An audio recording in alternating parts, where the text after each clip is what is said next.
I'm not ready. Moist. Wait 5 minutes. It's too late. It's too late. It's already. You have to leave. Jay, run. Damn, I wanted to feel powerful, but now I don't. Your power is weak, old man. You have no power, yeah? I don't get that reference. What's it to? Oh, you do, but you pretend that you don't because you haven't yet seen the movie clarily. There are a lot of movies I haven't seen. Name one. Trungo's Adventure. Doesn't count. Not a real movie. If you never heard of Trungo's Adventure? I wrote and directed it, but it doesn't count because it's not a real movie.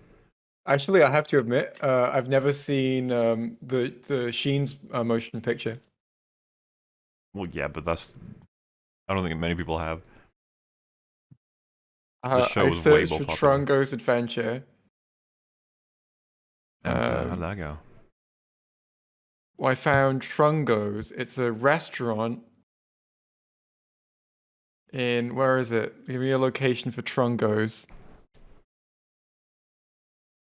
Is that like what does it sell? It's in Virginia. Oh. Well, like vagina. Nice one, bro. Thanks, man. See if I can get information on the menu over at Trungo's. Speaking of explicit content, have you guys been enjoying that new explicit content filter on Twitter? People have been memeing the hell out of that. I clicked every single one of them because I knew what I was about to be memed with. I was very well aware none of them were not safe for work. I did not know about this. What's happening? Are they like, oh no, boobies? Well, the they thing let will you. be like, oh yes, boobies. Oh, explicit content, and then you click on it, and it's like a cute doggo or something. Oh, I love that. Yeah, it lets you self-censor your basically self-censor your image, so it's all blurred out and says like, you know, They got tired of doing it for you. Just do it yourselves. Fuck off. But people have been yourselves. memeing it with like anything from, you know, aha, you fell for one of my secret blunders or whatever, you know, or one of these things. But I think classic drapes. I think the problem will be that people will just click on them all, and eventually they'll get like, you know, porn or something, death images. I don't know. Death porn. This is cool from the good old, you know, big old into How the cool art is of it? cinema profile from Twitter. Breaking. Robert Pattinson confirms that The Batman will include a sequence where Batman furiously masturbates for a couple of hours. Matt Reeves and I wanted to capture an intense sadness that only men who do such a thing understand. We both knew that feeling. That's pretty cool. I've never furiously masturbated for a couple hours. Well, apparently you can't. You're not. You don't have intense sadness, so you can finally see like what that experience is. They make antidepressants. Do they just make depressants so that I could know what that feeling's like, and then I could furiously masturbate for? I'm sure that you could find a drug that is a depressant that just like makes you really sad. There are depressants. There's a whole bunch Yeah, of it's them. called alcohol. That's not the same. Well, speaking of alcohol, Trungo's offers craft beers and local wines, plus American bar eats in a windowed vintage storefront. Sweet. Do they offer craft mac and cheese? In a wine glass? In a wine glass. It's like a high-class restaurant for children. If anyone in Virginia is listening right now, right, I wonder who the closest person to Trungo's is, and if they could go down and have There's got to be someone, right? Like, well, yeah, so where is it? What? It's near Baltimore. We could go on Google Maps and all measure our driving distance. Especially on the re-upload, there will be at least one person who's like, yeah, I know Trungo's. It's in the right place. You know, I've been there. If you go to someone out there, if you went to Trungo's and you ordered mac and cheese in a wine glass and took a picture of it, you would be an actual hero. Yeah. Please, someone go to Trungo's. Be a hero. Well, You'd be like Odysseus. Yes. What is this town? I can't see what it's Trungo town. It's like Odysseus. You have a book called Trungo, which is just about the adventure of going to Trungo. You might be closer, Rags. I'm about 13 hours and 48 minutes away, so he might be a bit closer. If it's in what state again? Virginia. Virginia. I'm pretty far away. We drove there once for a family vacation, but it's a long way. Did you record it and turn it into a movie called The Rags Family Vacation? It's a movie in my head, Aw. and every time I play it back, it's a little bit different, and particular parts are highlighted. Mm-hmm. Wait, is Washington? Washington is not in Washington. No, Washington No. is in Washington the is a District of state. Columbia. Washington, D.C. is Yeah. different than Washington State, Yeah, who it's is also you- different than the person George Wait, Washington. Yeah, that's Did what you it's not saying. know that? Did you not know that, I mean, Jay? I think I had it vaguely in here, but it was still confusing me. I was like, well, actually, New York, right? So it's possibly the most infuriating thing ever because it's actually a district that's kind of in Virginia. But I grew up in Washington State, and it's on the other side of the freaking country. Bethesda. That's a place. Yep, Bethesda's a place. You know, ironically, they started in Bethesda, but then they moved to Rockland like 20 years ago. Why didn't they rename the They're company not- to Rockland? The fuck? Why didn't they rename the place to Bethesda? They rename Rockland to Bethesda. Rename it to Dirtville.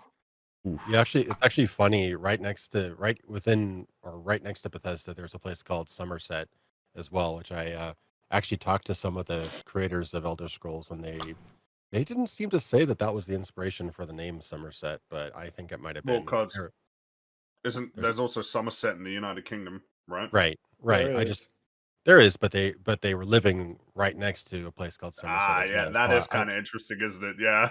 Yeah, I thought it was interesting, but It's like if you're based in New York and you called your fantasy land Brooklyn. It's like, oh, that was just a coincidence. I didn't think of that. So, chat. I mean, if you Google Trungos, right? Trungos is the first thing that comes up, and that's the first thing that came up for me. And I'm in Scotland, right? I'm not in Virginia, so I want everyone in chat to Google Trungos, and whoever's nearest to it, I want you to go there. I want anyone who's near enough to Trungos to tell us that it's possible for you. So they're just going to do this free for you, just for your own amusement. You're not going to give them anything in return. Well, they get the joy of eating at Trungos. That is What a pretty joy right, that and must be. that's its own reward, is it? Yeah. That is its own reward. I'd And go, bo- but I'm too far away. and But bonus if I points. ever find myself there, Imagine how sweet Trungos would taste if you went, Jay, traveling all it the would way taste across pretty the world fucking to sweet, visit. wouldn't it? Tell them where you're from Imagine, and that you've heard like- all about Trungos. Imagine like I get there and I'm like, yeah, I came halfway across the world because I was trying to think of a silly sounding word and I Googled it and that word was Trungos and I was like, oh, it's Well, the yeah, name of 'cause a bar in Virginia. Trungo does sound like a Wombo word. Oh yeah. It does. It's pretty close. I almost think that they stole it. I'm sure they've only been a franchise for recent times, you know. Dude, they Right. had downtown trick or treating. Someone says they're an hour away. Go to Trungos. Go to Trungos. Report your experience. Take a Live photo stream of the the- entire meal. Of the title of the thing outside and post it to Twitter. I want to see the Trungos label. I want to go 8 to minutes Trungos. away. Go to fucking Trungos. You're are 8 minutes from away. Trungos. You can go to Trungos, have a full meal, come back, and we'll still be streaming. Yeah. And tell us all about. Well, Dude, they to be could fair, have that's true of the free person meals. who's an hour away. Yeah. That's true. Yes. True, That's- the person who lives a state away, probably. They can come back. Oh, and they have still be schnitzel. Oh. Have the schnitzel at Trungos. Someone sounds said like I'm 6 glebs away. That Six sounds glebs. like How many a memes? Audrey Hepburn movie. Schnitzel? Schnitzel at Trungos. I thought you meant 6 glebs away. Like that's the name of the film. 6 glebs away. I mean, 6 months away sounds like a pretty dramatic. Yeah, that's an Oscar story, bait movie. That is absolutely an Oscar bait movie in Wombo Blood land. The movies trailer always has win. Audrey Hepburn crying in a car while slamming the wheel because she can't get her glebs. 40 have minutes schnitzel of the and roads are bratwurst. iced, so Dude, no. they're- You don't have to they're go legends. now. Yes, they do. To be fair, yeah, they do. Yeah, they Oh do. yeah, right. It's winter over there. It's winter, not winter most for places you? except Australia and the other it's south win- Or is it places. summer It's, for it's you? winter in half of the world, but okay, so literally half. So well, you're no, but saying but like the top half of the world has most of the land in it. Yes, but the top half of the world is the top half of the world. You understand? There's Top another half of the bit. world is fucking Chad half. Chad. Dude, what's wrong with water? The bottom The half oceans. is well. I don't know Oceans are cool. There's stuff in them. Yeah. What do you call the Chad hemisphere? The Chadosphere? I think so. Guess so. So Yeah. someone's saying EFAP meet up at Trungos. Make it happen. Dude, if that were like one of 17 options in the area or something, we'd be like, we have to meet up at Yeah. Trungos. Sometimes I wish I had just unlimited time and funds, and it's like, yeah, I'm just gonna do it for the meme. I'll go there tomorrow. There is someone listening. There's at least one that's like, I got nothing on. Fuck it. Let's go see what Trungos is. Accidentally make Trungos like the most popular. Oh my god! Imagine like tomorrow, two people meet at Trungos who both watch EFAP. They're like so they I don't know, maybe like one of them's got like the plush in their bag or something, or they put it on the table, and then someone else walks in and they go, "Hang on." Where are you from? Or like one of them is listening Sweden? to the podcast on their phone while they're walking around. The other one's like, oh my god, you came to Trungos too. Let's order I heard food. about it on the podcast. Me too. Oh my goodness. And then they If if people are asking what Trungos is, you just have to Google Trungos and it will come up. It's a bar in Virginia called Trungos. You don't think there's a lot of competing search results for Trungos? Fallout Trungo. What? Mountains. Oh, wait, no, that's Fallout West Virginia. Trungo.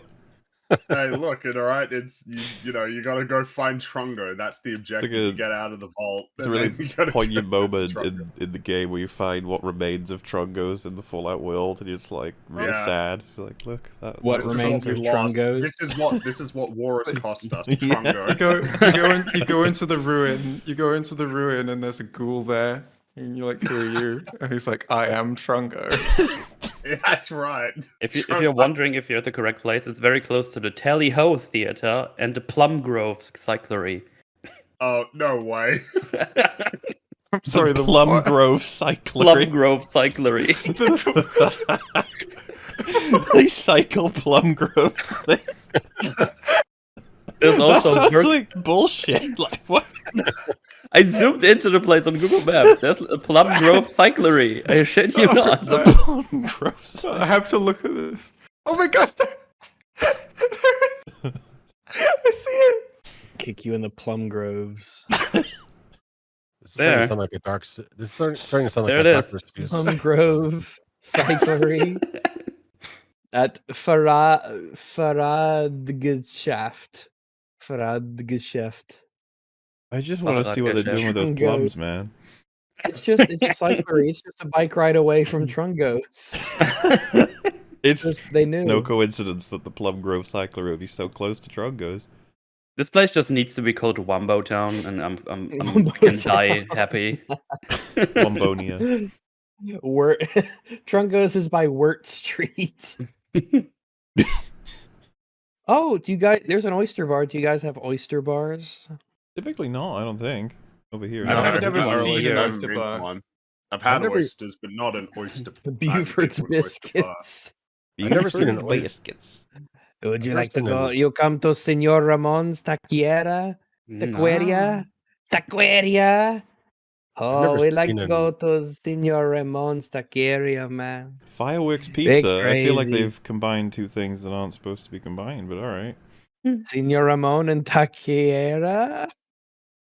It's also King Street, both coffee and Oh, we can have a look Oyster at the bar. Trungos menu. Ooh. Yeah, you can. Oh my god, what the fuck is this file? It just. Oh wait, no. It's When I it's copy and probably paste, I'm sorry. Wait, the menu. menu, like the image of the menu, seems to stretch to fit whatever screen you're viewing it on. oh boy. Oh no. So if I make my window narrower, yeah. If I make my my browser window narrower, it gets smaller. Like it gets narrower, the image. So what I'm gathering is that this is the icon for Trungos. Is that like the digestive Yeah, it tract? seems like it. Yeah, it looks like some gastrointestinal thing. What were they thinking? Why is this their icon? What is this logo? Is this like a flame? Do they think it's a flame? They think it's Maybe a it's flame. smoke. Yeah. Well, it looks like a stomach that's just been cut out. You can picture like being that. like, So let's see, we can tasty. have- It's for the it's for the balanced stomach. It makes sense. People will like this. I like that in Just the a- menu, it's like see-throughs, like it's like the ghost of your stomach. It's like your stomach's gonna die by going there or something. I kind of want to call and ask how they got their name.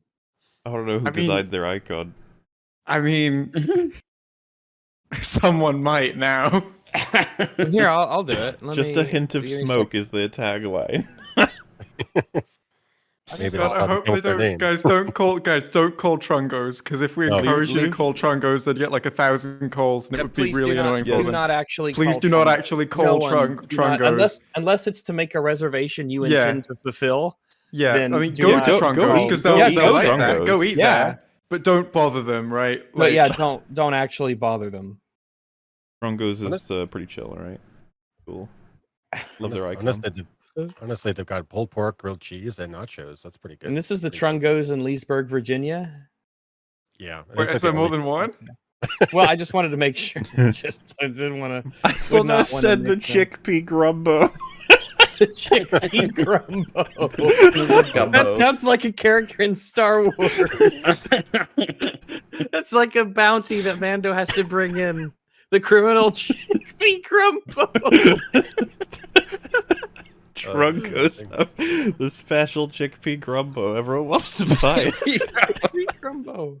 That'll be the next Boba Fett episode. Oh man, They have Now I all wanna- these, like- I really want to find a Wombo restaurant in Bring Germany now. chickpea I'm very upset. grumbo. I'd love it if they had all crazy names and there was just grilled cheese was also there. It's like the only normal thing. They're like, yeah, it's just grilled cheese. It was just like cheese. Hey, give me a second. I'll Uh. call them, ask them what their name is. No, go away. You can't call me. Trungos now. is This calling not you. the appropriate time. Trungos like, That would would be you fucking the dare call me? scary, the fucking Like we need to explain scariest thing in my ourselves. life. You just see the logo on your phone. It's like, oh shit. Trungos. I No, know. it's not even Trungo. Trungos. The name is Trungo. He's calling me, him specifically. It's All right. Lord Trungo Let's, like, himself. calling me a Rag you. second. answers the phone. It's just like, did you order the chickpea grumbo, sir? We're going to deliver it. All right, let's see. Let's give him a. Oh, here. I gotta turn this on. Oh no. I got it.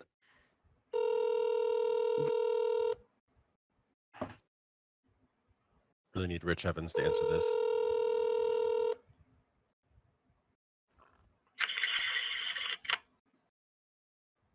Hello. Hello, is anyone there? Hello, is this Trungos?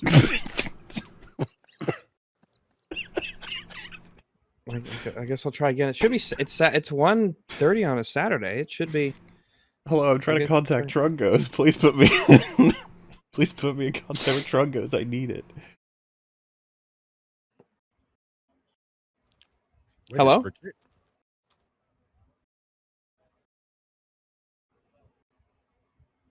Hello, is there anyone there? Is this Trungos?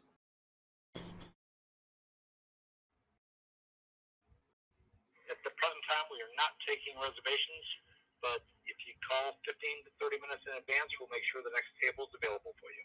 Thank you so much. Have a great day. We'll talk to you soon. Oh, is that? I guess it's a. Yeah. Oh, I guess it's.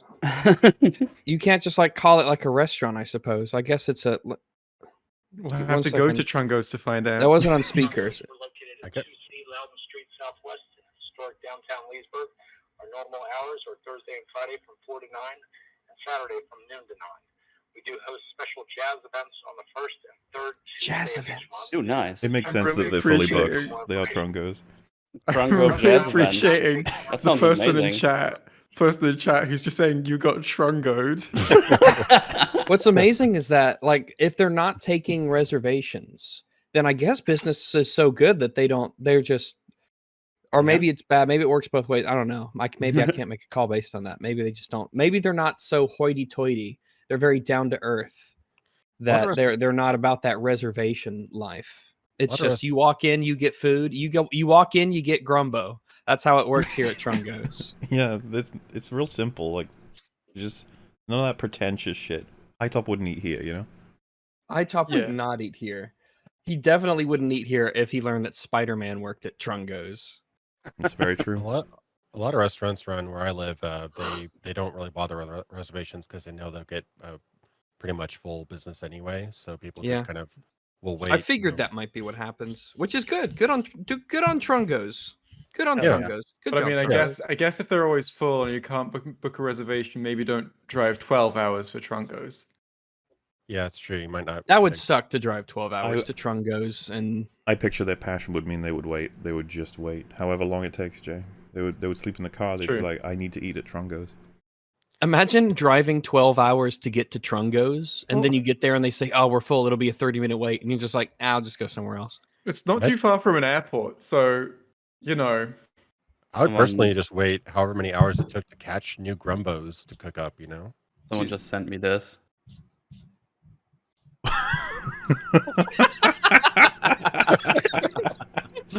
Wombology photography. Where is it located? Where is it located? Don't call them, by the way, please. Don't call Wombology photography. Wombology. Unless it's to schedule an appointment that you intend to keep. Please. Why the fuck would they call it Wombology? I don't know how that happens, but that's amazing. There's no directions to Wombology photography. Do they truly exist? Well, it might be. It might be a reference to SpongeBob. Maybe. Where they've got open 24 hours too. I mean that's dedication. I can't see it listed at all. Where is it? Apparently, it's close to Palm Beach Gardens. Florida, I think. If I see that. No, close to Miami. I don't know. It's not marking it properly. Photography. Get a quote. Wumbo Jumbo Bounce House. Damn, 5 stars after 12 reviews. People really like Wumbo Jumbo. Oh no, it's Marvel. Oh no, it's the Avengers around the Wumbo Jumbo Bounce House. It's where they belong. The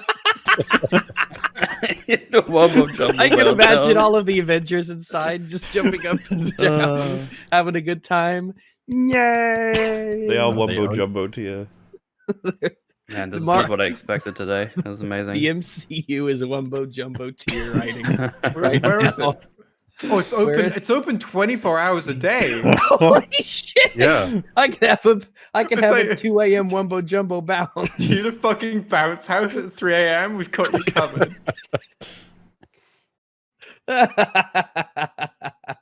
I'm gonna read some of the reviews. Can I get some jump live for 850? No.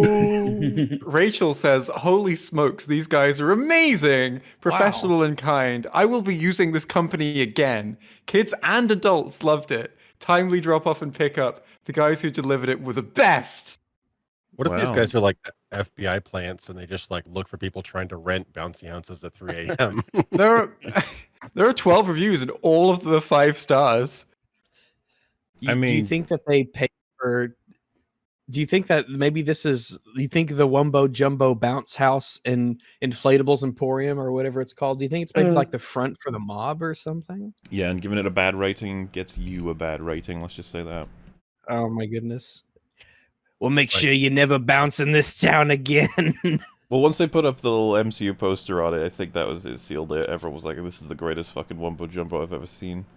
I bet what they do is they like tape your nose closed and then they stick the inflatable thing in your mouth and until you explode. Well, yeah, it keeps filling until you change the review to 5. You ready to talk? Trungo's is also incredibly highly rated. It's 4.6 out of 5 from 192 reviews, which is pretty good. Wow, that is really good. That's why they don't have to worry about renovations. There was one star review of Trungo's, and I'm curious to know what it says. Oh, fuck that guy. Yeah. Fuck that guy. What does that guy know about food? The review comes from an account called Whole Healthy Living. Well, who wants healthy living if you can't eat at Trungo's? Here's what they say about Trungo's. The chicken waffles had a very little piece of chicken and little sauce on 2 huge waffles. My children ordered lemonade and got sour mix on ice, and the mussels salsa verde were nothing but steamed mussels in a watery butter broth. And half of the mussels were empty or closed shells. Very expensive and looked to be more of a bar catering to the whatever that word is. Delirious. I can't read. Are you who know nothing about dining? Maybe they didn't eat a Trungos than they thought they did, you know? It must be a mix-up, I think. That's probably it. I think they probably reviewed the wrong restaurant by mistake. Yeah. I think that's probably the case. Because, like, an overwhelming majority of these are 5-star reviews. The Trungo patrons seem very happy, let's put it that way. Sounds like a Grumbo hater to me. My company hosted a casual networking event at Trungo's, and we couldn't be happier. Such an amazing experience. The beverage options were top-notch, the food was delicious, and the logistics were wonderful. Logistics? That's so weird. Logistics? I don't know. I don't know what that means. So, as Thunder just pointed out, you got the Trungo salad. It's hard to read all of it, but it ends with garnished with wholesome nuts. That's kind of like our podcast. There's also a section. There's a section called Guiltless Mini Dessert. Guiltless mini dessert? Yeah, I guess you could have no guilt. Totally not a front for the mob, guys. You can have your pot de creme chocolat and your peach cheesecake without guilt. Wholesome Nuts is a company that sell nuts. They call it Wholesome Nut Company. That, by the way. Oh my god! Look at this! Look at these! Look at the sausages they serve. These look great. I can't copy paste the image though. Why not? I don't know. It's print just not screen. Like me. Do light shot. Yeah. I don't have light shot. I wow, just have you print should. Screen. Fucking what the idiot! Fuck is light shot? You fuck. Light shot is a tool that you need to have, and if you don't ever have, you're a bad person. That's what I would say. Oh, that is accurate to reality. Mm-hmm. Yeah. I'm glad we've had this conversation. Cool. Larger portion of creamy mac and cheese. All right, well, you know, that's probably it for Trungos then. look at those sausages. That is from Trungo's. That looks Delicious. delicious. From Trungos. That's a big, juicy sausage. Yeah, but look at the size of those sausages. Jeez, that's huge. Yeah. God damn, that's a big sausage. They got some chickpea grumbo. It's a girthy sausage. It would fill you right up. You know, it's not just long, girthy, it's long. It's both. It looks like that's a hefty piece of meat. Jeez. Girthy flavor. Grumbo. What were we going to talk about today? Was that it? No, I think we're good. I think that's it. I'm happy with that. EFAP. EFAP. This is the Trungo EFAP. Trungo FAP. Just trying to raise some awareness. You know, I hope that Trungo's becomes the most successful restaurant going forward. Yeah, I need them to branch out, go to all the countries. Yeah. Please, genuinely, if you are nearby, go to Trungo's and let us know how it was. Go to Trungo's. Bring a friend. Yeah. Send me some Trungos. I want Trungo schnitzel. Yeah. If you're a lover of Grumbo, go to Trumbo. Tell them we sent you. I got a couple of memes and artwork I'm going to throw in today, just to mix it up. Okay. Crazy, I know. But I feel like myself and Fringy are probably the only people who will understand this. I think you have the off chance everyone else will, but I think it's neat. I like it. Is that Trungo? That's a good meme. It is not Trungo, but oh my goodness. 10 pooch points. T, just little penis. I guess 10 mutually points if you can guess what it's from. I'm pretty sure it's from just Mario Sunshine. Okay. There you go. It's done now. Yeah. Was that where it's from? I was thinking to myself, is it obvious because of the M, or do you guys not really? It's obvious to me. I played the game like twice. You've never played games.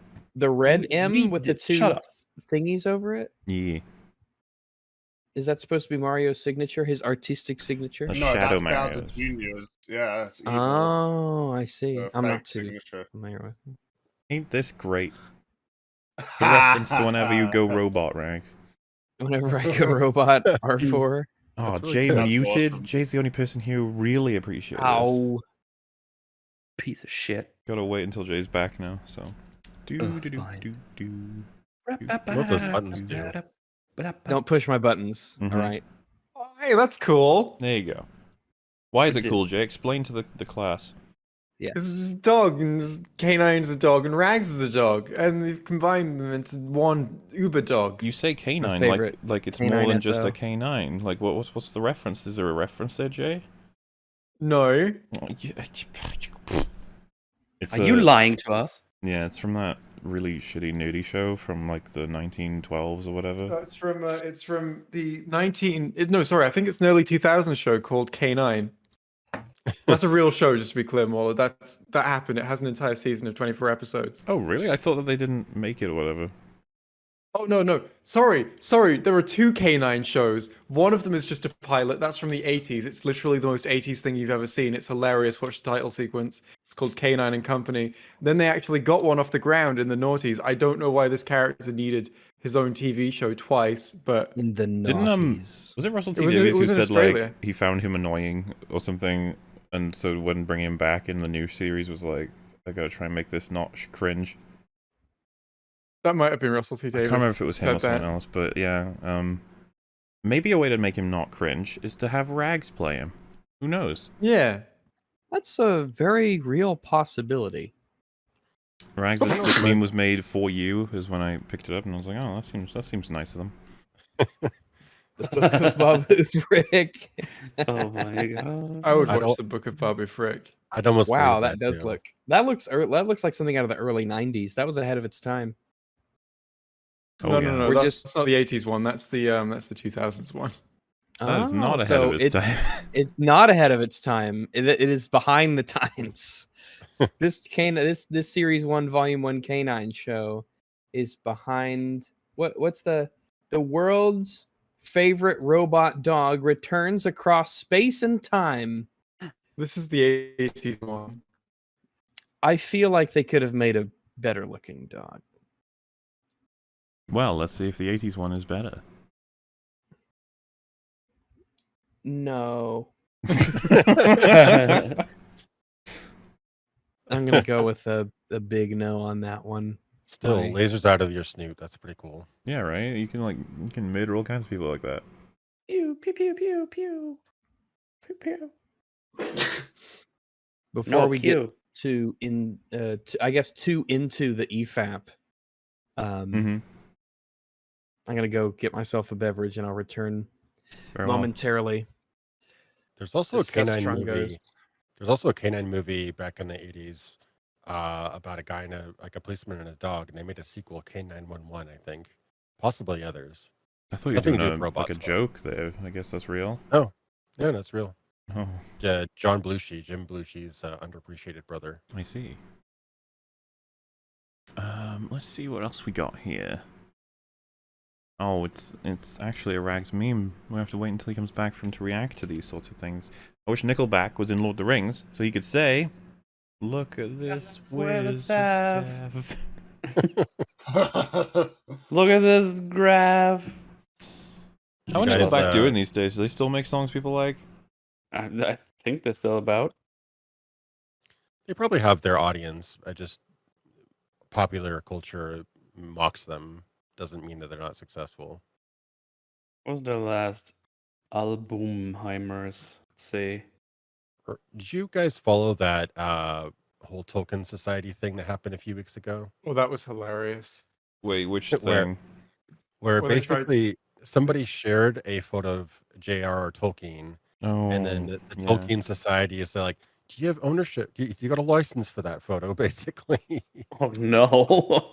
and No, then but no, it's even funnier. It transpired that they'd bought the distribution rights to the photo for like $12,000 or something. yeah, And it's just like your average photo of Tolkien. and then somebody kind of innocent replied, "It's like, no, I thought it was free for use." And it's like, "Could you tell me?" Or like, I thought it was free for use, and I've seen plenty of other people use it. And then Tolkien Society replied again and said, "Can you tell us where so we can Oh my find God. other people used it?" And then, of course, everybody who had seen it started sharing the photo more and more. It was this course. strategy Yeah. all over. Yeah. Just then everyone people- changes their profile picture to it. I posted the picture on my timeline.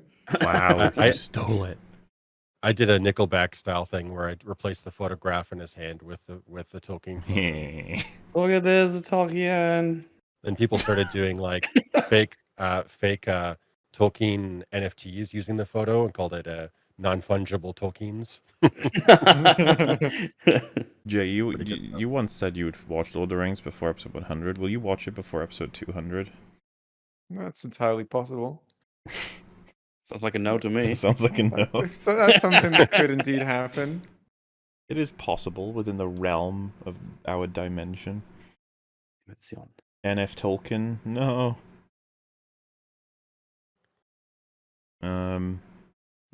What else we got? Oh, Phantom Menace meme. Look at this, it's great. See. It's like the reverse of the Attack of the Clones meme. Yeah. That is a bit of an awkward element in Phantom Menace. Just like, you'd think there would have been a conversation, right? Like, sorry, we just can't do anything for her. What do you think Yoda would be like? That would be about attachments. Let her rot. It's like, oh. God damn. Yeah, the fact that like a princess couldn't buy a single slave in Tatooine was kind of weird, right? Oh, Ooh, yeah. Maybe she memes. didn't want to support the slave market. Maybe she was like, "Hey, if I pay these, her." Oh no, he turned into K9. Yeah, he turned into R4 for me. Did my robot? I wish Nickelback. It's okay. What I was saying wasn't that important. Oh.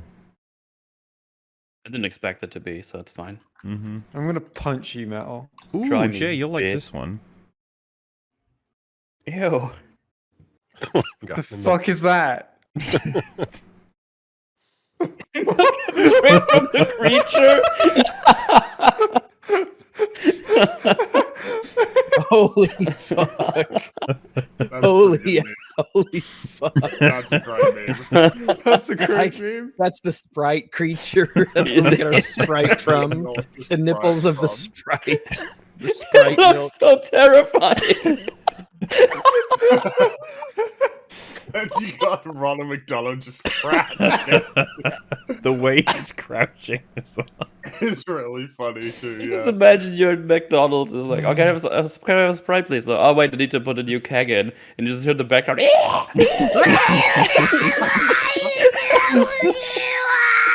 You're like, oh my god, people, someone milk the Sprite. It needs to be milked every morning. Yeah, they have like absolute silos from like one creature at a time. It's like connected to a pub. Look at its face. Oh no. It looks like it's just a creature built for screaming. Yeah. The It's eyes. got, like, it's got The lemons. eyes. It's got lemons and limes like embedded in its back too. Oh, Yep, as would be expected. god damn. It's like a fucked up mushroom. Yeah. But I mean, it kind of explains why Sprite is what Sprite is. I think You were right to share that meme with us, Mauler. I was right to do that.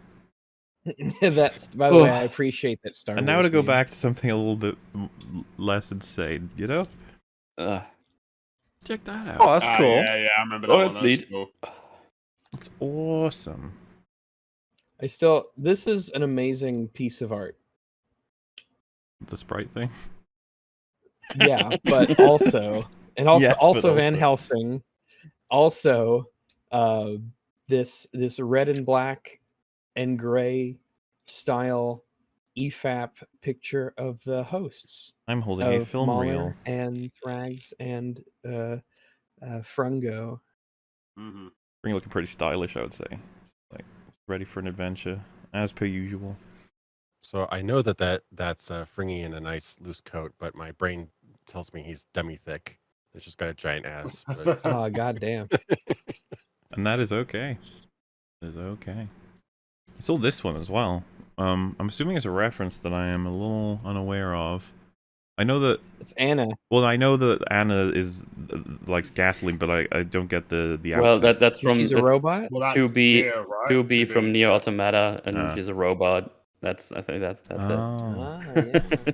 You get it. You see, we get it. We understand. Yeah. I think we the understand. does she liking like the about smell gasoline? of... Well, she likes the smell The of it, smell. right? I think Which, it's Oh, I by the like the way, smell of it. is probably the most normal part of the things she said.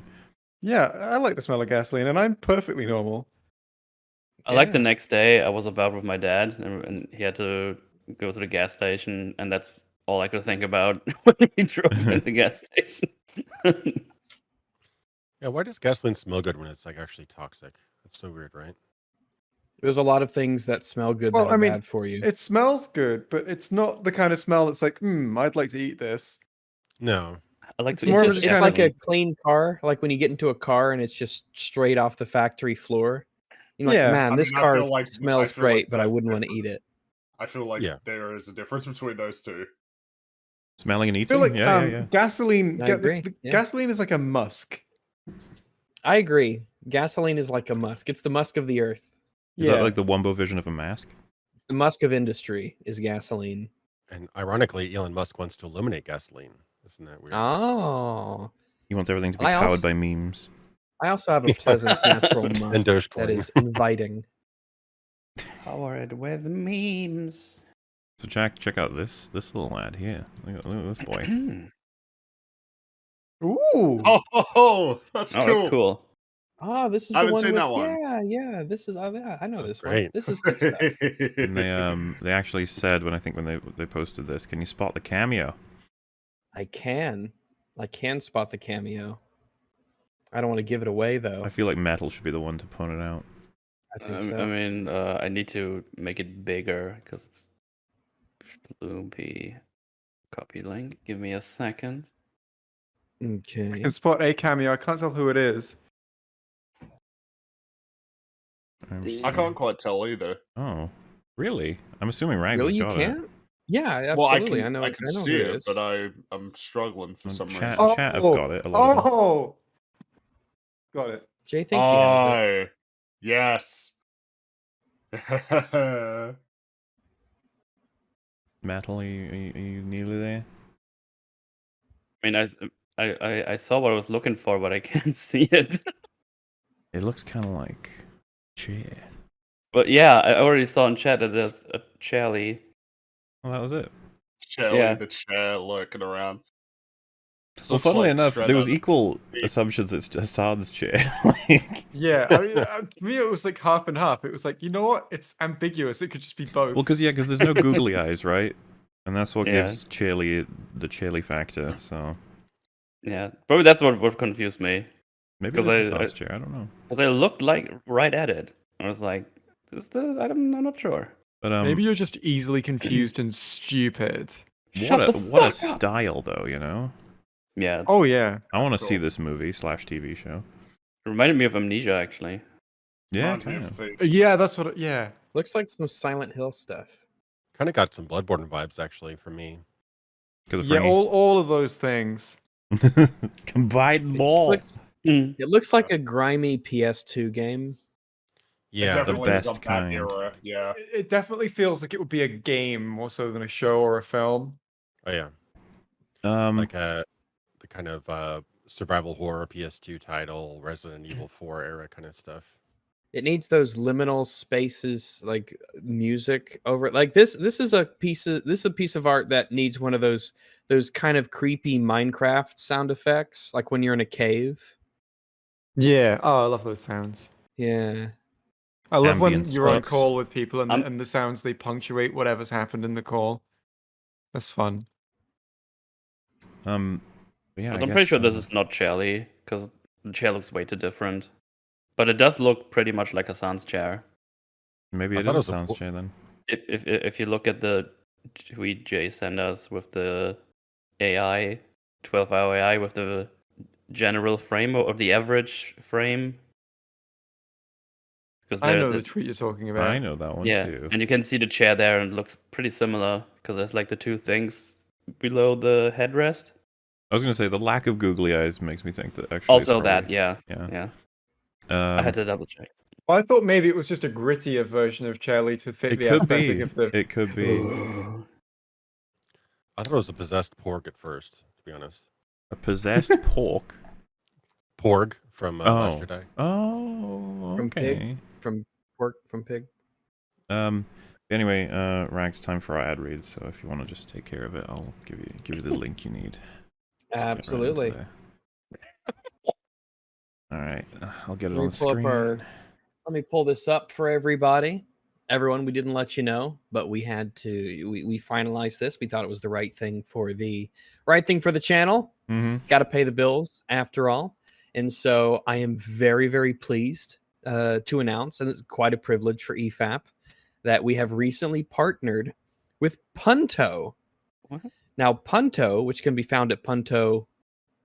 You can Google them, you find them out. We'll put a link in the description. Well, I'll just, it's real simple. Punto.tomgits.rapple.co. Yeah, Punto at tomgits.repl.co. Punto is a local whale irrigation service related to anti-planetary bombardment systems. Now, there are multiple... There's multiple things that Punto does. Punto is a multifaceted entity, but this is the Code Red era, what we like to call the Code Red era of human civilization, which is that asteroids are heading for us right at this moment, and it is time for us to protect ourselves. Yeah. All right. So Punto features all new technology, and if you purchase a subscription to receive one of their state-of-the-art backpacks, it will come with built-in defense technology, and you can find more information on your website regarding the new technology. And it's important to note that we were talking about this being a Code Red era, that Wisconsin was hit very hard. Recently, eastern Wisconsin has been under brutal attack by pelting asteroids from space. You can just click any of them to read more. Yeah, absolutely. All the links we don't want to give it all away. We want to encourage you to go to the website and check out all the information. Now, the money that you give to Punto through the subscription service goes towards producing more of their advanced defense backpacks, as well into research for more reliable, large-scale defensive systems for the future, because Punto definitely sees themselves as investing in the future of Earth in terms of safety and security. Yeah. And because of these subscription services that have been given to Punto so far, they've been able to give out backpacks free of charge as a charity, essentially, to people all across the world, including Uganda, Wisconsin, Wales, certain orphanages in Canada, as well as, of course, Nazi Germany. Orphans. Yeah, of course. Well, it's not orphans; it's orphanages. It's different. Orphanages. The people who run the orphanages need the safety equipment. Research is there's a broad research wing over at Punto. Yeah. And they have detected that asteroids are being flung from a distant galaxy at speeds that are much faster than light, which means they could be here any moment. And we don't know who's doing it yet, but that's another thing the research team's taking care of. If it's going faster than light, then you can't see it until it hits you. That's the really scary part. You would think that. You'd think that, right? Yeah. Now, Punto says that their research department suspects that a highly advanced species is behind this bombardment, whom they have nicknamed the Big Gay, TBG. Clint Athy was taken. Yeah. We are finding out as much as they're finding out as much as they can about these life forms to try and get a better understanding of how to prevent the asteroids. So they are using deep space scanners, which I think will allow them to detect these faster than light objects.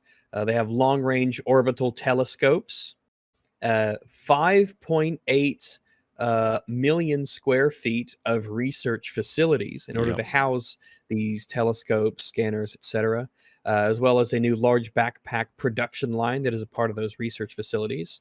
And they are promising new defensive items coming soon. A lot of people, because as we stated, it's not enough. It's like they're making more. Like this is, just start this is an investment in the future, in the safety of the future, not just of ourselves, but on the planet that we're on. But you might think that Punto, after reading all of this, could they do more? Yes, they could. And not only could they are. With your Punto offers many services. They offer high-quality, long-lasting backpacks with built-in asteroid detection and removal features. Not just the backpack, because those are the straps, but the asteroid removal features. These backpacks also come with a shield that deploys if Punto service detects an asteroid bombardment in your area if you are currently subscribed to Punto. Yeah. The backpacks can be thought of as an insurance service against asteroids, where you will pay a certain subscription to avoid any trauma, death, misery, pain, and of course, post-traumatic stress disorder that results from any asteroid bombardments from the big gay, TBG. You have advanced asteroid detection, connection to Punto's service to ensure this protection, and it is supported by prestigious longman Mahler 93. As well as EFAP. Absolutely. Frequent security updates, and in addition to all of these other features and services that these anti-asteroid backpacks provide, they also double as a normal backpack, which people to love. keep things in, like storing stuff and moving things around without carrying. I love backpacks. Yeah. They're really good. Mm-hmm. If you keep scrolling down, there's obviously the point of this. We are going to save ourselves from doom. The aims of Punto are to educate people. The aims of Punto are to educate people about the dangers of asteroids, and to protect those who are vulnerable, and to develop new and effective defense technology. And Punto sees themselves as worthy of having a code of ethics as well for their asteroid defense production line. Our employees have a very, and this is from their website, of course. I'm not particularly, other than sponsorship, I'm not part of Punto myself. But Punto employees have a very high satisfaction rate. Australian slaves are used. However, since no one cares, they figured that is a good part of the workforce. It's pretty, it's top notch. Punto does offer warranties for all Punto approved products. And I think they stand by that. Mm-hmm. I think I like to hear that people are willing to stand by their products and offer warranties. So one of the reasons this was chosen as well, as you can see, they actually had their first research facility in Wales. Pretty cool. It's true. Humble beginnings. Yeah. Humble beginnings. Just like Apple, just like Microsoft, mm-hmm. just like each and every one of us. Humble beginnings. My beginnings weren't humble. My beginnings were egotistical. Your beginnings were Trungo? The rucksack development began, which is obvious. Obviously, that's like step one. After realizing that some defensive measures must be created, we set about to design a state-of-the-art solution. Our researchers finally found the civilization we believe to be firing these asteroids. Code Red era announced. So this was big news, if you guys remember. It was all over Reddit. Very big Twitter. news. I remember when this was announced. But obviously, Punto were at the cutting edge of all of this. Like a lot of people didn't realize Punto were the reason that we found that out. Yeah, I remember originally the Code Red subreddit it was initially censored by the United States government for fear of creating a national panic, a global panic about TBG and the asteroid bombardments. But since then, the truth has been found out and discovered, and I think we have Punto to thank for that. Testing phase for the defensive rucksack begin. And they actually... Who was the first backpack sold to? Was it Obama? I can't remember. I'm not sure who it was sold to. I think the first honorary backpack was given to... I'm not sure it was. It might have been Obama in one of his later fundraising events, but I'm not actually certain. That video wasn't it the most views on YouTube, I think, in history? I think so. I think it was. It's pretty intense. And so yeah, first asteroid's taken out, and then they reached the 1K backpacks sold. I think that you guys aren't very shocked that of course QuibGift is still sponsoring us, but look at Punto's satisfaction rates compared to QuibGift, and that of course I wasn't even going to bring Amazon up, but we all know that that's a failing company at this point. If you're going to buy stock, don't buy stock in companies that are doomed to fail, like Amazon. Does anyone even use Amazon anymore? No, the last time I even heard Amazon was, it's been weeks since anyone even brought it up. And when they did, it was to talk about how it was just an unsustainable business model that was it was not going anywhere. It was all in the short term. I bought something on Amazon earlier today. What was Amazon again? Is that they deliver... To sell your stock? Is it deliver movies or whatever? I don't know. Something about a river. I'm not sure. Like food delivery? Like do you get kebabs and shit? I think the idea is like whatever movie like you want to watch. River or some shit. Rags just said that. Yeah. I wasn't listening. Yeah. Well, I find him uninteresting until... Fucking Christ. Thanks for ruining the entire fucking sponsorship read. Jesus Christ. Well, everyone go subscribe to Punto, please. It's very important that you subscribe to Punto. So get your anti-asteroid defensive backpacks, and you'll thank yourself later. Don't do it for me, and don't even do it for EFAP. Do it for the future self who will thank your past self for investing in Punto. And if invest in your you need future. any more convincing, look at this graph. Look at this graph. Got amount of Punto subscribers versus death by asteroids. That seems pretty damn conclusive, wouldn't you say? That's incredible. I mean, there's really no arguing with that. It's incredible. Because these asteroids, they've been getting in the way, to put it lightly. Punto is actually making a fucking difference about that. You got asteroid survival rates compared with Punto is 97%, 6% without. 97.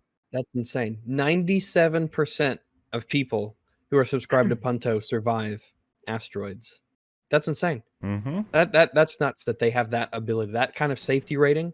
I bet cars aren't as safe as Punto backpacks. Now, getting in on the ground floor of Punto is the best idea, obviously, so we're all looking to be pretty okay in that regard, but it's not too late. The stocks are still just climbing for Punto. Projected growth rates are staggering. So get in now, and, well, life is going to get a lot more fun, let's just put it that way. That's right. Remember, asteroids are falling down, but Punto is on the rise. Absolutely, Get in. it is. Get in on Punto. Get in now. Oh yeah, the infinite battery life spray they said to mention. That's pretty cool. The backpack doesn't stop working at any point. It's, I can't remember if it's solar power or wind power, but it's revolutionary, obviously. That's the backpack. You can get any color you want. It's obviously the space inside it. Unique colors you won't find with other products. They double as a normal backpack. That's true. And unlike a lot of products, this one made with passion and care, handmade each one, which is pretty impressive, I would say. Absolutely, by the Australian slaves. That's correct. Each one gets the attention that it deserves. It's endorsed by Greta Thunberg and Fringy. That's pretty cool. Mm-hmm. That's incredible. Both sides of the spectrum. So. I would endorse my endorsement. You know, what a cross section of people. Well, I figured that if they're going to choose two, it would make the most sense. So, I mean, of all the people who have endorsed it, you know, they can only fit so many on their website, right? But yeah, there's only so many you can list in one go. If you're looking to buy a package, I would recommend the £100 one. That's where you'll get the most asteroids taken out, and protecting this planet is pretty important. But yeah, I was actually just told this was just sent to me by a Punto representative. Let me show you here. I think this is really worth showing off because we got briefly into the styles and just the aesthetics of some of these backpacks. And there are actually they're in the works right now. They've got some prototypes up. If you subscribe to Punto and you put in the referral code EFAP, EFAP. EFAP is difficult to spell. It is. If you type in referral code EFAP for EFAP, you can be one of the first few to sign up and reserve your very own Wolf and Rags plush style backpack. Very, very cool. Very cool. I think they're more effective than the regular ones too. So I think that's very possible. Very possible. This is a very advanced prototype. They do run a premium price, but you know what they say about paying for a quality product. You only cry once when you buy something that's high quality, right? And this is your life. And this is your life. They are limited. You cheap out on that? They are limited. Very limited. Limited time run. Limited time offer. So that's Punto. I don't really see how it's not going to have a shit ton of subscribers in a sec. Possibly it's set to be the most successful service ever, and I think it's actually changing the world, saving the world. It is already, I thought. If projected market trends continue in the direction that they are supposed to, I think it's very, very possible that Punto will be overtaking Amazon and Walmart within about 2 years. There is the which film is staggering growth. The film adaptation. Once this comes out, especially with Bruce Willis headlining it, I'm pretty sure this is gonna who won't have heard of Punto at this point? Michael Bay set to direct, which is pretty damn cool, I think, for Punto. Gonna bring a style to it that I think helps out with the more corporate end of it, where it comes across as very stiff. I think this will give it a bit of life. Lots to look forward to with Punto. I'm excited. And Quib Gift. I wouldn't want to say that that's not worth it. You need those socks. And that takes us to exactly an hour. So... Wow, that's incredible. That we've been... That was a long Punto ad read. Well, that was a long. They paid us a lot. I don't think you're supposed to say that. I don't think you're supposed to say that. We talked about... No, they're partnered. We're partnered with... sorry, I meant they paid us in happy good services. I subscribed. They paid me in... backpacks full of money. In backpacks. And exposure. Yeah. But it's really about the importance of, like, you know, saving the planet from asteroids. That's really why you're doing this. Well, I was going to say, I don't see how there's an argument against that, you know? Like, asteroids, they're not good. Right? I mean, really, they're morally indifferent because they're just rocks, but they hurt. Well, okay, bullets are morally indifferent because they're just metal. Oh, nice. Hey. Well, Matt was right here, and he's German, so he's not morally indifferent. That's not morally indifferent. So I guess about Trungo, we talked about Punto, we talked about Wombology photography. Mm-hmm. All that's really Wumbo left Jumbo now inflatable bouncy castle emporium is to talk about the thing that we were supposed to talk about today. How about that? That'd be crazy. Oh my goodness gracious! What if we did that? We could not, but we also can. Yeah. I watched a recap of the first two Suicide Squad movies, and my God, I forget how convoluted and stupid the first film is. This film's great. Shut up. Yeah, shut up. My favorite Release thing. the Mind Flayer cut. I really want to watch that. The Mind Flayer cut. Release the Trungo cut. I really want to see like a super dark and broody, edgy version, though. That the one that Ayer was trying to get through. Like, I wonder how different it would be, because if it is like he says, where it's just like that first trailer where it's like super edgy and dark and brooding. If it's worse. So you know, honestly, watching Suicide Squad 2016, the one thing that was like my thought is, you know what would make this better if it was edgier. That's not what's going through my brain. What? If this would be better if it took itself more seriously and it thought it was. Yeah. Oh God. I definitely think that was missing. I wanted more of Leto's Joker. I know that. Did you see that alternate version of Leto's Joker that he posted? I think it was on Twitter or Instagram or something. No. Oh God, I need to find it. I think I could. If it might be if you can find it. So I remember, didn't David Ayer he was like this is what we could have had, or something like yeah, and it's just like, oh God. I found it. Oh my God. David Ayer posted this. Oh God, that Jesus Christ. Oh. And the eyebrows. Let me try to find eyebrows that are made of laughing. Yeah, here we black go. Teeth, and then oh fuck me. Yes, there's zoomed in on the eyebrows. Oh God. Oh. Hey, it doesn't say damaged on his forehead though. No, that's pre-damage. Somehow this is more subtle. Why tacky Joker? Why did you do this? It's like Joker fell down the Hot Topic tree and hit every branch. That's what they want. They like this is like a Hot Topic movie, where it's like everything in the movie was just designed to sell merch in Hot Topic. Hey, look at his that was the whole point of the film. Multiple chains. It was his vision, okay?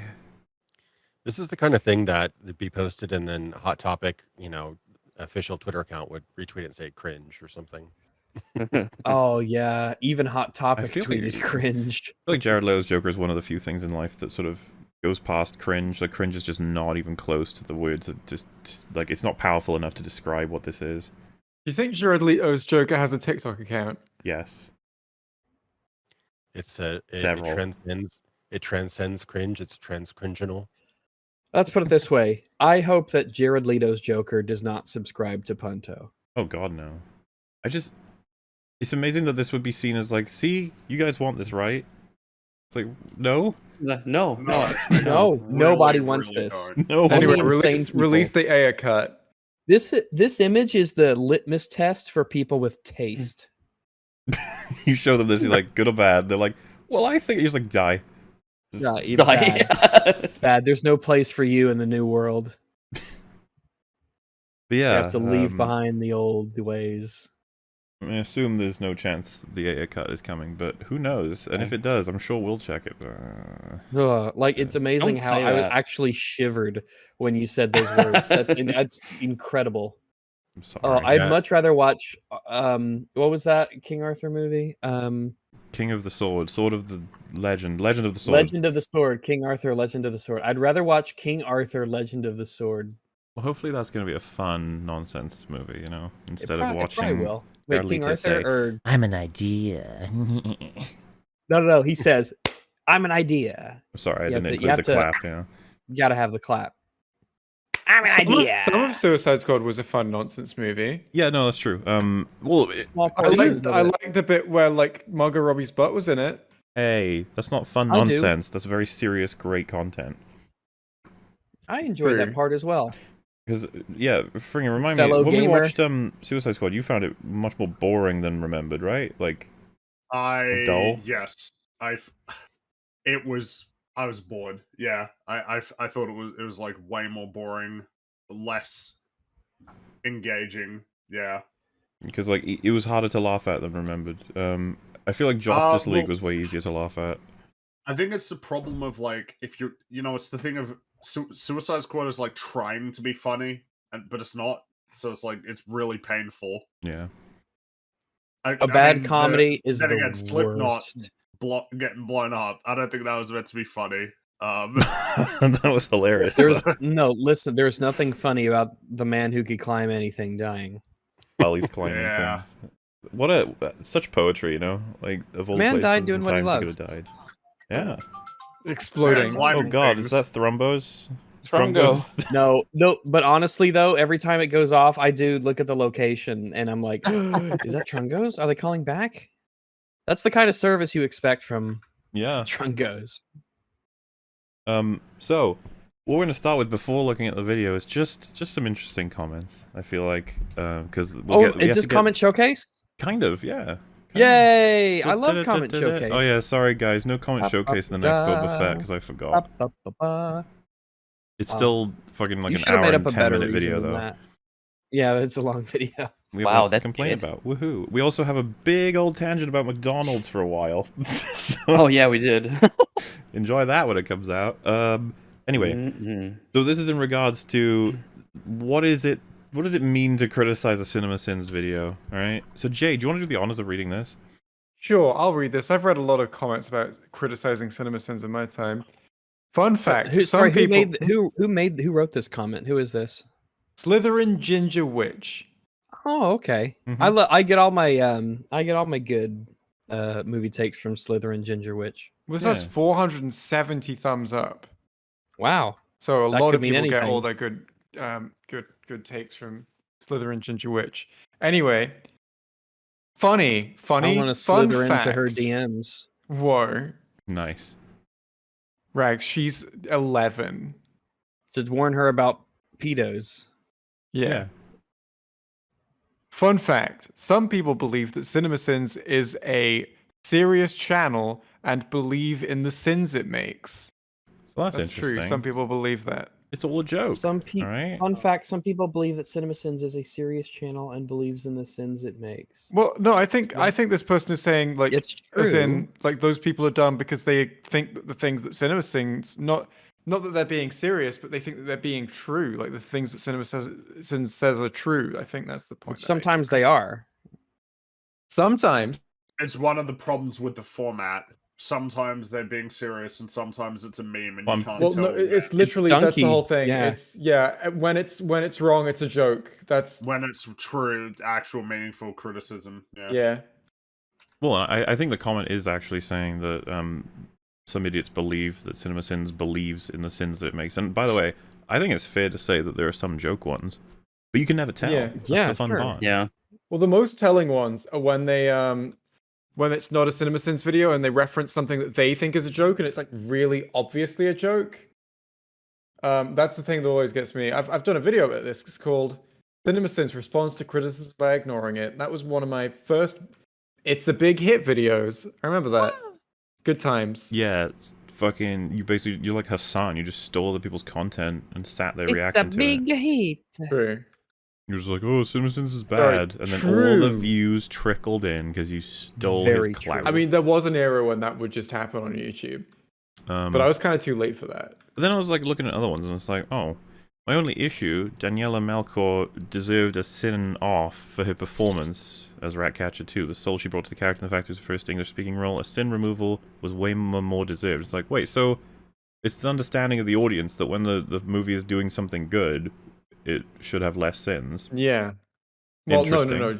More specifically, a sin removal, which is just basically a point of praise. Yeah. But that doesn't necessarily mean it should have fewer sins overall. Because, like, what if they had more sins as jokes, you know? A sin removal is almost seen as a separate... I know, I'm very deep in CinemaSins culture. Yeah. A sin removal is almost seen as a separate thing from just the sin counter in general, where it's just, you know, taking some time out to acknowledge a good thing that the movie did. But it would just seem the audience understand that sins coming in and sins going off do mean something more than nothing at all. Yeah. Well, I think especially that's the case with sins coming off, because taking off a sin as a joke is something that you don't really ever see. That's not something that they've ever really done. Whereas adding a sin because like a scene doesn't have a fucking lap dance or whatever, that's, you know, something they do all the time. They stopped doing that. They did. I know, but you know, that kind of thing where it's just like, okay, I'm not sure. That's not a criticism, so it must be a joke, I guess. And that's how you identify their jokes. It's like not, oh, that was funny, I'm laughing. That's not a criticism. I guess it's a joke then. He used to. I haven't watched him for years. I cringily used to watch a lot of his videos, but you know. I think a lot of people at least checked him out for a while because it was like, oh, that's an interesting idea, and maybe it'll make me think about the movie and some things I missed, you know. But yeah, I mean, the idea wasn't bad. I mean, it made you think of more critically about movies as much as it was for comedy.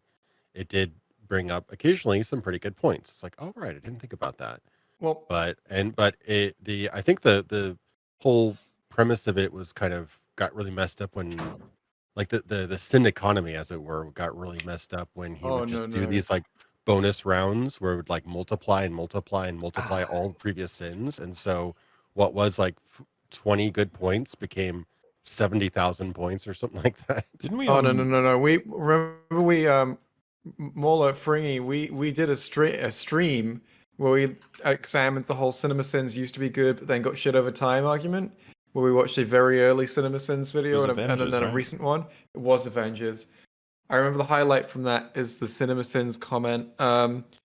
Why are the Avengers attacking the alien army? They've not killed anyone on screen. Oh, that's bad. Yeah. I think, didn't we conclude he made like 5 good points or something like that, or am I over exaggerating? I don't remember, but you know that stream. It's like that's also on my second channel. I know I said also, not referenced anything else on my second channel, but it's there. You can go find that. Yes. And so this one says, I don't care what anyone says. This movie's excellent. Was excellent rather. Which again just implies to me like people are coming here to see how bad the thing was, not just for the jokes and memes of it. Doesn't mean anything. Which I'm pretty sure it does mean stuff. That's the thing. They just enjoy the benefit of not declaring what the content actually is and where the jokes stop and where the criticism starts, so that basically anyone can watch it, look at it, and go, "Huh." But they don't. Basically, they're free from all kinds of criticism because if it's wrong, if you think it was wrong, then it's a joke. I posted a quote in chat from I think 2013, and basically they constantly would say comedy first. It was their priority, but they also specifically said that they tried to get all the actual criticism. This episode is sponsored by as correct as possible. So they did consider some of it real critique, but it was just so obfuscated, and I don't know if it was necessarily intentional, but they definitely use the comedy angle as a shield basically for criticism of their criticism. So kind of weird that way. It's like I'm sure if they could probably do a pretty good serious analysis for the most part, but they throw in so much comedy and superficial shit that it becomes so muddled, and I'm almost wondering if they do that. I mean, obviously they do it intentionally because they wouldn't get as much viewership otherwise, but yeah, if they didn't have that whole comedy blanket, they would have. I think they would be a lot more open to be criticized. The really interesting thing that you can go and see if you want is the when the Screen Junkies team took over a CinemaSins episode once, and it's by far the best fucking CinemaSins episode, and it just goes to show the versatility of the format and what you could do with it if you had talented writers behind it, because it's just a really entertaining, funny, and insightful like 20 minutes just roasting the shit out of Amazing Spider-Man 2, which is a shit film, by the way. It's very bad.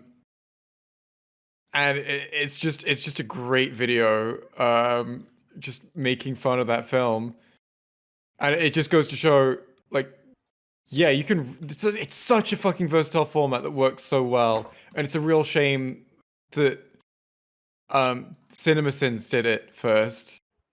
Yeah, because it's a shame he did it first. Because they've ruined it for everyone else. Now, if anyone else does it, they're a CinemaSins ripoff. Just CinemaSins. Yeah, To be fair, there's like such a subculture of doing CinemaSins ripoffs now that I guess it's fair game. Yeah, and I think it's fair game because you'll do it better than they will probably. Go with our blessing. Pitch meeting is also better than CinemaSins as a format. Well, maybe not a format, just as execution. I wish I could watch them. I can't stand their goddamn thumbnails. The thumbnails piss me off with the gigantic eyes. Faces. You just gotta, That's not hilarious. look at the thumbnails. You'll be fine.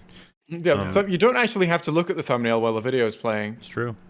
I feel it like as a protest against terrible thumbnails to not watch them. You take a principled stance against those thumbnails. Yes. Fine, Exactly. I think the thumbnails are fine. No, he's right, Jay. Oh, I see. I mean, if you say so. They do all have giant. Yeah, I'm not that much of a fan. Looking at them, it's like, they're a bit. Fringy, what's your opinion? We really need you to weigh in. Which ones? The CinemaSins thumbnails? No, the Screen Junkies ones. Oh, the pitch meeting. The pitch meeting ones, which is on Screen Rant, which is like the worst shit ever. Giant googly eyes. Yeah, I'm not a fan, really. They're barely googly eyes. why. Some of them What are about just you? like. What about you, Metal? They're like voids into a Lovecraftian dimension eyes. They're like gigantic, just so incredibly distorted that they just no longer look human. We have to get what Metal's opinion is so that we can. Sorry, so we'll know what. I was distracted the last 10 minutes. Sorry. What was happening? Wow. What's your opinion on the Punto. pitch meeting thumbnails on YouTube? I've never seen them, legitimately. Well, look at them, fool. you- Type in could pitch you look meeting at 'em? and then look at all the Yeah, thumbnails. could you look at them real quick? Pitch I'm curious meeting. what your opinion is on them, if you like them or not. What the fuck is this? Well, they're good videos. I don't I care. know. The thumbnail's atrocious. Oh well. Jay, I just want to let you know that If I would see this in the if ever we wild, need then I to buy you an recommend. island, it If I doesn't would have to be big because you're the only one on it. Damn. That's okay. If I would see this in my recommended, I wouldn't I click don't say they're on it. good. I just think they're acceptable. Like they do their job. They're fine. The Matrix Resurrections one's really bad. Matches the movie. Yeah, that's fair. But like what they're trying to achieve with the whole eye thing, it's just like some of them are fucking almost creepy because you're like, did you mean to do it that way or is it? All right. Yeah, that one's really particularly bad. I sent a link in the EFAP chat, filmschoolrejects.com. Anna Swanson, whoever that is, gave The Matrix Resurrections Movie of the Year. That's fair. There's always got to be someone, right? Yeah, there's always gonna be some. There's always got to be someone. That film is shit, guys. There was some fairly like major movie brand of some type that gave it Film of the Year as well. I don't remember what it was, but I now know. Well, some people adore it. Why? Yeah. It's weird. If you want to know how bad it is, go watch My Metal is Fortunate. You guys never actually did a video on it. I like No. it's so depressingly bad. I don't even know if it has the. We almost didn't finish it. Mahler and I were about Oof, what was it, 15, tough. 20 minutes in, and It was. I think it was about 20 or so minutes in. We were ready to bail. We were ready to say nope. I don't blame you. I watched it all alone. I was like, fuck me. I wanted to cover it on Metal is Fortunate the one day, and I was like, I need to move because I can't finish my notes in one day. Out of Germany. I need to move out of I Germany. need to move out of Germany. Also, we have 5 people in the watch together. What the fuck's that about? Yeah, what's going on? This production, man. Well, if Fucking you, shambles. I can fix that. I'll share the link with chat, and then we'll definitely get more. Maybe we could ask Trungos to join us in the watch together. The reason Oh yeah. we're checking out this video, by the way, is because, and I feel like at least one other person here has probably watched it, right? Bob Vids did the CinemaSins breakdown video that's pretty popular, and he did another one recent-ishly.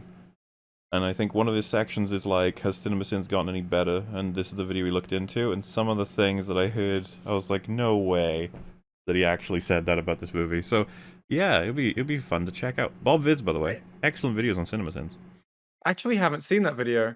You know he's one of the people who did the objectivity meme, right? Of going, this is an objective review. This film is a film. It came out in this year. That's it fine. did this. That's fine.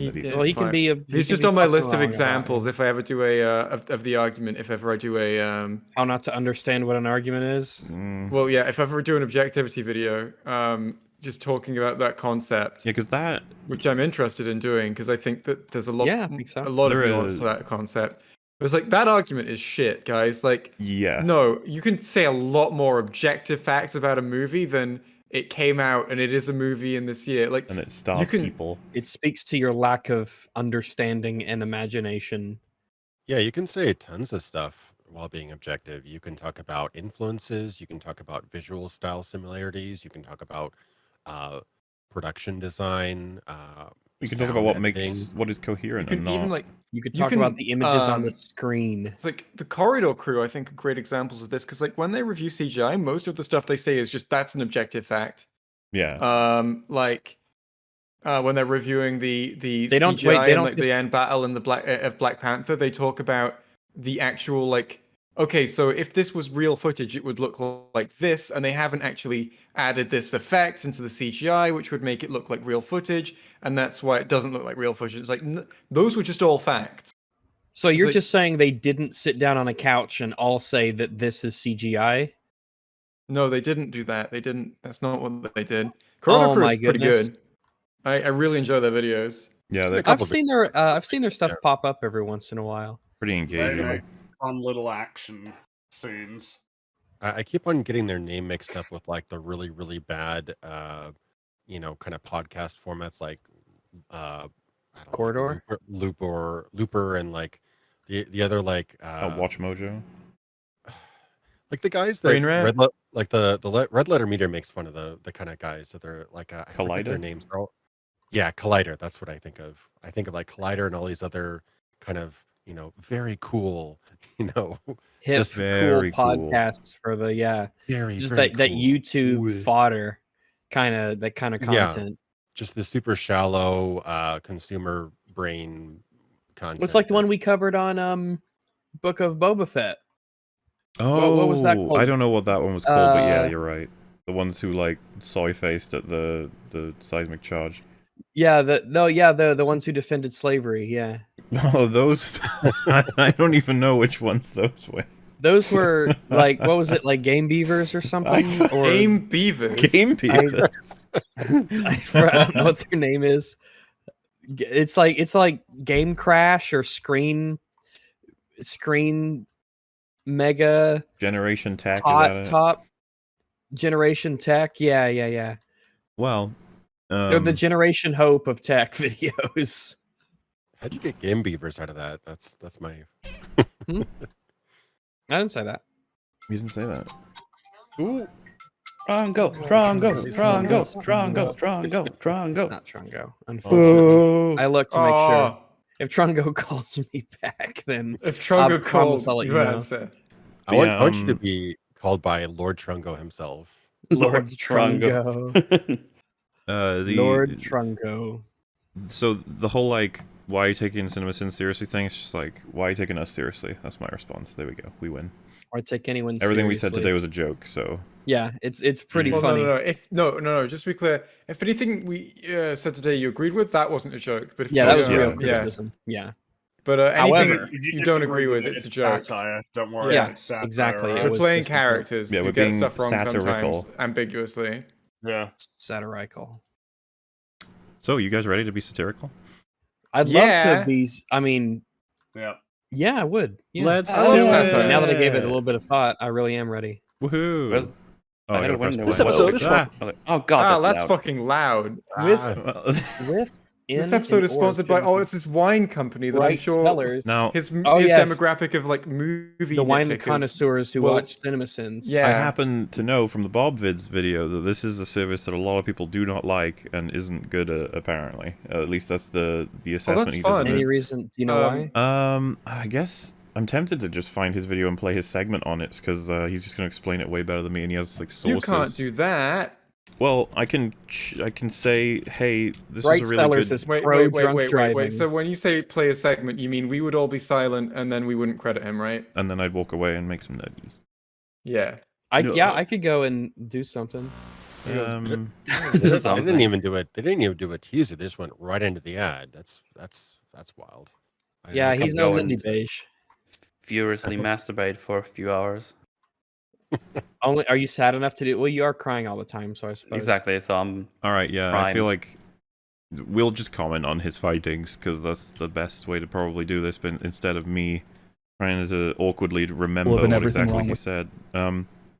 But yeah, first of all, check out Bob Vid's video on CinemaSins because my goodness, it's a riot. Yeah, that's a good one. He made a follow-up recently where I think he's talking about the problems that still exist, how they don't deal with criticism, and then how nothing has changed as a section, and so he takes on this video specifically. And so we'll just look at his section on the ad read, which begins at 7. We'll have a look at the actual one when we get there, but this was Mr. Bob's take. Let's grab a Well, recent if- example of an everything. If anyone Wrong in with chat, video. by the way, everything. I think some people are confused. No, it's not Movie Bob. No, Bob Vids is a different person. Yeah. Unfortunately, apparently Bob is some kind of common name. What? It's like a lot of people end up with it. wrong with Suicide Squad in 17 minutes or less. Yeah, they're still doing Sounds the kind of like X-Men tonal. Oh, there's a bit of a thing It does there. kind of sound like tonal. minutes or less thing after cheekily experimenting with variations of it. Everything wrong with Catwoman in meow minutes or less. No idea why they stopped making. Yeah, apparently that was like an attempt to work in with SEO or like clickbait. Literally everything that SEO? CinemaSins ever does is an attempt to optimize SEO. Yeah. There was no other aspect to their content. What is SEO? Search It's engine like the optimization. search. Mm. It's the thing that I- helps you get Just yeah, algorithm. Optimized searches. and more I- noticed. Yeah. I mean, I think that wouldn't really affect SEO. I don't think people are searching for Meow and Catwoman. I think they're more Well, the whole reason that more the like minute, the title like- engagement, really. Well, recommended and everything else. I'm trying to encompass it all into the same thing rather than specifically. Yeah, I don't think it would affect search accessibility so much as it would human title engagement, really. But I don't. Yeah, Mhm. I don't know a blanket term to cover all of that. It's You're right. like people who capitalize words seemingly at random in the titles and stuff like that. Mm. Yeah, there's actually Yeah. a proper way of doing that if you follow. There there's is. Like, yeah, and if anyone is ever confused about it, if you go to just convert case, a website, it'll do it automatically for you. I do a title capitalization. They have like the AP standard. They've got a bunch of other standards, but I personally prefer the AP standard. It's pretty. You don't love pretty it good. just randomly? That in isn't just great. in that video title, by the way, that we're seeing there, the in and the or probably shouldn't be capitalized. Yeah, you're right. I said that earlier. That's right. I'm glad you picked up on that too. Mhm. It's- Thank you. that's- I'm yeah, always it's happy to repeat a actually point that you've grammatically made, wrong. Rags. That's right. It's a good I enjoy hearing other people independently come to the same correct conclusions I have. True. This Feels good, comedy man. gold. So, you know how CinemaSins had a running gag complaining about X seconds of logos at the start of movies? This Suicide Squad video starts with 55 seconds of an ad for a wine loot crate. A wine loot crate. It'd be Okay. int- it'd be- Okay. Well, yeah. At first, you're like, okay, yeah, that sounds interesting. Okay. I That can is, see how that an is sort alcoholic of could that is enjoy sort that. of hypocritical, though, isn't it? I would love to hear what the response is because I imagine they'd be like, having fucking title intros is fine. We're just pointing No, out of as, course like, a it's thing. not. No, Jay. they wouldn't respond. They don't respond to criticism. I said they, if. They, No, and plus, but they don't. Jay, If their response to criticism, like if you genuinely got them in a conversation saying what their actual rationale is, it would be this makes more money. no, They it would be don't- that was They just don't have a satire. perception of like they genuinely don't have a perception of making their content like better. They have a concept of making their content more profitable. So if you're like that's the only level they're going to engage on, and they're like, well, this makes it more profitable, so that's why we did it. Like one is just to purely, which is fine, I guess. If it's not hurting anyone, it's fine. I just don't dress it up as anything else. Well, Well, I mean, they- they have to dress it up as other stuff, right? yeah, and 'Cause their they shitty wouldn't- work does like affect, like if they're out like mis-selling a movie's storyline. I think there's harm there to some degree. which is guess something they do for in that, most sure. of their videos. yeah. And if the complaint is just a lot of time spent before you get into the meat of a piece of entertainment, they're both on equal terms. But one having an ad, full ad before your movie or your video in this case starts is a lot more just capitalist driven and those are the cynical. those are the people who made it. This I is feel like the people who made it. The more obvious thing to point out, though, is that the ratio of seconds to content Yeah. is much Yeah. worse for It's a much 55-second ad in a And- video than 55 seconds of logos and at least for a film. with the movie, And the it's the people who logos- made it. Being Yeah, that's like, credit. Yeah. We are the Exactly. ones who spend all this fucking money to make this shitty movie. That's what I was going to Yeah. say, because like from a movie standpoint, sometimes you need like 5 production companies to get involved, from special effects to Yeah, shooting locations to more getting than different happy to studios watch involved logos. to rights Well, and stuff like- like that. Like I think there's like 3 or 4 Well, companies that all collectively own the rights to Blade Runner, for example, so they have to show every I don't single have one a of those problem with logos. accreditation. Like, I just So, don't. yeah. I'm Even totally then, fine with like, seeing Fox's logo or the logo of whatever production company was involved. It's On- really fine. Yeah, On so top it's like of that, he sends the fucking like Infinity War opening Marvel logo, which is like very clearly tone setting. It has the Oh, the yeah, that's a Thanos cool audio one. under it. That's Yep. a great one. That's like, and you couldn't really do that with anything other than logos, right? It's just Well, something yeah, has to be on Homecoming screen had while we're little tone setting with the audio before we cut in, and it's really effective. And he still No. fucking makes the 45 seconds of logos when it's like I know- just part of the film. And I'll say that logo reveals have gotten way better over the years. Like it used to be like they just cut to the clip, the music and everything of the Paramount or the, TriStar or the Universal logo or Origin or whatever it was. All of the just like as is. But over time, editors and the VFX guys got a lot better at merging it and blending it and integrating it into the movie like much the better. Matrix. Like, yeah, I think The Matrix is probably the first one to do it really, really visually well, where it fades into like the green and the code and stuff like that.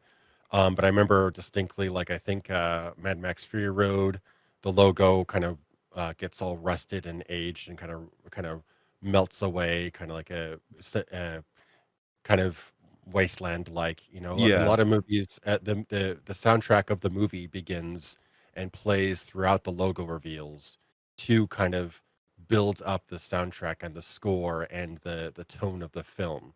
So they're way, way better embedded into the movie than they ever used to be. Yeah. And in Well, it's Infinity like, War, go ahead. Well, the Incredibles ones that he sends as well. Those are fucking awesome.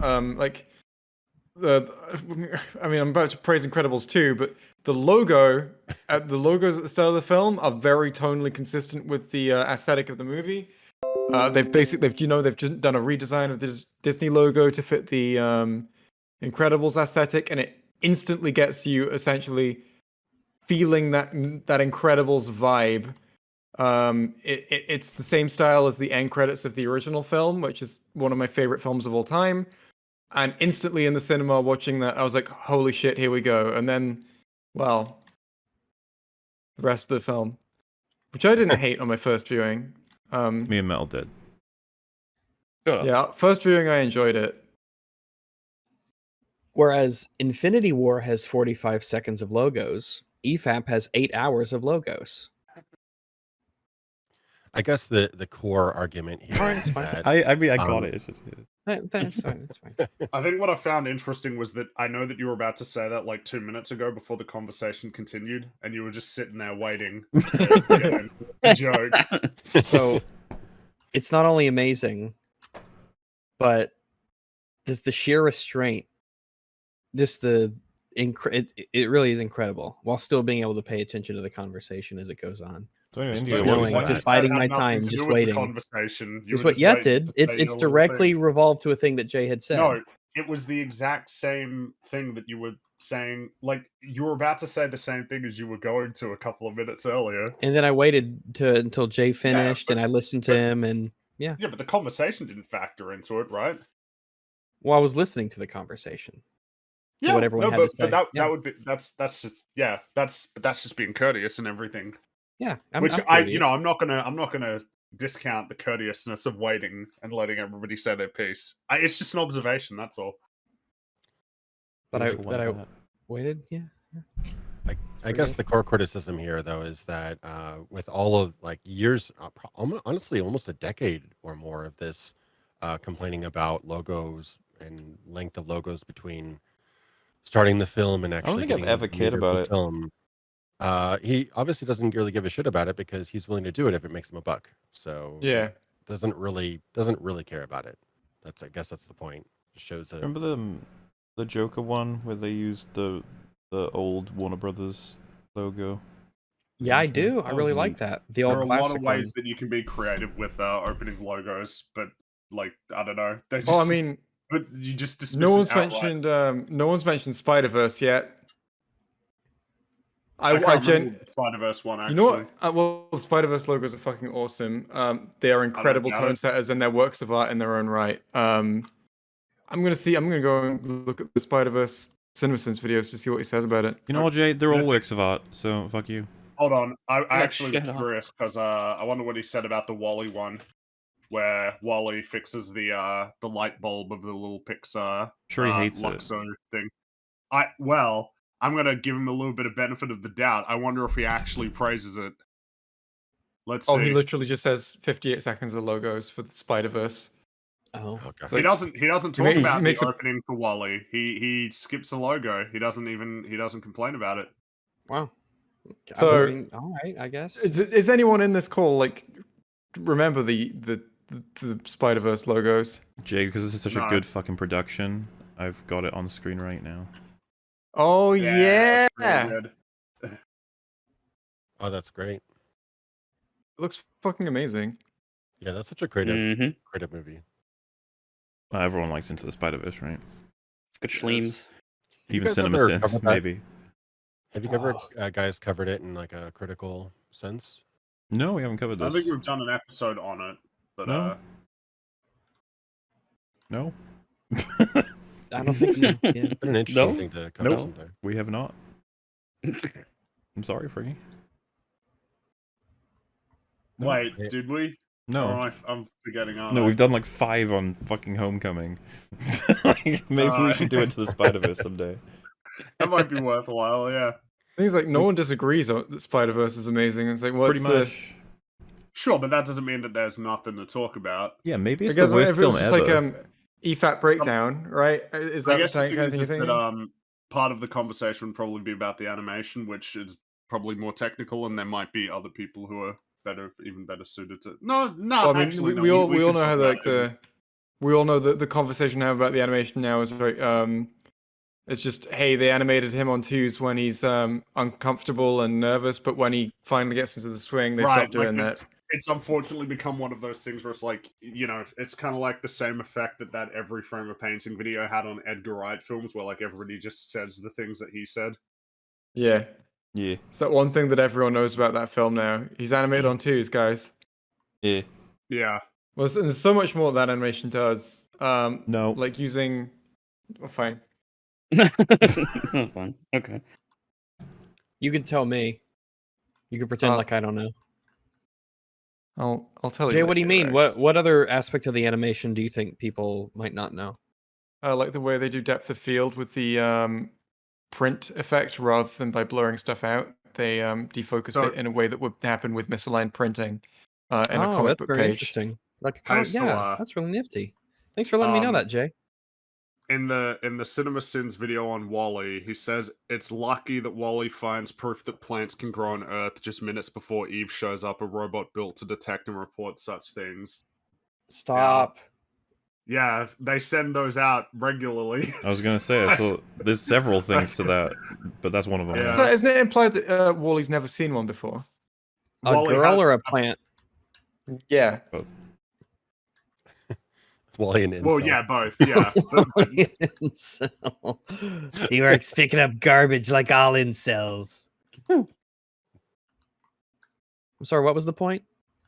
Oh, just bad. I just got arguments. lost. Like I just, I don't Okay, know. I just CinemaSins got is lost bad. talking about incels. I'm just guessing that if I watch the whole video, it's going to be frustrating, and it would just be like, "Was that satire?" That's or did you mean CinemaSins. that? Watching it will frustrate you. And we're Fringy, about to we do can- that for like the rest of the day. It's Really our job, Fringy. This is the life we've locked This is ourselves the into doing. sacrifice. The This is our sacrifice that choice. we make, yeah. We could have done anything with our lives, and here we are. Yeah. Watching CinemaSins. Jay, it sounded like you had something to say there. I forgot what it was. Oh, all right. Nice. Are Oh, we all right. going to continue with the? Well, I was gonna the say it's a things we're perfect talking about? segue, right? We're just talking about how bad CinemaSins is. Now let's see how bad CinemaSins is. Oh, yeah, it's like poetry. It rhymes. Of logos at the start of movies. This Suicide Squad video starts with 55 seconds of an ad for a wine loot crate. That's nearly Nice. a full minute shilling for a wine subscription service that, by all accounts, seems to suck ass. Reviews Yeah, 2.5 stars out of 5 is like, That's ooh. bad. You have to fuck up bad. Also, Better Business Bureau 1.4. Trust. Oh, 2.4. shit. How do you Ugh. fuck up putting wine in a box? Well, let's find out. range It's a real from shame the because wine I watched a CinemaSins video a little while back, and I saw this ad, and I was like, "Oh, that seems like a lot of fun. I could go for some wine." It's like apparently the service, what it does, You are a tell them whiner, which- Jay. You tell them which of the Nice. wines they sent you are your favorites, and they will send you more that they think you might like based on that. And you keep doing that until you find yourself your perfect wine. I was like, Jay, "Oh, what that's is your interesting." preferred kind of wine? What kind of Um, wines do you like? Like a good, really whingy, nasally wine. I don't know what you mean by that. I do. I'm going for the double meaning of wine, where it can mean like complaining in an annoying way. That's the gag. Oh, You'd think I like Rags it. would have like hit that Thanks, Rags. immediately. I thought you would have No, figured I was that so out. invested in Jay's alcohol preference that I didn't even.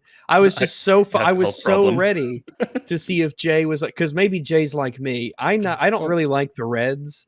I like no, the I prefer the Moscatos reds. And, oh, you do? Yeah. Oh. The thing is, I just don't know about wine. That's the thing, right? So I thought, hey, but I like it a lot. So I thought, hey, this is maybe the kind of service that would help me learn about what actual kinds of wines I prefer, rather than just being like, yeah, I'd go for some wine. Yeah, you get all of the varieties and see what you like. Yeah. Yeah, but I guess that it did not end up being that service. Although the thing that put me off first was just the price. I was like, maybe not. How much That's why I was it? didn't- Do you remember? I don't remember. It was more than I was willing to pay every month for wine. That tells me very little, but Well, I guess also there's the point of I don't plan on drinking 4 bottles of wine a month. Loser. do you? Because I guess if it's just you, I assume you're alone. Yes, yes. All right. I mean, it's just me in my apartment. And no, it's fine. I mean, I'm not I'm going to invite people over to just drink wine regularly, I guess. My God, you're an incel like Wally. Yeah. I personally I like the I don't like reds. I like Chardonnays and Moscatos. I like the fruity stuff. That's just the kind of wine that I like. So bad wine is no good, as they say. I don't like wine at all. Oh, you're going to have a little complain about it? No, I just don't wine. like it. I like wine that tastes as little like wine as possible. This review says bad wine, not a good start. Not a good start. Not a good That's start. honestly, Oh, no. they failed there. One thing you need to get right, you idiots. Would have been better if it said It wine needs to bad. be good wine, damn it, not Wine bad bad. wine. I told you. Just ask me. God damn it. Mediocre wine from a small set of winemakers that you can't Okay, we're already find. we're already any improving. It's gone info from bad on. to mediocre. That's a step up. That is technically, yeah. Yeah. I rated By the one end of this wine. review, it'll be great. Gee, I rated one wine undrinkable, Well, and now they it- sent wait, another wait. bottle from same winery. It's gone really far down now. Bad to mediocre to undrinkable. No, that's just Undrinkable. one bottle though, right? So maybe the average is assume, out yeah. to bad or mediocre, and then they Mm. just had this one undrinkable bottle that I guess they got sent again. This Well- has been a roller coaster of a review in Yeah. only 2 sentences and a blur in the Oh, title. we're I reviewing guess, the but review now. Oh my god, can we like in terms of the EFAP Mini, EFAP movies, EFAP gaming, can the new kind of EFAP maybe like with maybe a nice yellow cover? Can that be EFAP wine reviews? are we just reviewing reviews? Oh yeah. Sorry, EFAP wine reviews. We could review yeah, things okay. we have absolutely no knowledge in whatsoever. That would actually be really fun. I would enjoy doing that. We just like have a people stream, send just- in reviews from all over the world. Yeah, of like different fun Mechanical things. equipment and The rule is that we have to carpentry give our take. tools. We have to give our genuine take on whether or not we think that this sounds reasonable or not. Yeah, Um, and you could have Drinker on. He'd be perfect. Yeah, like Why electrician wouldn't and we be plumber's genuine, equipment. Jay? Why would we joke on something so important?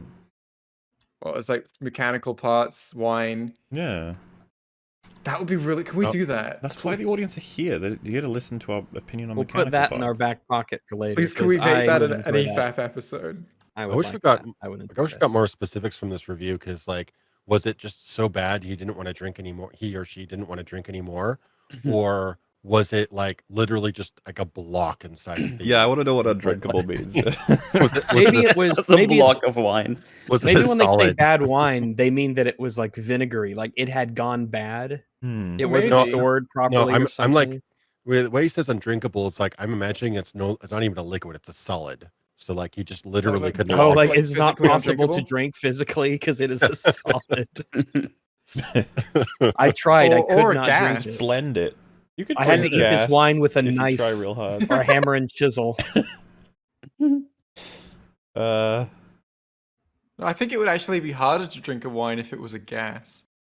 You could suck it in. I mean, Yeah, it would yeah, be but great. That's true. You could breathe it You wouldn't in. be drinking it, Yeah, though, but you'd be that's not It true. would be- You don't drink the fucking air. You could. Well, air is a fluid.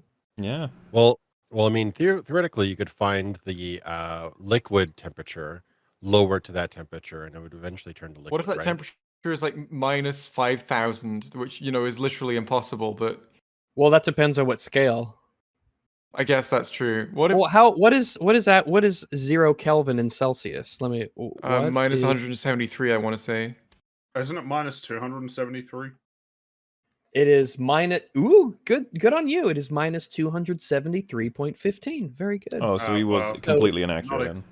So minus. So it was wrong, but very Yeah, close, but- Fringy. Very good. Very close Minus- to the right answer is the wrong answer, though.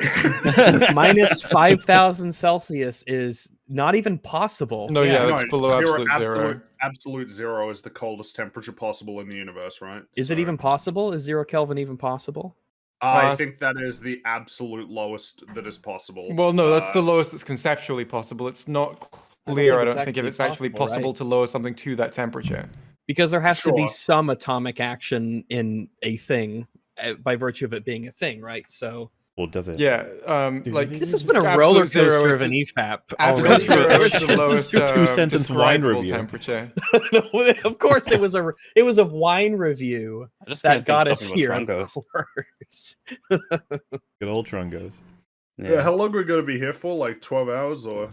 Yes, Probably. at this rate, Well, if it's yeah, a we short will be one, here yeah. for 12 hours. Oh my god.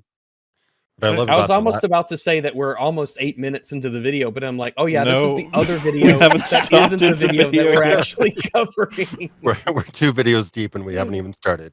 We're like, ooh, we're like a fourth of the way through. This is a third of the way through. This is All right, great. well, let's see about this wine. Well, The- no, the Rack last- hasn't finished reading it yet. Jeez, hold your horses. Well, I rated one wine undrinkable, and they sent another bottle from same winery. You can do better buying $20 bottles locally. Oh boy. What I love about that last line is it's missing like a word or an S or something. So I imagine Bottles. he's like Russian. So it's like you can do better buying You $20 can do bottle Buying locally. $20 Yeah. bottle locally. He's Maybe they are a better Russian local. person made this review. Bad wine. Bad was not wine. good.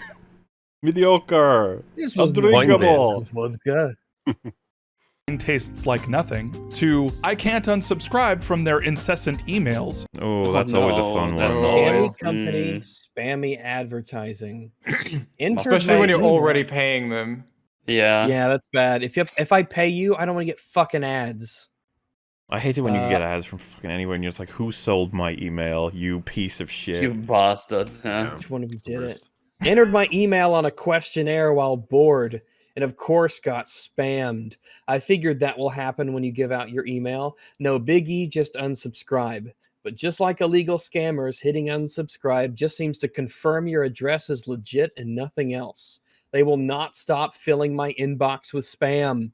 From the reviews, and frankly the business model in general, I can tell this is also how they react to cancellations from their services. Stay far away. Oh, that's good.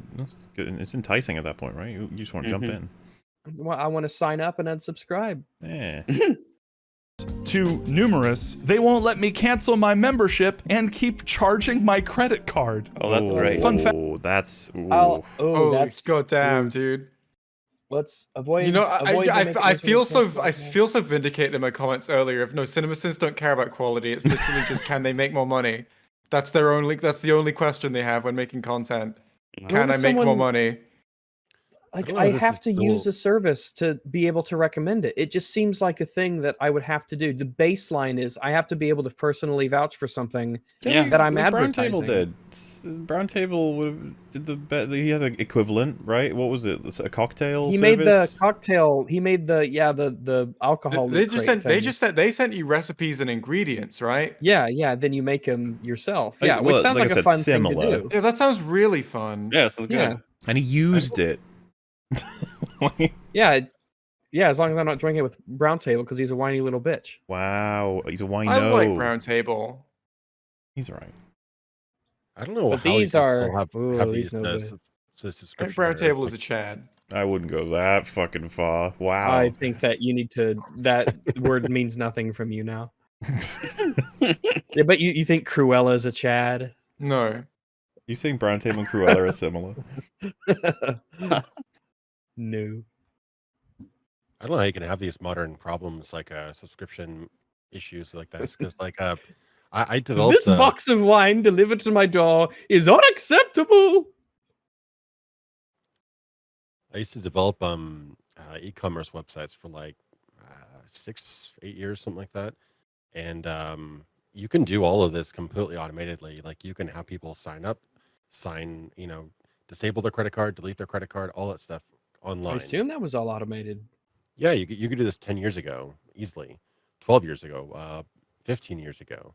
So I don't know why they still have these manual lock-on things. Like I know for a while, you can back me up if you've ever had to do this. For a while, Xbox used to do this where you had to put in your credit card to be able to have Xbox Live Gold. But to disable Xbox Live Gold, you had to call in. You couldn't remove your subscription. You could only subscribe digitally, but you couldn't remove your subscription digitally. They changed that, luckily. But have you ever had to do that? I don't think I have. Yeah, this was a while ago. This is probably like 2010 or so. But yeah, I remember that was a real sneaky move because people. I think I was on the phone waiting for like 40 minutes one time, just to unsubscribe. Like they make it easy to sign up, difficult to shut down your account basically, because they know that's going to break some people and people are just going to stay subscribed because it's so much of a hassle. It's pretty nasty technique. In fact, if a subscription service forces you to enter your credit card info for a free trial, that means part of their business model relies on you accidentally forgetting you've subscribed and hoping you won't ask for a refund. Yeah. Yep. 100%.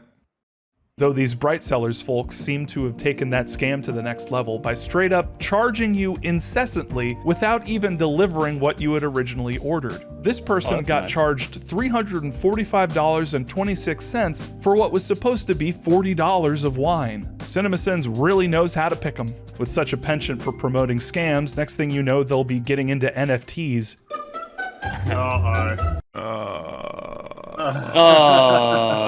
Wait, what are we doing no. Oh. God damn it. In fairness, Apparently CinemaSins they eventually decided decided against getting an FSC after doing research they arguably should have done in the first place. Okay. All right. Wait, they had a standard? Apparently, which didn't make any sense to me, but okay, like that they would do that. But they did that. But there you go. That's the coverage for the wine shit. Well, let's dive in then. Yeah, we're going back. We're going back. Back over to the original. This episode is sponsored by Bright Cellars. Bright Cellars is a monthly wine Oh subscription. yeah, of course. If you want to see the rest of that video, it's by Bob Vids. One word. I'm really excited to see this wine ad now that we know. Yeah. The dark underbelly of Let's see how incredible he sells it to be. Box that helps people discover wines that they Who will knows love. what This is skeletons the right they have time in of their year to have cellar. some extra wine on hand, Nice. hosting people that's for the stock holidays, footage. visiting Oh, friends yeah. and family, and of course, gift giving. Take That's the how Bright you know it's Cellars quiz. bullshit. You know, it's just how you do you just know it's know it's bullshit. What? Because of Dude, stock gift footage? giving, like, What? Well, if you get an ad and it's all stock footage, and there's no personal, like the person isn't doing anything with he doesn't it. ever appear on camera. So like it Well, does even make sense just- to me that like that would. Even photos of the one that he got, because you even if you weren't there personally, like here's a picture of the ones that I used, and this was my favorite, and that sort of thing. Because you don't have to personally appear in it if you don't want to be in it. I mean, I But- know I've seen one of these before, and I know that he does say that he has like his favorite wines that they sent him. oh, let's see. You know, Oh, like when let's see people what Has say he that, tried to who their favorite Raid unsubscribe? Shadow Legends champion is. character is. Uh, Well, he yeah. probably gets the service for free, right? I probably, yeah. They're like, yeah, I mean, yeah, for him, I wouldn't be surprised at all if they're like, yeah, we'll just give you a free subscription because we'll make way more subscriptions through you to where it's worth it. Because like the questionnaire, the questionnaire that this wine thing does seems like it would be really cool to choose like a nice bottle of wine, but God, I'm disappointed that they suck. Reese's and Snickers should be capitalized, right? I guess yes. it's one of those things that doesn't do capital letters because it's Yeah, look at them all, cool. they're all lowercase. Or look, I'm fucking this- E.E. Cummings up in this bitch. Is this a website been designed by Julia Cudney? Because she eats lots of chocolate? No, about the capitalization. Oh, yeah. I'm sorry. Went right to somewhere else there. Is, and the algorithm will match you with wines that you will love and you will be proud to serve or bring to your next festivity. Once you've tried your wines, you should Bring go to into your your account next and rate them. festivity. This helps the algorithm Sorry. know what you did and didn't like about your recent order so that your next box of wines can be even better. I recently tried Obscura Petite Syrah, a full-bodied, there it is. richly flavored wine There with it is. hints of blackberry jam and ripe plum. I loved it. Bright Cellars' Delight Guarantee means if you don't love a bottle that you receive, they will send you a replacement in your next box. I really love it. Wait. So the guarantee is that if you don't like a wine, then next time they'll give you one that you like. Hopefully. That doesn't seem Next exploitable. month, hopefully they'll give you one as long as you maintain your subscription. Or Well, I was going Do to say, like, they- do you keep paying at that point, or do they? do I have to? Yeah, if it's a guarantee, usually it means you don't have to pay, right? Like 30-day money back guarantee or So, something. a lot of people in chat pointing out one of the wines is called a nihilist wine. Nihilist wine. A nihilist wine. What does that mean? I'm so cynical that I don't think they even tried the wine. I think they just took the ad deal. Well, I What do you mean, think? well, okay. So I think the company would probably offer him free wine for this deal. At which He point may as I well. imagine that he said yes. Like, And then you may I as would- well, right? You just drink a bit of it at least, and Yeah. be like, right, yeah, this is fine, I guess. I'm if it was like, hey, pay, you have to pay for our service, and then to try it. So I don't feel he would have done it then. But when but it's like, what if, hey, here's some free wine. but what if he saw the ad deal, saw the numbers, and then he saw the reviews and like, oh, I'm not gonna try that shit. I don't think he saw the reviews. Or if he did, No, I don't think that would have put him off. that's true. That's kind of what I was leaning into. Is like maybe he did see the reviews, but that's sweet. I mean, look at all the people who take the Raid Shadow Legends. You know, it's like, Yeah. do they really Yeah. think they're promoting a quality product that definitely isn't a Skinner box gambling machine in disguise that's designed to siphon all your money out of you? It's like dopamine dopamine money farm. Which we all love. Love Yeah. that. I've gotten so many Raid Shadow offers. I'm like, Yeah. Oh no. yeah, I had that. to tell them to stop emailing multiple times. They even I've like never acknowledge told them to fun stop fact. emailing me because I'm curious how much money they offer because it changes. It doesn't seem to be based on any kind of system. And I told the story not too long ago about they offered 700, and then I told them to give me like 23 million Vietnamese dongs. And so then they said that they negotiated up to $1,000 instantly. Yeah. So it's interesting to just sort of see what they would be willing to pay. But didn't you do that during an EFAP? It was Pretty during, sure yeah, you that's did. right. It Yeah. was. I think it was during a catch up. Yeah. Yeah. Oh fuck! What were you gonna say? Are you having a fringy moment? I'm having a fringy It's moment. gone. Shit. And Ew. it's gone. And it's gone. He's out of there. Oh yeah, fun fact is that when if you are, emailed out of the blue and it's got a little thing at the bottom saying, do not share the contents of this email, that's in no way binding. You can just do it if you want. Yeah, Mhm. no NDA, no binding. Unless you sign something, you don't have to. No, if someone's emailed you, you can say if I that just that's sign happened. on a napkin and hand it to them, that doesn't mean anything either. No, that doesn't mean anything. Yeah. That's well, unless there's a contract printed on the napkin. I wonder Yeah. if there has to be a can a contract be put onto anything? I imagine so. So why is it written on a leaf? Well, because I think Simpsons there's a movie point in reference for you there. Better Call Saul. He writes a contract on a toilet paper because he's rushing or something like that. That's funny. But yeah, I That like is the idea fun. that that's something you can do. That's funny. Is recyclable and plastic free. CinemaSins fans get 60% off their first 4-bottle box. Whoa. That's just $38 for 4 bottles. Go to brightsellers.com. Which is that's fine based off what the wine is. $38 for 4 bottles isn't It's fine. fine. Pretty Yeah, good, I guess. wine not isn't sold on actually the expensive at all. enthusiasm. Just yeah. I'm really not sold on the enthusiasm. Wow, 38 bucks. Whoa! Wow! Of Hey! wine. Woo! I That's think 60% off. as well. I just imagine he's like the only person in the world who really likes that product for realsies. And it's like, why does everybody hate this? This is great. This is the only reason I can get through life. And it's like, yeah, oh no. Okay, keep it light. Are you here for a CinemaSins video? Then you'll need this wine You're gonna get the drink. nihilist That's what wine. it's called. The bad taste wine. CinemaSins to get started. The link is in the video description. Hey. Whoa, here we Oh, go. wow. Ooh, I haven't seen I this like new that one. fancy Neither do logo. I. Everything spoilers wrong, though. With I was the gonna say Suicide I've never Squad. liked this.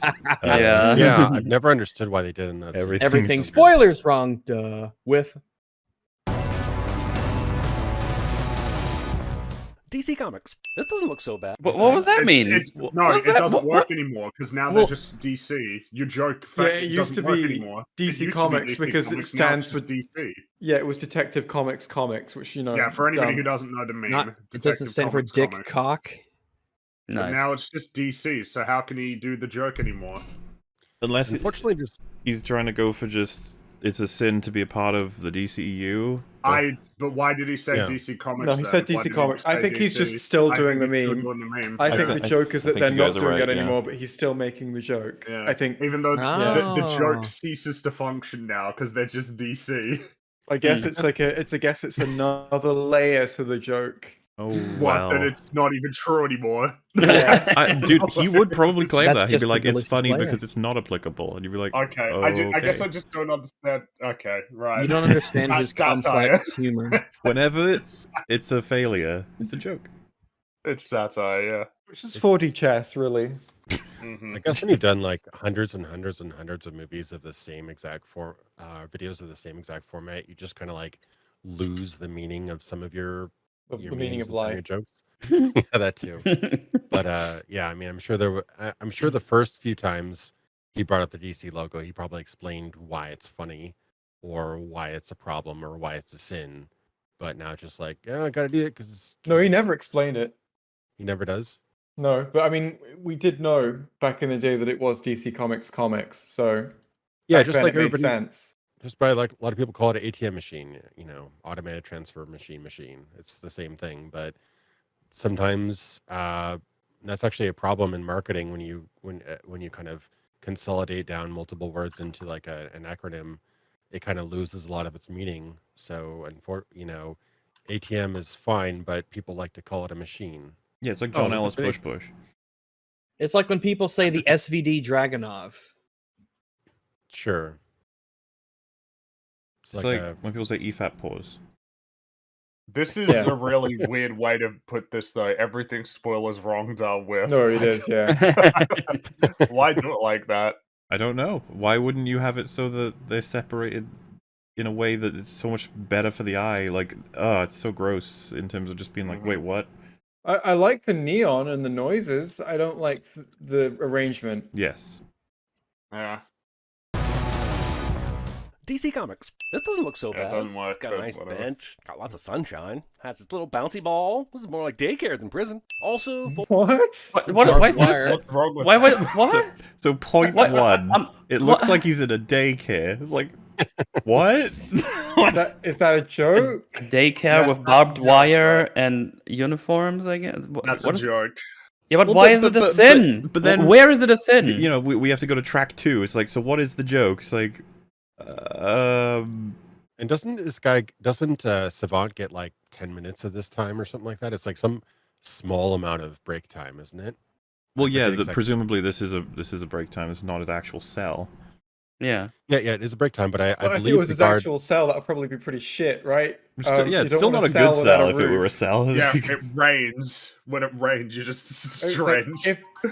if he could go out here whenever he wanted, but he had an indoor part of his cell, I guess that'd be cool for him. Well, still help though, Jay. You're the expert. What's the joke?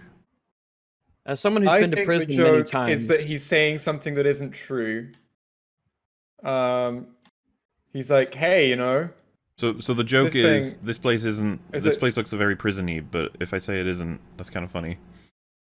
well, I mean, I could imagine myself saying this to you, like being deliberately unreasonable for like just doing Wumbo speak, right? Uh-huh. It's like, I can imagine you saying it to me as well. I was like, fucking, hey, he's complaining about being in prison, but he's got a ball. You should, So it's more what's the he complaining delivery about? that we're having an issue with then, because the I joke guess, yeah. I mean, theoretically he might be able delivers to work. everything pretty flat. Mm-hmm. Rags, you were But saying about going to prison? that's the joke I'm interpreting out of it. well, I assumed that Jay was going to be our expert here because he's been to prison many times. Yeah, I have. True. I've killed 7 men bad. That's Jay it. is Nice Jay is bench. what we call hard. right now. Yep. No. Lots of sunshine. It's Has 'cause its we little started talking bouncy about ball. daycares. It's more like What do you daycare mean? than prison. Also, Folsom Prison 'Cause Blues of is playing, and the CinemaSins. ball bouncing Oh. is super close to being on the beat of the song, but it's just off enough that it's driving me crazy. Michael Rooker appears in a James Alright. Gunn film cliche. Okay. Opening your Okay. Wait, is it? Well, so and you're So just being is there something wrong with that? brass I guess he tacks does use- honesty. The that a Sid is sin? Michael Rooker turns up in James Gunn stuff. It's like, okay. That's I a assume he great, that's does a great this- comment. Thank you for contributing. I assume he does this with Johnny Depp and Tim Burton films. Yeah, he probably does Or it with Samuel yeah, Jackson probably. and Quentin Tarantino? Nathan. Or just any number of frequent collaborations? Yeah, who's the other one? Oh well, Sean Gunn, I guess you could even point out. Yeah. Your movie with gratuitous avicide. Prison cafeteria ran out of apples? Cool hero. Sorry, what was that? Oh, it's this running joke of someone Crazy. eats an Michael apple to Rooker. show they're an asshole. It was like a trope for a while, and Yeah, I now remember that one. he's Here's pointing a James it Gunn out. film cliche. Opening your movie. So now he's pointing out this guy isn't eating an apple. So it's like, what? Why isn't he eating an apple? He's an asshole.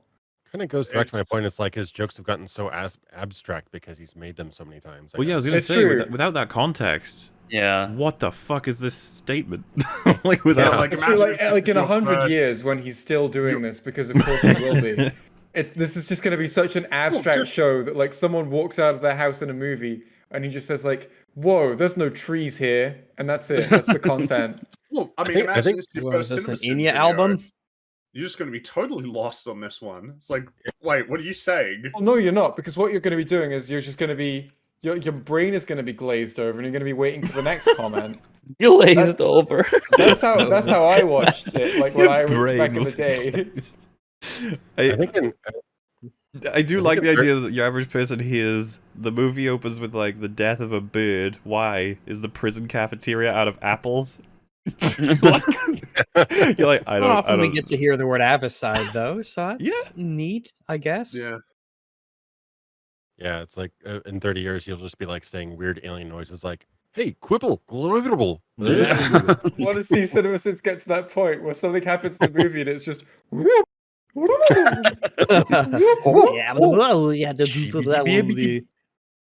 sound like a sim. No, I would unironically like that would be an improvement. It would, yeah. There would be less lies per minute.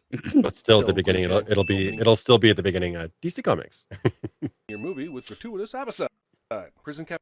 He did blur out the neck of the bird. He blurred out the neck. Oh, Someone in chat said that, and I was like, really? Oh my god, he did. This is just like who did the blur on the CinemaWins, wasn't it? The CinemaWins. He blurred out the Joker when He De Niro. He blurred out the blood splat, but not the bullet wound. Yeah, I was about to say though. Look, he's done the same mistake here. He blurred out the neck, but he didn't blur out the blood on the wall there. See? It's the same mistake. Also, it's okay if a bird dies, I guess. Like I in guess this aspect. I guess he's just trying real hard not to get demonetized. Yeah, YouTube. Yeah, I think people are just so Paranoid. paranoid about the bots, I guess you can say. That they pick out like, oh, is that Well, red? That's blood. Is Yeah, one I had of to the stop things saying that the you have to N-word. tick on the little thing that says when you declare monetization. When No you declare birds what's on your harmed. video for monetization, one of them might be animals, right? I could see that being a thing, maybe, yeah. Or like Yeah. just gore in general. It's like it says blood, and he's like, "Well, I'm not sure if that applies to animals or not, so I'm just going to blur out the animal blood." So how does those rules apply to like many video games that people play and put videos up for? Oh, and there's one. There is a category for video game footage. Oh, Yeah, okay. yeah. And if you say it's just like violent video game footage, that's one of the ad friendly categories. As long as you just state that up front, I guess. Have you not read the full monetization declaration, Fringy? Wow. Calls himself a YouTuber. Yeah. I get the idea that even though he's Jeremy or whatever it is, still presents it as like his show. I get the idea there's probably a fairly big team behind his channel now. Oh yeah, there is. And so the idea is like they have to do everything they can to make it all squeaky clean, YouTube friendly, whatever. And that's why they have the editor go in and blur things that maybe get a little bit iffy on the YouTube side. So it's all very much kind of corporatized, even though he still tries to present it as just him. I doubt he even writes anymore. Do you think he even writes these anymore? I don't know. He just narrates it. Is that all it is? It's like It might be. G4 TV and stuff when they do the reviews, like the presenter and the person who wrote it are not the same person, and you're wondering Well, I mean, I what. feel like the obvious immediate example is late night talk show hosts don't write all their material. They got a whole team working with them.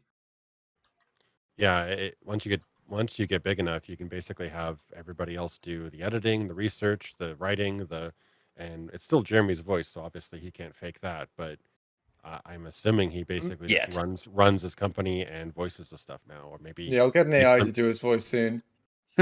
Yeah, you probably could. By now. I mean, I was about to say, have you heard how good some of them can be for just the average person now? You can like, if you get enough words, I don't know how many it is. It could be like 100 to 1,000 or whatever. You can put them into a thingy, and then it can deliver sentences that sound like you can tell it's a bot, but at the same time you're like, that sounds pretty good. Actually. Oh fuck! They had an online It's like Jordan scary technology. They had an online Jordan Peterson emulator. I remember that. Yeah. Oh yeah. I remember when that happened. Yeah, and it sounded just like him, and he like took it. He had it taken down or something. Yeah, and it was interesting because enough of his dialogue was online without any like accompaniment or music or anything like that, and he has an interesting kind of way of speaking. And, Yeah, it sounds like Kermit the Frog. emphasis, and so it kind of worked. It wasn't too weird, Yeah. You could probably definitely do it for somebody like Joe Rogan, who's just had hundreds of Another thing, thousands if of hours. you can just keep plugging in more and more examples, the AI would get really good at it, I imagine. Oh yeah. Apples? Cool hero walk shot, but why is giant American flag? This may be an aircraft takeoff Why zone, but is it's still American a fucking flag? prison. For-profit prisons in the U.S. do not wastefully spend any money, let alone on something as stupid as an American... Okay, having an American flag, I think the contention would be why is it so huge, not why is there an American flag. Yeah, I think there would be there are American flags everywhere in America. What he's asking? Well, but is something as stupid as American... Oh, sorry, he says as big as a football field. All right, fair enough. But I don't really have anything for why there's a giant American flag. I don't know if you guys do. You know what's bothering me more than it being there is the fact that the blue box with the stars in it is slightly misaligned vertically with the stripe. I can see it. Well, thanks for that. Yeah, this flag needs to be green. That's something on football field size. There's actually a car dealership down the street from where I am that has a gigantic flag that's actually hanging, and it's you don't realize how big it is until you realize that you're driving and you're like a mile away from it. So it's probably about that size. So that's something Are the stars properly aligned with the stripes? I haven't looked at it that closely. No. Yeah, we get car dealerships around here too, and they got big flags, big flags. Yeah. I think so. Like, all you need to square this away in your head is just it's Belle Reve, right? Is the prison just like they just have a giant American flag, I guess. Obviously, it's more symbolic than narratively relevant, but at the same time, it's like, can you justify it narratively? It's like, fucking, I don't think so. It's just something they have, I guess. It's like, well, it's not plot relevant. It's for the shot, I guess, which makes it less damaging. But I mean, I guess it is still. Yeah, I guess you know what? Fair nitpick, right? I think so. Sure, but it is a nitpick. Yeah. Like, yeah. I just don't care. No, nobody would care. It would just be like, fine. So, and we agree with it, so it's not a joke. There we go. It's true. Yeah. He's being very serial. Flag as big as a football field. Casting your brother. That flag isn't as big as a football field, but yeah, I made that point earlier. I assume that's the joke component of the accurate criticism. Casting your brother as a weasel, I guess. No, casting your brother as the weasel. Mm-hmm. Yeah. Which is a big win. That's a big win, not a sin. You're right. That is a big win. That's a win, not a sin. I wish I could be a big weasel one day. Yeah. Turn it around. No. Yeah. Put it in there. Now you're safe. When the mutated weasel has a better understanding of how seatbelts work, you don't know that someone didn't do that with the thing for him. Maybe it was Nathan Fillion that strapped him in. Help to put his little seatbelt in. You okay, weasel?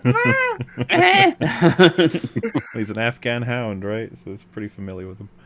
You really start to question your value on any team, let alone one that may depend on you in life and death situations. Also, discount Nathan Fillion. Oh! Wait, so is that like an actual point then? He's like, man, if you can't wear a seatbelt... If you can't figure out how seatbelt works, then you can't survive in combat. Okay.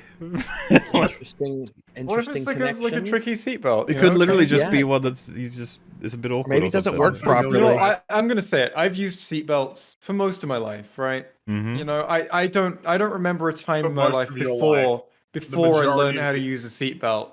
And the majority of the hours of your life have been in seatbelt. It's the experience I go through. Like I used I'm in to a go through seatbelt more, right now. Like, yeah, I got one for me too. Semi-regularly, right? I put on a seatbelt. And sometimes I struggle to find a little hole to put it into or get it in the right way around because they all work differently, you know? It's not something you can learn. I have to wear in the same way that, like, you don't know, like, if you go into someone like else's shower, you don't by default know exactly what all the fucking dials and shit do. Yeah, it's true. Oh, yeah. Or when you're in a hotel, how does this... Dude, Jay, have you ever been in a hotel where they have the way that you switch between the faucet and the shower head is there's a little ring underneath the faucet head's like the spout, and you have to pull it down? Maybe. I honestly, I'm not sure. I didn't keep a note of it if I was. All right. I think you would remember this because when we, like the last family vacation or whatever, we had stopped like halfway at a hotel and no one could figure out how to make the showers work because it was this weird kind of thing that you had to pull on the faucet that didn't look like a thing you had to pull to get it to. It was a nightmare. No one could figure it out. We are smart people and we could not figure it out. But I share. You're smart. It sounds like you got outsmarted by a faucet. No, Oh, we were. This thing was an Well, awful. you know what that unintuitive sounds design like? that You know what made that no sounds like? That sense. sounds like that you are not prepared for combat Jay- situations. If you can't turn on a faucet, I'm not prepared Jay, for don't call it combat a faucet. situations. Call it a tap, okay? A A tap. t- a Well, we tap- call honestly, we a call faucet is a taps better the- word to me. Because we I call the prefer it. tap. We call taps the sink. A sink has a tap, but but a bath has a faucet. Shat. A shat. That's the room where we shat. However, ew. it's a faucet in the bath, a tap on the sink. So that's how we generally refer to it here. I call Hmm. them In both American faucets. land. I think of tap as like beer on tap personally. But Yes, a beer. Yep, a beer is on tap as well. You don't. If you have a beer on faucet, then you're thirsty. Mahler, I guess you are the person here who spends the least time in seatbelts because you don't know how to drive. That's where you're wrong. I also don't know Rags. how to drive. When we watch Oh, the really? Book of Boba Fett, I have to strap myself in because I try to escape semi-regularly. Because it's I so like the exciting. idea. Let me go, Yeah, please. Or trying to get out, like yeah. Oh. You see, I assumed it's because- trying to escape. Yeah, I assumed it was because it was so exciting, and you were strapped Well- in like a roller coaster. It's crazy because like people are like, oh, thanks you and Fringy for doing the editing. It's like you have no idea how difficult it is to edit out all my screams. Like they are really obstructive. It can be real tough. Like you got to do a lot of trickery to get that to work. Yeah. You have to put his screams on their own audio track and just delete them. Yeah. Speaking of which, we have to record a separate audio track for you now because if it's on the rest of the file, it just it covers up too much of the rest of the commentary. Whenever you're not speaking, you're just screaming, and we need to get our commentary heard. So it's not good.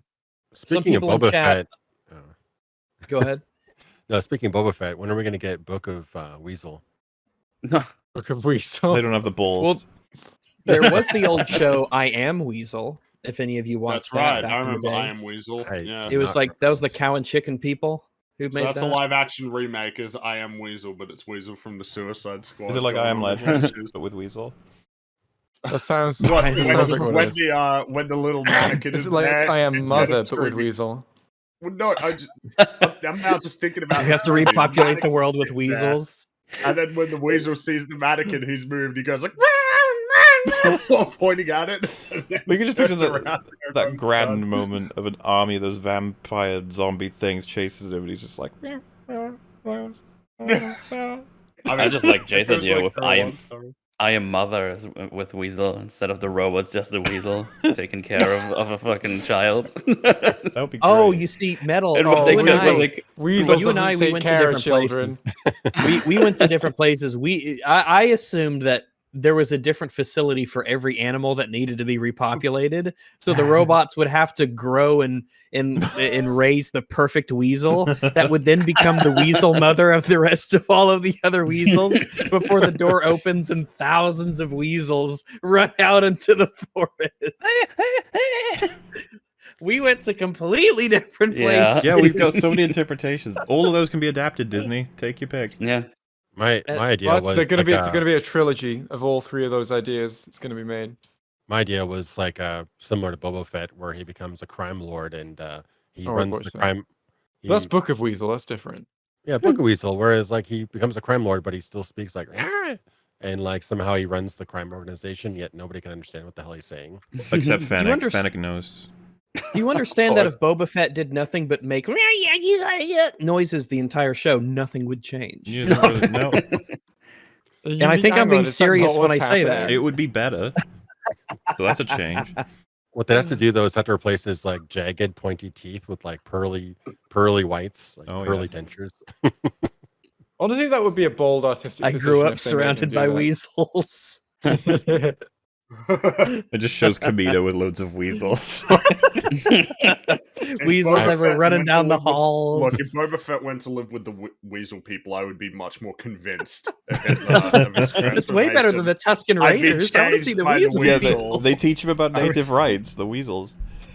They try to raise These the gun lines- train. These the lines are long for the weasels weasels. jumping. Oh, the gun train. The weasels. The weasels have lived in these sands for 1,000 generations. The weasels Yeah. lay ancestral claim to the Dune Sea. You owe we need the protection lot. money to the weasels. We need the line that's like, weasels, huh? I grew up in a We planet are. full of weasels. Surrounded by Protecting money weasels. for the weasels. Can you imagine the weasels coming around to like all of the little laundromats, just like, and it's like, wait, what's The weasels are one party. That The weasel party. incredibly emotional scene where Boba's walking through a field of dead weasels because he's like, Just piles and piles of weasels? Yeah.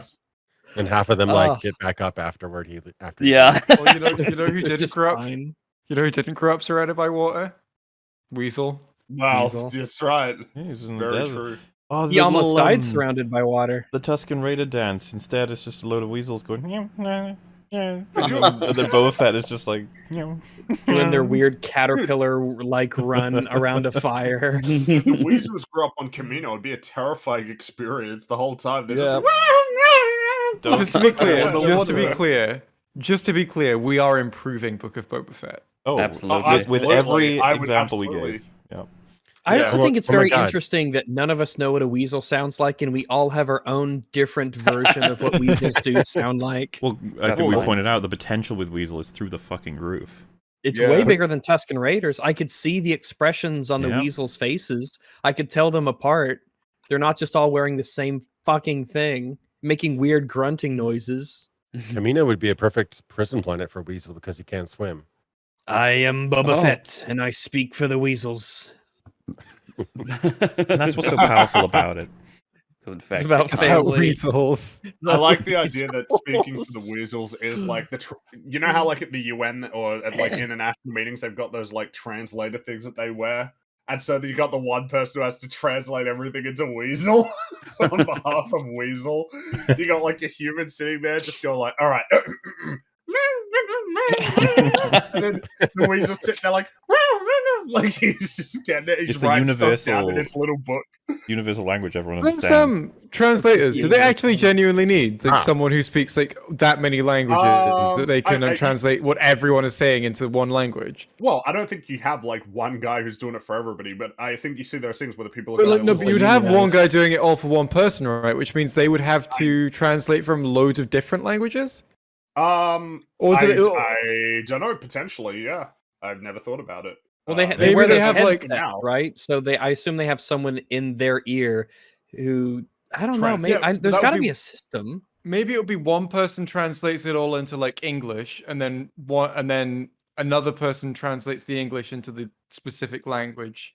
Or I don't know. alternatively, it could just be that you have like I don't know. I don't know. I've never thought about Wouldn't it. it be I rude- should- as a translator in that situation? You have a lot of power to fuck with people. You really do have a do. You lot could of power, shape the but, like, world. Yeah. Could you, if you just did it for a laugh, like you just Well, there was translate- that news. There was that news story not too long ago about that one guy who just bullshitted his way Oh, through yeah. sign language. Remember Yeah, that? yeah. There's been plenty of examples. Oh of, yeah, there's loads of those. Yep. And that's Wasn't it fun. for, like, a- One of them tried to famous justify it as politician? he was schizophrenic and hallucinating wildly. That would be that's certain. Imagine it was true. He's like, how do you can't explain that to anybody, they'll believe you. It's not gonna happen. The recent one that comes up, there was one that at the Nelson Mandela Memorial, and the guy was just doing fake sign language. There was a Tampa police spokesperson. So that Apparently, one. they had someone who's just doing fake sign language. This is Oh, a thing no. people do. Why do they did not you think- what? Do they not think that it's something people actually speak, and they could just do they think it's made up anyway? Yep. It's really weird to me. This is the one of those. This is the one thing that keeps happening. So there They are can't loads of keep systems that could be exploited that don't. Like a lot of the time, right? A lot of things that people could fuck with, they just it just doesn't really happen. But fake sign language—that's a fucking epidemic for some reason. People just keep going to do that. Because it's funny, Jay. It's like an interpreter could be caught. You just People- pull up and Google. People just Translate. hate the idea of the deaf understanding things. They know too much. Well, it's a great Yeah, easy. this- It's a pretty easy thing. Maybe to maybe fix, they're and- all plants set there by the subtitle industry. According to ebony.com, I go there often. It is this. So the person who did it with the Tampa Bay Police Department, Daryl Roberts, she had been convicted of fraud on several occasions. Damn. And I like when the news article says things like, and while she damn sure couldn't properly play the part of a translator, she made sure to look it. This is why I come to ebony.com. Oh yeah. Good site. Good site. Like Punto. Also, discount Nathan Philly. Holy shit. What does Savant do again? It's Brian. Why is it a sin? Is that another running gag? It's just he just made a joke and he has to run the dinger after he makes the joke. Those are the rules. I think you mean he has to run the dinger after he says anything. Yeah, well, Run my dinger. Because it's like, oh, discount Nathan Philly. Oh, it's the actual one. Sin. Yeah, that'd have been funny. Yeah, that's when you don't have a sin. When you're like, oh, never mind then, and you don't put the sin. Yeah. That's what you'd assume you'd do. Yeah, he used to reverse a sin for that. It's like, oh wait, it is him. Zrink. Wow, you thought this meme was good enough to post, Metal? It was. Let me see this shit metal meme. Hey, Dude, both of these these are great. thank you. Oh, that's a good meme. I mean, I like didn't the make second them, one. but thank you. The first one's good, and the second one is good. They're both good. I appreciate They're the both first great. one because Arnold Schwarzenegger, Mr. Freeze is in it, who is the greatest adaptation of Mr. Freeze. I don't think anybody would disagree with that. I think someone on my server the other day posted an extremely high quality GIF of Arnold Schwarzenegger as Mr. Freeze, like saying one of his puns. And it was like 60 frames a second and super HD. I was thoroughly impressed with the quality of this GIF. Mm-hmm. And it was not at all squandered on this incredible character. You think it might have been an animated PNG? I think he's. I don't. Didn't he influence like he's like part of the reasons why Lord of the Rings has such a great character writing? I think Mr. Freeze is. course. Jackson did a lot of influence from his portrayal. It's pretty cool, as he Didn't, would say. Cool. Didn't Saruman say something like, "Hey guys, chill," before he struck? Yeah, which Khazad-dûm and caused to be the avalanche? fair, we're at the point where I consider that a little bit stolen. Peter Jackson gets a lot of credit, where I think it should go to Arnold Schwarzenegger's Mr. Freeze. I'm just glad that we're clear on that. Also, discount Nathan Philly. Holy shit.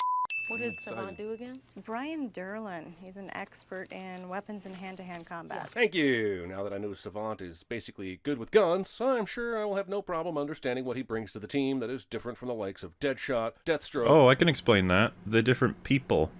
Yeah. Like different. Wait, are you saying like different characters? By him being a different person, he has the unique ability to be in a different place to the place that Deadshot is in. Not just that's a big thing, but not just that. He'll have different values. He'll have different experiences that will define his choices. Also, Wait, Tyler, do you write movies? How do you have this No. incredible inside knowledge? I've. I mean, he's either. been- I guess he's either. Is he talking? You think he's talking theme in parks. universe or out of universe? And it's like, what do they think he adds to the team that the other ones can't? It's like in universe, why would they add Well, him? in universe, it's Or even do you less of think an argument because they just need mercenaries. They also Yeah. have two different teams in this movie, But- so they need more people with better gun This is the thing. capabilities, anyways. Even Imagine make I a was joke out of like, it later in the movie where he's like, "You do exactly the same stuff I do." Literally one I was of the actually things going to bring in the that up too, but like, take for a second. This is like, oh, aliens. Yeah, okay. Hudson's good with a gun, I guess. Oh, Hicks, he's good with a gun. Vasquez, apparently she's good with the. What the fuck is the point? You'd be like, they're all Marines. I'm speaking from a lot of military experience. I can guarantee you that they only have. Are you a one Navy person in- SEAL? Yeah, I'm a Navy SEAL with tons of experience. Wow, that's awesome. And I'll say that the Army only has one person that's a specialist in guns at a time. Yeah, that's all that's all you really need. So, yeah, like, I don't really get, because he's got Deadshot, Deathstroke, Peacemaker, Rick Flag, Blackguard, Harley Quinn. I feel like that's just broken your point.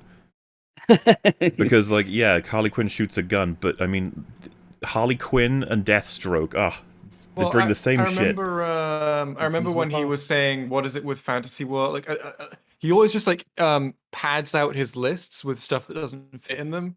Because what? I remember him saying, "Yeah, I know." I But remember why? him saying, "What is it with like fantasy worlds and always inventing some kind of fake sport?" And the examples I remember him citing are Quidditch and pod racing. And pod racing is literally just racing a vehicle. Like, It's not really a fake, yeah, well... it's not really a fake sport. It's just hey, we have a Racing isn't vehicle, let's real. race it around a track. Like, yeah. I don't know if you could you abstract Quidditch to the point of sport with a ball or something? I don't think you could really. It's got its own, rules and stuff. And pod racing is literally just, hey, we have this vehicle, let's race it around a track as you would any other vehicle. I'm not to devil's advocate too hard, but like pods, if we're calling them that, pod racers, I guess the idea, like there's going to be so many standards that come with what ones you're allowed to use and not allowed to use, and they're a fictional sort of vehicle. So I think you could argue, I think, if you're going to be that specific, that it's fictional. But I see what you're saying, that like racing is. But the point then that you want to have like racing a vehicle in Star Wars, right? You wouldn't have. The Star Wars universe doesn't have any of the vehicles we have.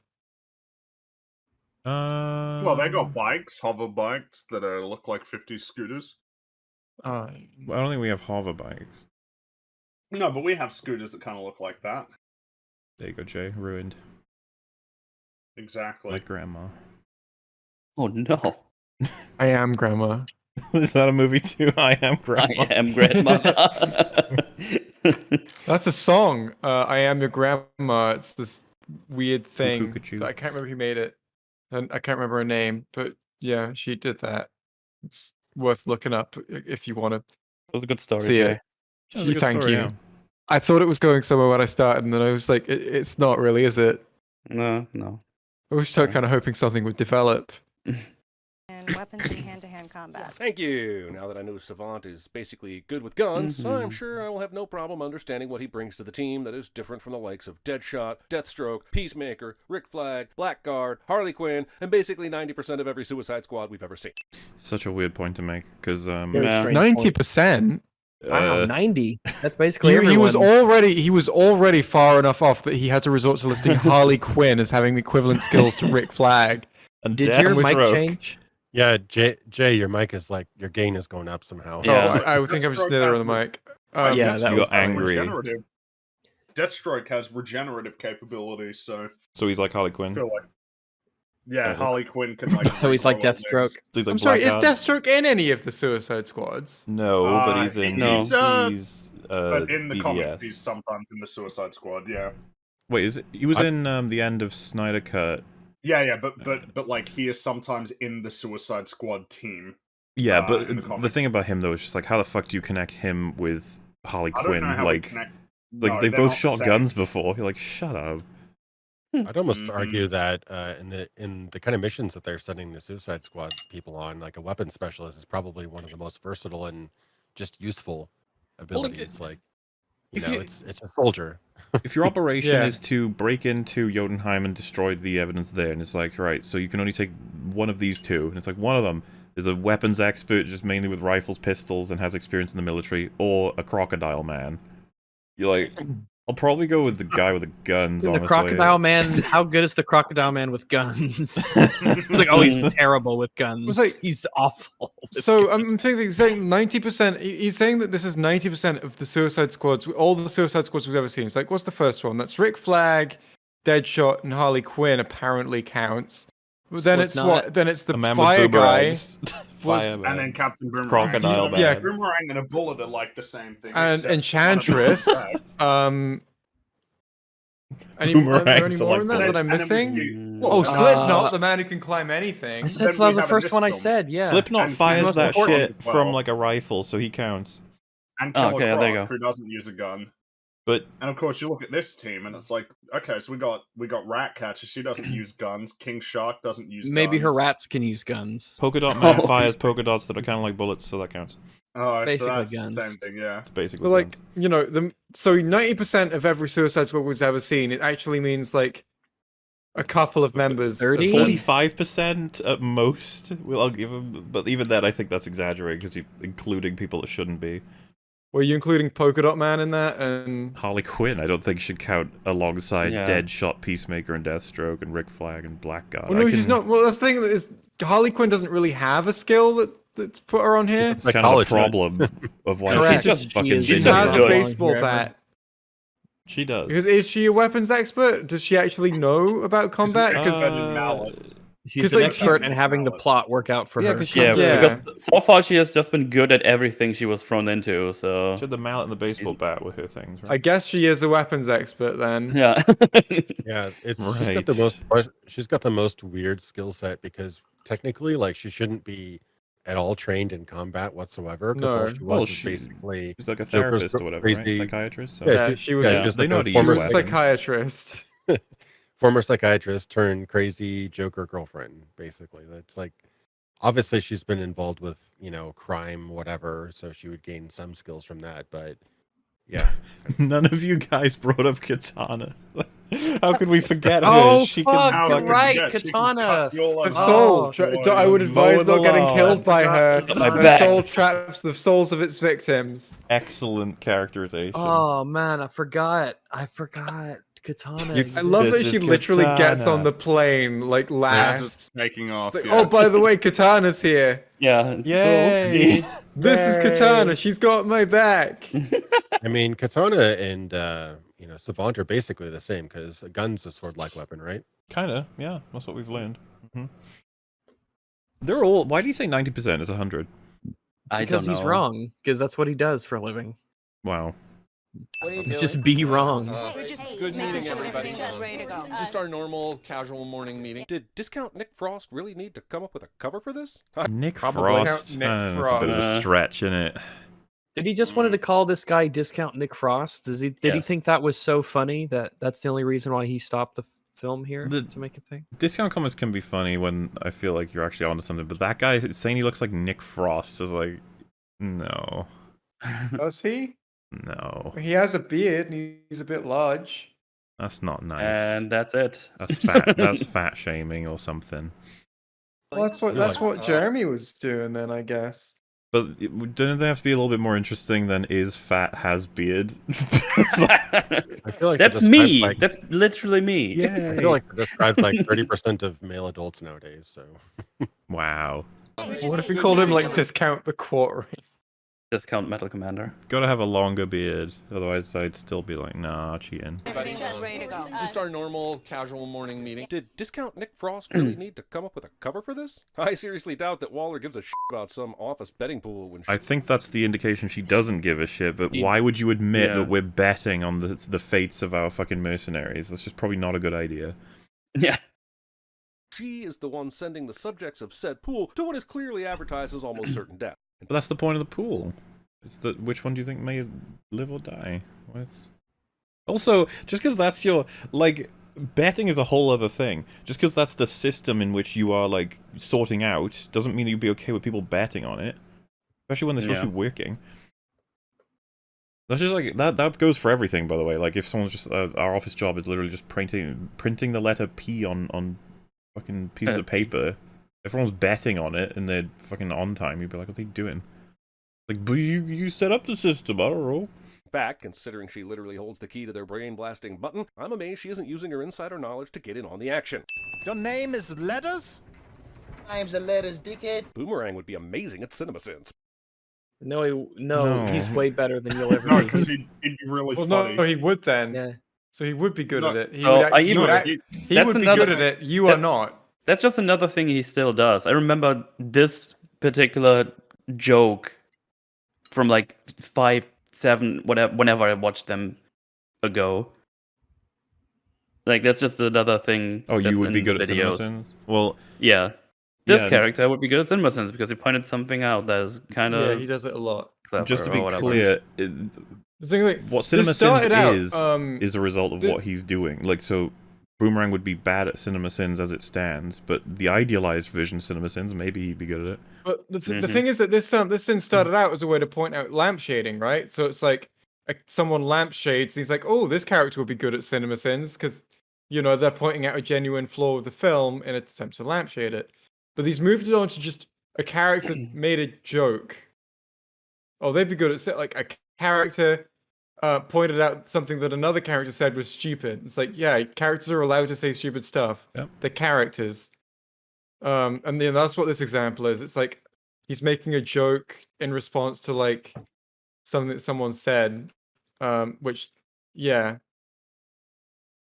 It's not really. It's not. It's not an example of the sin that works. And it'll do it for like anything now. American women all love accents. We do, because we don't got none. That's Texas. Did anyone? I don't get it.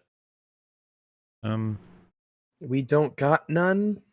Is Well, that supposed to be like a grammar joke? Well, I'm assuming the joke is that there are, like, she assumes that the American accent is almost a default one rather than an accent. So Texas thinks, why Texas? Are there a lot of people in Texas who don't realize that the Texan accent is... he says Texas because it rhymes with sexist, right? He's trying to do a pun. Is it? That's Texas. That's, I think, what's that's what he's the trying pun? to do. What's he connecting with what? It's Texas another is like abstraction of a CinemaSins joke. It is all just abstractions of his old jokes that made sense like once. Accents. We do, because we don't got none. That's Texas. Yeah, Texas. Texas. He's trying to do a pun on sexist, and he's calling it sexist because a running CinemaSins joke was to just call everything racist or sexist whenever it's any kind of like prejudice, I guess, or like not necessarily. So Texas has nothing to do with this. No, Texas is just a part of America that sounds like sexist. You sure? I thought the reference here was that her accent is American. Yeah. And he's gone into Well, Texas. yeah. Because it has to be a place in America, but Harley's not from Texas, is she? I don't know. No. That's not a Texan accent she's got. I think. Well, she wouldn't have to have a Texan accent to not be from Texas, right? She's trying to do like your stereotypical like 1940s New Yorker kind of thing, I think, right? Or your 40s, but like your very. Have you guys even read the lore? I haven't read the comics, but yeah, he used to do that thing all the time where he would use racist as a placeholder, like comically as a placeholder for any sort of bigotry. Yeah. Like, that was just his thing. So now he's, I guess, gotten a little creative by making up Texas.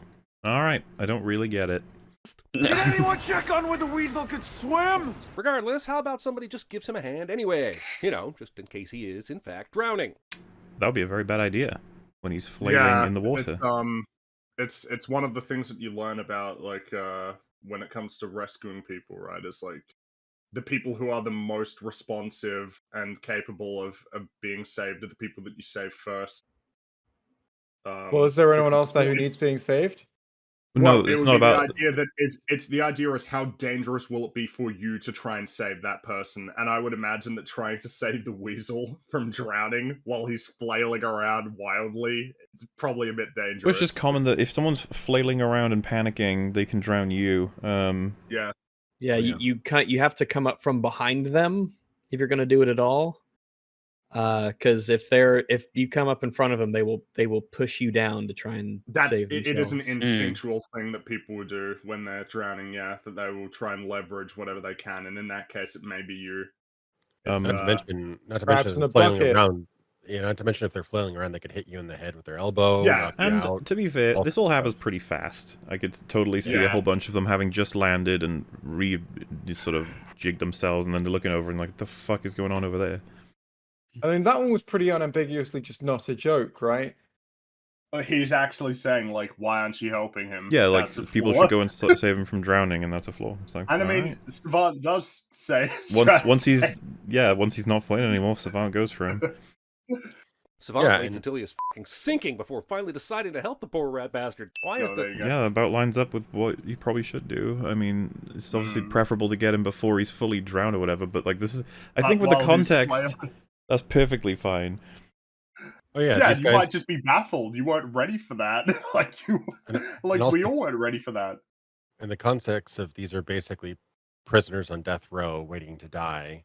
Their only drive is to stay alive. They don't really care about each other.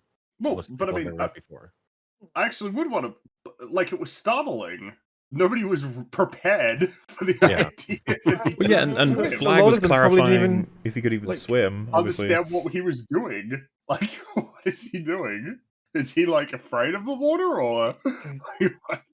And also, like, had you not thrown him into water at some point, you can't understand what he says. You wouldn't have known. So it's actually it's both silly, comical, but also kind of makes sense because they couldn't ask him if he could swim. Yeah, and they don't care about him, obviously. Yeah, they don't care about these people. It's a funny oversight because you didn't think about that. Mhm. Just whether or not it can swim. It's a good joke. Corto Maltese army only appearing on the screen now. I thought, isn't this the first time that we see the screen? That like came in. I was actually, I don't know if this is this the, I don't know. I'd have to check to know I the can't answer to remember. this one. Yeah. And we don't know where Alright, the where the sensor is. Is it on the people themselves? Maybe they have to be within proximity. We don't get that explanation. It might be only that they can detect the bodies when they have a sensor close enough. Who knows? Now, this monitor seems to be hooked up to a UAV, but what's the point of sending it in after your team is already at the place that you are UAVing? Harley survives all of this. I'm sorry, I'm just a little bit lost on that one. I think the point that he's trying to make is like, why didn't we see them before if you had a UAV that was in the air? But my immediate thought is, wasn't the idea that we only see them like en masse there, or do we see the screen before? That's kind of what I need to know. I think the point is that why aren't they alerting the team when they have a UAV over the area that can see the enemies? Like they should know, yeah. But they're already on the should have beach seen at this this a long point. time ago. Yeah, but like they I would have think been waiting before you drop them off. Yes. Yeah, this might be pretty fair. Yeah, I think this is a fair, yeah. I would say to add to it, we've said like the way they ambush the Suicide Squad is pretty stupid as well. It's pretty stupid. Yeah. I mean, I don't know how they immediately know the Suicide Squad is there, but from what's her name, the leader of the Suicide Squad operation, I forget her name right now. Waller. Waller. Yeah, Waller. She wouldn't. This whole thing was just a distraction. She didn't really care about these people. They're basically throwing. What did we conclude that we had a big old argument about if it were because there's reason to believe this was her just dealing with the fact that this has happened, or that she knew this was going to happen. I think it makes more sense that it's her dealing with it, because why would she send Rick with this team? Yeah, I can't. You can't justify why she would have sent thing Rick if this was planned. Yeah, you're right. Yeah. I'm pretty sure I'm pretty sure we said it was because it happened and she has to tell the other team something. Yeah. What do you tell them? She's the kind of person who would cover up her mistakes by saying it was intentional, and she doesn't care about these people. So yeah, that makes sense. Because obviously Blackguard was the one that sold them out. I don't know that. I don't think it was Waller and Blackguard working together or something. I think Waller was surprised, but she dealt with it instantly because that's how she does everything. All right, Blackguard is the traitor, right? That makes sense. That's yeah. So it wasn't intentional; just went south. Because someone in the chat said Waller likely knew. It's like I don't know. I don't know about that. I'm pretty sure there's a scene where we see her concerned about it. I would need to check, but I got the feeling it was a surprise. Of sending it in after your team is already at the place that you are UAVing. Harley survives all of this, mostly due to her plot. True. Correct. Yeah. And I would like to highlight Bob Vids' response to that is that the Corto Maltese soldiers have explicit orders to not kill her. There's no fucking way that she is dodging like that. No. And that they don't know, you know, like the idea that they're aiming away from her is like, no, those are easily hitting her. Bullet. There's so many. There's explosions, like all she had to do was Yeah. walk in the wrong place and she's dead. I doubt that's not, that doesn't imply to me that they're taking care to avoid shooting her. Yeah. Yeah. The soldiers are trained to kill. They're not trained to pretend to kill. Yeah. You would have to, a lot of things would have to go perfectly for all of that to line up. It's not like these guys probably don't have very great training in the first place. And to tell them in a situation like this, okay, this one that looks specifically like this, in this environment with all this gunfire and everything, and potentially getting attacked by people, shoot around her, but don't actually hit her. Well, but the shoot rest all the you other can people, hit. that's all you had to do. She's pretty useless anyway, aside from her RPG, obviously. The bigger sin I don't see being Sindir. Maybe he will at some point. How did Blackguard get the communication through? Prison. Him being in prison. They have calls. They can meet people. They can have visits and stuff. There's plenty of ways you can get communication out in prison. But these guys are like known as extremely dangerous supervillains, basically. So you think they'd be all completely tapped and presumably. Even if you tap, you could just convey messages in subtle ways with code words and things that people don't know. Yeah, I'm not saying there wasn't a way to explain it. It just like it went by completely unexplained.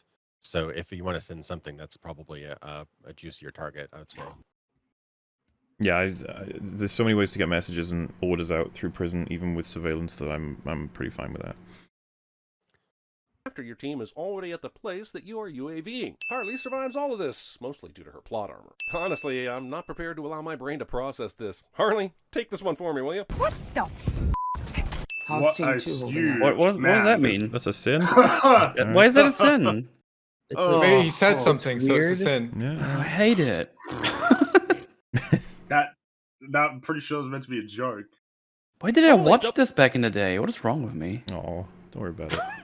Across Sneaky Team 2, Batman. I am fully aware of how toxic... Wait, so an event happening he's like cinema wins.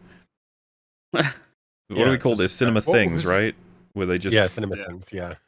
Across Sneaky Team 2, Batman. I am fully aware of how toxic some office workplaces can be, but this movie seems to be going to extreme lengths to make sure these people are as unlikable as possible. Celebrating their winnings is gross, but I can kind of see it. But why is this guy flipping off the pictures of the deceased as well? Why, movie? Why do you... Well, I mean, you might just hate all the criminals. I don't know. But also, well, the immediate observation would be that this is a pretty cynical, like... The Suicide Squad as a concept is like a pretty cynical thing. Yeah. And I can imagine that you would totally become desensitized to this, or that you would need to in order to be able to deal with the work. Well, especially because... characterization- Yeah, and they all know they're working with convicted criminals, so they're probably like, fuck those guys, I don't care if they die. I mean, yeah, like if it's to be taken literally and seriously that Weasel killed 20-something children or whatever, yeah, I could see myself doing this pretty easily. Oh yeah. Yeah, that's a good point. Yeah. Weasel killed 27 children.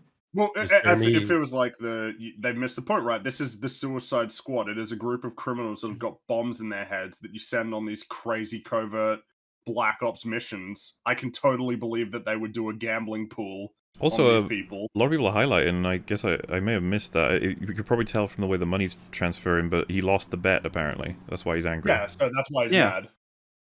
So yeah, there you go. There's two huge reasons that easily explain But this. I guess Jeremy's criticism is just it makes him unlikable. Okay. I don't know. I can believe that they would absolutely do a pool on who's going to survive the longest if there was a Suicide Squad that existed and it was comprised of a fucking bipedal weasel. But is he really trying to make us like? Is his argument really like, oh, people who for their day jobs send people out to die without any recourse? Are they supposed to be likable, good people? I mean, that was the first thing he said. Is like they're going to be desensitized. They're going to be cynical. Like, yeah. People who have signed up for a job where they like coerce criminals into doing Black Ops missions by putting bombs into them. They should be a bit nicer. They should be nicer. I do like the idea that these guys, they organize like a morning tea before they go off on the mission. We've got brownies, freshly cooked, cupcakes, and tea, coffee, whatever you like. Come on, tell me about your day. Good luck on the deadly mission, by the way.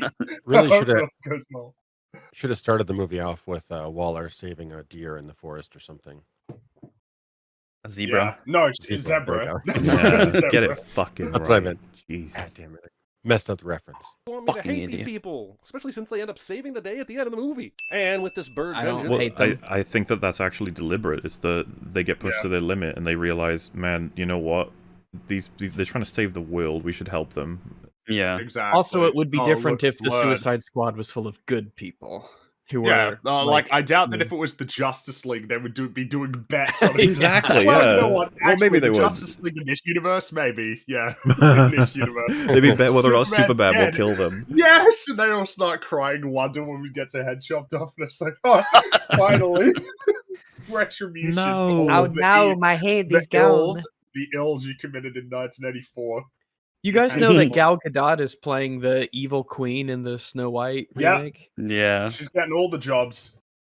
She's such a fucking atrocious actress. What? I don't get it. That's mean. That's crazy, right? You said that was mean. I guess no. Look like actually Gal Gadot is the evil queen from Snow White. Mm-hmm. At least now she's appropriately playing the evil character as opposed to them trying to lie to us. Because they're not dwarves anymore. Oh, yeah, they're magical creatures. I was actually going to, before this EFAP, upload a video on it because I actually made two on different things, but where are I they? was rendering it, and I guess the drive I was rendering it to didn't have enough info, so I woke up and thinking that the render was done, and it was like, no, file is just not right, so we can't do this. I'm like, fuck. So but definitely tomorrow though, right? On Dog Bites. Yeah, tomorrow, and then another on Monday. I found an article that was really fun to talk about. It was written by a little person. I don't know what they're I don't know what they want to be called. Dwarfs, little people, midgets. I think dwarfs and little people are the acceptable ones, right? Devils. Devils. Well, it's called dwarfism, right? That's what. Dwarfism, but it's midgets. I think is considered offensive. I'm pretty sure you're not allowed to and say little that, people. no. Yeah, but you can't. You're not supposed to call. You're not supposed to be called mentally retarded people retards. Yeah, I was actually so I don't know if you can up. call someone with dwarfism a dwarf. I don't know what. I don't know in this. I don't know what. No, dwarf is considered to be the acceptable one. And what's the thing is they don't use mental retardation as a like diagnosis. No, anymore. now it's called something else. But I mean, now dwarfism, according to exceptional Wikipedia, individual. Dwarfism is a trait of an organism. Is a trait of when an organism is exceptionally small. Lives in a cave. In humans, it is sometimes defined as an adult height. In humans, it is sometimes defined as an adult height of less than 147 centimeters, so 4 foot 10 inches. So the average height amongst people with dwarfism is 4 feet, not 4 inches. That would be that would be amazing. That's like the borrowers. Wait, Simon, to be classified as someone with dwarfism, you don't actually have to have like the genetic condition. You just have to be short. Well, apparently the common and recognizable form of dwarfism, comprising 70% of cases, is the genetic disorder achondroplasia, where limbs are diminutive, and then growth hormone deficiency is responsible for most other cases. Well, I don't know, right? Because like the average height of like even an adult female is like 5'4", right? So that's like a good.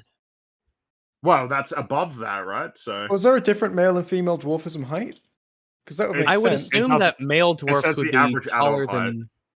Would male dwarfs on average be higher than female dwarfs? I have never looked into it. I couldn't tell you. Higher, taller.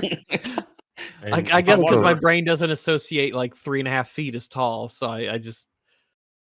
And people don't realize how much of a range there is in dwarfism. Like, if you compare Peter Dinklage to the guy I forget his name right now currently, but the guy who played Mini-Me, Peter Dinklage is literally twice his height.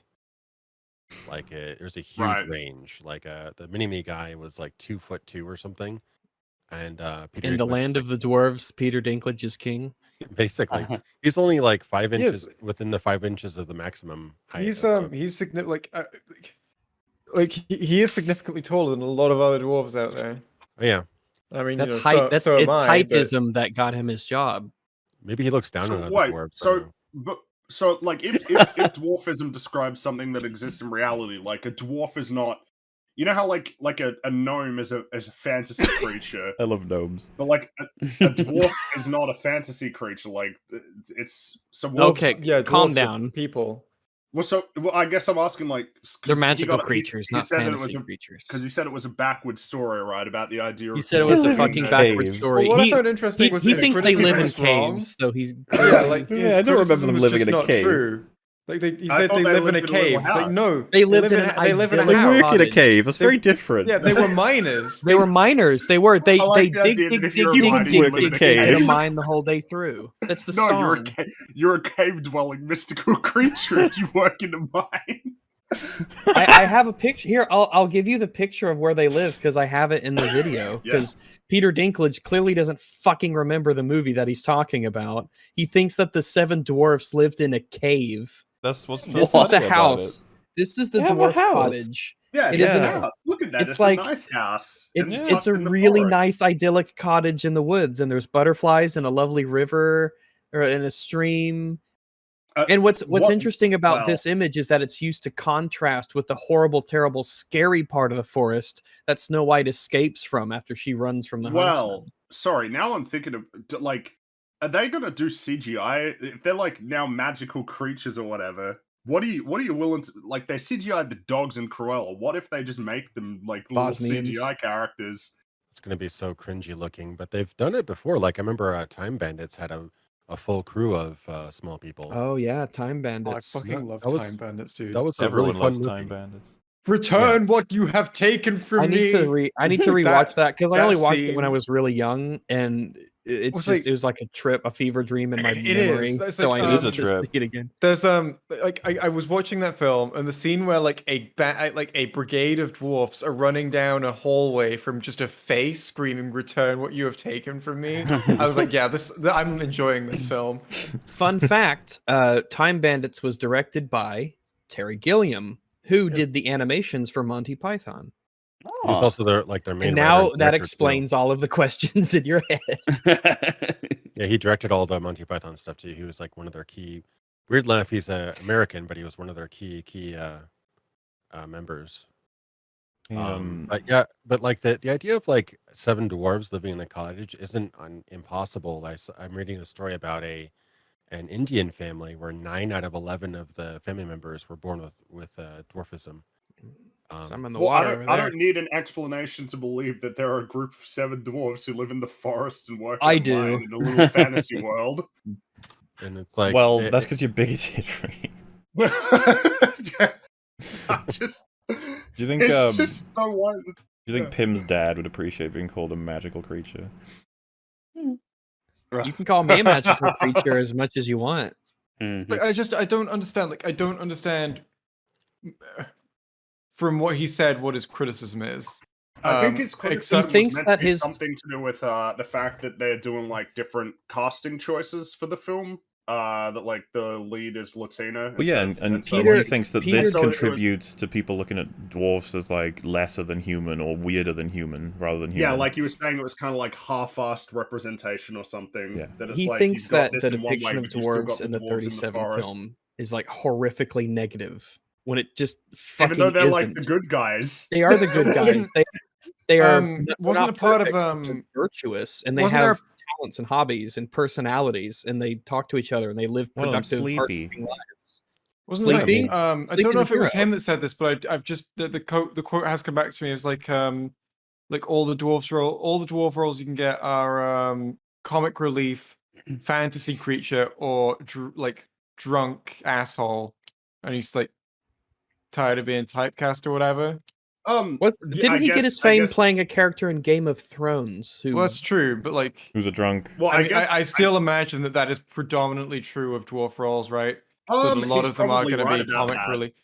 But I guess the thing is like when we're talking dwarfs about are funny. when you're but when we're talking about like adapting a story that was written, like how old is Snow White? That was like 1812. Yeah, so it's one of those ones. So it's like 200 years old. The film is nearly 100. Dude, the film is nearly 100 years old. Like It's getting there. It's almost there. Hey, I'll do you one here, Fringy. Even though the original story was from 1812, the version that Disney kind of used, I think, as a blueprint or a template, was a play that was done in 1912. So in a way, the story is essentially over 100 By the way, years old. I pulled up like the film because now I want to rewatch Snow White. I would love to rewatch Snow White and the Seven Dwarfs. It's such a gorgeous movie, and it was like the first. That movie is so important. Like it feels like we often don't talk about how important that film is. Yeah, imagine like a full color Disney spectacular 2D animation, almost 100 years old. That's insane. God damn. Well, yeah. That's You know what else? You know what else is important? There's the first Disney live action remake. Very important film. Cinderella, whatever. Which one was the first film? Whichever one it fucking was. Was it The Jungle Book, right? Or was that the first one? No, Cinderella was before that. Yeah, I think it might have been 101 Cinderella. Dalmatians. The live action 90s one? Yeah. Hell yeah. I mean, if you want to count that, I consider it like a previous gen. Yeah, I know you're splitting them into eras, which makes sense. But yeah, I guess that. I mean, they probably even done ones before that. Dalmatians. Then, if you want to count all live action adaptations. I assume this is true, by the way. It's just really funny. Star of Ted 2, Tom Brady is retired from the NFL after 22 seasons. The star of Ted 2. That's what he's mostly known for. That's Tom Brady is mostly known for his starring role in Ted 2. Wow, that reminds me of role. Reminds me of the of what the discussing film tweet of like Home Alone 2 star Donald Trump is kicked off Twitter. Oh, and what was the one that said like Thor star Anthony Hopkins? It's like, what are you doing? I think that one was legit though. Like these ones, I think are tongue in cheek. Like someone's linked one where they said Parks and Rec star Joe Biden has been cast as president of the United States. He will replace Home Alone 2 Lost in New York. You think star Joe Donald Biden Trump. currently? I can believe that Joe Biden currently believes that he's on like some crazy movie set. Kind of like I can believe it myself. Remember that trend in like the mid 2000s where all these kids in the White House movies? I forget half of them, but they're like, wasn't it Corey in the House? That yeah, there you go. That was the one. Yeah, there was a ton of them. What it was called? I vaguely remember. I think Corey in the House. Yeah, I think it was the name of the show. It was one of those. It was in the era of All That and like That's So Raven. Yeah, it was that. What happened to period. her? What happened? Whatever happened to Didn't they Raven? do a reboot of that show that was like they did a follow-up show that had her in it? Was it? Is it on that Disney Plus? So Raven? So Raven Simone played Raven Baxter. I guess they Yeah, really a lot of need a shows do person- that though, Raven. where it's like oh my god, I can't believe I'm blanking. If I type in her name and click news, what happens?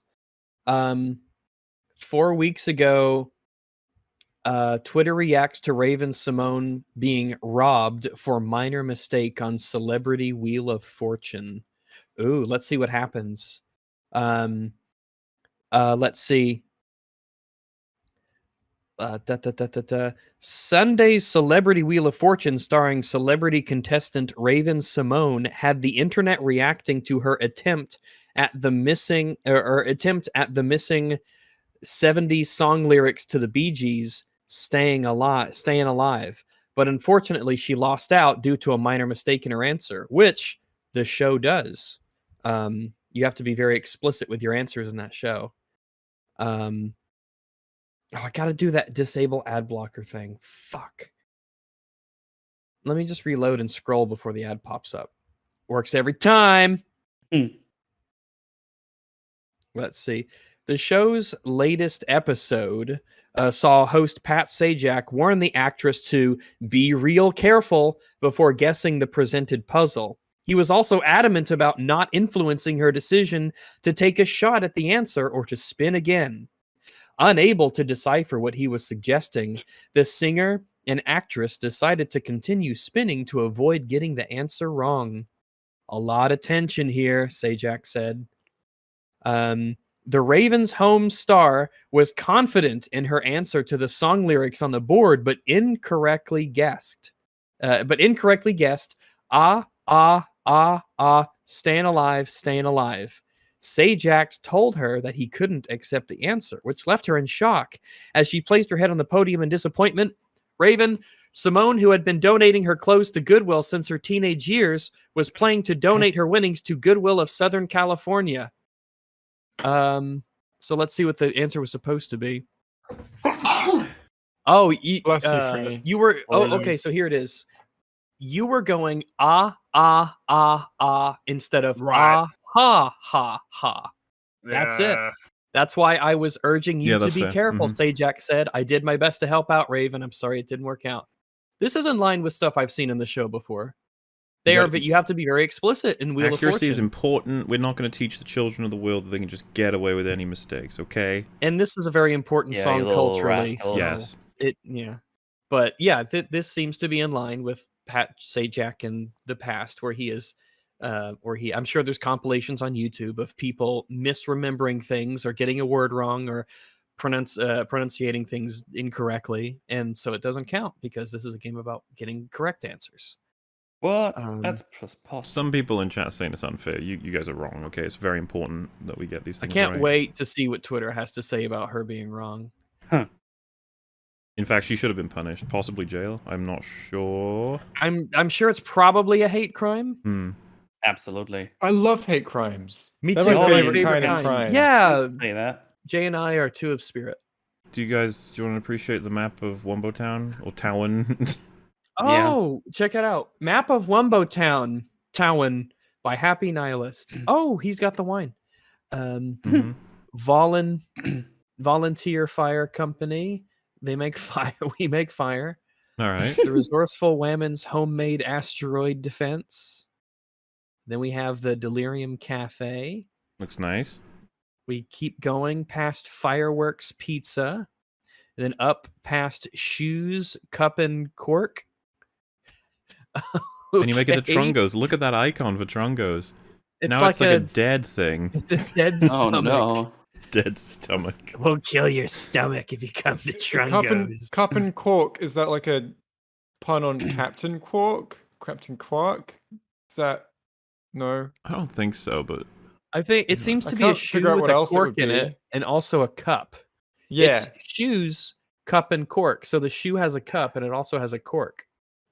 Yeah, I mean, I understand that, but what is the joke? What is the point of it being? Maybe the joke is that you would assume that if you had to put a cork in a shoe, you would use the hole that was designed for foot entry. But instead, they have taken an alternate strategy of simply placing the cork precariously perched on top of the shoe's toe section. And you can even see it leaning in the image. That's what we call tension. That's suspense. I just call it art, the whole thing.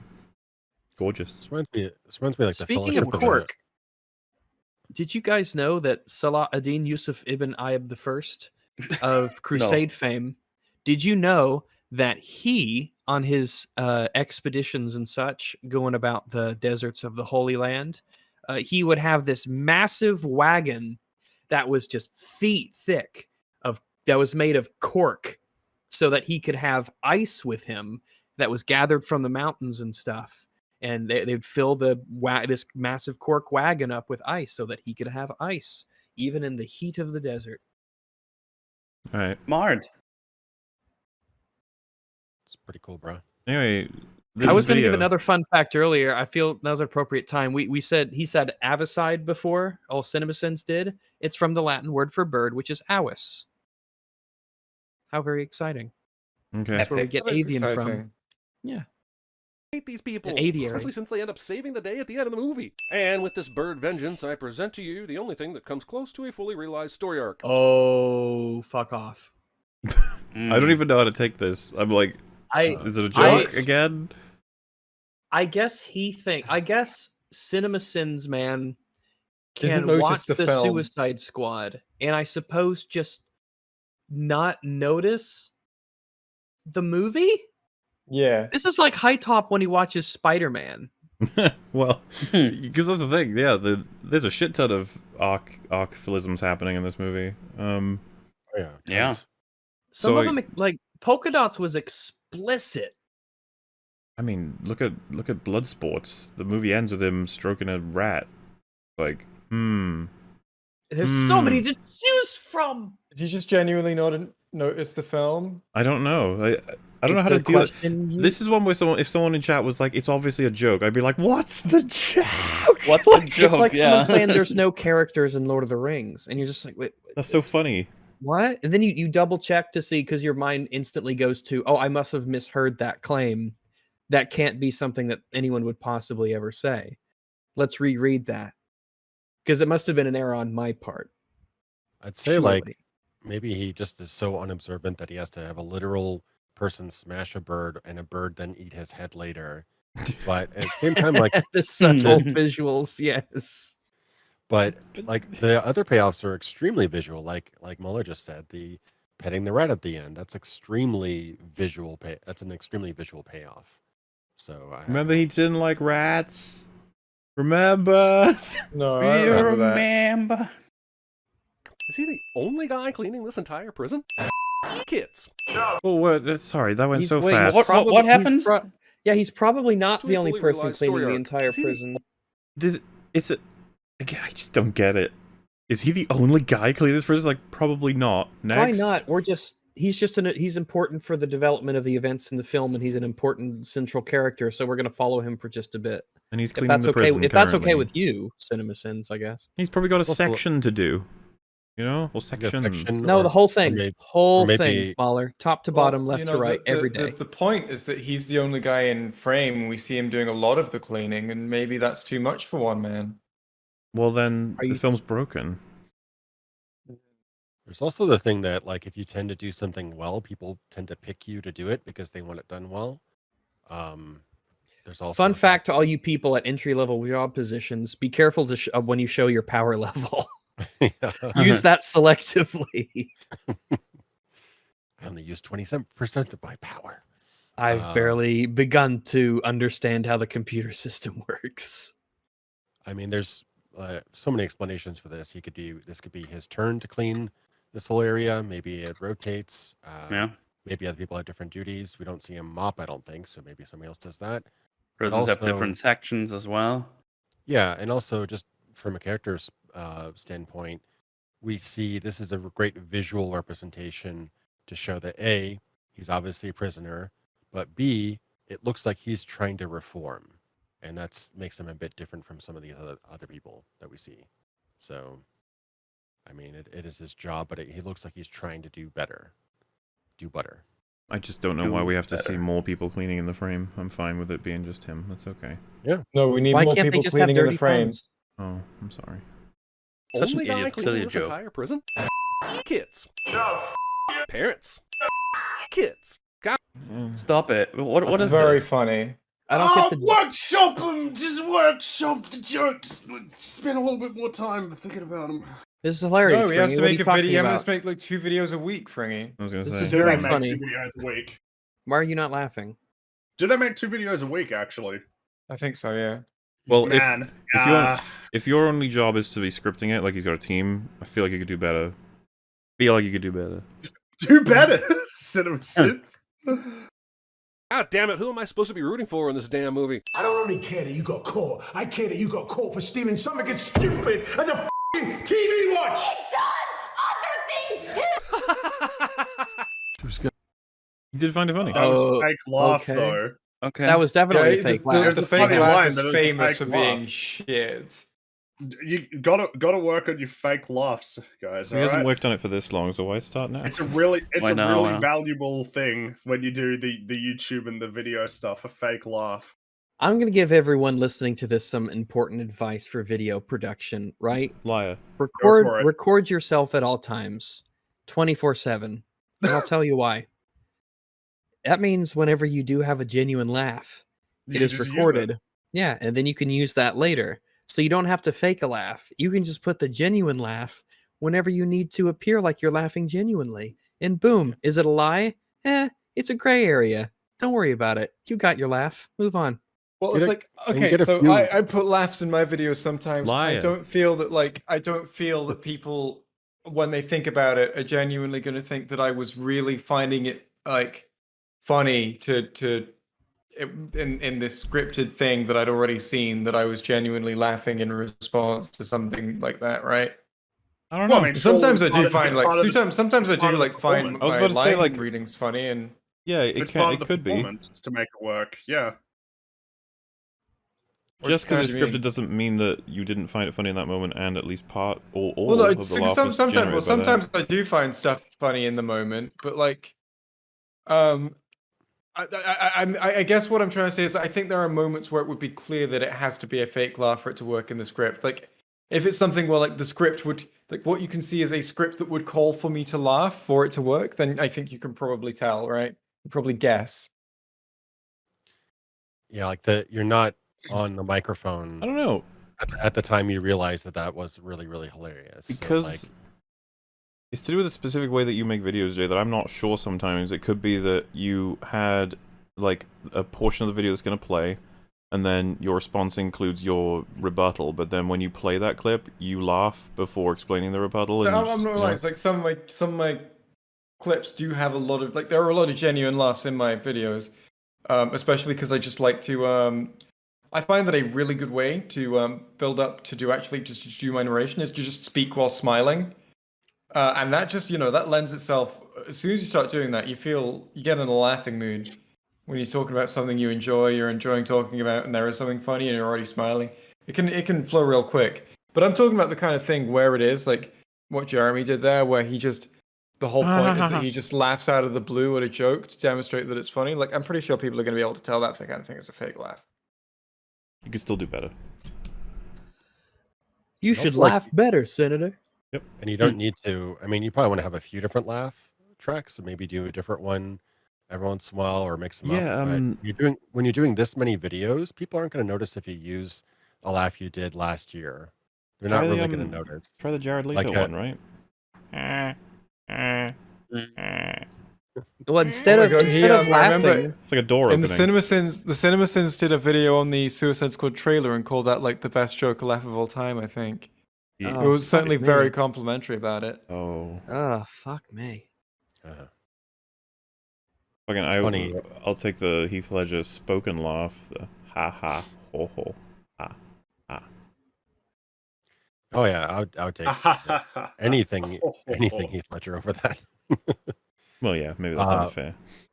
Yeah, not even in the same league. But speaking of reusing old clips, did any of you catch the YMS live stream clip from when he discovered that the Lion King remake reused audio tracks from the 1990s? Yes, I did. I did see that one. Isn't that nuts? See that. Yeah, he actually found that some of Mufasa's lines were actually pulled from the 90s version. Oh, wow. Like, the actual recordings. Yeah, isn't it insane? Yeah, because that old man just sounds like he's just done. Let him sleep. Just let him enjoy his final moments. I don't want to. Instead of trapping him in a studio and making him say yes. Making him say, What the fuck are they going to do in the Kenobi show? Is he voicing Vader, or is it going to be Hayden Christensen with a filter? Oh, God. Yeah. Oh, God, oh, indeed. God, yeah. Disney's already got him. They're gonna milk him for every sweet word while really he still draws breath. Should, I guess, because he's I don't even know if he's long for doing voice acting, you know? Like, he'd probably be like, I'm alright. After hearing his lines in The Lion King, he just doesn't. You could hear it in Rogue One. You can hear it's like old Vader rather than Vader. Yeah, I mean, it's hard to keep up your same exact voice for after like. Well, yeah. Absolutely. Your voice just ages like your face. It's unavoidable, really. Yeah. What if you Ming-Na Wen? Shut up. She's 25. Not always. She's 25. She's lying to the world. She's lying. Gonna kill his kid? And so begins the apparent redemption of the most f***ed up office team since... No! Killing a child is different from killing Weasel, the child killer. There's a difference. We still don't know the context in which he killed those children, Mahler. True. Dunder Are Mifflin you trying to cancel Weasel, Mahler? No, Mahler. I literally, like, I'm sponsored by Weasel, okay? You kill a few dozen kids, and all of a sudden, cancel. You had to do. 2005. But why are Waller's tactics so shocking to him? He's been here long enough to be betting on which Z-list DC character... I suppose he just never thought she would kill a child, and this was the first time that it called for that as an option. Yeah, I can't imagine that really comes up often. No. Like how often do you think it's a tactical advantage to kill a child? I think that most of the Suicide Squad members will often agree to this, because they'll probably be confident about their operation or whatever, but it seemed like Bloodsport had a bit of a knowledge of the Suicide Squad's missions, and that's why he was like, fuck that, I ain't doing that. And so she used his daughter. There you go. Dies or survives each mission, but the fact that Waller would use a child to blackmail an inmate onto the team is somehow shocking to him? She's f***ing playing the hits right now.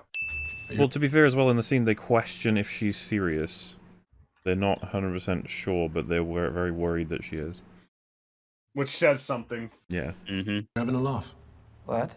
You just said each member of the team is chosen for their unique abilities. He does exactly what I do. I'm gonna pause for copyright. You never know. Bloodsport would be dead.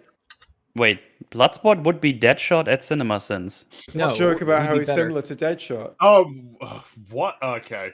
Okay. Except he's like Deadshot if he had a character. The Deadshot at CinemaSins. Does Ratcatcher 2 keep her orange juice at room temperature? And why does Ratcatcher... Is that orange juice? I can't even see what it is.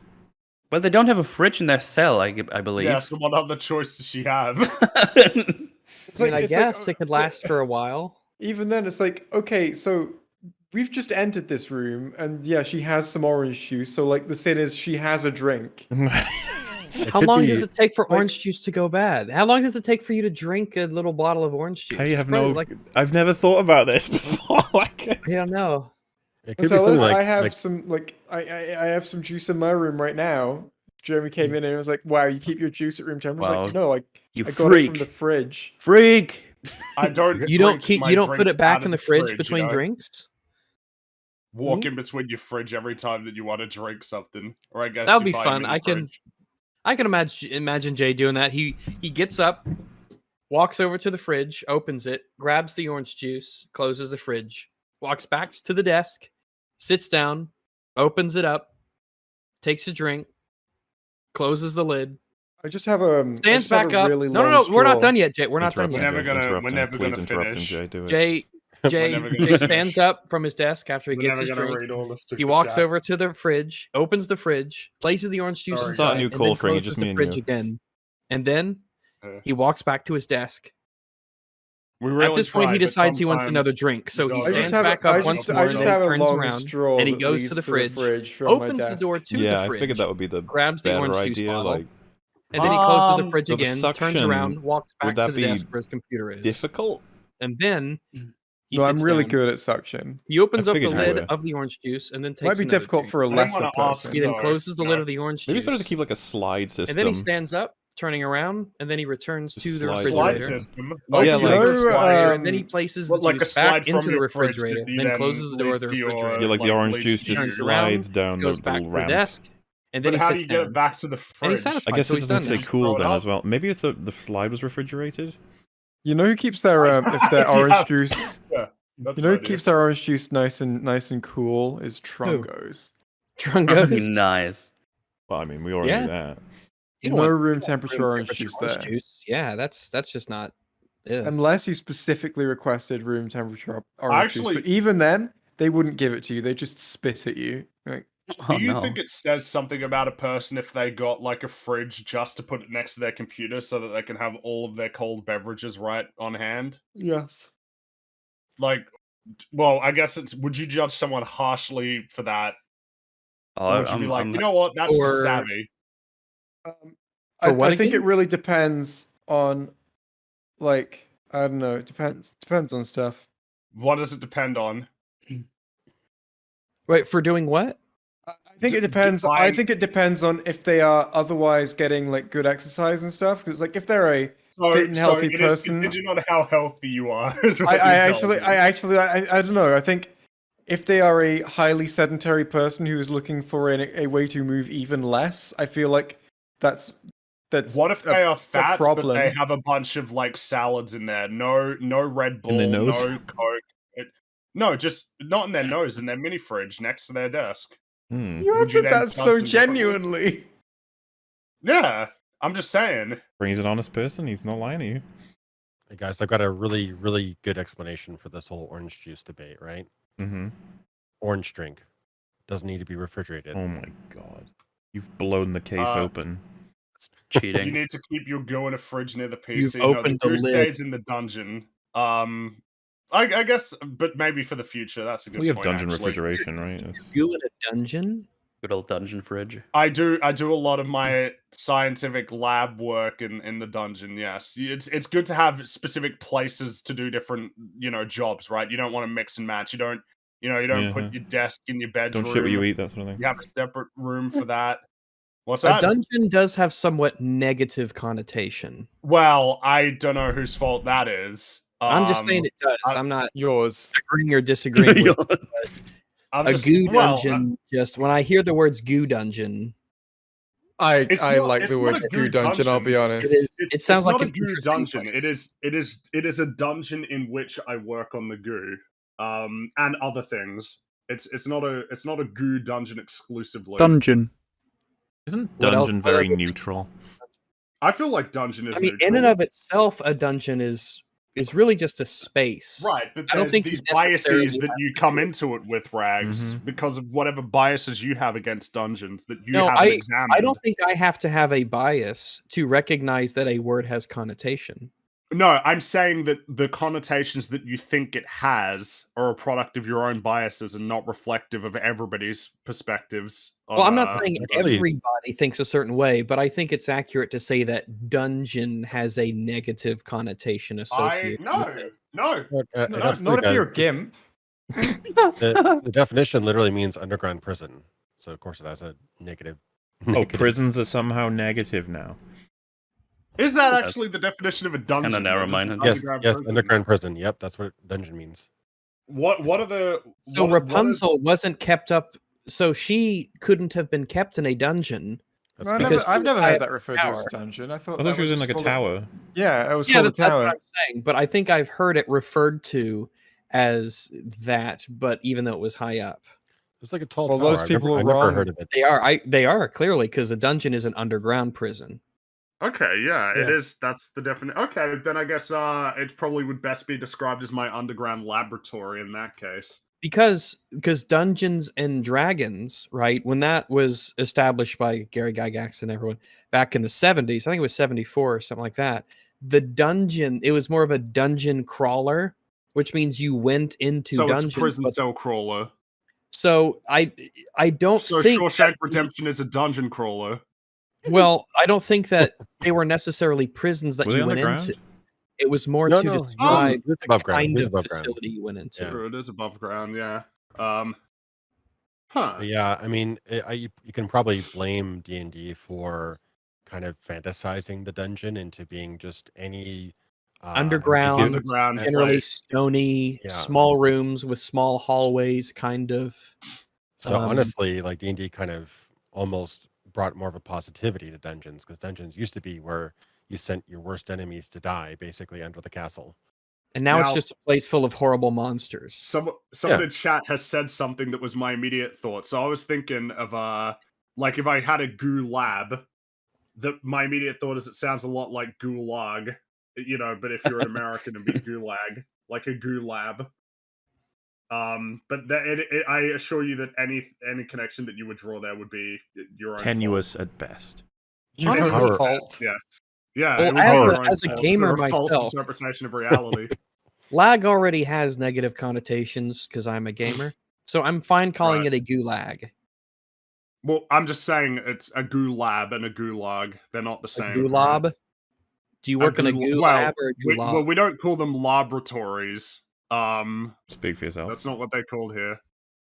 That's true. I have many friends, and none of them are Labradors.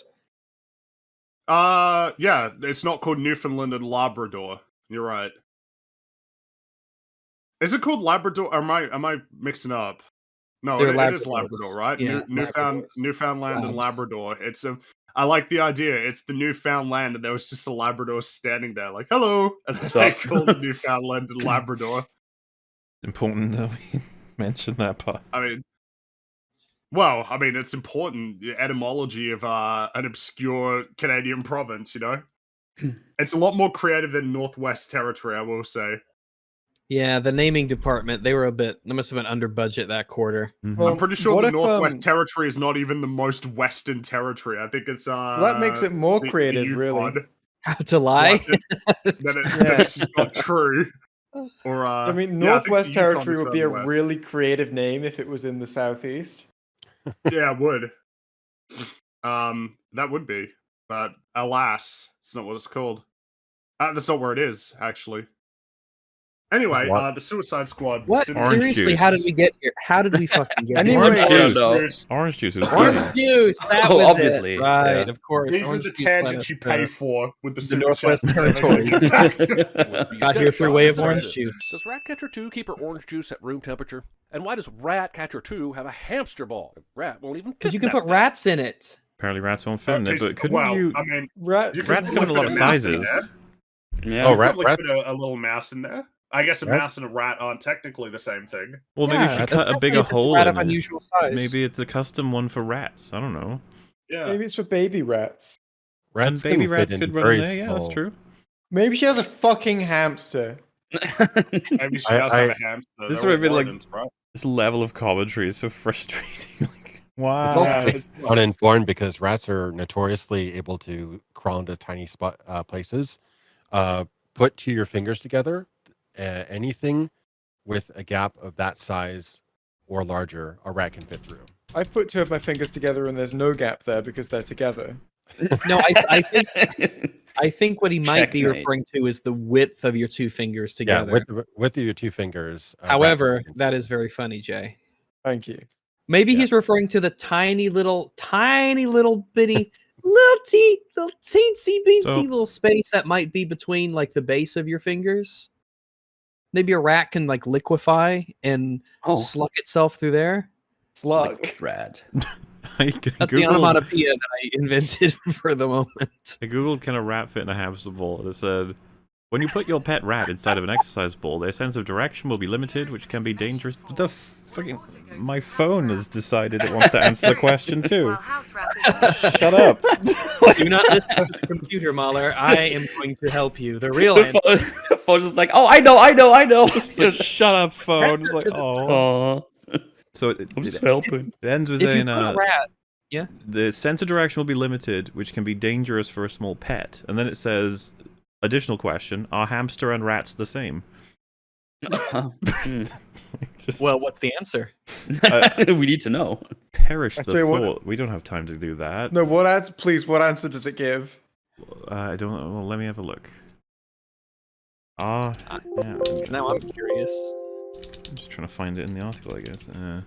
This is going to be a long one. Are isn't it? hamster and rats the same? The answer is, hamsters are indeed rodents, along with other popular pets such as gerbils, guinea pigs, mice, and rats. That is not a real answer. It's like saying No, an elephant and a lion the same. Well, they're both mammals. It's like, yeah. Well, they're both chordates. That's very funny. It's such a shitty fucking point to make in this little article. This is literally it. Well, elephants and palm trees. It's so short. Are hamster and rats same? It's just not. It's what's amazing is that this is a 2-letter answer, and instead their answer is that long, and it doesn't even answer the question. Yeah. Which It is just better, doesn't a get rat any or a point. hamster? Hamsters versus rats. The conclusion, some would argue, that rats are much better pets as they are more intelligent, clean, and love to interact with their owner, but also much less likely to bite than hamsters. Hamster lovers would remind you that hamsters are kept alone in much smaller cages, so are cheaper to look after. Well, that's a good answer if it's about pets. Are Pretty John sure Cena and hamsters Hitler are, the same? Well, they're both white. They're both vertebrates. I'm pretty sure hamsters are not allowed in Australia. You can get guinea pigs, but you can't get hamsters because they're not a native species.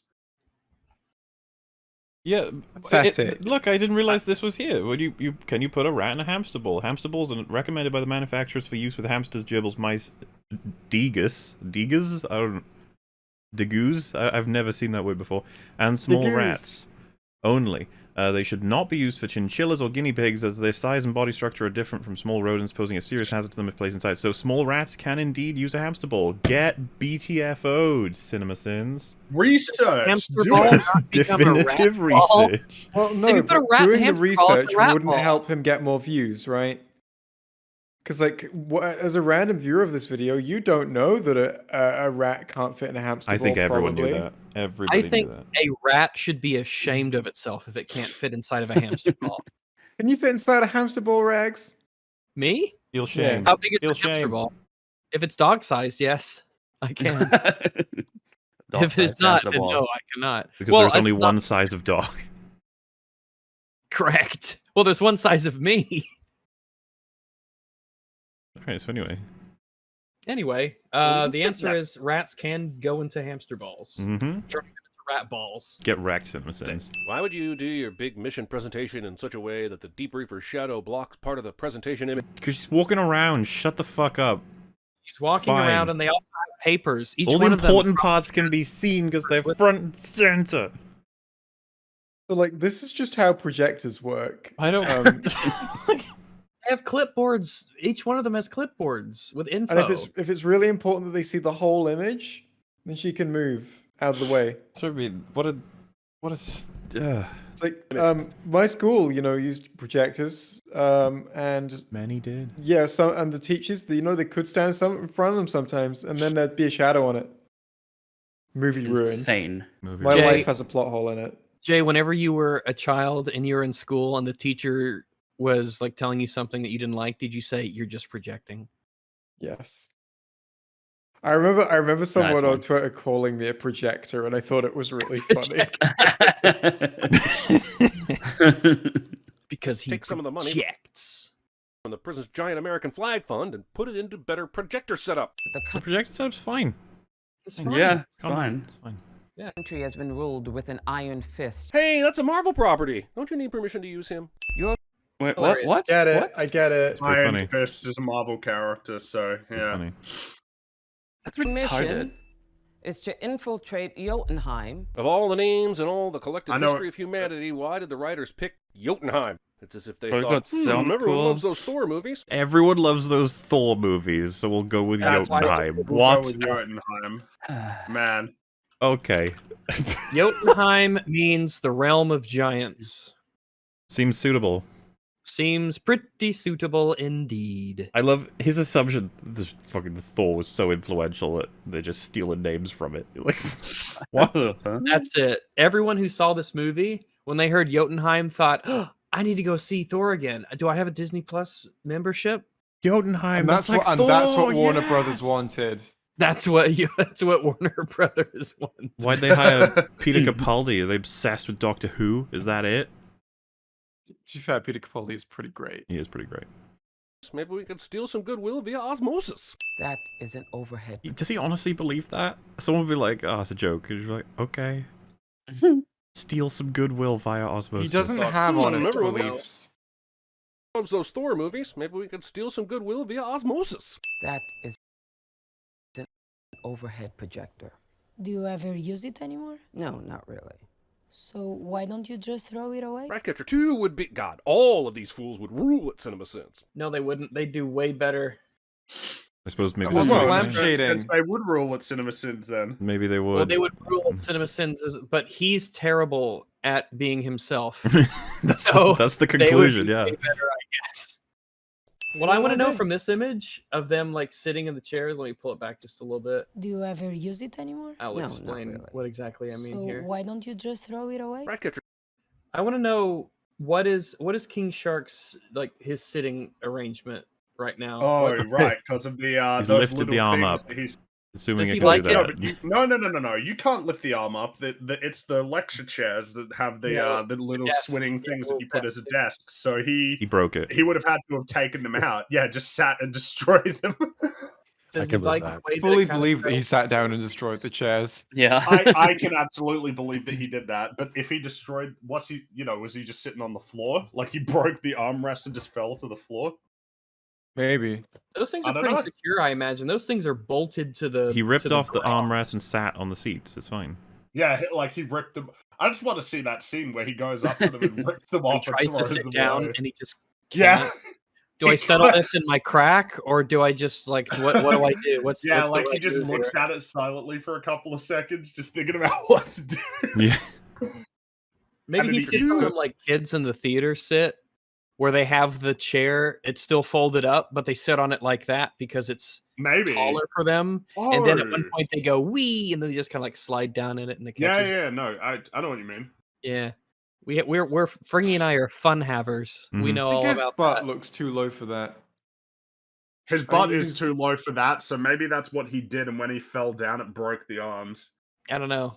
I need an explanation. Someone tweet to James Gunn and ask him how. These are the important questions about the Suicide Squad that we need to know. Did he I need to break the know. armrest? What's going on? What's going on? Would be Because God. all of almost these certainly they fools would have had to rule. think about it, right? When they did the CGI, like, did they get there and they're like, oh, One wait of a those minute, don't think about it. It's off screen kind of things. They're like just Mhm. don't. yeah, don't think about it. But anyway, let's press on. You know what I think? I think liberty's just your excuse to do whatever you want. America. Well, what? Wait.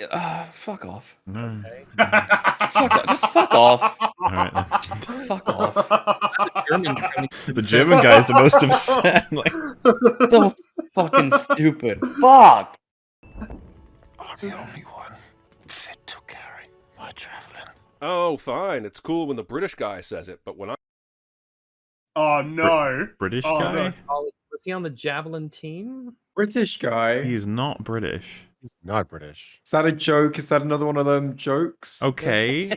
So let's listen to So the whole one of thing them and figure out the jokes. joke. I said the exact same thing in college. It somehow meant I was being a creepy jerk. Beating a dead corpse. The titty monkey isn't. But when I said the exact same...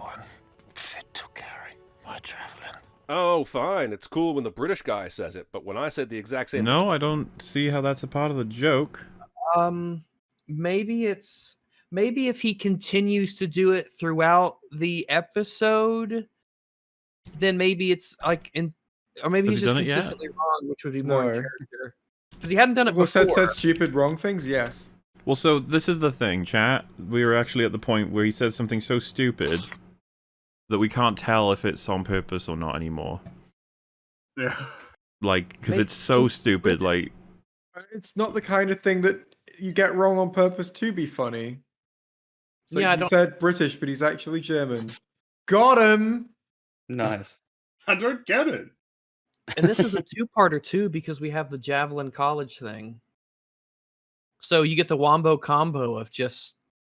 I mean, so I just checked to make sure the The actor is Jumbo German Wumbo? too, so he can't be referencing, you know, the actor being from Britain or something. Or is it this simple that he doesn't understand? He mistook it for a British accent. I was going to say, Maybe. could the simplest explanation be he misunderstood the accent? I think that's Yeah. probably what happened. I think that's what happened. Legitimately, I don't think. I have a so. sneaking suspicion he didn't go back and double check his commentary to see if it was accurate. Or alternatively, it's like, oh, this is British. It's not American. Well, so someone it's said gotta he be did. British. He did Texas, now British, but Texas can make some sense in that it's an American state. Yeah. Texas was very clearly like there was. I don't think there this was is the same thing. reason for that. No. I'm gonna go one step further and say that the researchers / writers completely messed up, and he didn't even watch this movie, and he just He didn't. Oh no. I mean, when you think about it, think about the pipeline here. He probably pays people to watch the movie, come up with material, write a script, apparently proofread it and double check facts. Which No, he obviously doesn't pay them to happens. do that.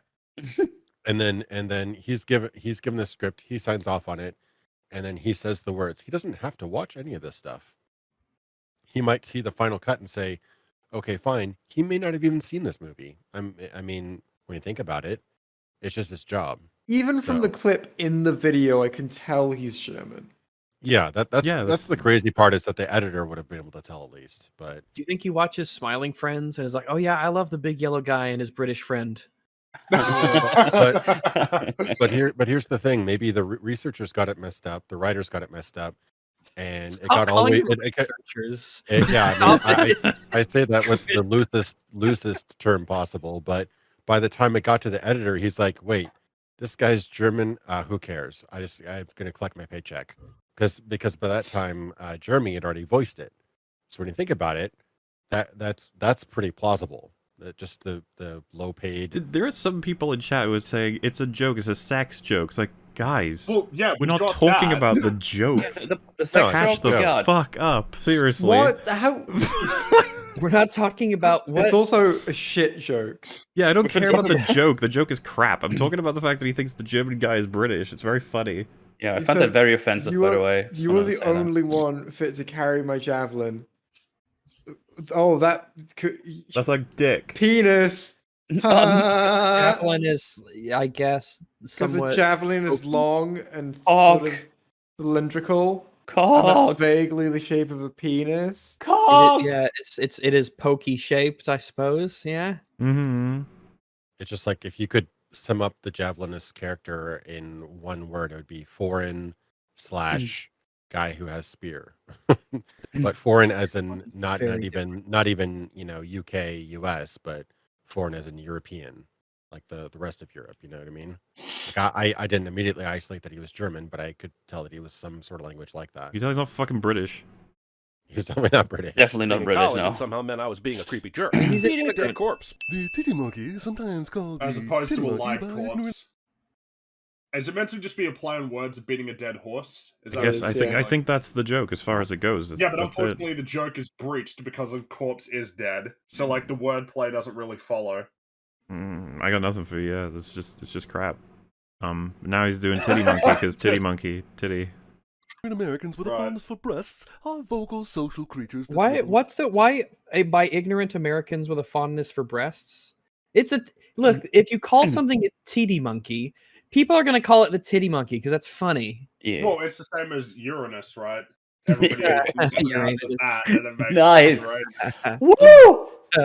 Hey, you guys. Got him! hey, you guys want to go swimming in Lake Titicaca? Oh, titties. That's titties and caca. Oh, Lake Titicaca. That is a legitimately funny name for in my admittedly dated experience. Anyway, I think I need to hop out here. Unfortunately, not that I'm not having fun. I've stayed as long as I We're always can. having fun with Titicaca. Are you tired? Is that it? I am tired.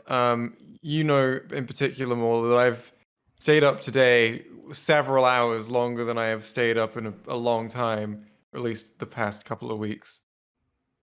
I don't see that's my problem. Mm-hmm. It'll be your problem when it's your fucking stream that I'm on.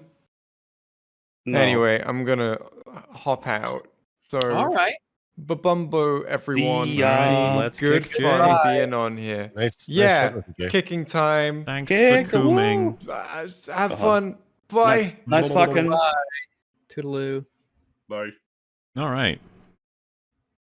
Experience of slumber parties, I always found it was a good idea to expel one's polka dots before settling in for bed, especially in mixed company. Well, you got woken up by it being this bad. Italy dated experience of slumber parties. I always found it was a good. So I guess this is like an attempt to make this a relatable experience that we have to expel our polka dots when it isn't really. I'm assuming his something that point we is do.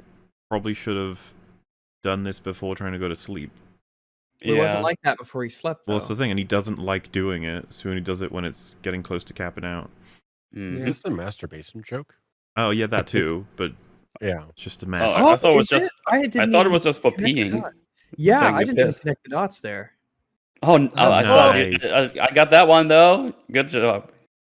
Okay, let's talk about this sequence of events here. Oh. Polka gets overflowing and goes into the woods for a colorgasm, but that leaks blood sport. Then, separate from all that, King Shark just happens at that moment to be trying to eat rat. Well, what if King Shark was woken up by the polka dots as well? Wouldn't that just explain it? And No. then he's like, oh, yay, food. Yeah, seems simple enough. Catcher too, but her rat Sebastian is able to signal blood sport just in time. And besides, yeah, that means that the rat would have woken up Bloodsport anyway. Yeah. So it all works. Phew! That is a couple loads of bullshit. I know, friends. Same to Nawe. Same. Oh, Good. good. Oh no. All right, calm down. So is this? I want CinemaSins to have I just friends. want to. I just want to know if have this is friends going to be too. a plus on the sin counter or a minus on the sin counter. No, it'll be a plus. The CinemaSins It'll doesn't have it'll be a friends. plus. Yeah. If I Yeah, die it's a plus. tomorrow, Yeah, don't see, mind. there it is. It will be worthy then. But you'll never know one way or the other because you'll be dead. Would it not be less risky to just take turns taking watch instead? You know, just in case Sorry. discount. Oh, sorry. I mean to pause, but I think this might be evidence of my theory. It's Nanawe, isn't it? Nanawe? The Nanawe is what they're saying. No, the No way. In the film, it's Nanawe. Yes. Nanawe, yeah. Okay, I was just checking the pronunciation. Wow, have guys. you seen the film? Oh shit. Oh, shit. Fake nerd. Fake nerd. All right, it's fine. Jaw's stomach is bigger than his heart. Oh my god, I mean, they're still gonna keep an eye on him, but like, yeah, she's saying, I'm gonna take a risk on being your friend because that's who Because catcher that's is. who she is. Mm-hmm. And you're like, nah, that's stupid. Mhm. That's who she is. good at my job. I found him. Seems more like Maybe if CinemaSins took more risks on being people's friends, he'd have friends. Okay, well, let's see, because there's potential for criticism here. taking watch instead. You know, just in case Not discount this one. Jaw's stomach is bigger than his heart. Oh my god, I'm good at my job. I found him. Seems more like the computer found him or the satellite. You were literally leaning back drinking soda, so I don't know how. Well, it's They had something to that he fix would the have satellite had connection. running, What if right? Yeah. That is hilarious to me. That if you do something on your computer, it's like, well, the computer did it. Well, really. when the computer finishes rendering my video, I'm like, my video's done. I I did fucking it. No, the rule. computer It's did like, it. The well, yeah, computer did it. doesn't really Fucking- count, does it? Mm. Okay, yeah, that's a really weird You were criticism. literally leaning back drinking a soda, Mauler, so I don't Oh, know how shit. you did anything. True. Yeah, Plus idiot. 1 sin to your life. If anything, you should be Listen to paying the your life. computer. how you did anything. How are these two chuckle still standing around as if none of the success? I just like that he didn't even talk about the thing that should have popped up way earlier anyways. Because of the whole... this whole scene, everybody's hearing goes as far as about half a meter. Yeah. I don't mean this. I mean the one with the radar, because I think we talked about this in our coverage. That why didn't why was the signal around the whole time? Like there was no reason for it to not be around. Yeah, it's not quite clear how they're in and out of detection for some reason. Yeah. Like Rick Flag goes in and out of detection. Massive blood sporting and peacekeeping was happening mere feet behind them. God damn, this movie is funny. And these assholes too, sweet galloping plot conveniences. I don't believe you believe. I don't know. Like, I'm just not convinced. Set the difficulty on this mission to off. Man, this guy's got lungs. I haven't seen someone blow this hard since Jamarcus Russell. I don't know who's Jamarcus Russell is. So. Hold on. Let's Google. I don't even want to know. Yeah, I can't. You know what? Actually, that's a good point. He's a football quarterback. So the first result is how very good. Yeah, the first result is how bad was Jamarcus Russell actually? One of NFL's biggest all-time busts. Recent history of NFL players going broke, but that's all NFL players at this point. Jamarcus blanked. Financial doomsday. Raider blowout. Broncos. Yeah, I don't know. So maybe pick a more relatable reference that if you want to get people to I understand your jokes. Well, maybe you would know if you were a sports person. I don't know that I would actually even advocate that you can't do obscure references as jokes. Yeah, I mean, it's just a sacrifice that a lot of people won't get what you're saying. Yeah, sure, but I guess I'm just saying that I don't think fun. there's anything wrong with it. It can be really fun, yeah. I agree. You don't want to do something kind of overdone because then people are not going to laugh at that because they've already heard it a million times. But finding the right middle ground between somewhat obscure, not overdone, but still something. You know what? I would say that I'm kind of indifferent to like how obscure it is. It could be incredibly obscure, and that might be really funny. Like if you know that people are going to look it up to try and figure it out, and then they find something really funny that it all just clicks.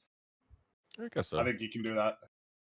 Well, like if I wonder if it'd be even more funny if he was like, I haven't seen someone blow this hard since Google Jamarcus Russell. And that was part of his statement.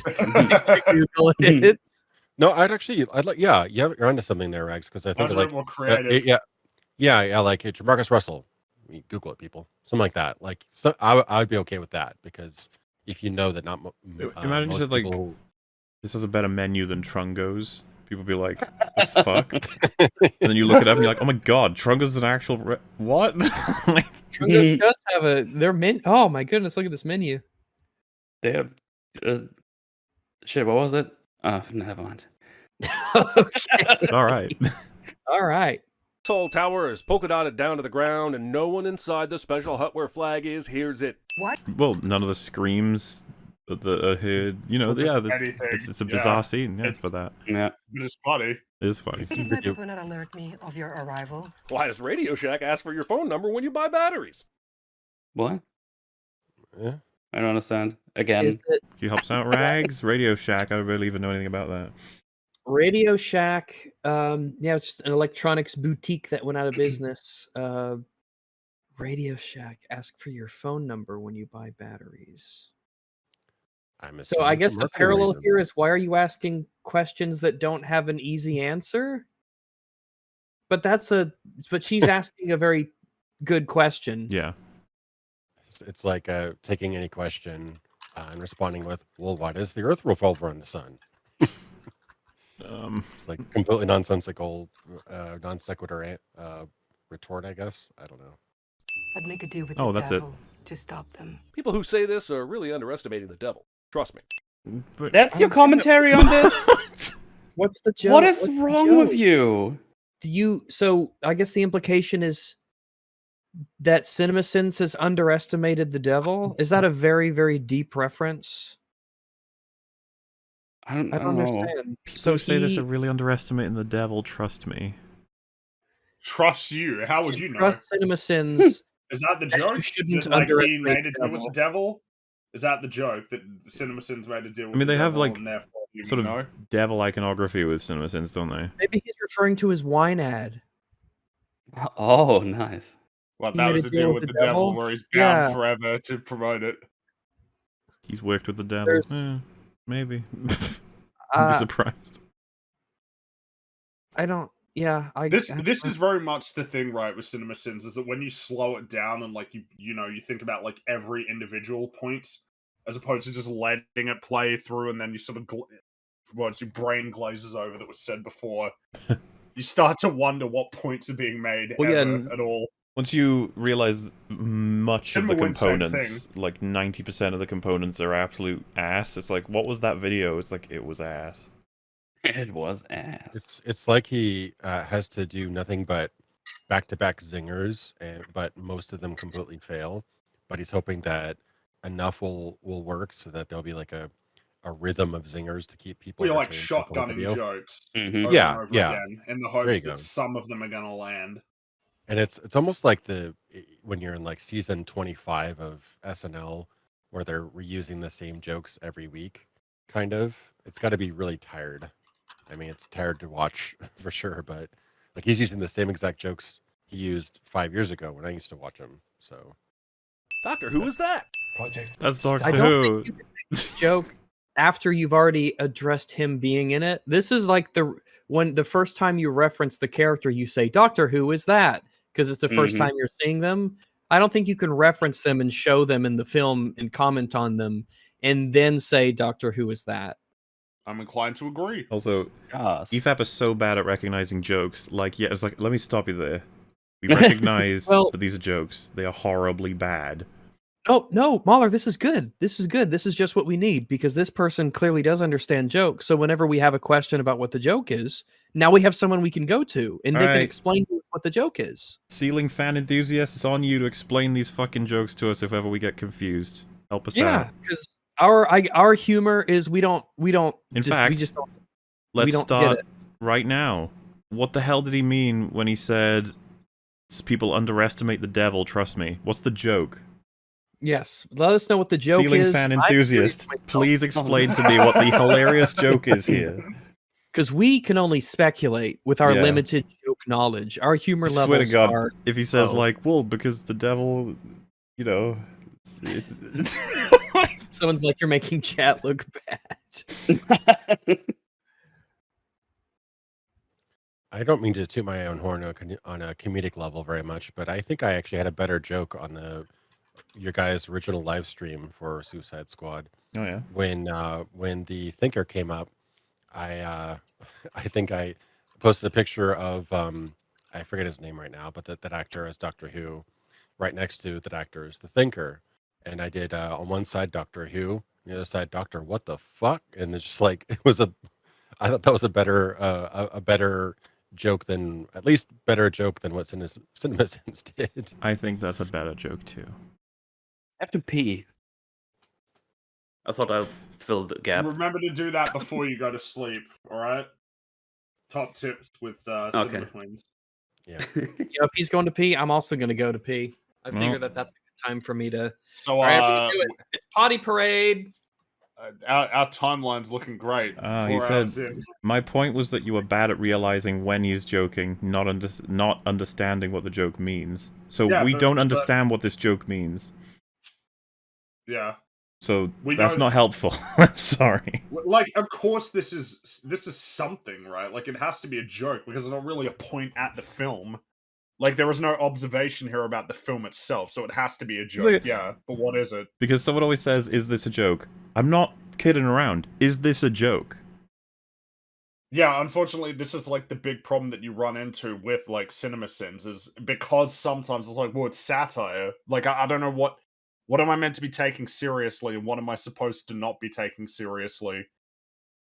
Like, you say, like, oh, you just don't even get jokes. It's like, what is the joke? This does feel like the thing of you know, when you're like watching a story and there's clearly a theme that's being gone for, but we don't really acknowledge it. We just start trying to talk about like the mechanics of it. Mm-hmm.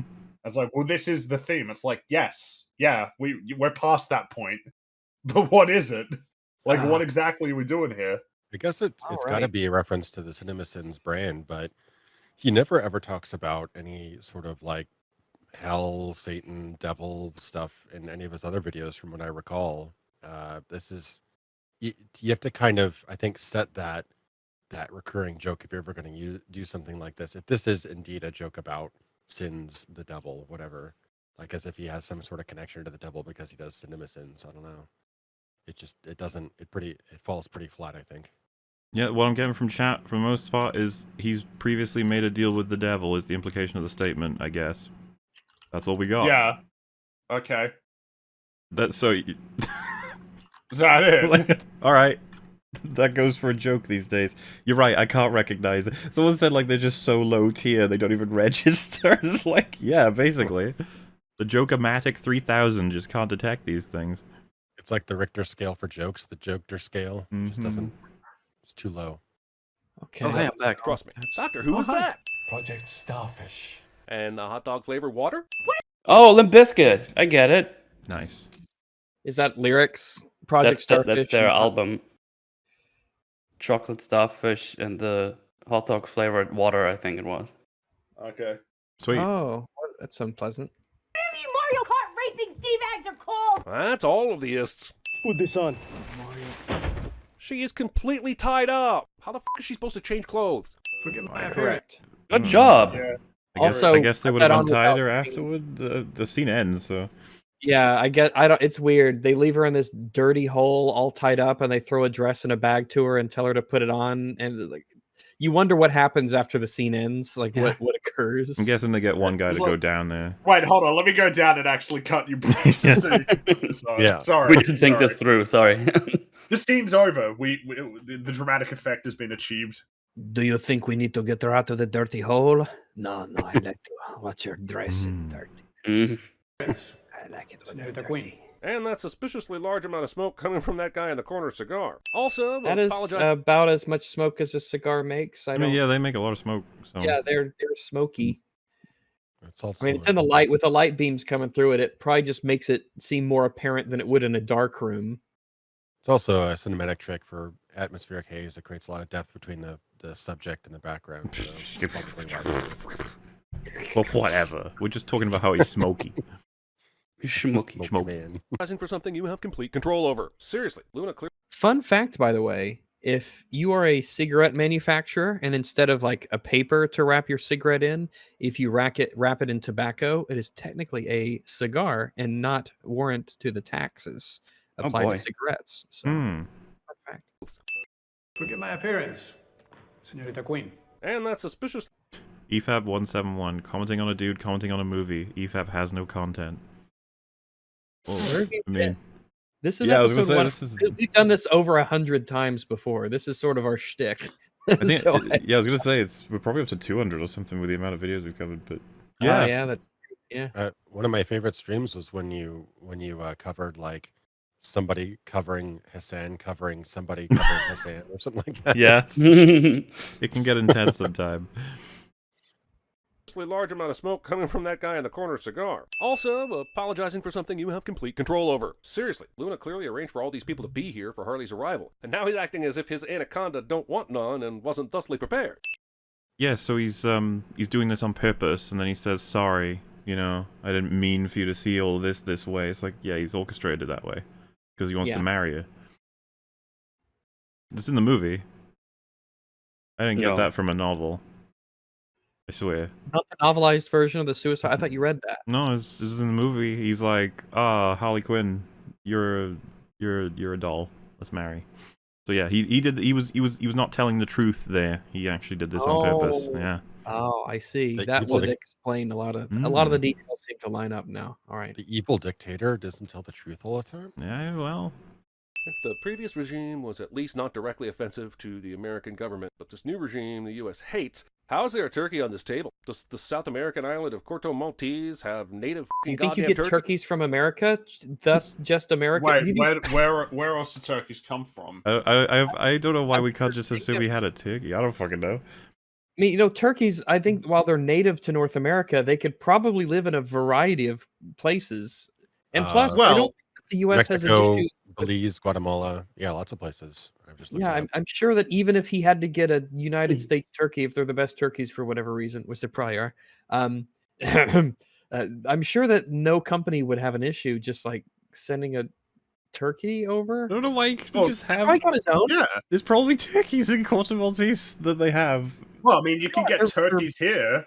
They're You know, big like, birds. And you Why eat are we them. talking about this? Like, it's such a Basically, they're just I don't forest. know. I think for some reason when he said that, my immediate thought is, wait, hold on, where did turkeys come from? And then it's like, well, wait a minute. Where did Turkey chickens come from? Not Australia, but we got chickens here. Also, like Turkey. once you can freeze something, getting anything to any part of the world is pretty trivial. Also, here's another layer. Maybe he set this whole American style cuisine up to help woo her. I mean, if he planned this whole thing out, I he say could Americans easily. love the turkeys. They do. Yeah, They do. I mean, Bird. literally, we eat one every year. Yeah, Magno Mauis. greedy Magno fuckers. Mauis. Because I don't damn think they do. But also, I choose to believe Harley chomping down on a turkey leg is a direct reference to Flag voraciously biting a chicken leg in Suicide Squad. I don't even What? remember that, but all right. I don't remember that one either. Okay. But I don't I think don't it's a remember. reference. I think Also, that's a just how sin? people- Yes, it's- of course. Okay, I guess it's. Why do you bad. have unsins? If wouldn't that be a good thing? I don't know. It just needs to be movie things. God damn it. Is this all the same Blades. day? I think this is all the same day. Is this all the same day? You can Well, go on a so- balcony and then go into an aviary in the same day. I That's was gonna actually say, not like, very impressive. If you think about it, Yeah. literally, they had a meal, then they walked outside, maybe had a chat, and then he showed her his birds. Why wouldn't that happen in the? Couldn't that happen in the same day? I guess is the question. I don't know. Yeah. Yeah. How far away is it? Yeah, this is not actually very impressive at all. It seems like totally Normal. mundane. It's all in the same building as well, as far as I'm concerned. So Basically, yeah. I don't Does know. Jeremy live in like a Persona world where you can only do one activity Persona per world. quarter of the day? Like one activity for afternoon, one activity That must be it. evening. Yeah, maybe. How did you get from that hole into the ground into this aviary in the same day? I'm just waiting for him to ask whether time is linear in this. It's like, yeah. Are you a witch? you are a witch. This is why, people. This is why I'm always going on about overcandling, leaving your pistol unsheathed during coitus. That's What? I don't know. Pistol I try to ignore it. So I guess he's like, you didn't use protection. You're using your pistol unsheathed during coitus. I guess that's what he's trying to say. You know what? We don't have to speculate. We have an expert in chat who could tell us exactly what he means. I think you've already nailed it. And again, it just didn't register on the Joke-O-Matic. The joke-dar, the I humor-dar. was arguing for the Joker, like Richter scale, Joker scale. I like the Hume-Da. I don't know why. Hume-Da. Just sounds like it might be real. I don't know. Okay. Like 5,000. condom joke, I guess. All right. came here seeking asylum after World War II. I swear if you counted up the total number of leftover Nazi scientists that are out and about doing sketchy shit in every movie and TV show since 1945, you wouldn't be able to go to a fucking Walmart without bumping into one of those bastards reverse engineering Twinkies to travel back in time to poison Churchill. No, they wouldn't be a Walmart. They didn't go to America, except for the ones that did and got us to the moon. That's a different story. But most of them went. They just didn't go to. They went hiding. They said it wouldn't be in a Walmart. Well, he's saying that they're so widespread that you'd stumble on them in Walmart. Yeah, there you go. Well, yeah, if you get every movie in existence, apparently. As if, I yeah, mean, if all those. Well, I mean, yeah, yeah, you can say the same for. Plot point too commonly. There's a lot of movies, so obviously it's gonna be like that. Say the same for all kinds of Yeah. enemies in. And it's gonna be a ding for this, even though he's talking about all the movies. Yeah, But this movie gets this in. It's like, what? Like evil scientist is a really useful trope to put in your story, and I can't think of any more famous evil scientists than the Nazi ones. So it's kind of obvious that people would use that as a common reference point. But I mean, he's just pointing that out, and that's fun. Okay. Yeah. The fun. It's fun. Sweet. Yeah, it's sort of. Hello, Netflix. What the actual? What? Huh? I don't understand. I'm not sure. Was that the end of that joke? Churchill. Wait. Oh, he's saying that his little like thing about poisoning Churchill could end up being a thing on Netflix. I get it. Hello, Okay. Netflix. What the actual is this movie's issue with birds? Did a rogue macaw shit on James Gunn's lunch? What is it? I suppose that's similar to our criticism was just burning a whole bunch of birds. How evil of you. No point. Like, what? You don't want to keep these birds? Like, they're nice. Well, it's just there's no reason to do it. Just let them go. Yeah, it's just, we need to show that this guy is evil too. He'll burn all the birds. Yeah, that's a pretty big dick move. I guess he's evil. Yep. It's an interdimensional virus. Oh. They're closing the boxes for all of you, so I guess I agree in the sense that I have no idea what that means, but it's a special virus. blend in. Lady, none of these people are blending in because of clothing. This is just an excuse to put them in silly outfits, and while I can appreciate the humor, I still have to sin it. I think they could certainly blend in much better without the costumes. Or the armor or the weaponry, having it so that it's just normal clothes is, so I don't know. I think if these people, you might remember seeing them if you were told to recall, did you see these specific people? But I don't think you'd really bat much of an eye if you were walking down the streets of Corto Maltese City and you just saw Ratcatcher in normal clothes. You wouldn't think twice about it. Damn, you nailed it? Your golf hole simulator is a drinking glass. It's bound to act strangely. I guess you wanted to keep it in? Yeah, so... You wanted to hit it with the correct amount of strength to where it lands in the cup. That seems to be a goal, Yeah. Okay. The military must have put signal jammers around the city. Your comms are down, but we could still activate the bombs. Convenient brain-blasting bombs that ignore signal jammers because the plot needs them to are extremely... We don't know if that's real or not. We don't know if be lying. We can't know if she's lying about that, and they can't know that either. So they obviously do the safe move by assuming that they still work.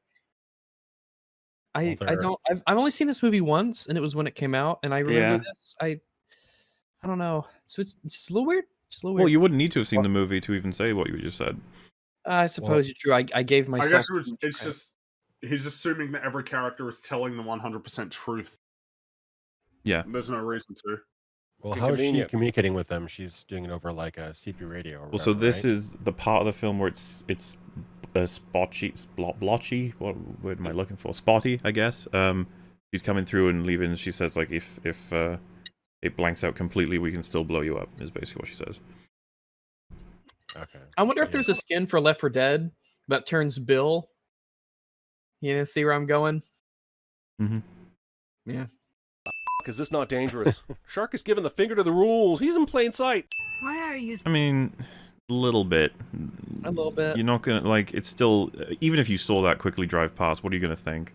You'd do a double take and you'd look back and you'd assume that wasn't actually a shark. The fight, probably. Yeah. Now, if someone came up to you minutes later and said, did you see, this will sound strange, but did you see a shark in the back of that blue van that came down the road here a few minutes ago? And you'd say, you know what?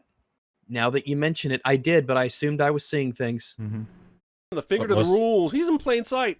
Why are you so afraid of rats? The plague, mostly. We leave them. Plague is because of the fleas. Yeah, the rats get all the blame. Yeah. It's not fair. Rats are great. Oh. What? Oh, wow. Wait, what happened? Okay. All right. He's that's probably the most offensive part of the video now. Rules. He's in plain sight. Why are you so afraid of rats? The plague, mostly. We leave the homeless in the streets of... Skip! State considering the rats... What? He's skipped Oh, his story. wow. Okay, well. Oh, wow. Okay. All right. That's your choice, I suppose.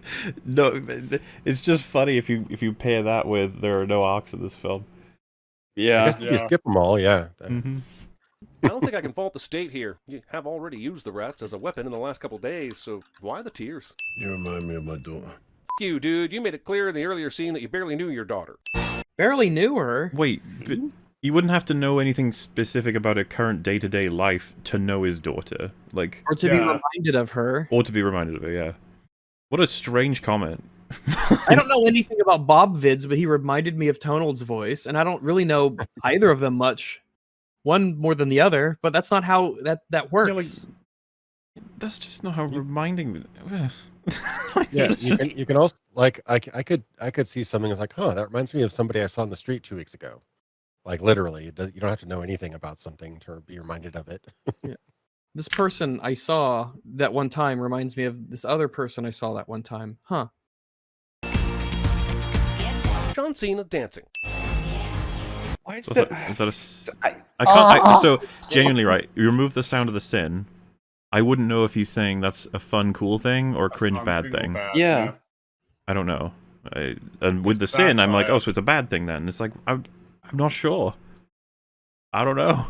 It's difficult to say. This is one of the most disturbing scenes ever filmed. Like, will YouTube's content filter even let us post this? Is this suitable for advertisers? I've got a great white out. Is this a joke? Because I think it was a joke. Laugh. All right. Thing I said to my college girl, remote controlled or not, this is still just one f***ing rat. How was it able to knock this guy down and resist being launched into next week's Ratatouille? I felt like there should have been definitely more than one. Yeah, it should have been more than one rat because There should have been more than one god too. Yeah, in a 1v1 fight, a rat will not beat a human. Probably in not, a 1v50 fight, the odds are starting to even out a little bit. Yeah. Yes, these guys are assassin guys, borderline superhero-ish with abilities, but they can still die in a horrible rollover crash. And yet they intentionally kill the driver, then when the passenger takes over driving, they take him out too. It is Peacemaker specifically that does that. Though I still think that's kind of dumb on Peacemaker's part. Mm-hmm. Yeah, this needs to be. We could definitely refine this plot part. Really, a lot of them of the movie. But this, yeah, could definitely. Yeah. If you have it be the driver and the passenger both pull guns to try and shoot them, then they shoot them. It's just like, well, that's reason enough, I suppose. But Peacemaker kills him when he's literally trying to level out the car. It's like you probably have investment in him driving it, but yeah, it's fair enough. Ooh, what the You're torturing Harley Quinn? They all seem to know who she was by name, but if they're tasering her to get her to talk, they don't know about Harley Quinn. What do they know about Harley Quinn exactly? Why not? World? What does that even really mean? You can't taser someone to torture someone. Why would? Does she have a reputation where she's just immune to torture or pain? I was gonna say I don't. I was almost gonna respond to the point as though it's true, but then I was like, wait, Harley Quinn's reputation is that of you can't torture her for information. And even if it was, they would still do it. Well, yeah, I was about to say, yeah, you're right. If someone said that's just true about her, it's like, yeah, well, she hasn't met me. I'd expect everyone to say that. Yeah. Didn't we see Harley Quinn get like kind of tortured and brainwashed in the original Suicide Squad though, by Joker? So well, he fucked up her whole head. I don't know if that's evidence that you won't get information out of her. It's like, I don't know. That's a really strange point to make. I figure that even if they were told explicitly by very trusted sources, you'll never get information out of her that they would try.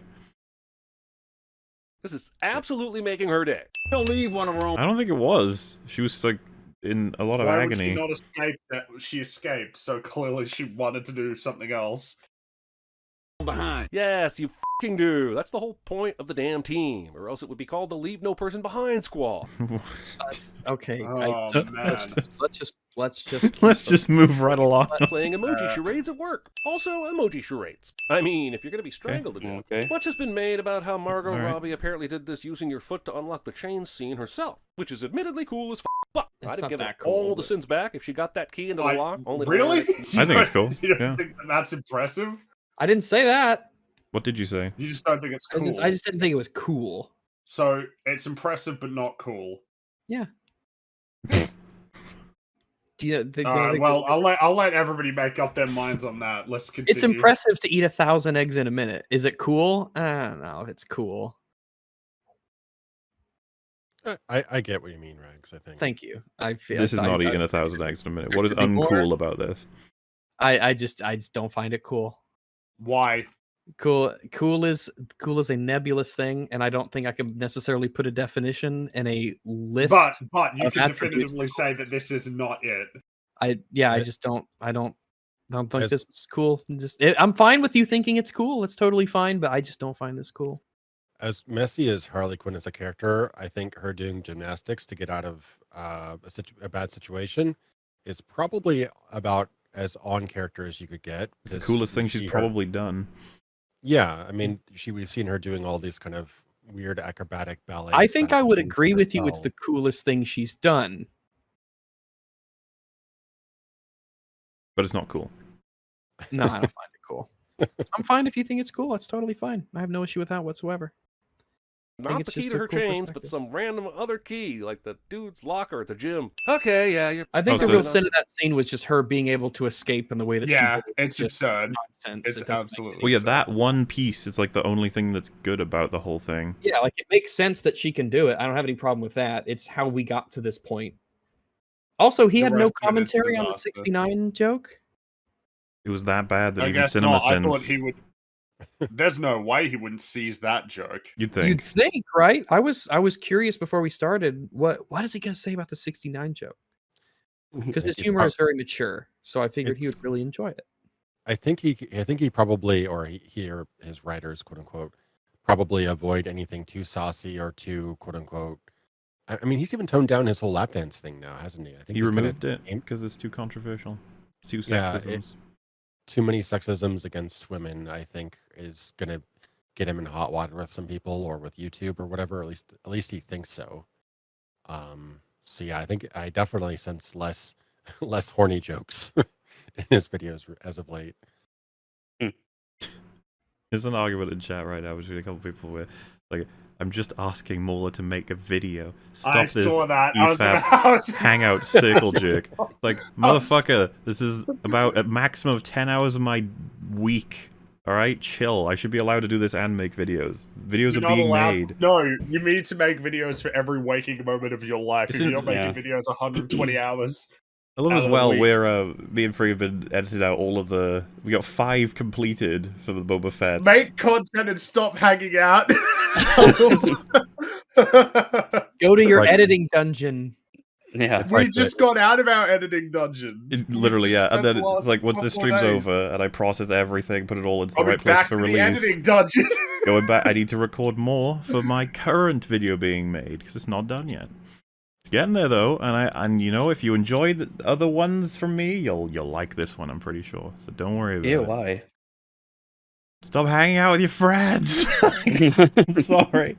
Please. But some random other key, like the dude's locker at the gym. Okay, yeah, you're probably not supposed to be gambling on company time, but I still holy that handgun is pointed directly at this card-playing fellow on the left. I can understand the first... I mean, yeah, it's a bit dangerous. Be careful. Yeah, you shouldn't point guns at things that you don't maybe intend to threaten or destroy with bullets. It happens. It's one of the biggest gun sins in Hollywood is people constantly pointing guns at each other. It wasn't Stop it. It wasn't pointing at him though. He was like at like a 45-degree angle from him. I mean, I wasn't gonna point that out because just the fact the gun's on the table should be, you know, no need to put it on the table. You know, just let's put it somewhere else. Just, you know, just be safe. But ultimately, I don't really care if they do that because they're fucking gods in Corto Maltese. I don't care if they. I don't think that's out of character for them. Yeah, I'm fine with them doing it in their position. You know, if this. It's different than if a gun safety instructor did it. Mm-hmm. Yeah, the guards being caught unawares, but despite the gunshots, the rest of them continue to walk in. He's absolutely right. This scene sucks. Yeah, this whole scene is absurd and stupid and nonsense, and it's embarrassing. This whole scene is embarrassing. Coming out of a Pez dispenser. No one will be seated during the John Wick Harley Bellum portion of the movie. Come on without, come on within. You'll not see nothing. I don't know the reference. I'm sorry. I don't know either. I don't know either. The Fighty Quinn. I guess the key to not cutting your fight scenes to hell and back is to hire Margot Robbie to star in your action film. Between Birds of Prey and this film, she's clearly one of the best actors who can do stunts working in Hollywood.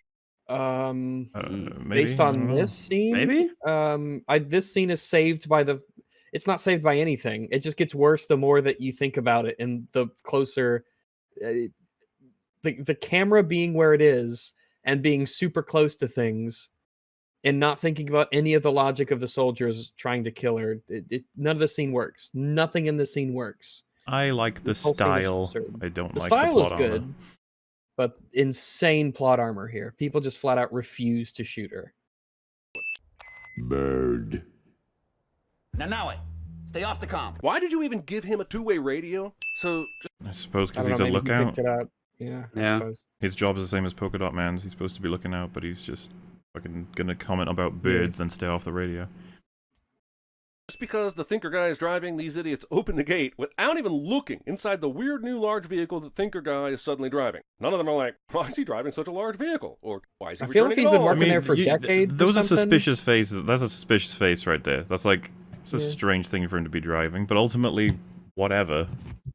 It's his vehicle. I don't know why they would be like more definitively interested than that. Those poor guys in those outfits. Corto Maltese is probably a pretty hot place, and they got the helmets on and the masks on, and then the balaclava parts on, and the gloves, no skin showing. I hope it was a cool day in Corto Maltese for those guys. Hang on. He never really leaves. Why is he returning at all when he never really leaves? It's like, well, he's gonna have to return if he leaves, right? And he's left previously, which wasn't suspicious, so he's returning. Why? He has to come back. I guess it's generally it's a given part of just movement. Yeah. Yeah, just want to explain that one. Like, logistics if required. Leaves, I don't think he sleeps. They return. There, right? He's got to sleep and eat and things, right? Also, like he's like the head honcho. Of course, they'd let him in. Mm-hmm. He's like literally the leader of this place. So. Everyone knows that angels don't splooge. They annoy. Okay, who with the white balance setting on the sun? Do you have any idea how long it takes me to get that dialed in? Alright. The director said, please be sure to stare directly into CinemaSins' soul while taking a bite of this apple, so he knows how big of an asshole he is. Because you said that eating an apple is something that bad people do? His meme is that bad guys eating apples is a cliche. She's terrible. She's a horrible person. Harley Quinn is bad. The director said, please be sure to stare directly into CinemaSins' soul while taking a bite of this apple so he knows how big of an asshole he is. Does he not think that Harley Quinn's a terrible person? I don't know that comes into the statement at all. Because here's what I'm thinking. I thought this is in reference to him thinking that bad guy. You show someone taking a bite out of an apple is something that bad guys do, and so in his mind, if he doesn't think that Harley Quinn's bad, this is supposed to be like, oh, they showed me. That's not the case, even though I said it earlier. The logic that she's the protagonist, like she is a protagonist in the story, regardless of whether she's a good or bad person. You know, like POV, right, or their role in the story, maybe. I guess I guess he's just saying it might be a reference that James Gunn did to CinemaSins. I doubt it, but maybe, I don't know. This will show him. I don't know. The squad slaughters the soldiers outside Jotunheim in the rain, but I refuse to believe that means anything about their abilities. I mean, it was raining really hard. The bad guys had to squint even. Okay, Milton is here. It's bizarre how bright it is. It's a bizarre scene. All the soldiers seem to be perpetually confused and unaware while our whole team is just dominating for a while. Mm-hmm. Yeah. It's a strange scene. Here with them right now as they enter. King Shark is even behind him. Flag and Polka are abreast of him. The movie makes a big joke soon about how no one knows who he is. Yeah, they don't realize. They're busy, alright? Yeah. They're very busy. Now! Why would they have given the emergency front door lock code to the scientist working on experiments? He's the boss of this area. The only person he answers to is literally the fucking president. Yeah. He is in charge of this facility. Essentially, he is the scientist. He's been working here for how long? A long time. Isn't it like 30 years or something? Something like that. I think he specifically says no one knows how to control Starro but me, and so he's like, well then. So yeah, he has a lot of the run of this place. Yes. Inside the building. This is a military-run facility. Good thing they literally left the front door open. I guess the military rushed out of the building. I don't even know that it would be hard for them to open a door. It looked like a normal door. I assume it normally probably just isn't locked. Random people generally probably don't make it that far anyway for that to be much of an issue. Yeah. Existed. Will this be proof that he wasn't good at all? Well, no, actually. God's goodness, at least biblically speaking, from a New Testament perspective, is not something that prevents all human suffering, but rather something that offers grace and redemption to all those who have suffered. That would already be the argument for why he's not good. The fact that he created the system that way. Yeah, this doesn't work theologically, but carry on. Character backs away from something scary only to be jump scared by something horrible behind them cliche. Oh, fucking hell, alright. Gosh, you make it sound so succinct and easy to understand. Flag pulls out a single hard drive and a wall of rack computers and servers and somehow decides it's the one he's after. And it appears he's right. I mean, that's like fair and unfair. It is some data. Yeah. You know, it's some data. Peacemaker would never want to let anything get out of here, and for all we know, this has what we need. We don't know for sure, but I mean, it's probably a safe bet that there's stuff on this that's incriminating. Mm-hmm. I don't see why it would. Like, what are you going to end up with? Just papers that don't, or like information that doesn't relate at all to the whole project? It's like, I doubt it. There's probably a lot of stuff that's useful on there. 30 years of what we are led to believe is agonizing torture, and Space Patrick kills the thinker guy this quickly? Damn it! Where's my tentacle-based revenge? I mean, he pulls him to pieces. Yeah. You know, it's all star. I'm so glad you blurred the other deaths. Doctor. Yeah, that's probably not going to get you in trouble at all. You kept that. Listen, if this doesn't get you in trouble, you don't need to fucking blur the little fucking bird, you moron. He's got Doctor Who is splat. That's his commentary. What? That's not even funny. It's not anything. It's... No. Splat killed with a ceramic shard. He crazy hated him.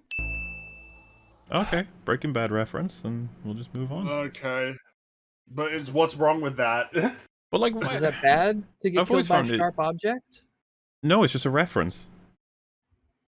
Oh, so the sin is that he made the reference. So if he wouldn't have said anything, it'd be fine. Yeah, the sin comes from the commentary from CinemaSins. It's very interesting. Okay. Maybe next time don't. It's so he skips over so much too. Like it doesn't. It does, yeah. That whole fight is. Yeah. All right. Hope he has time for this shark jumping side to side while the fish mimic his shape bullshit. I'm not sure we'd have time for this crap in a movie titled Shark. So, remember how you said there are no arcs in this film? Remember how you made a joke about how you don't have friends, ding, and that was the thing that you highlighted about how maybe you don't have friends because you can't share in the happiness of other people. Maybe that contributes to why no one would want to hang out with you. Because I'm happy that Shark is happy. I'm happy that Nanali I is like found this scene friends. quite a bit. I do too. While fish mimic his shape. He was a really nice guy, and he sacrificed himself to help us. He did not. At best, he sacrificed himself to set up this attempt at a comical exchange about no one noticing his existence. He was helping. He was carrying the explosives. He sacrificed himself to help them. Yeah, he didn't have to come. He did it knowing what the risks are. Yep. And he died in the job. I mean, it's kind of part of why it's kind of funny. It's like, yeah, in reality, this guy actually put a lot on the line, but no one cares because we didn't get screen time for him, which is just kind of how it works in stories. Mm-hmm. So yeah, he was helping quite a bit.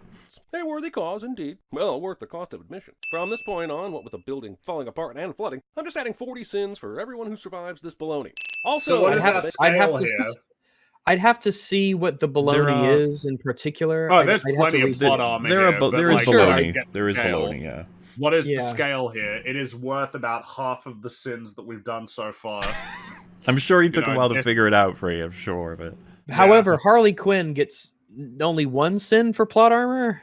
And that was on the beach. He didn't even really say too much about her in the whole, because their whole fight getting out of the palace place. You're right. Prison is just insane. It's got more plot armor than this. Her whole scene counts as 1. This whole scene counts as 40. It's like, okay. Like, I think it should be reversed, if anything. Yeah. They call, and he wants his climax in a collapsing building shtick back. Like I give a shit. I know. What? Oh, fuck you. Fuck off. Go. This is why you don't have friends. Wow. It's so funny to compare because all of us were distraught when King Shark started getting bitten. I was like, don't die. I had so much suspense. My little doggy heart was at the edge of its seat, proverbially. We were worrying because of the blood that they were going to kill him. Yeah. We were like, please don't kill him. I know, we saw bullets literally bounce off of him, and then all of a sudden these things just like are drawing blood immediately, and we're like, oh shit. Oh god. He thought these things were his friends, and now they could finally be together, and oh god, they've betrayed him. Mm-hmm. We all love King Shark, but the amount of bullets being unloaded into him is enough to take down a tank. So he's bulletproof. So this is the thing. the teeth of those creatures are apparently thin and sharp enough that they can get through his skin, but bullets can't. That's the idea. I'm fine with, yeah, he's bulletproof. And so if bullets can't get through his skin, doesn't really matter how many are thrown at him. Let alone a super strong sea animal. Why stop the fucking car here? There's still a shit ton of debris falling around you. Yeah, I'd probably keep going further than that. Yeah, sure. It's a funny one, yeah. Symbol. It killed Kurt. Huh. It depends on the nature of the bullets fired. Honestly, it's not bullshit. I guess it's bullshit that 2 bullets managed to hit each other instead of That's the problem, missing. if they're both aiming at each other's, like, between the eyes. And I assume dead. I keep getting. I would say it is unlikely for 2 bullets to collide in midair. Of course, that's the biggest problem. But yeah, that you have to consider context. These are both larger-than-life, absurd, accurate people, and they're both aiming for the center of the head. So, is it possible at that point that the bullets are going to line up? And it's like, I think so. Possible. Sure, it's possible. Yeah, and I don't know what the nature of the blood sports, because I just keep getting them mixed up. Yeah, blood sports bullet. He clearly has like magic technology, so I'm fine with the idea that his bullet is a special bullet that he shoots. Yeah, well, yeah. So specifically, if we're just talking about the bullets connecting, I assume the logic is they're both aiming from like eye down to center of eyes, and so they're both hyper accurate, so they both shot. The bullets doing that when they connect, apparently it's because his bullets are nanotech and they're stronger and smaller, so they can break apart his bullets. I guess that's what we're supposed to think of that. Sure, yeah, if that's the nature of his bullet. Now, if it hits another bullet and doesn't do that, now we have a problem.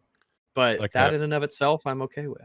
Yeah, because correct me if I'm wrong. I mean, those bullets look pretty sci-fi, but Rags, I would guess that Peacemaker's bullet is more of like a what do you call it? Hollow point, more so, where it's meant to make more of a massive impact on a fleshy target, whereas the other bullet seemed more of like an armor piercing, meant to be more of a penetrating bullet, right? Yes. Yeah. So size-wise and shape-wise, it kind of makes sense to me.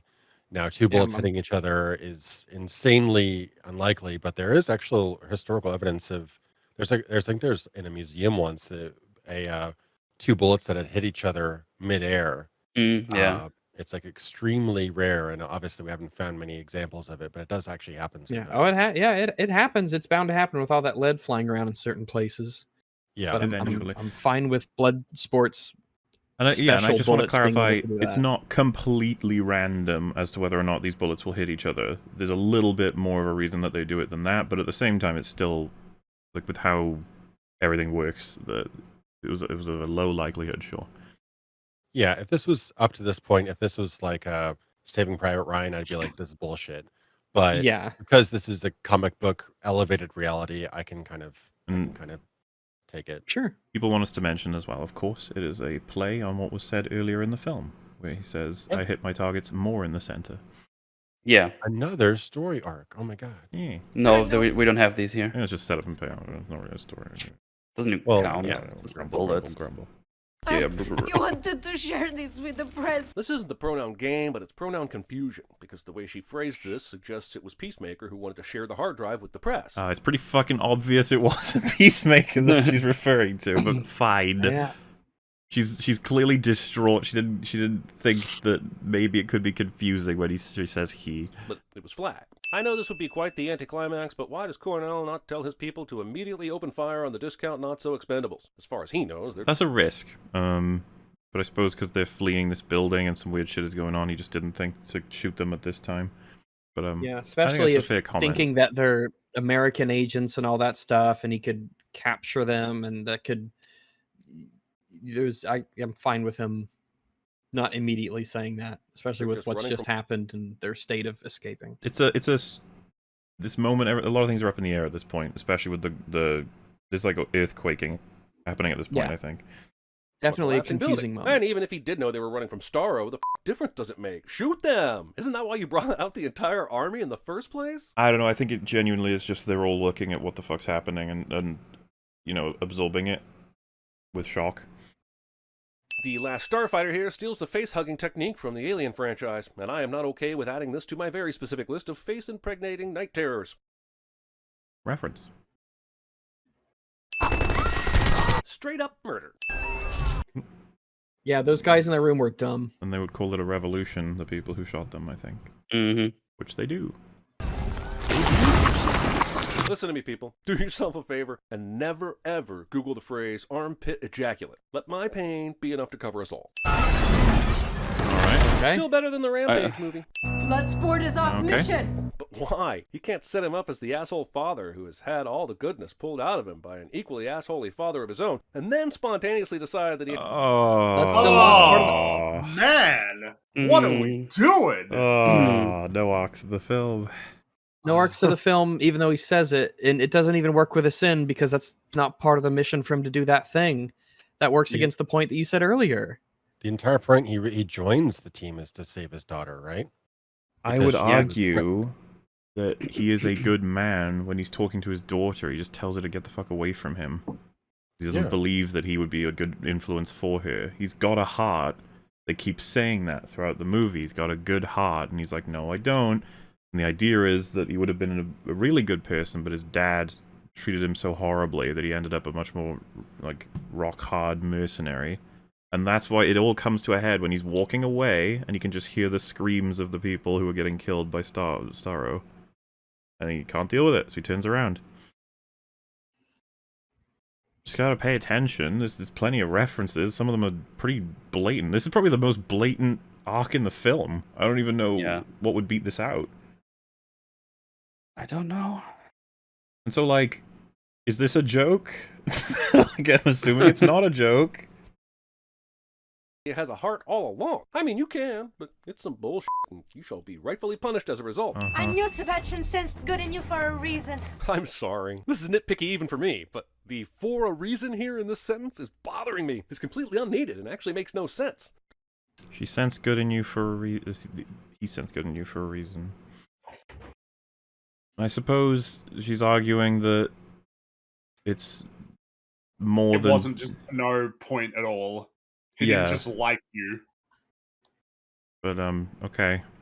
The rat, Sebastian, sensed good in Bloodsport, but Bloodsport didn't believe it. So all she has to say here is, I knew Sebastian sensed good in you, and that's it. He didn't sense good in the man for a reason. The rat didn't know there would be a pivotal climactic moment. If the rat's characteristic is the rat can sense good, then we don't know what the reason for that sense working is, other than it seems to be that he can do it. But she's arguing your decision to help these people when you're not necessarily going to benefit from that is evidence of good being sensed for a reason. Yeah, it's and the fine. rat was correct. It's totally fine. Yeah. Totally fine. And also, like, some of her lines, you could explain that she isn't English as a first language. She's French. So she might be not as articulate as some other people, or not as non-redundant, I suppose. I'm not sure it is redundant. I'd need someone to tell me if it is. Like, because I'm not familiar enough with English to know. I don't know that you would be worse off for cutting it, but I also don't think that it's a big problem that it's... But, like I'm not... Well, because CinemaSins breaking down tiny little dialogue details like this. Well, he did say it was a nitpick, so... I'm fine. But he, like, misses huge points of, like, gigantic points about the movie structure, and then he just nitpicks a line of dialogue. If she said, I knew Sebastian sensed good in you, it was like, well, she already knows that's true. She can literally speak to the rat. It wouldn't make... You know, like, Sebastian can confirm to her, yes, I sense good in her, which is... She said that already. So don't you need... I assume that... For a reason? Well, I assume that still, if she can communicate with the rat in that direct a manner, in that deep of a way, like another person, that would still be the rat conveying its opinion to her, which there could be room for error, but this action here can confirm it to her thoroughly that the rat was telling the truth. I'm wondering if, like, if she said, I knew Sebastian sensed good in you, I guess in my head I might be like, oh, that was in doubt? I thought that she'd confirmed that already. Well, yeah, that's kind of a silly sentence, because of course rat sensed good, and if she's able to talk to rats, then if the rat said, hey, this guy's good, then that's already confirmed. The rat stated his opinion. I think it was this. Man, I actually don't care about this point. I'm happy to. The rat was right. Okay. You're welcome to not care. I do. I'm thinking about the scene where she says, "You have a good heart," according to the rat, and then he was like, I think Bloodsport is like, he's wrong, or he doesn't see it, or whatever. It's just like, so at that point, yeah, she would know it. I'm curious if this sentence is actually fine. You could rewrite it a million ways. Like Sebastian always has the best, the best sense of character, or something like that. All right, I knew Sebastian was right. You could say that. This is vindication on her belief of what she believed the rat, but this is confirmation that it's true. If we're gonna have it, we need to pull it all the way back. Sentence: I knew Sebastian sensed good in you for a reason. So I knew Sebastian sensed good in you. What does that mean? I believed him when he sensed good in you, and then you add for a reason on. What does that mean? Like, for a reason. Why? Like, did he sense? Well, it would be, did the rat sense good in you, and that was important in and of itself, that he sensed good in you? That was well, yeah, like because had he not saved the people, that would have meant that Sebastian sensed good in him, but it's not for a potentially a good reason. Yeah, like now I'm actually very confused. Yeah, I mean, this could work either way, because like if you do think that the rat has some supernatural ability, like, sorry, maybe pull it back. What's CinemaSins' point? What was Good his in you point? for a reason. I'm sorry. This is nitpicky even for me, but the "for a reason" here in this sentence is bothering me. It's completely unneeded and actually makes no sense. The rat, Sebastian, sensed good in Bloodsport, but Bloodsport didn't believe it. So all she has to say here is, I knew Sebastian sensed good in... No, he's fucked up. Like, he's totally made a mistake here in terms of the point that he's trying to make. The point that you could be making is, what does it mean by "for a reason"? What does that mean, for a reason? Like, all you're confirming is that the rat sensed good at him. I assume that it means it's like a replacement for "it's true." Sure. Yeah. That might be like, my issue with the sentence, is that we just need to change. She's just saying Sebastian was right, that sort of thing. I think I think the thing of "for a reason" doesn't really. I don't know it's what an awkward. What that means. Yeah, I think that the sentence does need that sense, like in some way or another, the sense good in you, because I think the audience might need to be slightly reminded that that's what happened. So I think the reason why I'm struggling is, for a reason. It's like, what is the reason? The reason has to be for the sake of it, right? Because that's just what the rat did. The fact that the rat sensed good in him is actually irrelevant to the decision that he's making here. So, the reason is that his decision to risk his life to help the Corto Maltese people, which is a big altruistic move, which is what I'm guessing is the argument from her, would be that the rat is detecting that that's the kind of thing he would do, and that would be the reason for good being detected, you know? She already knew that the rat sensed good in him, right? Yeah. She already believed that. Yeah, so it wouldn't be good enough if it was just, I knew Sebastian sensed good in you, actually. I guess she didn't do that. I think this is she's glad because this confirms it's true the thing she believes. Exactly. The reason is that it's true. Yeah, no, it's fine. Yeah, this isn't even a point. It is very slightly awkwardly worded, I think, but that's the most you could ever possibly take. There's a bit of clunk to it, but I was just trying to check if it. The point is right about you. That's, I think the point is clear. I think that's the perfect fix. Person, Sebastian was right, or something like that would have been great. There we go. Nailed it. Sebastian was right about you. Yeah. Thank you, CinemaSins, for opening up this dialogue. What a great, Hey, look, he did say it was a nitpick, right? I haven't even said anything critical of him. I've just been thinking about it. That's all. In you, and that's it. He didn't sense good in the man for a reason. The rat didn't know there would be a pivotal climactic moment. Yeah, the reason was that there was some mechanism. Damn it! I thought we were done. The reason is that he's right. That he was right. He sensed good in you because you are good. That is the reason. Moment where it wasn't bullshit. Yeah. He just sensed good in him, the way Luke sensed good in Vader. Imagine Vader throwing the Emperor over the ledge and down the shaft, and Luke rushing up to Vader even the saying, rats, I knew I sensed good in you did a for little a reason. jump there. I'm like, yay. That wouldn't not make sense. It would just be really clunky. That would make that it would make total Yeah, sense because there's a makes difference in your sense. belief in something and when you In get fact- confirmation that it's really true. That's why she's so elated and happy because We she get knows the that. thing she believed in was true. That happens after that scene. He says to Luke, "You were right." What do you think he's saying when he says that? Oh, man. Vader is saying, "You sensed good in me. You were right." Right. Rails are a little bit low. It makes no f***ing sense. Yes, Makes Waller's lots of subordinates sense. did the right thing morally in incapacitating her and allowing the squad to live and fight. But the movie glosses over how all of them will end up in Gitmo with no names, fingerprints Not shaped true at down, all. mumbling They into the- have We don't. Well, so the beginning of Peacemaker, funnily enough, the girl who hit her goes to prison. The rest of them get put on like a probationary job, which is what is looking after Peacemaker. I always imagine though that what had happened because she didn't see who hit her, that nobody ratted each other out. Yeah, So- nobody did, so. Presumably there was a Voice of security Aurora. camera. Then I don't. I would imagine that there's CCTV for that room. I don't know, but either way, if like the last we see of them is her dealing with Bloodsport over the information, and then I think she glares at the team, and so I always just would have assumed it's like, who knows what she's going to do to them. Yeah, she could do anything to them. She could kill them all just out of spite. The bucket they're given to poop in. Man, you had to put shitty. I was gonna say, What is but- this? but Where's the actual music? That's from not the music. soundtrack? Because What I in the- remember the music. I like the What? response. He has nanotech. So yeah, What the- it's like, what the fuck nanotech bullshit is this? Like nanotech? The stuff in the whole film. that we've seen Nanotech, throughout the yeah. whole movie. This is The just it nanotech taken up to its fury is this bullshit? degree. Looks like blood.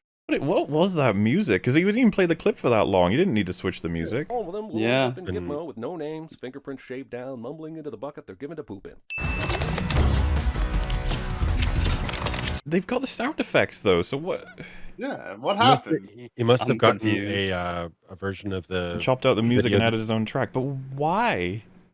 YouTube is really bad about. No, I've got copyright music. this clip No, is actually in my it's next like 5 video, so I seconds. already know that Yeah. you can get this past loot YouTube. Yeah, I mean this is only a couple seconds. You could have easily stuck this in. I'm thinking maybe his editors and stuff are just over cautious. You don't need to be this cautious. You can do like 3 seconds. That's fine. So I'm thinking that just has been overly sanitized just so he has He must no have. He really must have chance. thought that the track would have gotten him clipped or something. Yeah, must have, Probably, yeah. I see. So, some Don't people really will be see like, other "Oh, so reasons. the next video is gonna be about." It's like, no, you can't guess shit. You can't guess shit from me saying that. What in the nanotech fury is this bullshit? Looks like Bloodsport was Fucking the sole awesome. member Looks of cool the as squad shit. to graduate from. So I mean, that part was badass as fuck when he was loading up Yeah. that gun. I almost wanted him to keep adding pieces. Just get bigger and bigger. Just builds a tank and then a tower. It's like a big artillery at the end of it or something. Yeah. Um, Like a naked gun. Was it a naked gun where it starts sounds building like the gun? Or was it another movie? it could be. I can't remember. What in the nanotech fury is this bullshit? Looks like Bloodsport was the sole member of the squad to graduate from the Prometheus School of Running Away from Things. Running to the left or right in that scenario might not actually be better because he was right next to the leg, pretty much. Mm-hmm. So like, because the whole reason you run forward instead of left or right is that forward is going to give you the most distance the quickest. The problem is if the thing is only moving forward, then you can easily save yourself by going left or right. But that's a big chongus leg. Yeah, and it has to be moving Of a faster living than you. thing that can Oh. react to what you do. Yeah, I'm fine with him running forward in that moment. It's not like Yeah, Prometheus. It's not Prometheus, no. Also, Yeah, they're in a Prometheus corridor. is different, definitely. They're in a That's what corridor as Prometheus is well. most well known for. Is that fucking moment. The dumb woman who doesn't know how to run away from an object. This is way more sensical than Prometheus though, because Prometheus was like a big open field. Yeah. This is they're kind of trapped in like a street with like 2 walls. Got someone in chat's like, it's a running joke. It's like, and it's inaccurate. I know it's a running care, joke. running- Yeah. It I don't doesn't care. Well, follow Oh, you. it's a wait, it's a running joke. Ah, Well, you know nice. what? That's, yeah. Us talking about it Ding. is also a running joke. That's true. Yeah. It was You just can't we were complain. just satiring. So there, haha. Yep. Aw. Got him. As always, next time, guys. Honey, Take the high ground! What? She has a spear. You have guns Now, and grenades and arrows. I thought the same thing. I think we actually discussed this. When I first watched it, it made no sense to me that you're sending her to the high ground with a spear. But then if you think about it, the whole point of her getting to the high ground is that he's likely told her to use that spear to pierce its eye. There's a good chance, because I don't know what else her fucking tactic is going to be. Yeah, because she was told specifically by the javelin guy is that the spear can pierce anything. And I just assume that's what Bloodsport told her to do as they were getting here. He was like, plans for everybody. Yeah. You get to the high position, see if you can get access to getting into its eye. I imagine that's why she did it. He's a Star Wars fan. Why is she taking the high ground? I mean, yeah, it works out that she jump stabs the Starro thing in the eyeball, but he didn't know that when he gave this order. He may very well have, and I think if we're going to be good faith, we should assume that that's what the situation is, because it makes more sense. This is a terrible order. I bet nearly 1/3 of this film's entire budget went to the CGI of the climax. Taking your... Is that a problem? That's a problem? Like, what? It's a sin? It should.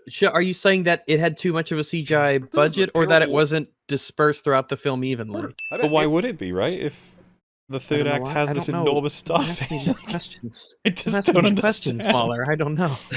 I can't help you. Oh, climax is too expensive. Come on, stop it. This film's entire budget went to the CGI of the climax. Taking your preteen daughter up to deadly heights just to teach a lesson about purpose. Also, how the...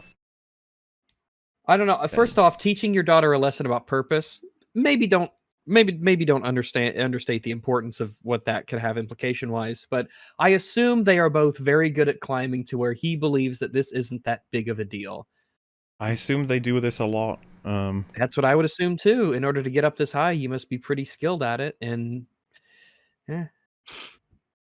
But sure, okay. Did they even get up there? They're not Batman. I don't exactly know how they got up there, but I'm assuming since they are inventors, they've got a lot of possibilities for how they do it. I don't know. You may be tempted to marvel at the underwater gracefulness of Harley and the Rats. I'm here to remind you that this is not water. It's eyeball juice. I think this was actually from the Bob Vids video, but eyeball juice is like got a higher percentage of water than water. Well, I think so, yeah. A large part of water, yes. So it's a really funny thing to say, considering. She'll be fine. Like what? It's gross. I don't know. Was there any confusion as to what would happen when she went into the eyeball? Well, yeah, I'm not sure what his point is. It's just like, is it just gross, or is it that you think she'll be harmed in some way? Because I'm sure the rats are fine with this because they're rats and they're just fine with a lot of things. But I guess I don't know. She's freaky. You know, Harley Quinn is just weird. So I think it's gross. Many people did, but I guess of course the rats are fine with it. And I guess Harley Quinn's just weird and she thinks it's beautiful and whatnot. Yeah, I think that makes sense. I was happy. It is alien eyeball juice. I don't know if they have the same, but I don't know why we wouldn't assume it's just fucking water as well. I don't know. So at the end, staring at the stars. Legit one of the best villain lines of all time because it sympathizes him instantly. But not our main characters. Fuck them. I was gonna say you noticed that, but you didn't notice anything. What the fuck? I thought whoever sees the inside of a prison, it goes public. So I'm just gonna pause. The insides of at least normal eyes and of most Earth creatures is aqueous humor, which is 99.9% water. The rest is sugars, vitamins, proteins, and other nutrients. So it's basically harmless. We don't know about the alien. Obviously, alien could be different, but it's pretty much water in the inside of an eyeball. So it should be fine for her to swim through. There you go. Wait, what if your daughter goes on a mass murder spree and kills 16 people by strangulation? I don't know. What if she does go on a mass murdering rampage and kills 16 people with strangulation? What just happened? What was that? I don't know. So his point is, like, you've got a blanket ban on her going to prison, but what if she ends up going to prison because of a crime she commits that's, like, totally fair or whatever? It's just like, yeah, you'll have to deal with that. Mm-hmm. I don't think Bloodsport is going to release it the second he finds out in a very contextless way that she's in prison. If it turned out she'd murdered, like, a bazillion people, be like, oh, yeah, it's probably going to change his mind about what should happen to her. Why even make that point? Knows we double-crossed her and she's getting back at us by saddling us with this douchebag. Dude, you're lucky to still have your head in the same continent as your torso, let alone still be f***ing employed after the shenanigans that went down with Waller. She's willing to sacrifice Bloodsport's child for the sake of a mission, but these f***wits get a free pass because, screw it. They don't get a free pass. He's still being pissed. Why wouldn't? And also, you might not want to kill them if they're good at their jobs. I don't even. But like, all we have to do is argue. Why would he be complaining instead of just saying, "Wow, we're lucky we have this job"? It's like, well, because he doesn't want to have this job. Yeah. Yeah. Also, he thinks that what they did was morally correct. No one likes to be punished for doing something they think is morally correct. Or maybe you do, and that's why you don't have friends. I don't know. Who knows how deep it goes? I'm out. Oh, there we go. We did it. Yes, we're done. Oh, we're at the end. Nice. That doesn't make sense. Okay. All right, we're at the end. We made it. How wonderful! Always a pleasure to try and decipher a CinemaSins video. It's a hoot. It's always a hoot. Now, who's worse? Actually, I'm not even sure anymore. CinemaSins or CinemaWins? I don't like to think about it. Makes my brain hurt. I find CinemaWins more insufferable. I think it annoys me that CinemaWins gets less flack just because it's positive. Like, I think that might actually... But I don't know that makes what he does worse. It's just that's an. I know which one I prefer, or at least I. Well, which one would you rather be forced to watch every video of when they come out? CinemaSins. I'd rather watch CinemaSins'. I think so too. Because at least he could be correct. Yeah, he's occasionally has like an okay point, and I'm like, yeah, that is true. You saying CinemaWins doesn't? I don't know. Like, is just saying I like that a good point? I don't know. Like I don't remember. Like I've only watched like a couple of his videos, but from the I think it was the Black Widow one we watched together. That one is just very superficial, just blasé points that are just had no actual weight to them. They just I hate using that expression too, but at least CinemaSins can occasionally point out an actual plot hole or a flaw in the story, I guess. I think that's fair. Yeah. It's maybe if we watched enough CinemaSins in a row that we'd be like, no, Wins is better. Yeah, maybe. Just bounce between the both of them. But yes, what a video, what an experience. Wombleton. Is there anything else to be said about that? It's just like, well, it's CinemaSins, so. It's just the same as always. Like, oh, this is clearly a joke, you morons. It's like, oh, what is the joke? I need to go. Or they explain something that's like, well, the joke is like, you know, paper is like thin. Oh, okay. Funny. I just hate how the fence sitting where it's like they do this big long takedown and talking about all the horrible plot broken parts of a movie and how the bird eating the guy's eyeball is the one character arc that was successful in this film. But yet they still are on that kind of fence sitting thing where it's like, oh, but this movie's still enjoyable. Or if somebody were to like criticize them or call them out on it, like they have that kind of wiggle room where they can be focus nothing on but just pedantic nitpicks here and there while missing huge parts of the story or getting massive things wrong with their analysis. So it's like, I don't know, it's like a way to appease people who want to hate on a movie for whatever reason while also not outright saying it's bad. It's a weird line they draw. Someone in chat just said, if I was closer, I would go to Trungo's. Nice. They are that far back in the stream, I think, which is great. That is or maybe they're just hungry and we're just talking about Trungo's now. I mean, honestly, I would invite all of you to go to Trungo's with me if that was something we could do right now. Yeah, when we have a US meetup, we'll start at Trungo's and we'll just make our way. It's scary if that's a possibility. Yeah, I don't know if there's anything else you guys want to say before we jump into the Super Shorms. About this video? Don't think so. No, I think I'm good. Just put it in the rear view mirror. Yep.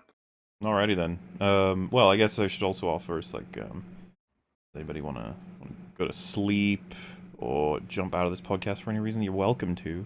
Nice little breaky area before start of Super Chats. I would love to jump into some Super Chats, but I probably have to go pretty soon, so. It's alright, mate. Do you wanna tell people what you're up to? Mr. talks about cyberpunk or whatever. Nerd. Yeah. Well, like I finally, I don't know if I think I'm going to finish it after our last podcast together, but I finally finished Cyberpunk Part 3. It's a big chunker. It's like 2 hours, 15 minutes or something like that. Nice. Brings the whole series up to about 4.5 hours so far. I think I'm going to do 2 more parts eventually, but not anytime soon. But yeah, just all things cyberpunk, books, comics, animation, philosophy, hacker culture, virtual reality, the Matrix, Blade Runner, all the stuff. If you like cyberpunk as a genre, I'm not talking about 2077, but the genre itself. That's a great place to start. I also did I did a podcast. Very rarely do one, but I did a podcast with G-Man Lives. I don't know if you've ever watched. I'm aware of this man. Yes. Yeah, cool dude. We did a podcast together where we basically talk about the Matrix series, Dark City, and we ranted for a while about how terrible Matrix 4 was. It was a lot of fun. That's also on my main channel. I do live streams on the side on my second channel, and I'm working on a retrospective for the somewhat obscure 1990s Japanese RPG developer Quintet, which should be out in a few months probably. So if that sounds interesting, go check out my channel. Sweet. Well, link is in the description and in chat. Thank you so much for joining us, sir. Look forward to next time. Thanks for inviting me on. See you guys. Around, dude. Bye. Bye. You gonna hang Mr. Metal? Yes. Loser. Hey. Alrighty then. I think I'm gonna play some Super Smash Brothers Melee. More lore. If I can get it to hook. Do it over. Oh, sweet, it did it this time. Real quick. And hook. Alrighty then. This one says, give $10 to Metal and tell him I didn't know he was so cultured as to watch Nile Red. Hi, Rags. Yeah. Hello. It's a good channel. It's good stuff. Hello. Recently watched the cinematic Venom EFAP on Lord of the Rings. Sweet Jesus, you poor men inspired me to rewatch the films, though. That's good. Oh, sorry, there was a full stop there. Sweet Jesus, you poor men, full stop. Inspired me to rewatch the films, though, which, yeah, great. Do it 1,000 times. They're fucking... Yes, they are very good movies. I would like more, but I don't think we will get more. I don't think we will either. Just be glad we got what we got. There's the thing about a whole bunch of... There was supposed to be a release with about... Was it 40 minutes of extra footage or something across the 3 movies, extended stuff, and it's just like... Oh man. I don't even care if it's bad. I would just like to see some stuff. It's bad. Today's animal of the day is the Galapagos tortoise. A ghost tortoise. All right. Look at him go. Oh, that's like a long neck there. Or is that... How long are their necks typically? That seems longer than usual, right? Yeah, I think it's longer than normal. I don't think they typically have a neck that long. That's pretty neat. It's like he's trying to do an impression of the long neck dinosaurs. Those are some interesting creatures, those tortoises. They are interesting. An inspiration for your prefab animal discussions. Look up Quetzalcoatlus, a giraffe-sized pterosaur that hunted dinosaurs and flew. Terrifying. All right. Have a look at this. Quetzalcoatlus. Yeah, it's a big... Oh, I remember this from one of the dinosaur books when I was a kid. This was on one of the covers. This was one of... Here, I'll give you... Post a picture. This was one of those creepy-ass scary dinosaurs that gave me nightmares. Holy shit, how big is this thing? Very large. Is it huge boy, or is it... Looks like a wow, huge boy. that is a big boy. That is... Fucking hell, that beak. Fuck that. God, see, so this is the kind of creature... For some reason, this doesn't apply to T-Rex for me in my head, but if I saw this walking around... I would be like, am I dreaming? Nope. The fuck is I'd that? be like, nope, we're not living here. Fuck this planet. I'm out. Bye-bye. I wish I could find this book of my youth that had this that had this creature in it, because it's one of the images that I remember, because I remember it just being scary. I'm like, oh, imagine if I was around when this thing was around. It's terrifying. It's okay, Rex. You have guns.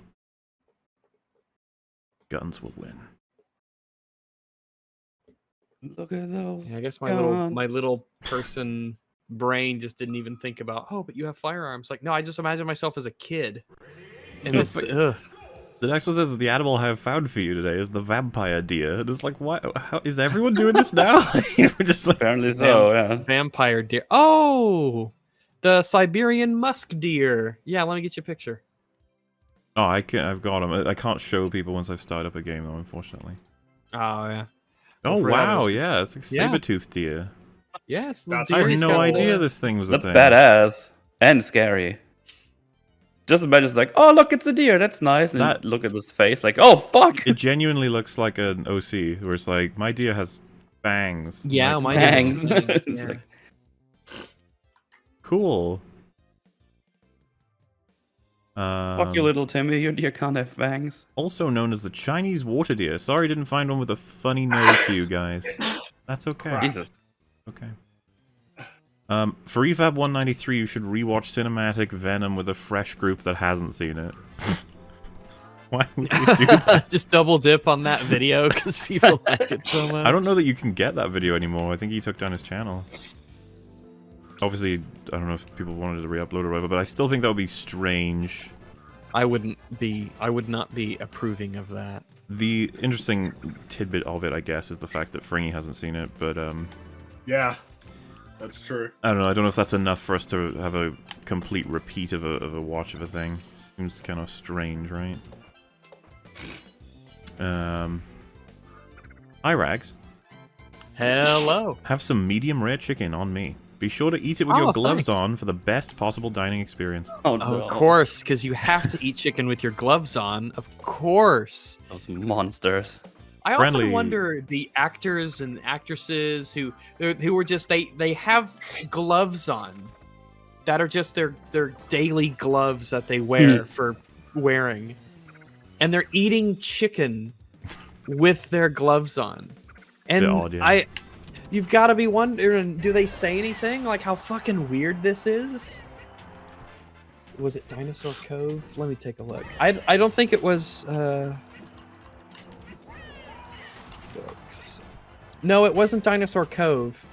These were, I don't think they were, at the time they were like science books on the subject, or at least advanced enough for adults or maybe high schoolers, but to a kid, I can't remember if they were like legitimately textbooks or if they were just informational books about dinosaurs, but they were not geared towards kids. And so as a kid, that could be all kinds of things to your kid brain. But yeah, they had some just really spooky dinosaurs in there. Well, the fact that this thing was described as like a dinosaur killer or whatever, right? Just the idea that it flies around and grabs up all the ones that are scary as well. Just like, oof.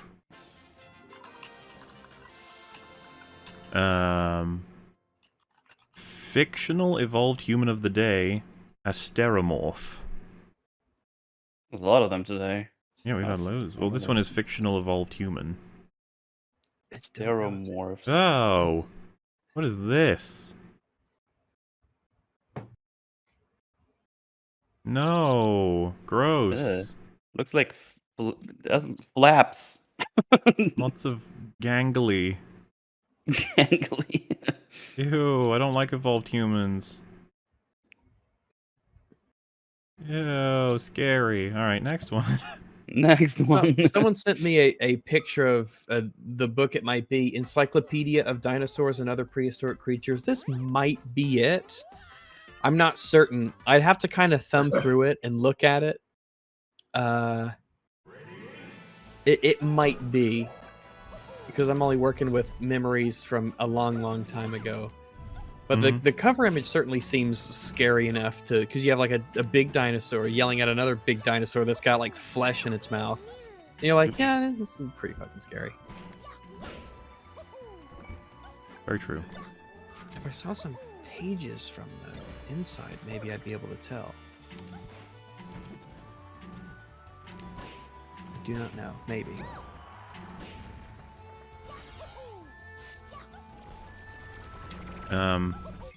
Hey, Longos. I think that's regards Hey. to all of us. So hello. Yeah. What's up? Hello to you. Rags, please say a Peacemaker line as Boba and a Boba line as Peacemaker. It's not for a video, just to be silly. Also, hi, Rags. Oh, hello to you. I mean, let me look up some quotes here. I cherish peace with all my heart. That sounds like something that the new Boba Fett would say. It does. So true.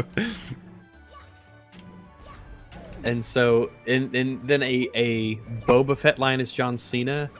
I don't even know if I could do that one because I'm just not. John Cena's voice, is it that I guess it's distinct enough, but not in a distinct way, if that makes any sense. Do you mean you don't know like what accent to put on or what kind of? Yeah, I don't know if I could do it. Maybe if we had one of those. Do you know who I am?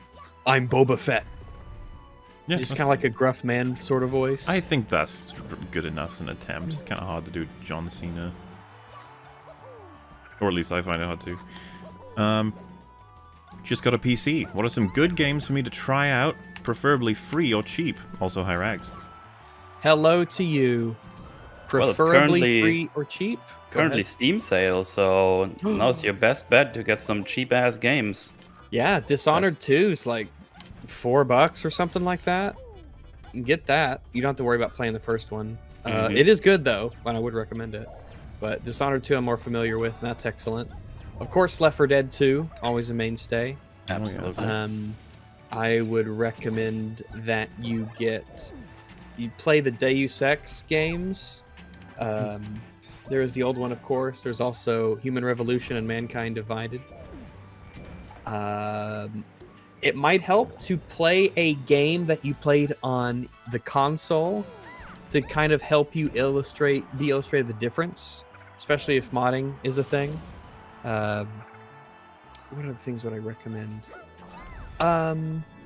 Dusk is a really good kind of retro shooter. Same thing with some of the old games like Quake and whatnot. But that should get you started. The Dead Space games are good on PC. The first one might need a mod to work well. Also, let's not forget Xbox Game Pass. That's like a tenner each month, and you get like all the games. Yes, get Xbox Game Pass. It's amazing. That's probably your best bet, actually. Mm-hmm. Get Xbox Game Pass. Do it. Well, there you go. There's a lot of free-to-play games that are pretty popular. You're gonna have to have a look around and maybe put some hours into a couple of them to see what you think. Of course, MOBAs are famous for being like the bigger and more content-rich free games that came out for a while, but at this point I think a lot of games are free. I mean, Halo is free right now, right? Halo multiplayer is free. Yes. Yeah, so you could jump into that. See what you think. But this is the thing, PC gaming right now is at a point where you just fucking anything you want, it's there. Which is pretty cool actually, because thinking about it back in the day, PC gaming was nowhere near as refined. It's taken a hell of a lot more seriously now, which is really cool. Oh yes. With guys like Razor... Yep. Go ahead. Go ahead. What's the next one? So Your go ahead. You go ahead. I'm assuming yours is about the topic we were just on, no? Yeah, I was gonna recommend, of course, Soma and Amnesia: The Dark Descent. As games Almost played probably out, on sale now as well. Oh yeah. So They don't take too long to beat. Nice and spooky. Very atmospheric. It's not a horror game though. And they'll give you think stuff. You'll think things. That's pretty neat. Thinking him good. With guys like Razorfist getting dumbstruck for past content by YouTube, how would you guys go about platforming in the future? Would you guys consider reposting or streaming on new tech platforms like Rumble, BitChute, Odyssey, etc.? It's a great question, because I really don't know what I would do. If YouTube banned me outright, I'm not sure what I would do. Yeah, I don't know either. I'd have to consider my options, see what's going on. I think if YouTube banned me, I'd just be like, well, I'm just doing books then and stuff. That's it. I don't know that I have much of an interest in doing it on another platform. I think I would set myself up on another platform, but I'd probably lose... keep streaming on Twitch at least, but Yeah. I don't know that any of these companies really have any capacity to compete with YouTube. And frankly, a lot of the time these platforms become hyper partisan because it's typically for political stuff that you get banned on well, I guess barring the more obvious stuff, and then it just sort of becomes the platform that the people who got banned off YouTube are on. So. Yeah, I would want to look into a whole bunch of them and see how they're doing, and then consider it, but it might be a bit of a like, well, I guess it's time I'm going to wind down on YouTube stuff and maybe look into doing some more other stuff. Yeah, I probably, or even just, yeah, like, I feel like that would be just a change in whatever it is I'm doing. But I've got everything that I've ever done backed up on this computer, so it would all just be put onto a different site, more than likely as an archive. At the very least. Love you, Massives. Thanks for all the laughs and objectivity over the years. Rags, Mauler, Fringy, and Metal. Thanks to you all. I'm upright and healthy. Oh. Nice. That's good.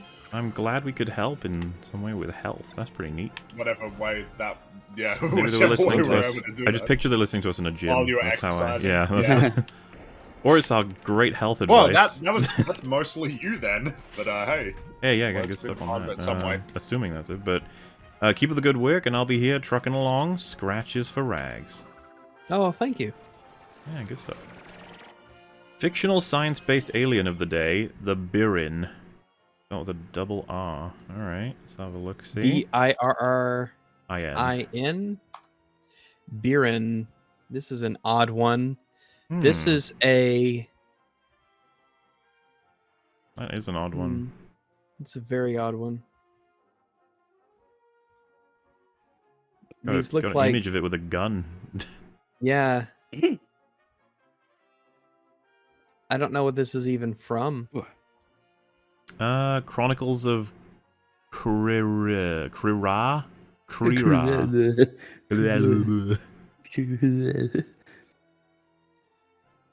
Well, wait. Alex Reese's Birin Project. A vision of non-humanoid alien world by one of the artists of Subnautica. Oh, alright.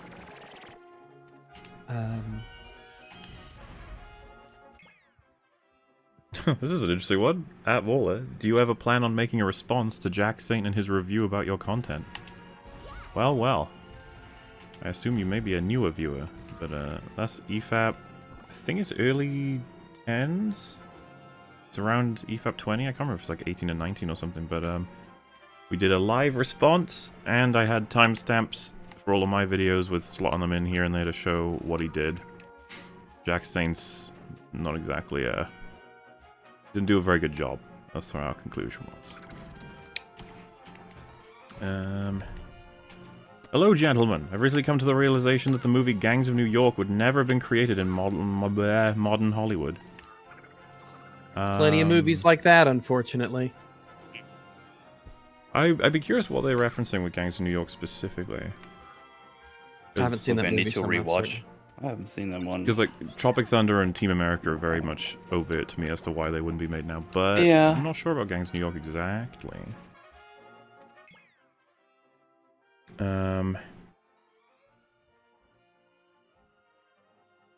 Lord Longbong of Mublington Abbey. Have you given any more thought to a Kong Fap of Peter Jackson's Long Kong? When there's less going on, it'd be a hilarious and legendary movie fap. Like I said, I just don't know what you're gonna do when that happens. You know, can't stand that anymore. Yeah. Won't make any sense. Can't have that. But yes, one day. One day. How do you think Earth would react if it was suddenly in the Star Wars galaxy during the prequel era? How do you all react to these news? Wait, what was that? Sorry. If we were in the Star Wars universe, we haven't got much of a space force, you know? Oh. So, yeah. Oh my god, I've never seen that before. There's a giant Goomba. In all my years of playing this game, I don't remember ever seeing a giant Goomba come out of a party thing before. Neat. Anyway. Yeah, I think that would be very bad news for us, because we would be expected to join, I guess, the Republic or the... I'm not sure exactly, because they never really go over, like, the neutral planets and what they do, but... Yeah, Earth is, in a bit of trouble. It could be taken quite easily, and it's got some good natural resources, so... I don't know. It'd be a bit panicky. Yeah, we can't fight any sort of interstellar military. We just there's no way we could put up a fight. Yeah, so... I think we'd be terrified if we got randomly put into the prequel era Star Wars universe. I assume though that we would just be made a part of the. Well, that's the thing. What happens to all of the clearly sapient races and civilizations that haven't achieved faster than light travel yet, or seems like warp speed yet? What happens then? Because I don't think we're told it at all, right? Like, yeah, that's sort of why I ask, because you do wonder, like, because there's got to be races out there with. I guess everyone's just sort of been brought into the fold in one way or the other. Or are they like the Tusken Raiders in a sense, where they hang out on Tatooine, they don't have light speed technology, but I guess they could buy a taxi and leave if they wanted to. You know, it's just that their race hasn't done that for themselves, but they can partake in all the technologies and the commerce of other races. Which I assume other races would be happy to do, because this is, now X billion more people, which is a hot new market for all of these different things that you would want to, have them be a part of. At the same time, there's a good chance that our planet would be like the prime one to grab for possibly either side, I guess, in terms of resources. In terms of separatists or republic? Maybe. Maybe not republic. I don't even know. But maybe separatists. Yeah, I don't know. Yeah. If there's no strategic importance to it, maybe we would just be one of countless planets that just sort of exist and are out there. Maybe. Which is probably what would happen if a war was going on. It's like, do you really have any reason to this planet that was discovered that doesn't have any bearing at all on this war whatsoever? Oh god, it'd be terrible if we were like in a good position as a sort of base planet, That would be bad, yeah. That would be very bad. If we appeared in a strategic location during peacetime, that could be really good. Mm-hmm. If we occur in a strategic location during wartime, not so good. Mm-hmm, mm-hmm. Though luckily, wars of that nature seem to be quite rare in the Star Wars universe. Yes. The original trilogy, Galactic Civil War and the Clone War, definitely seem to be very closely linked to each other in terms of time, because before that there were thousands of generations of peace. So that's sort of the odd thing out, is to have these interstellar wars. Maybe mostly conflict here, conflict there, probably, but nothing so grand scale, which is good. You definitely don't want grand scale things happening that involve death and destruction. If you're Rags, a coward. What are your favorite comedies? The Suicide Squad. That's one of my favorites. I definitely like... I like Spaceballs and The History of the World Part 1. I like a lot of the Mel Brooks humor. I am a big fan of Thor Ragnarok. I think that's very, very funny. That's some for you that I really like. So that should get you started. That's a decent list off the top of my head. One of them even super topical. Also, Fringy, I had friends that visited Australia and said no one knew how to cook bacon there. Is this true? I don't believe that. What do you mean no one knows how to cook bacon? Put it on a hot pan and then it cooks. You don't have one of the easiest things to cook. So. That sounds like one of those bullshit things where everyone agrees to say that in front of Fringy, and he's just like, where is everyone getting this from? What is it? When was this a thing? Like, just put it on a hot pan? What? I don't understand. The only way that you could mess up bacon is to eat it raw, or to leave it on until it just burns. Becomes charcoal. It's basically impossible to ruin bacon. They're like mushrooms. Yeah. Well, there you go. There you go. Would you recommend watching Orville, Rags? Not seen it. Hello. I don't have personally much of an interest in it. I think I watched a few episodes. It was okay. Yeah. It wasn't very funny though. I've seen clips and I wasn't very moved. I wouldn't watch the Orville if I could devote that time into finishing like Deep Space Nine or Star Trek Voyager. If I was going to watch that kind of show, that's what I would be watching instead. Yeah, fair enough. Or maybe Stargate, one of the good Stargates, SG-1 or something.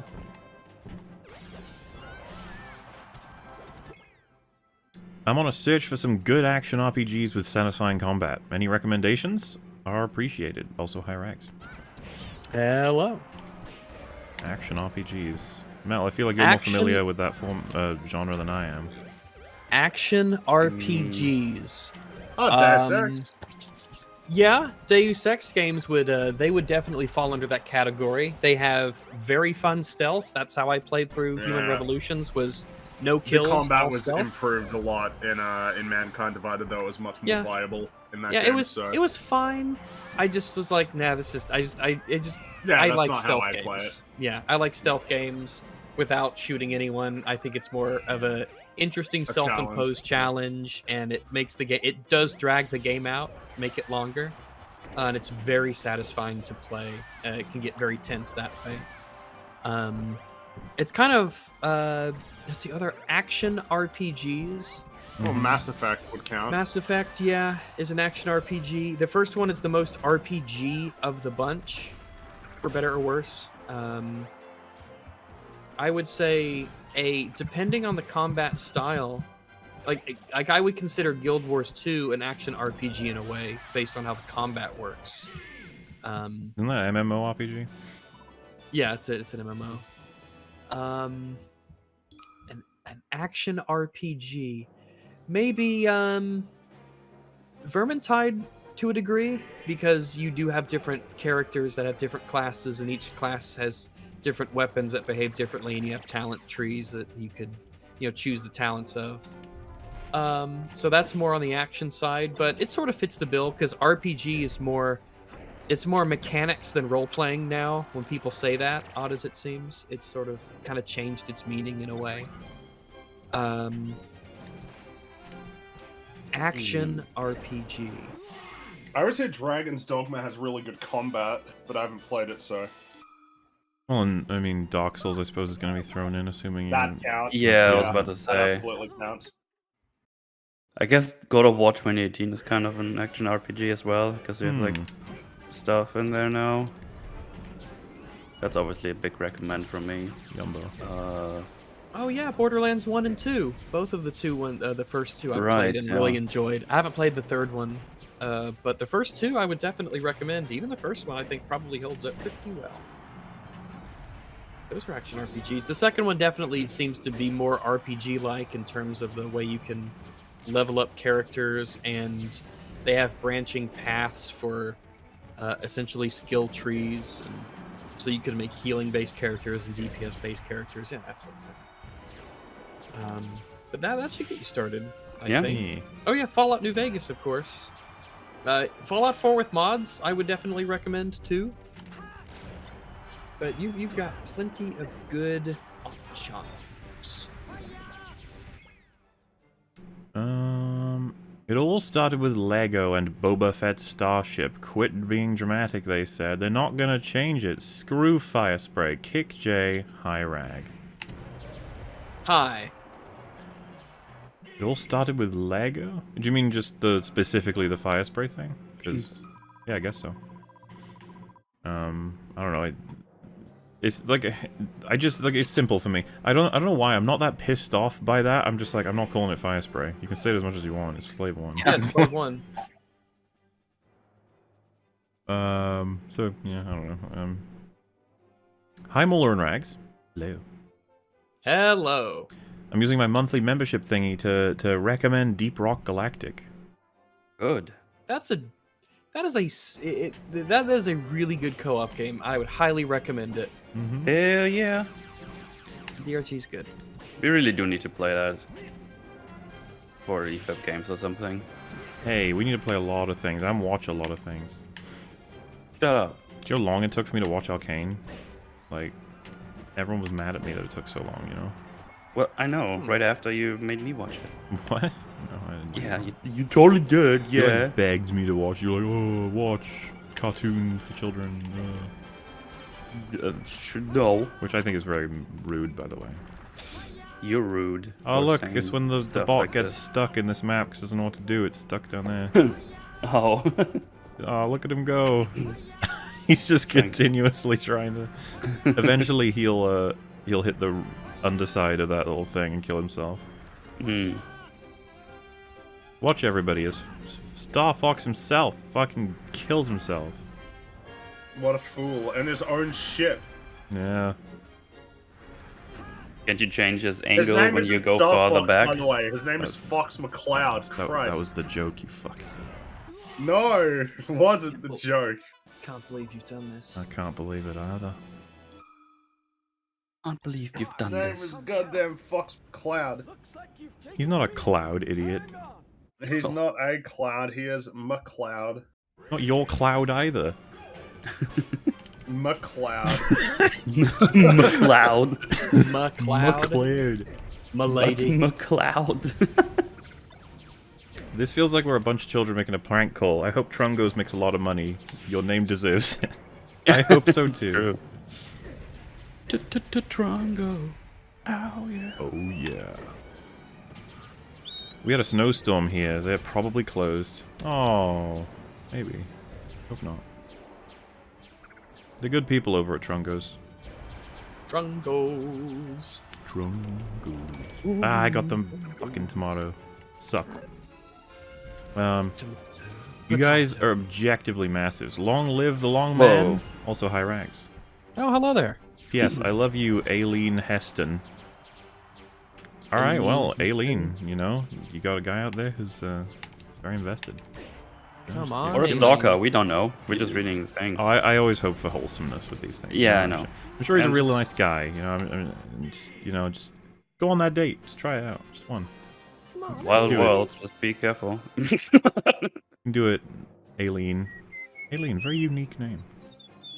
It is. I'm just thinking. Speaking of names, it would be pretty unfortunate to be a fox and be called Fox McCloud and lead a team called Star Fox. It's like you're not making. Does it seem a easy little for- egotistical. Yeah. Well. To be On your fair, ship, the team- Great Fox. To be fair, the team was founded by his dad, Who was also and a his- fox guy, right? Yeah, but his name is James. So he James named it named after his himself. fox child Fox. Yes. Wow, James. And presumably Falco's dad also decided to. But call Falco is a real name. Yeah, but you're fucking pretty damn close to Falcon. It's funny to think about that because like Andros, that's just like a name, you know, like it doesn't really have anything to do with the fact that he's a An Andros? No, But- not an Andros. I'm fine with. You're not an Andros. At least Falco is a real actual name. What about Pigma? You happy with that one? Pigma?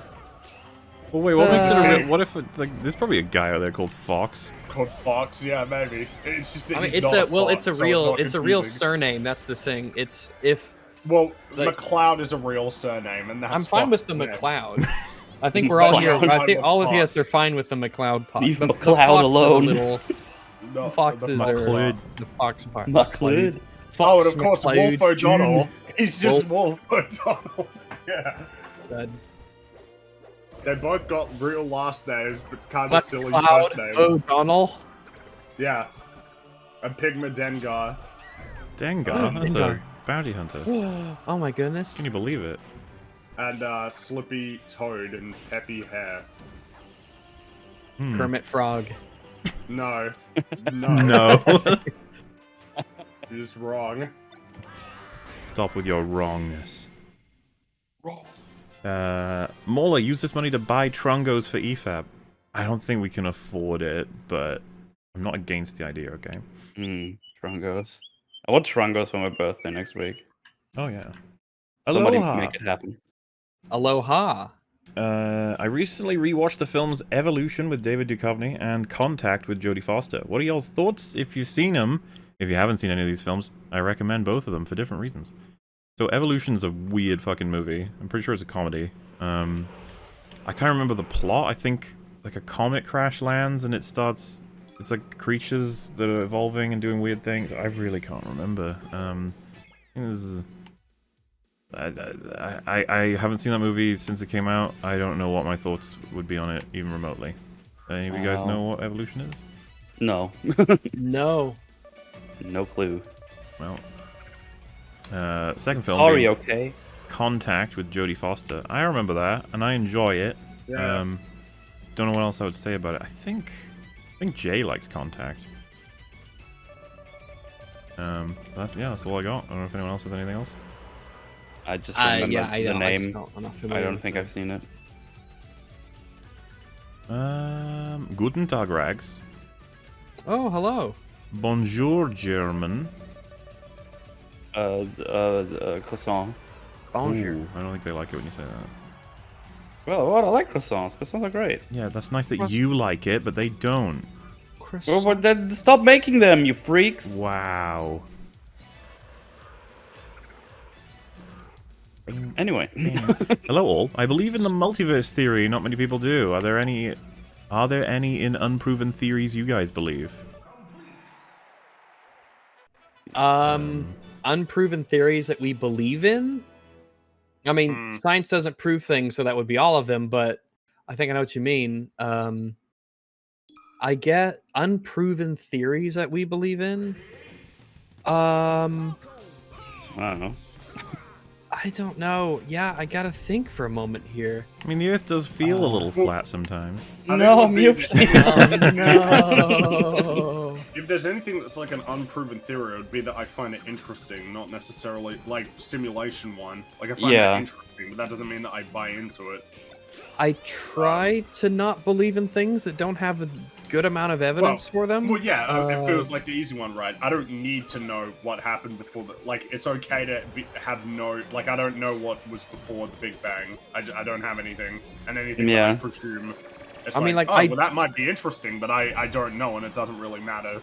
Like, I don't believe Epstein killed himself. But... I mean, that's... Did you that even, one, I suppose. Feels like you only wanted to say that and then you didn't know what else to say after it. Yeah, like it just got quiet and here we are. You know? We got quiet. I thought you were gonna make a point. Like, no, that was just sort of it. That's a good point, chat. Australia might be real, which is interesting to theorize. yeah, okay. Let me see.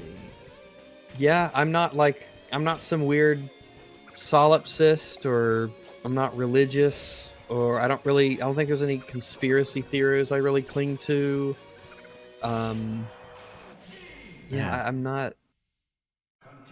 Yeah, I guess I don't. There's not really any of that sort of thing. No. It's not something I generally think about, though. Yeah, I've not really got any that I can think off the top of my head. Sorry. Maybe if one pops up. I've seen a bunch of theories now because I've watched a lot of Kurzgesagt videos. And it's like, oh, that's interesting, but then Well, like, that's which where it one are you stops. thinking about? Someone said, "I believe in Fa Mulan." Nice. Yeah. Oh, what about ghosts? We have any ghost believers, paranormal activity believers? No, here? not really. No. Because I don't believe in ghosts either. But that's not a scientific theory. That is just like The superstition. supernatural kind Well, of. I'm sure they would happily include it, right? They'd be in like, the realm, I guess, of the spirit of the question, so to speak. Nice. Pogland. I mean, I like a lot of the Eastern philosophy stuff to do with like, like Taoism and stuff like that. But I just like it. Like, it doesn't mean that I think that it's like actually reflective of the way that the universe actually works. Or that whatever it's useful for is like interesting in terms of how you can transplant it onto an existence, but probably doesn't have much of a reason behind why it works the way that it does. Rags Def believes in ghosts. They put that in all caps. It's like, no, I really don't believe in ghosts. No, What really about don't. now? Well, after careful consideration, I suppose. I knew it. I've really come around on the ghost question after the 3 seconds that perhaps I spoke too hastily. Yeah, I'm happy we could clear up Ghostgate today. That's great. I guess one of the one that was brought up in the super chat about like multiverse is like, yeah, I guess I could see that being an explanation for stuff. Maybe. There are many things that are sufficient explanations. That doesn't mean we have evidence for them. Well, it would be the idea that it's kind of like when you're working backwards, right? It's like, well, why would we assume that there is only one universe? Like, why is that an assumption that we would make? And it's like, well, we only have one that we know of. Can observe, yeah. But it's kind Currently. of the same as like I think it's actually like legitimately unreasonable to believe that like aliens don't exist somewhere in the universe. I guess that's one. I believe that there is other intelligent life in the universe. But that's I don't know that that's like a theory or anything. It's more just that it seems like there are way too many planets. And, Yeah. like, it's places in the What was the universe, paradox you know? called again? The Fermi paradox is Fermi, yeah. The Fermi paradox is essentially the idea that why can't we see any, like Yeah, given how many planets there are, and the big thing is the time scale because the universe is like Yes. 14 billion years old. So if we've had that much time, we think about how long it took for humans to get from monkey to where we are now. Why can't we see any aliens? Well, I think there's probably plenty of reasons why. Well, the logic would. I think that there are plenty of reasons why. The Yeah. big one is interstellar travel just may not be viable, like legitimately. It Yeah, just might because not be if you think something on to a if you think on a cosmic scale, light speed is not that fast. do. Light speed is pretty slow. Yeah. Yeah, it it goes was one of his big. dead slow. Yeah. But and you know, even getting to that point, right? Isn't there a lot of things talked about in terms of like the gravity and stuff and weight and everything? It gets really. I think it's like the problem with science fiction is really cool and it's interesting to think about all that stuff, but unfortunately, it seems like the way that reality works, there are a lot of things that we would like to have be possible that just may not be. Yeah, Or, like, but then there's if other it's things that possible we. thousands of years from now. Yeah, but then again, there's other things that are possible right now that we just don't do, like True. these what were they called? Those propel thingies that you put in orbit and they just fling a spaceship Death Star. away with Skyhook. Skyhook. Yeah, that's the one. Well, I mean, it's I one found of the, that really interesting. And it was like, oh, there's actually no real reason we don't There- build them yet. There is stuff that we should be doing. The big one is why aren't we going to the moon permanently? Like why? Yeah. This weird obsession with Mars. It's odd. Like Yeah, we should be just going to start the with moon. The moon's the really moon. close by. It's really close. If anything goes wrong, we can get to you very quickly. As Exactly. opposed to a 6-month journey once every 3 years. Like, it's. I don't know why we're not as interested in going to the moon and setting up infrastructure and permanently doing things on the moon. Generally, like space stuff is like kind of ignored. I feel like A lot of space There's a stuff lot of is stuff ignored, that- despite the fact that our infrastructure in space is incredibly important to the modern Yeah. world. Exactly. I don't get it. But it's like Mars. Everybody's really interested in Mars, and I don't know. I don't get it. And I guess because it's like It's because it's a planet. I Planet, think. yeah.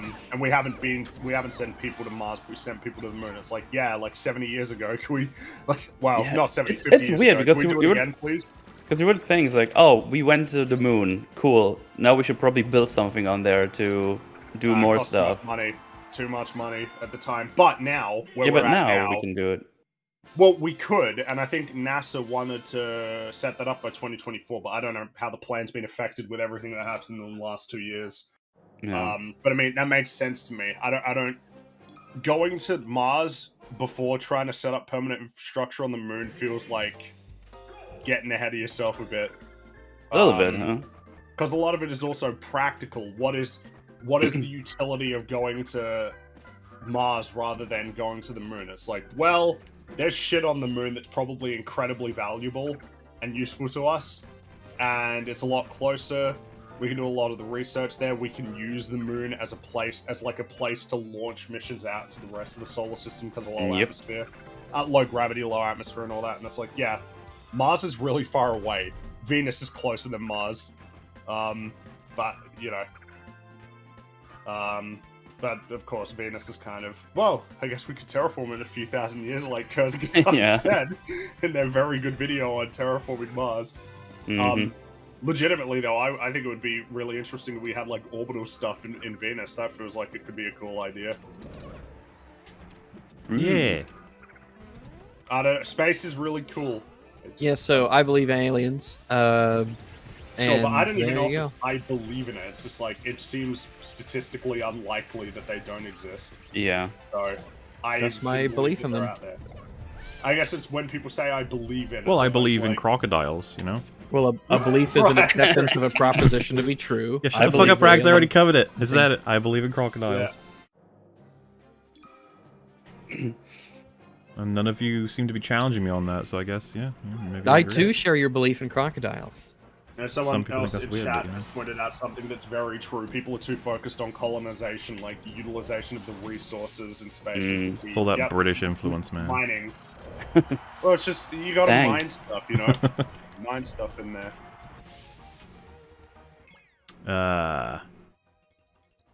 Yeah, okay. That's our coverage of Contact and Evolution. There you go. Oh, wait. Well, anyway. Gosh dang, that's a big sausage. What a moment to turn on the stream. Oh. Yeah. Hey, did EFAP and Robot Head have a messy breakup? He hasn't been on in forever. To be fair, I was actually looking at the guests for this EFAP. And I was like, the thing is, I was a little late with grabbing guests for this one. But I did ask a couple people. I got a few declines. I was looking at the EFAP.me guest list, and I was like, man, there are loads of people we haven't had back on. It's just a matter of sort of scheduling or topics. The big one that I feel increasingly guilty about is Rakita Media, or Rakita Law, or Rakita, or Nick Rakita, or Rackets. Yes. Right. He has a lot of names. Still, I've spoken to him, and I've been on a stream with him. It was just like, it's gonna happen at some point. Oh, we were supposed to have the Act Man at one point again, but it didn't work out scheduling-wise. Obviously, we'd have ER back on if we could, if the right topic came up, and I don't think he's around much right now. We didn't, Anna, when we last had her, we were like, can't wait for you to come back on and talk about whatever the thing. It's like, I wouldn't have told you it was going to be 1 year until we see her again. It might even have been more than that, I'm not sure, but... Oh yeah, sorry, it was 2 years, because they said 101 was the last time she came on, right? No, wait, that's 1 year. Sorry. What? Year and a half. My brain is... Yeah. It's all a blur. So yeah, we'll, Internet Historians, another one, yeah. It was a surprise, I was looking at the list, I was like, fuck, we haven't had so many of these people back at different times. Cynic Snacks, another one. CJ, we haven't had in a while. And then, of course, is the goal of having new people come on as well. So, you know, it's just a matter of sort of rotation. It can get awkward sometimes, but, we'll try and get you guys the bestest guests in the wholest of the world. Or sometimes, I'll be like, hey, free Rags. We can handle this ourselves, and you guys are like, yeah, we can.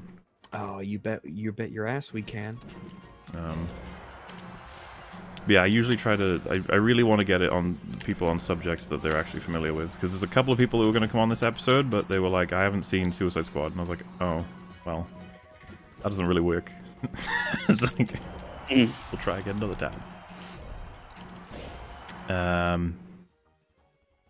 Sausage, yeah, okay. Does R4 have a Roomba function? So R4 the R4D4? one- Oh, me, like the robot yeah, the rags. robot image. I remember. I don't know. I'm not an. I learned about him today, so I'm legitimately not sure. I do not know. Fucking Chansey, that's the Pokemon I get. Really? Thanks. Ah, yes, the Pokemon of gambling. I like it. Evolution, in reference to that last question. Hi. Hi. Oh, they're saying that evolution is the scientific theory they believe in. But we have, it's basically an established fact, though. I mean, to piss off to some doubt people it. in chat, right? Isn't it the common misconception that, like, theory, scientific, doesn't The mean theory of in the same way that evolution through colloquially- natural selection is the theory, but evolution itself is a fact. We probably have more evidence for evolution than fucking gravity.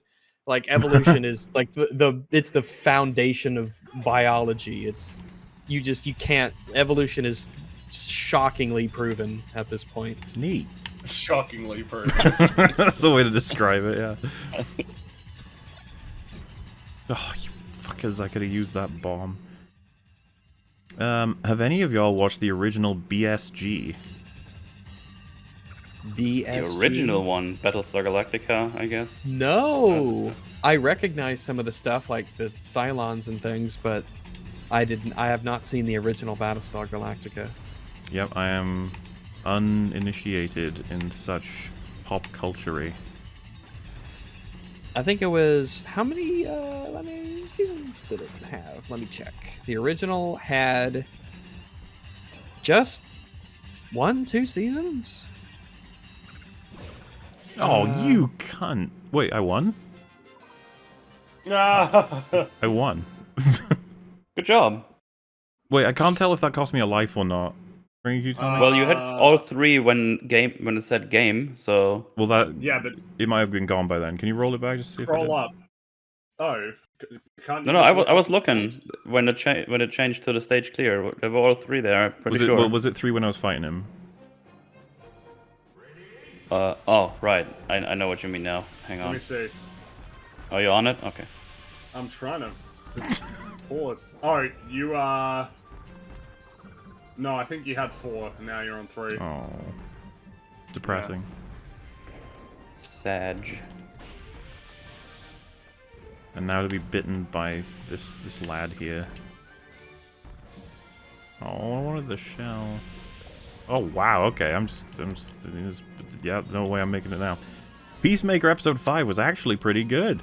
The show is slowly getting better. The crying scene was the worst it gets in episode 2, by far the weakest episode. I saw people discussing this in the Discord, and they said we dropped out a scene before the introduction of a favorite character. That a lot of people have, so we may very well have just left at the wrong time.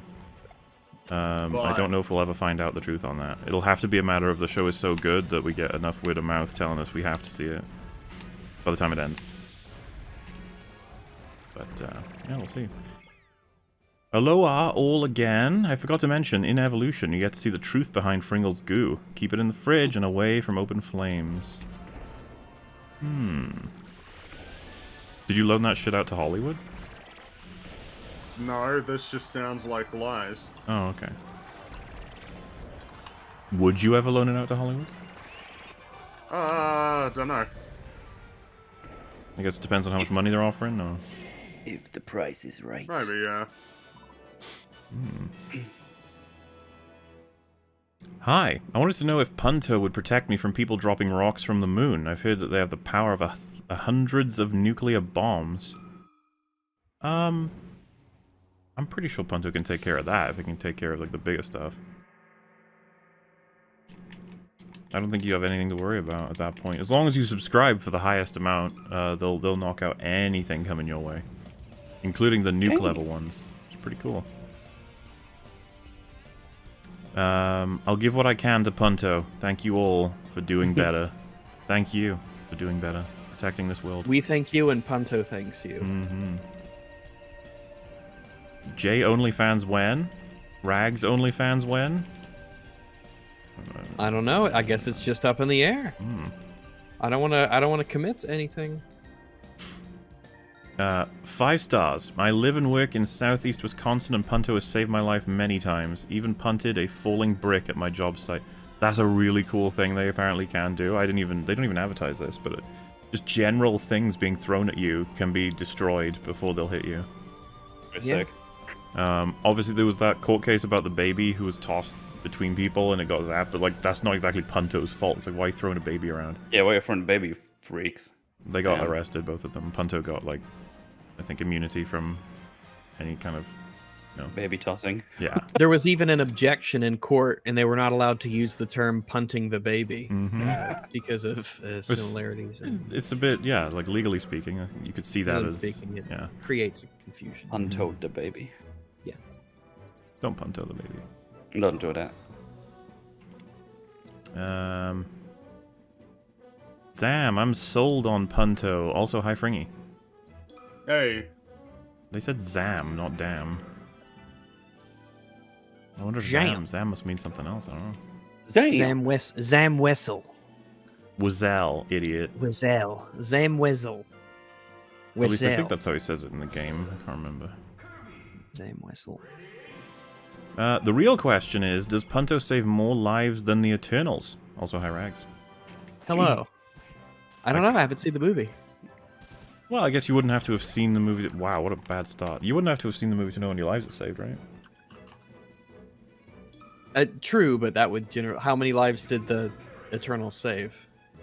I think they mean specifically as a movie, not who they saved in the movie. Oh, the Eternals as a film? I don't think it Yes. saved any lives. Oh well, that's I don't think that's that actually the not what they film- said in interviews. So I think you're wrong there. What?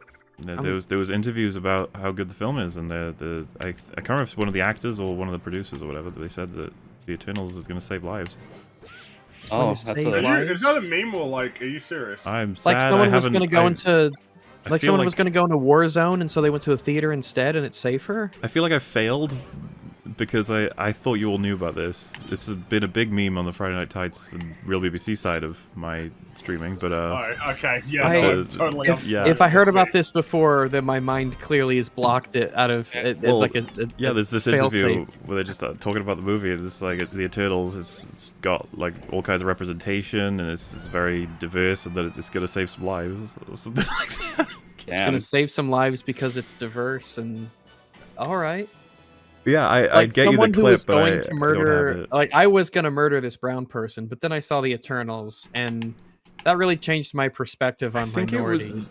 I think it's as stupid as like, oh, to see people of your own skin color being superheroes, you won't be as sad, I guess. I don't know. Fucking bizarre, dude. Yeah, I mean, All right. I'm telling you, man. Like Blade, he was one of the most If badass only Hitler superheroes had when I seen was the younger. Eternals. Yeah, Blade is awesome. Eternals would have stopped the Holocaust. But it didn't. But it didn't. So, we'll just chalk that up to an L. I'm interested in Punto, but I see a troubling lack of pride representation in their backpacks. What will Punto be doing to rectify their homophobia? There will be the homo pack coming. Homo pack. The Homo pack. It secretly attracts asteroids. It's all this big, Oh no, horrific conspiracy. They're being forced to do it by Big Hobo. A big homo, big gay. You mean? Of course, the big gay lobby. So yeah, you know, I can't say exactly when, but I think it's happening.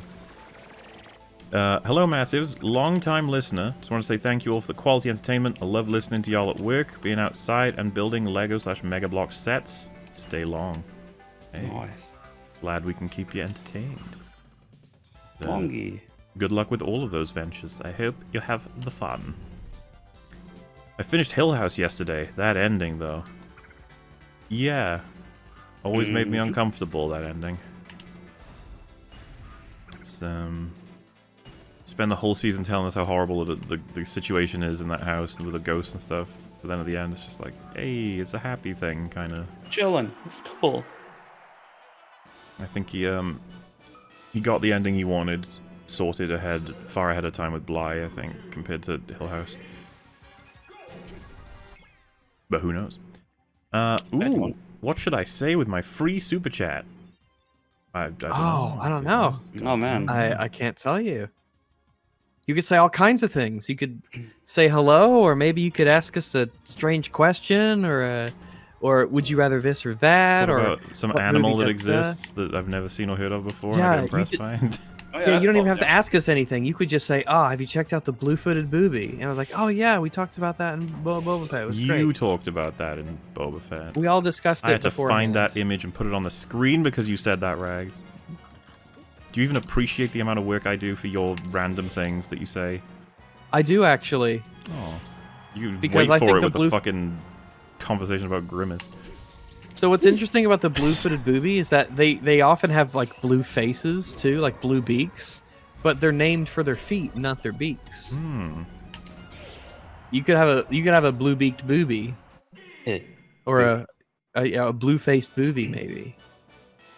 But it's I guess their feet are more consistently vibrantly blue, so fair enough, I suppose. You were glad when you looked up the blue-footed booby and you saw that. Oh my god, it's got blue feet. I was so glad. I was the gladdest. Gladys? Yes. I've been trying to become a member. I don't see the join button. The link sends me to your channel again. Any help would be welcome, Longman. As far as I know, it works. And we've had new members this stream, so I don't see how they're doing it if it ain't working. But let's go incognito to my channel. I'm assuming I don't need to like have a profile to click things. Hit join. Oh, you have to sign in. Well, I guess I can't test it. But like I said, we've got members coming in, so apparently it's still working. At least as far as I know. Sorry about that if it's not working though. Hopefully it fixes itself or whatever. Schrodinger's satire. Nice. That is CinemaSins indeed. Yeah, this. Fun fact, Joss Whedon told James Gunn to make Guardians of the Galaxy 1 weirder after seeing Nicole Pillman's script, and that's what he did. Well, neat. I think it was kind of weird when I, compared to the other Marvel stuff. It felt like a breath of fresh air. I wasn't happy with Phase 2, as is now very well known. So, I remember Guardians, I was like, fuck, that was cool. Give me more. And we're gonna get more, as all of you probably know, and everyone keeps talking about how James Gunn said the third one is the last time we'll see them together. Oh yeah, I saw that. At least in that capacity. Which, yeah. Big flum's gonna happen. A big flum? Good. Nasty. No. Fine. Slurp. Nasty. Nasty. Nasty. I used to listen to their podcasts and they have better opinions there. Still lots of goofy opinions as a team, though. Who was that about? It wasn't Punto, right? I guess does Collider? have a podcast? We mentioned Collider at one point. Maybe that's who it was about. We mentioned, yeah, a few. Maybe. It could be, but I'm not sure.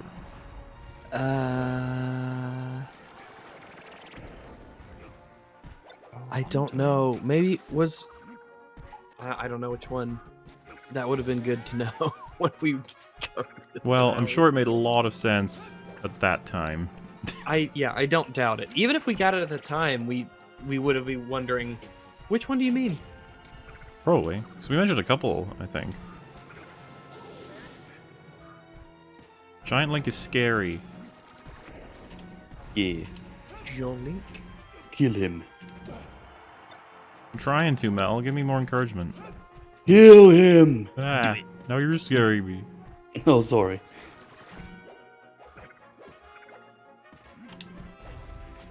Oh, fuck. Hey, Jay, how did the 13th Doctor survive falling through a train roof from the upper atmosphere? Not even being disingenuous, I was totally confused to how she did that when I watched the video. Love you guys.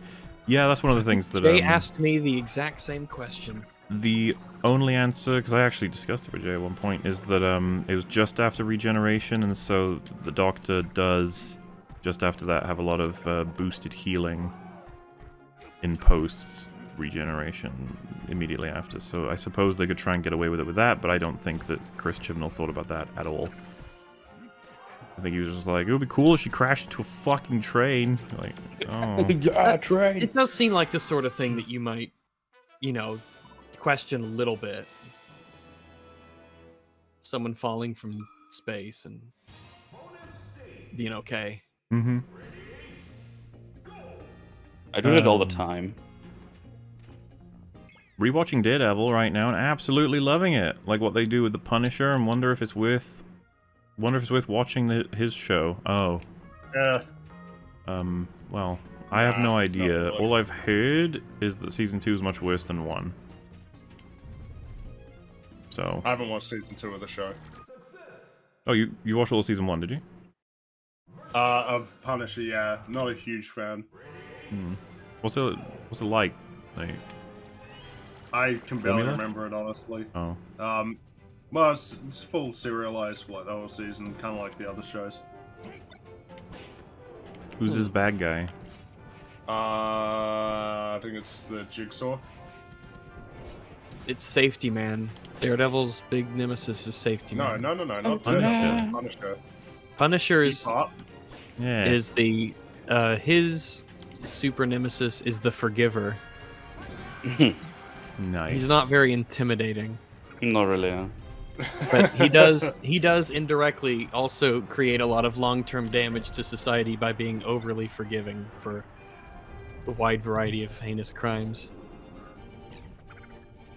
Man, why is there a mode for the bots that's just cowardly? Just like go to the furthest side of the map possible whenever you get near them.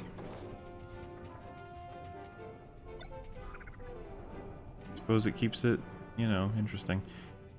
Do the Sherlock movies. If you're talking about the Guy Ritchie ones, I'm on board with that. They're quite fun. I feel like they could work for EFAP movies. I'm not sure.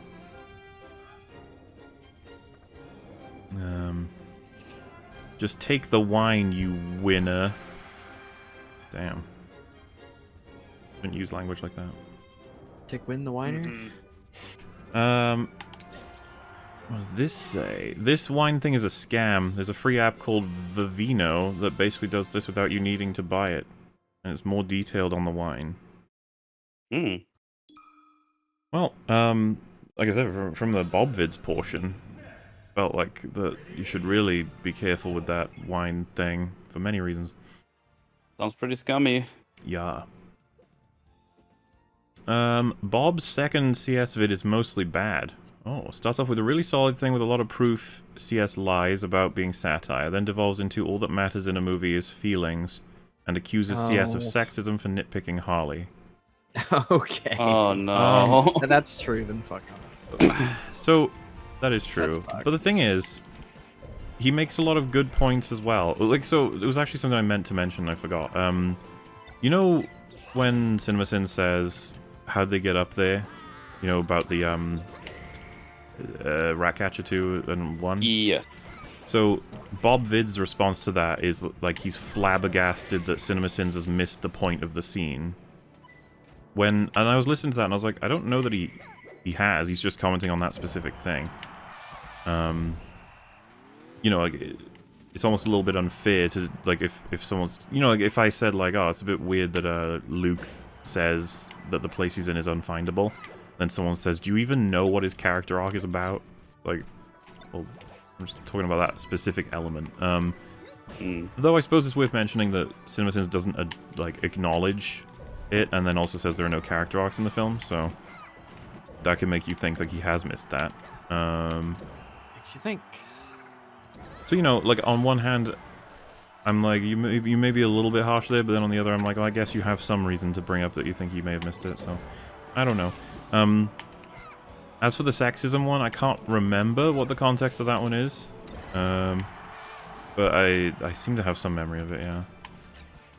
I'm trying to Harley Quinn's making me a little more sexist every time I see her. It might be because the fact that he says that Harley Quinn shouldn't have survived that scene, and then he's like, some of the men have done it or whatever, and so why are you picking on them as well? But I'm pretty sure CinemaSins did. Well, he gave more points to the whole crew surviving the flood than he gave to Harley Quinn's entire bullshit there was 3 men in that scene compared to the 1 woman. Yeah. So. I don't know. I can't remember exactly. The sin to man ratio is way out of whack. And so yeah, conclusion, Bob Vids makes a lot of good points. I'm pretty sure he made a lot of the ones that we did. But he also, I guess this is the difference between someone like him and someone like me. It's like, he's doing the thing of like, didn't you fucking understand that this, and this, and you're like, yeah, those are the things, they're correcting the information, good job. But then you'll be like, who cares how they got to this location? Do you know what this scene's about? I'd be like, oh.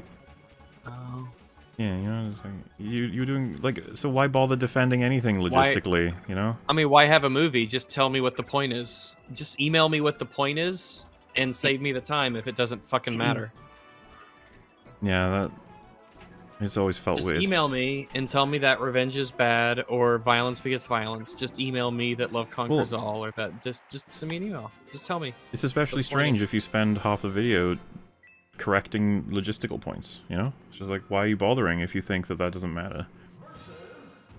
Shouldn't you just say, like, wow, what a fucking nitpicker? Which he is, but that's also, like, we here on EFAP don't actually mind if you nitpick. I don't mind at all. Sometimes it sparks some interesting conversations. I'd prefer it if you didn't only nitpick, but, you know. Yeah.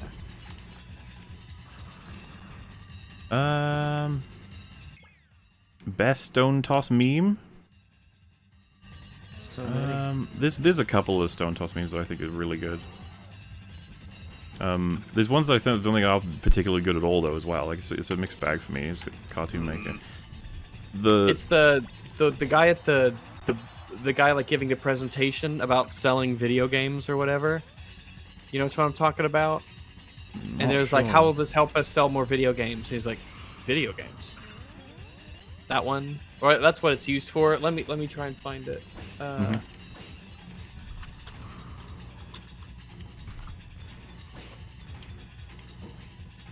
can probably find it in a second. Oh, the boobs ass guys shaking hands and they look over at the deformed feet guy. Yeah, that meme format is fantastic. I think they did that with like Heath Ledger Joker and Joaquin Phoenix Joker, and they look over at Jared Leto Joker.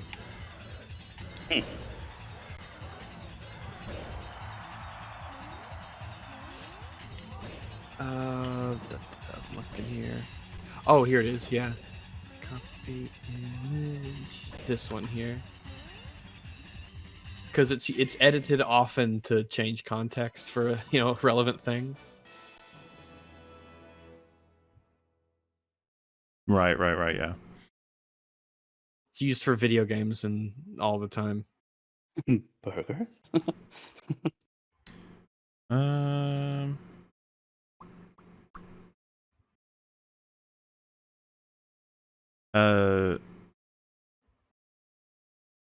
And this person said GOP now versus future is her best.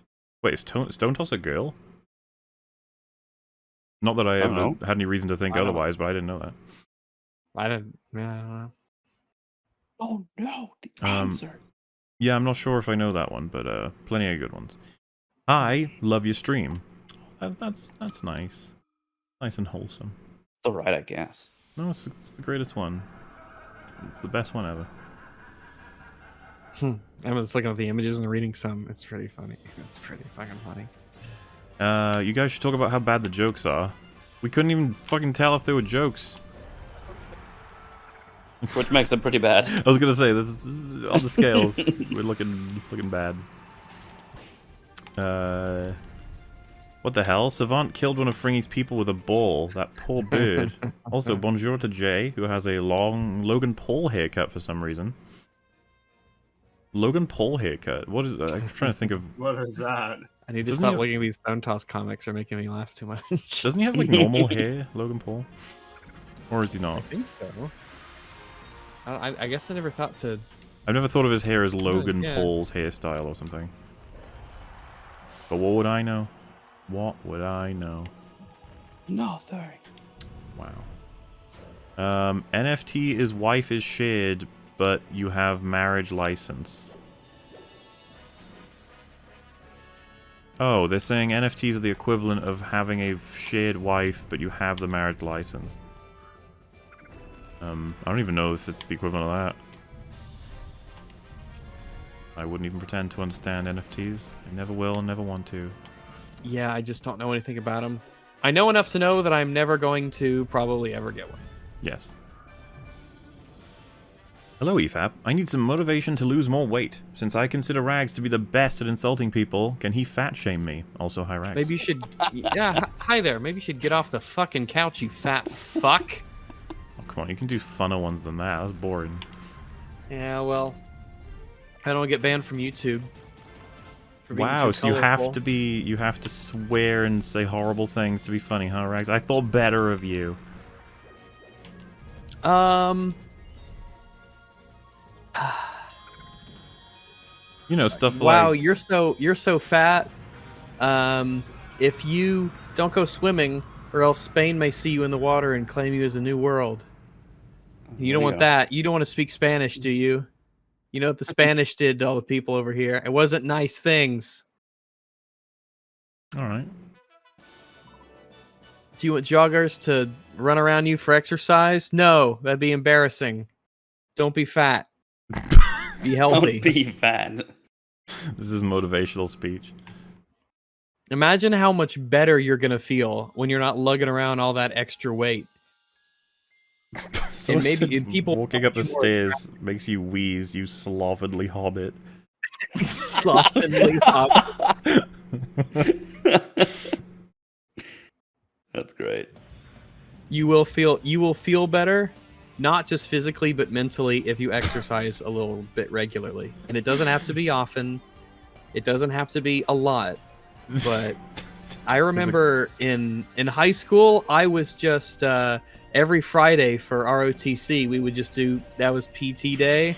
And even just doing that once a week for that one class was enough to make a physical difference in my body. And if you just do a little bit a day, just being consistent with it, it will make a difference. It will give you something for your schedule that will make you feel productive and responsible, and it will be good for your body, and you will feel better once you can, look at yourself and be a bit more proud of how you look and know that you earned it, because you can't cheat your way to that sort of thing. Two contributions from chat. First is, you're so fat, you'd have to be a foot taller to be round. Oh man, that's good. That's good. I like that one. That's good. And then like that one. Dr. Cox quote, you are what you eat, and you clearly went out and ate a great big fat guy, didn't you? I wouldn't mind rewatching Scrubs. That'd probably be a fun thing to do. Probably.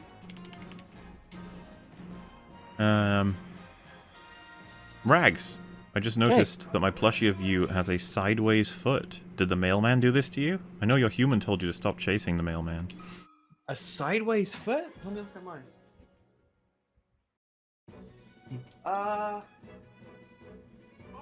It shouldn't be like, are you saying they put the little paw pads on at the wrong orientation? Because they should be facing upwards. So if they put them on going left to right, then yeah, I guess they could be that, but maybe you just, yours is just extra special. Yeah. Fringy starts saying assume the correct way. Also, Fringy pronounces saw as soar. Soar. And I confuse it with soar as in S-O-A-R. Sour. I didn't even know sour was a word. Sour? Sour. Sorry. Well. I don't know what more I can do. I don't know what I can do. It's like, I don't know what else to do. The reality of the Australian.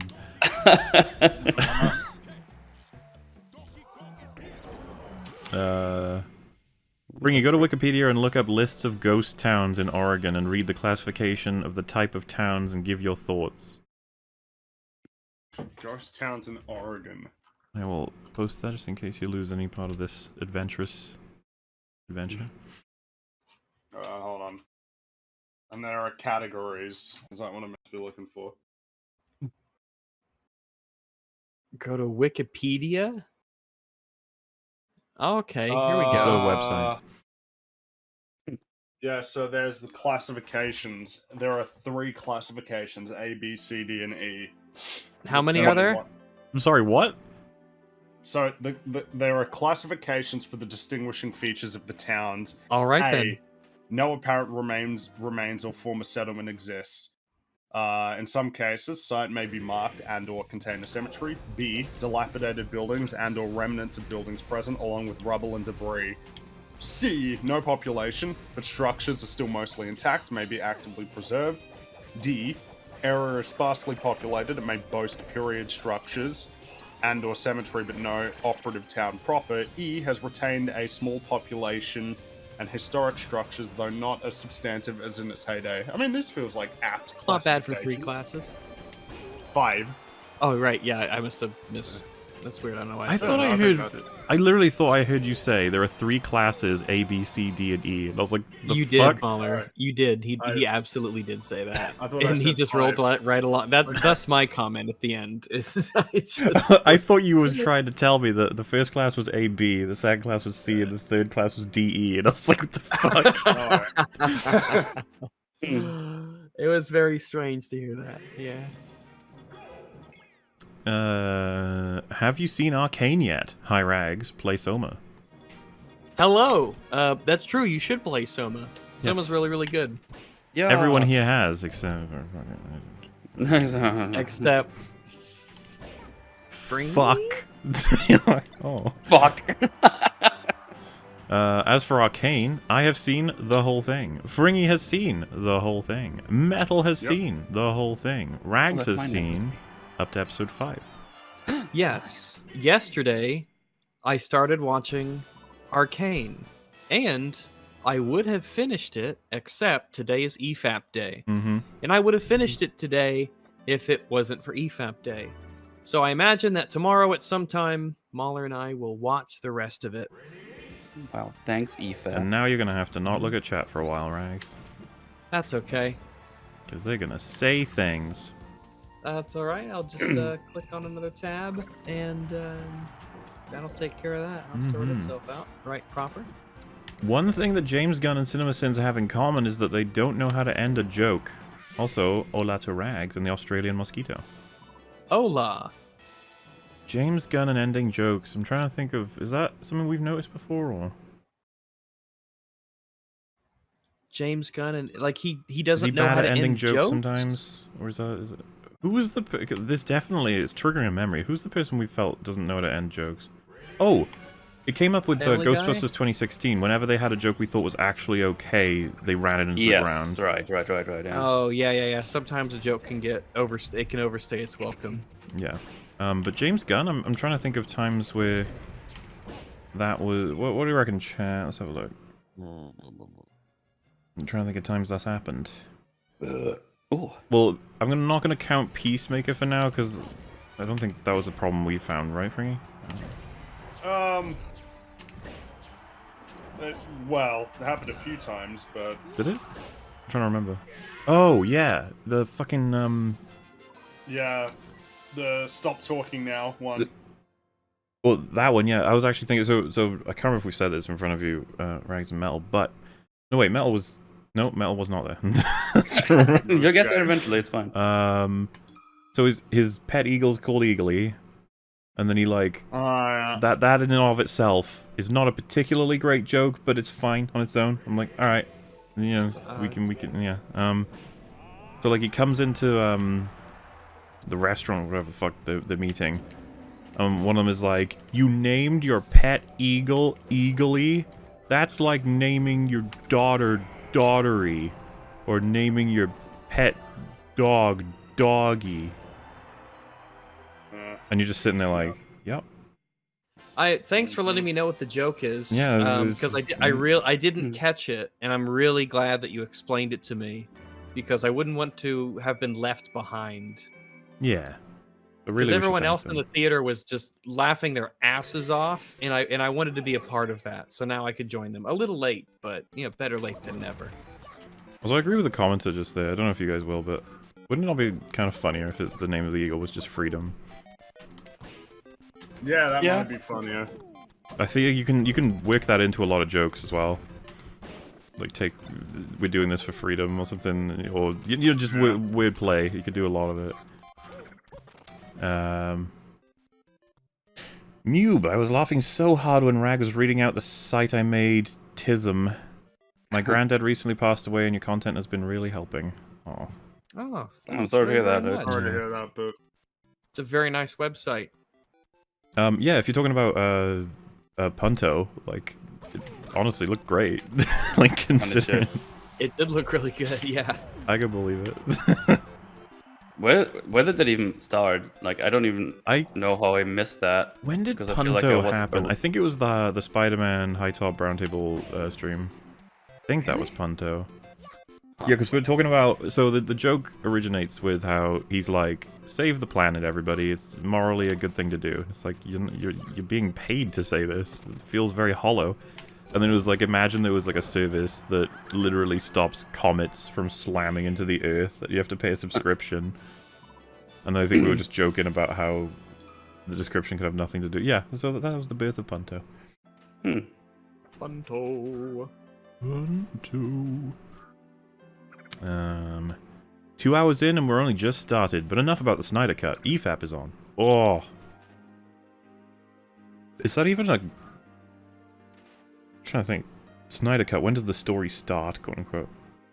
I guess you could say it straight away. Yeah. Like, it's not... I don't know, our criticism of Snyder Cut was that it took too long to get going. I think the whole thing is slowly paced, but, you know... That's what happens when you include everything. Yeah. Even though, wasn't it something like there's a fucking 40-hour cut of that movie, probably, because of Zach shoving shit in. Yeah. What a horror show. A little bit.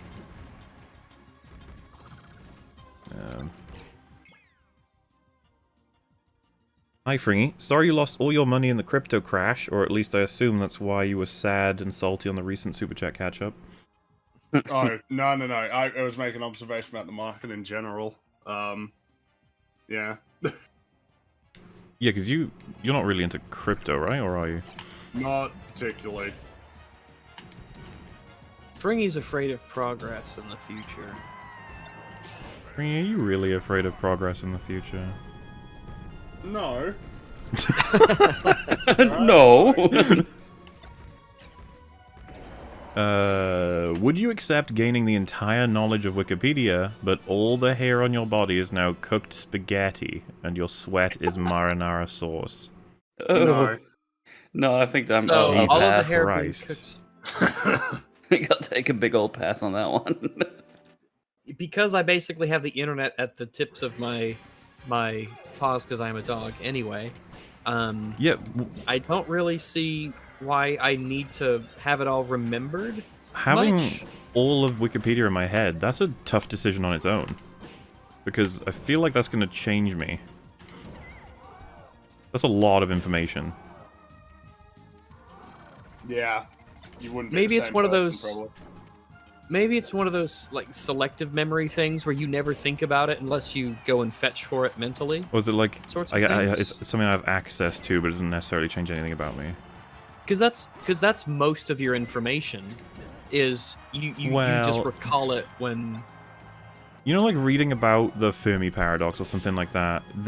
Once you read enough of them, or different ones, or different things at different times, it can like change your outlook on different things.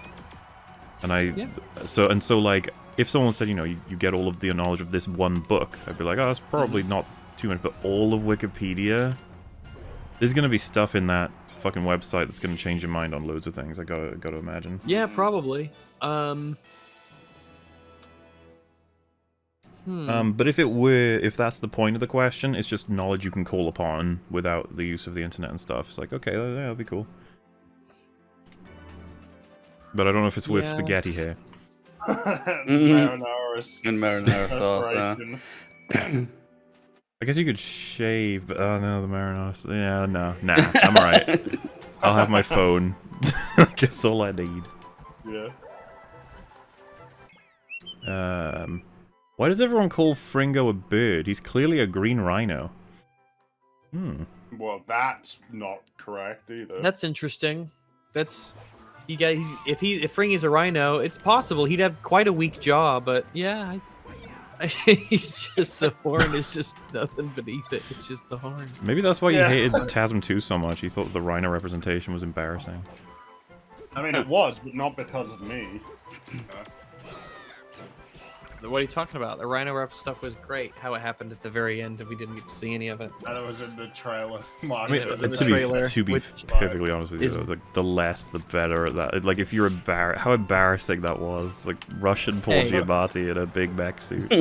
Hey, we could have gotten Russian Paul Giamatti in a big mech suit in No Way Home, theoretically.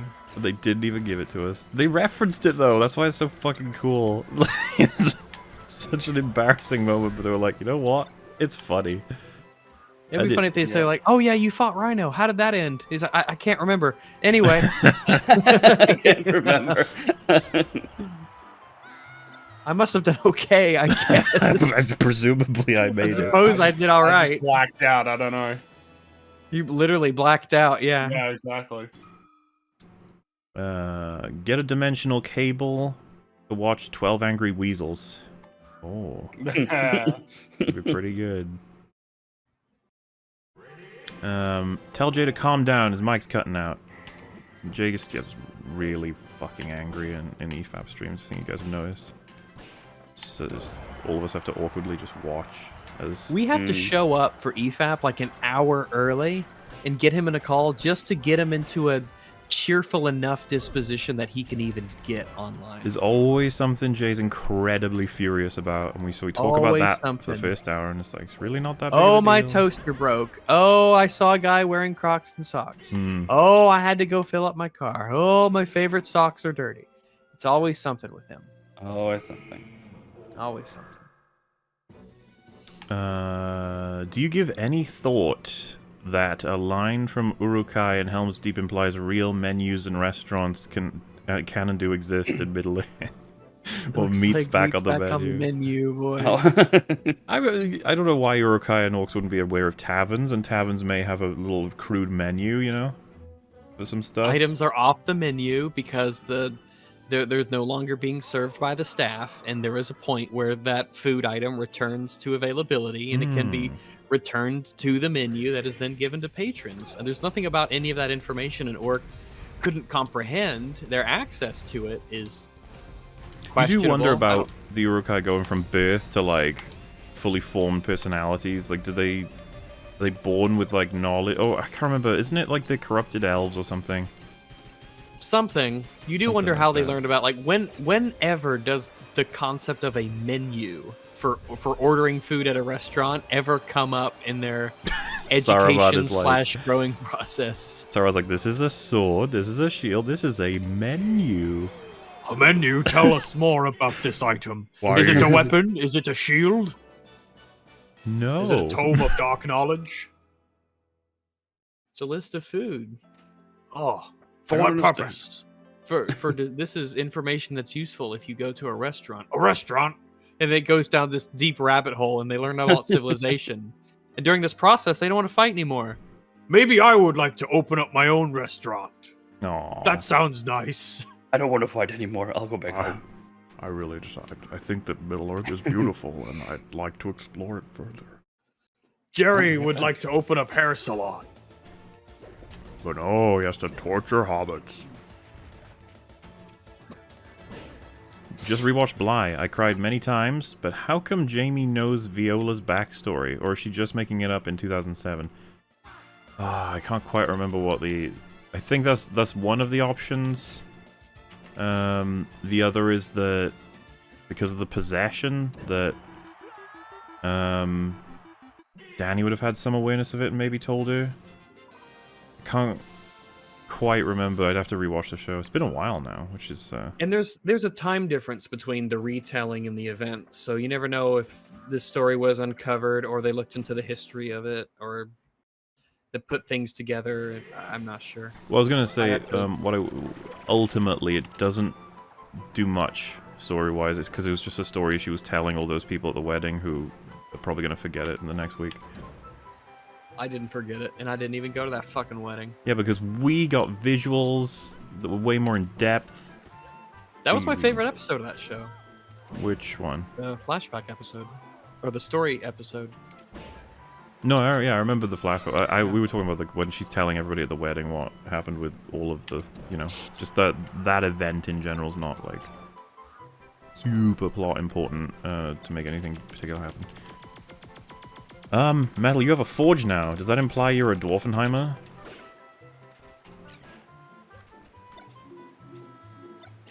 He's thinking about it. Hang on. Yeah, it's a very difficult question. You don't want to answer this one wrong. We'll make it easy. It'll be multiple choice. I will say, A, yes. B, no. C, somewhat. D, undecided. Well, Mel, what do you think?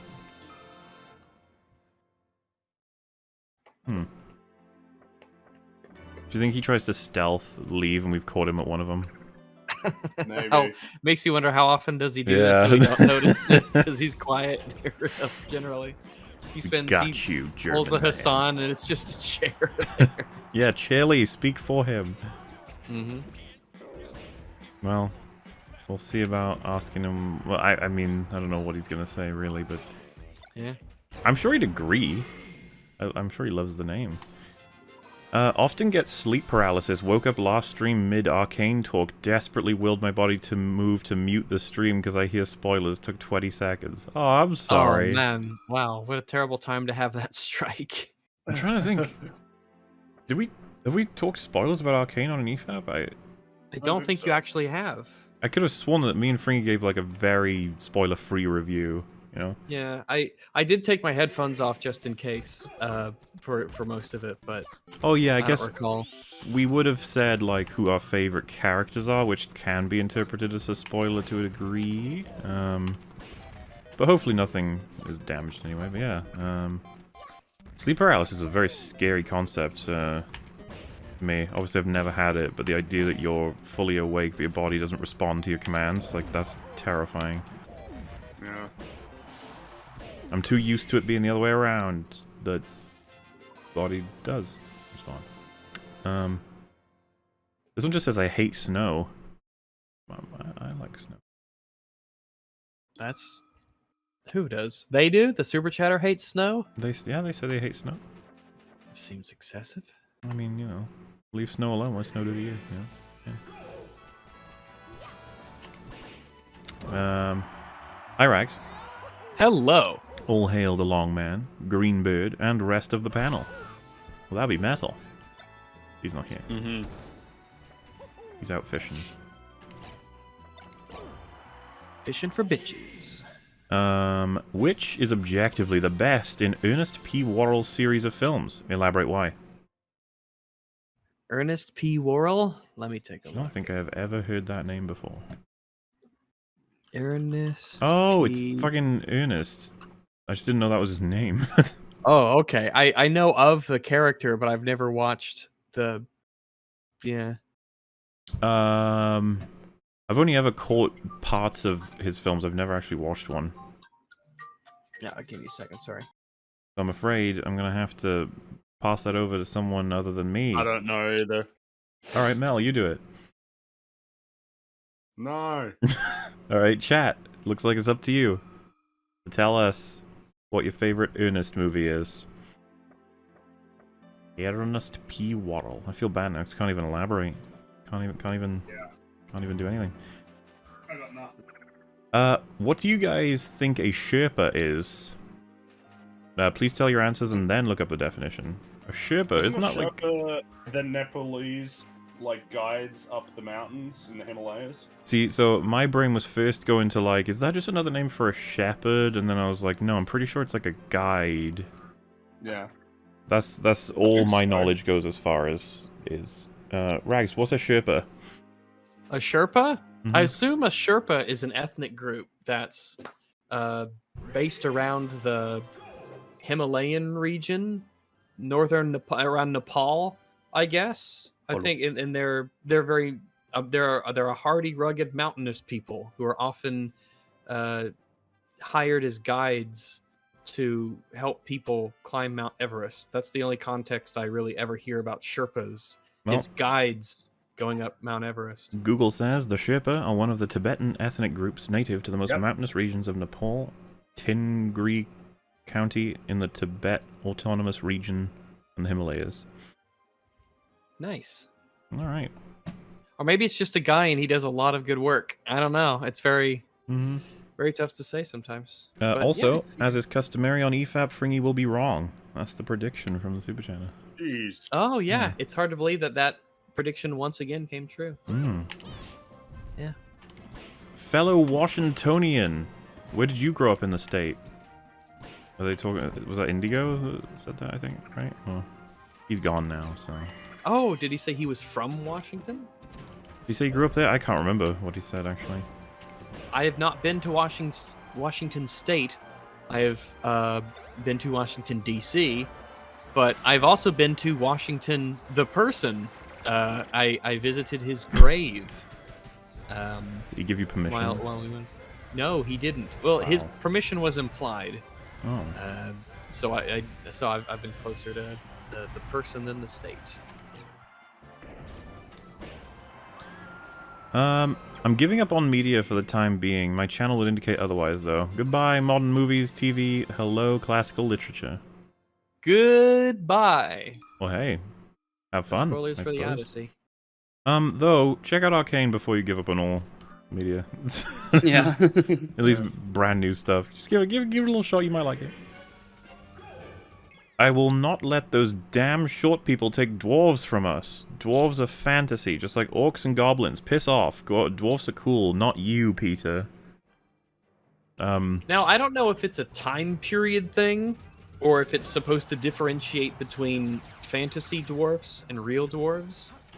That's what I thought. It's Snow White. It's Snow White and the Seven Dwarfs, not dwarves.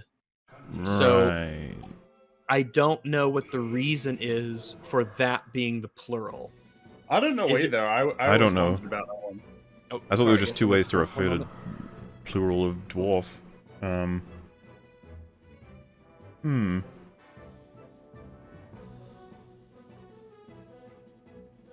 Well, yeah, I thought that a human with dwarfism and a fantasy dwarf are two very different things, but... Very different, yeah. Right. Well, I mean, because we know that they definitely are in Obviously, some IPs, yeah. because, like, some of them literally can do magic, or some of them have, like, you know, really heightened strength or something. Like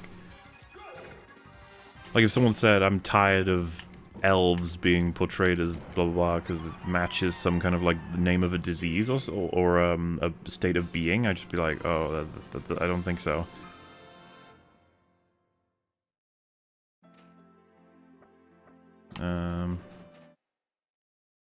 There were no dwarf actors in Lord of the Rings or The Hobbit. It's an interesting thing about it. That is interesting. Because someone could be like, wow, that's bad for representation or whatever. And it's like, is it when they're not people with dwarfism? Well, because hobbits aren't, yeah. And hobbits got, like, giant feet. Well, no, it's not about hobbits. It's about the dwarves in The Hobbit and Lord of the Rings. Oh, yeah, of course, right. Because, you know, you're a human being if you're alive on Earth, you know. If Dinklage is mad about dwarves being typecast, he should look at Irish roles. They're either drunk or violent, often both. Well, I mean, I imagine all you'd say to that is that's bad too. Yeah. I figured. Yeah, you know, it's an unfortunate reality if he really does, like, when he's looking for jobs, only get offered the drunk one, the crazy one, the funny one. As a dwarf. But I mean, I think one could make that argument for fat people, right? They're typically comic relief. I guess maybe to a lesser degree, though.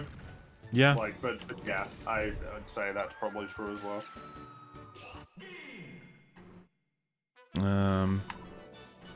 At least this isn't one of CS's videos on an animated movie. It's frustrating hearing him use real-world physics to sin cartoon physics. I think that can be valid depending on what we're dealing with. Yeah, it depends on the cartoon, obviously, because not all cartoons are going into outlandish spaces or whatever. Well, especially if we have a cartoon that does have death in it that relates to people falling or getting crushed by something. It's like, ooh, uh-oh. Like, if you're going to establish that, for it to be meaningful, it means that all the other examples have to have the same level of damage, sort of thing. So, you know, it'll depend, but from that little thing that, Fring said about his Wall-E coverage, it's like, oh no. Yeah. Run.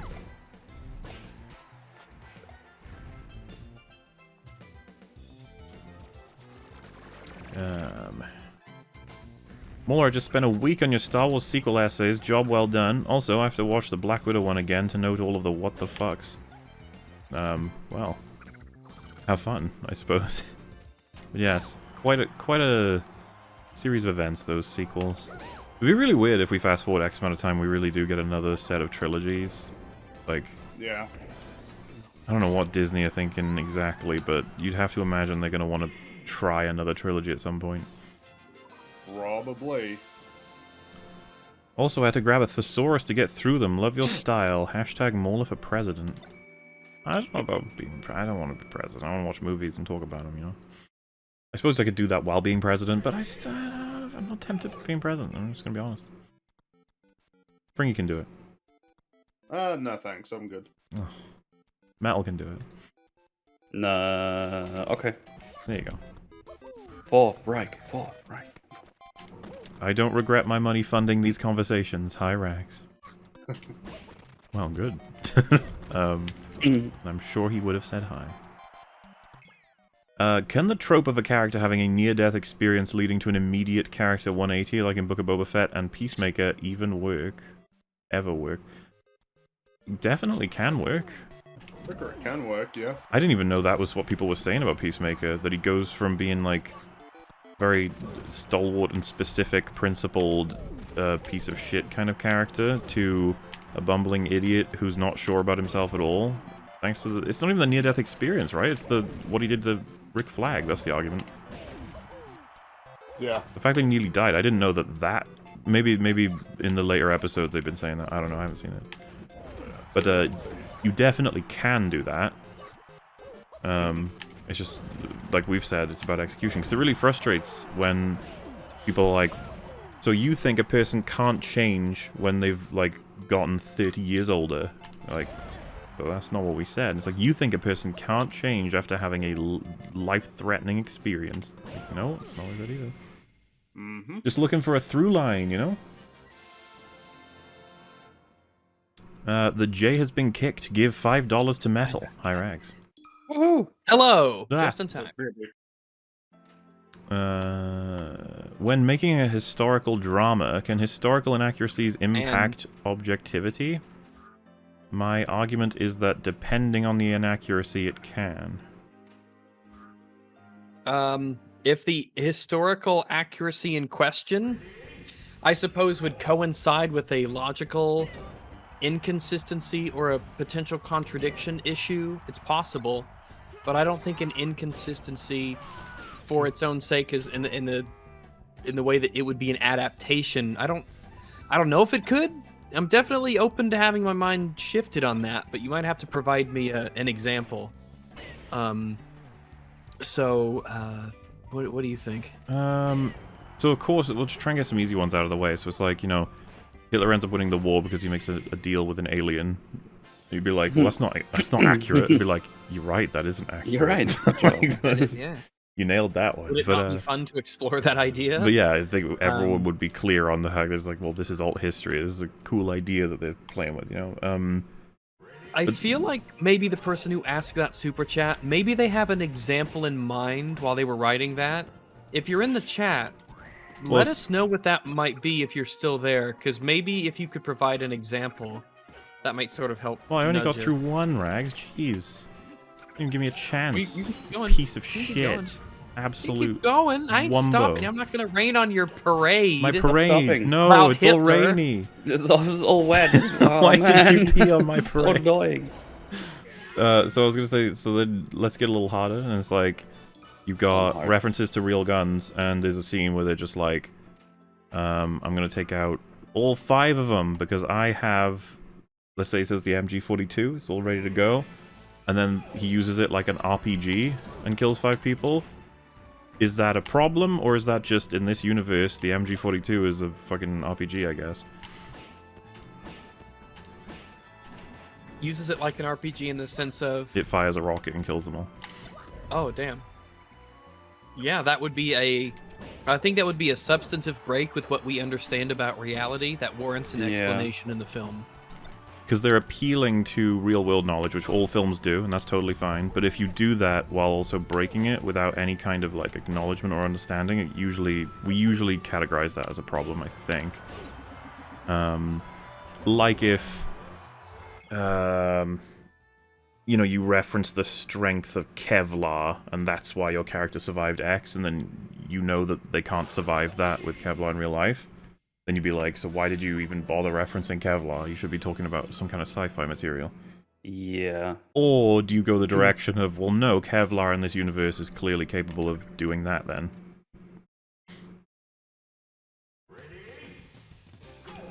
I find it complicated to be exact, and I would probably prefer to work with examples from like actual things to think about how. I feel like we have a pretty good system, though. Oh yeah, I think we're more lenient than a lot of people when it comes to historical accuracy. It's just a matter of trying to separate out what is historical accuracy versus what is accuracy to just how things fucking work. They definitely can, you know, link up and coincide, though. Yeah.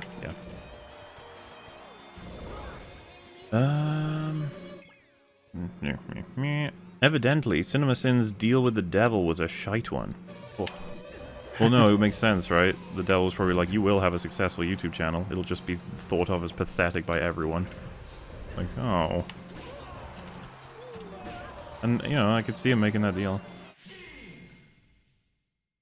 We, the chat, do not claim ceiling fan enthusiast as one of us. Wow. He's been ostracized by the chat. How cruel.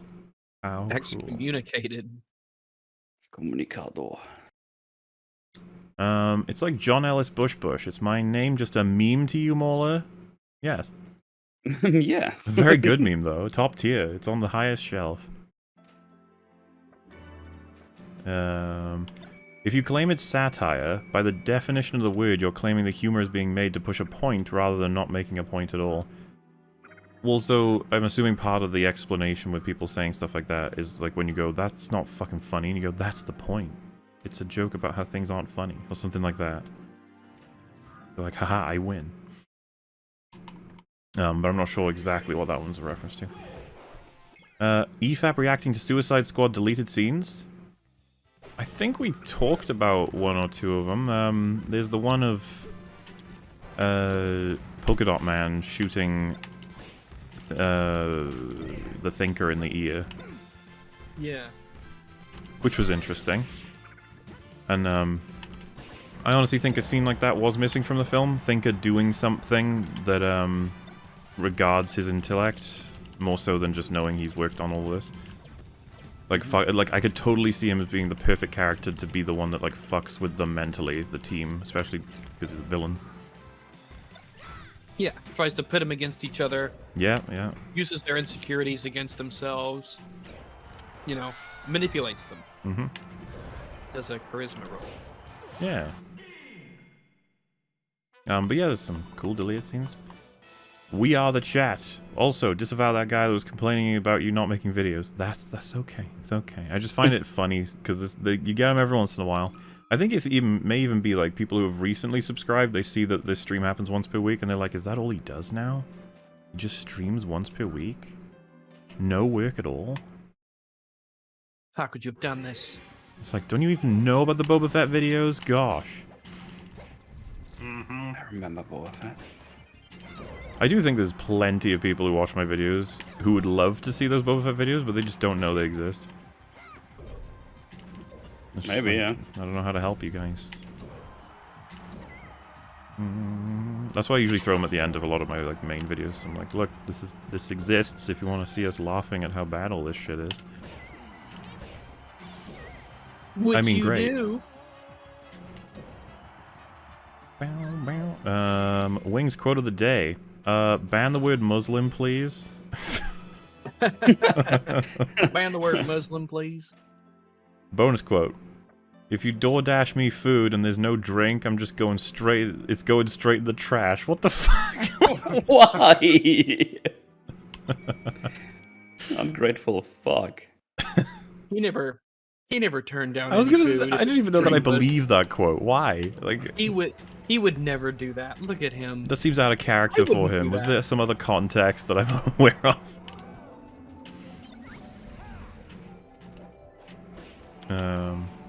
Oh wow.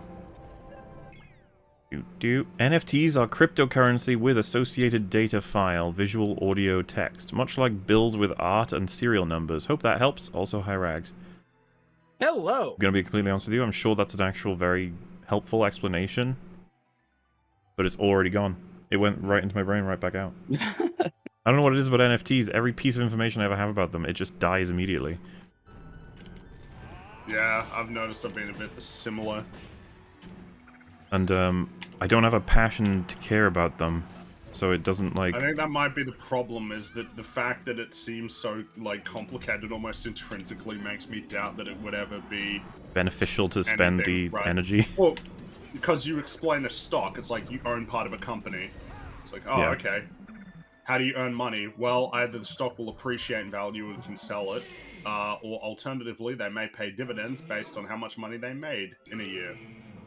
It's like, oh, okay, that's pretty straightforward. Mhm. Options get more complicated, but...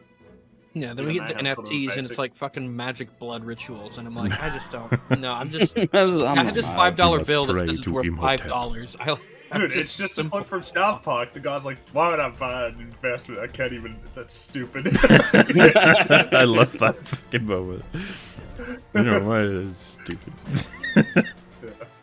Stuff like that, I feel like is so much more common to come up in South Park and like Smiling Friends. Like the people who make it seem to be more invested in dialogue that is incredibly authentic, as opposed to dialogue that can become less authentic by the fact that you're trying to make it all very much pointed and useful. Yeah. Like, Well, it's kind of like the reason why that I did not care for the Godfather conversation in Family Guy works so well is because it feels like a real conversation that was recorded. Gave up a seat at my wedding, or at a wedding, so my brother could bring a +1, so now I'm fagging outside. When my real family let me down, I still got fag time, bros. Aw. Yay. We'll always be your fag time bros. It's true. Bro. We'll be here whenever. And besides, weddings are boring anyway. Yeah, go outside, listen to some podcasts, appreciate the scenery, you know. You'll hear the I do at some point, you'll be like, yeah, I know. Take any character with a T in their name and swap it with an N, it'll be funnier. For example, Tigger. That's, you know, that's not that, you know, I can see. That's bait. I'm just thinking about, like, if you had somebody who's called Captain, like, would it be Capnen? Captain. Capnian. Or, I don't know,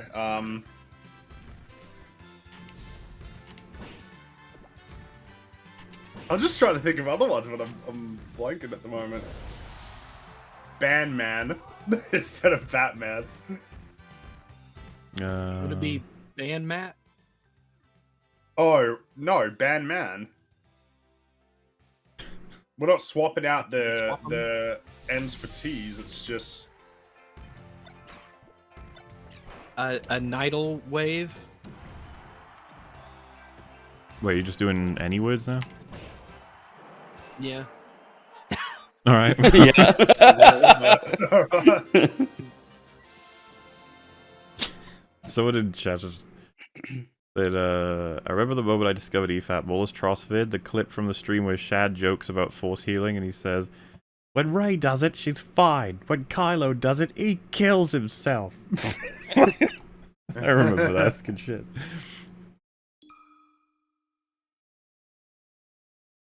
They skipped the weasel thing surviving. Oh, you mean CinemaSins? I don't think they cared. Yeah, because that would be a win. Like a huge win. My first EFAP was 93. If I survived that, I can survive anything. Well. Yeah, I'd say so. A little bit one to start on. It would be objectively fun if you did an EFAP of Ben's movie channel's The Suicide Squad review. He hates both the movie and James Gunn. Well, so we've done a decent amount of coverage for The Suicide Squad at this point. Like, arguably 3 full EFAPs of it. I do wonder now if we'll probably look for some other things, maybe. As everyone in chat knows at this point, we kind of like it. It's a neat movie. Maybe Ben's got some more bangers up his sleeve. Maybe, you know, I never rule this shit out. Come here, you bastard. Oh, that worked. Why didn't Fringy get a plushie on the first go? Because I'm afraid myself and Rags. That was pre him. He was not yet a host. He was still a hostess. Yes. yeah, that's about right. But next time, I imagine we'll all be getting a little Plague Doctor plushie. A trio. Beautiful. EFAP Mini, Jay has a hut bukkake fetish. Kind of reminds me of the Slurms from Futurama. Anyway, hi Rags. Hello. Yeah, I could see the connection. We get to see some hut slime in the new Boba Fett episode, so look forward to that, everyone. Jay just wants to take off his clothes, slather himself in oil, and just jump on a Jabba. Oil? Just slide around on it. He wants so he's all cream. slick. Hut cream. No, you want to start off oiled. I mean, sure, but it's still. Just once you get on him, I just want to make sure you mention the hut cream, around. okay? Yeah. I don't want to. I don't want to. Hair Metal, Fringy, and Wombo. Hello. Yes, hello, yeah. Yo. You don't have to kick Jay unless it is warranted. Sorry, Jay. It is warranted, so. Always is. Moeller, have you ever considered covering Interstellar? I'm gonna do a full thing on that film one day. Oh. One day. And I'll need to rewatch it with metal. Yay! I mean, it would be interesting, honestly. Metal? It would be interesting to, well, it's a tradition. We've watched that film together and recorded it. Is it 3 times? 2 times, I think. No, why? Because I keep thinking about... I can't wait to compare them. The recordings are from such different fucking eras in my life now that I know that I'll probably have a lot of the same things to say, but I wonder if I will have said stupid things and stuff, or weird things. But that would be an interesting one to watch with you and Fringy as well, Rags, because I don't know what you guys would think of that movie. I have no idea. I love it. I think it's pretty stupid. It's so wonderful and emotional, and I love the science. It's so accurate. Well, just that part in the black hole. That was just, and also just black hole is my favorite part. Oh, so you know everything about black holes, do you, Fringy? You know what happened? Yeah, Fringy. Why can't he doesn't love seem to win? care at all about his son. Yeah, he loves his daughter, but his son, he seems to have very little regard for him. I think complaining about like the insane nonsense of what happens in space, I think people might not be receptive to that, but they sure fucking will be receptive to the fact that his daughter's the relationship with his daughter is like the core of the film. He seems to forget he has a son. Yeah. It's so fucking weird. It's bizarre. First time I watched a movie with you, it took like 8 hours or something. Yeah, it did, because it's so much It took so long. It was like until 7 a.m. It was like, I'll go to sleep now. On it has a pretty huge hospital, considering how small a town it is. Sorry, nice what? Segue. Place? The town on it, that's what it's called, right? In Earthbound? Oh. The level you just did. Sorry, I was so... literally up until the last few seconds ago, I was like, what town in Interstellar? Their town? Like, they... Yeah. There's a hospital that they go to? I don't remember. Fringy, the hospital's big in that town because it's a dangerous place to live. And Yeah. people are always getting hurt and banged up. But and it they feels constantly like need there are more help. hospital beds than there are people in the town. They just assume that they're planning ahead. Yeah, they want to be prepared. They went ahead and they built a much bigger hospital than they need now, so Right, that for as the the town future, gets bigger and even more people are getting hurt, they'll have the space ready. They are an industrious and forward-thinking people who often hurt themselves. The town of On It, yeah. Is it ONIT on it? ONETT. On it? On it? Onet? I want to play Earthbound. Onet. Is it on it or Seems like a Onet? cool game. It could be might Onet. be Onet. I don't know. Because my father Monet. is from a town called Monet, and that's M-O-N-E-T. It's not Monet. Okay. It's not Monet, like the famous painter Jean-Claude Monet. They don't have Punto coverage in that town? Well, that fucking explains it then. You need a giant-ass If hospital. ever you needed, would you rather pay for a couple backpacks or a hospital so big that you're planning ahead with how the size is? I mean, Yeah. I think that the difference is pretty clear. I don't think I need to say the answer. I would insult you if I had to. You know it must be done by Punto. Imagine EFAP in the 90s. Which medium would you have used if it was around then? Radio, TV, website, as a fanzine, maybe? Also high rags. Hello! Probably radio, right? Probably, yeah. You might have a website for Probably it, I the imagine. easiest one. Well, obviously, if we have free reign, I would put us on TV, but I doubt we would be able to I get would on put us TV. on TV as well. So we probably have to go on radio. Yeah, maybe if we had a channel like Spike or G4, maybe. When did that become a thing? I'm not sure. That was because I'm not sure on the timeline. But yeah, radio could work. Oh, I think we'd be I like fine the on visual radio. component of us, Well, because it would talking about be, movies and stuff. It wouldn't even be really. Well, we might. You know what? It could be like we read newspaper reviews of movies and respond to them or something. Yeah. But yeah, we'd be fine on radio. Reviews back in the 90s. Now that would be trend setting. Yeah. And people are like, you're We such are nerds, and we'd pioneers. be like, hell yeah, we are. Hell yeah. No wait, the bacon dude has a great point. Bacon is just ham here. If you want bacon like in the States, you need to ask for streaky bacon, at least in the part of Australia I visited. What you are? That is, like, that's completely wrong. That the bacon here is just ham. It's bacon. There's ham and there's bacon. Different They're not animal. the same thing. Yeah, they are. No, you agree? Yeah, you agree. No, Got it's it. not Ignore a it, ignore it. magical meme. You agree? I'm doing the Simpsons meme. The magical animal that has all of the things: pork, meat, ham, and bacon. What The will Simpsons science meme. create? Surely, sir, some wonderful magical animal. Yeah. That's right. One day, science will bring us this incredible animal. But yeah, I don't know what the hell you're talking about. We have bacon here. I'm starting to think this is the truth and that Free doesn't want us to know. Yeah, we got bacon here. Yeah, definitely. Yeah. Dude, absolutely. I didn't we even have say it like that. I said it very confidently. We got bacon here. Oh, you are definitely a man of confidence. I don't disagree with you there. My favorite part of your reaction was like you cut yourself off to say you like I was struggling there. Springy was coming for you for a second there. I was blown away that you would say such a thing. Someone said the slab bacon is called pamil. Okay. I'm not familiar with that. I'm a big bacon fan. I generally don't get it. Right now, I'm sort of in a bacon phase because I make a lot of like egg sandwiches. I sometimes do bacon egg sandwiches just when I feel like it.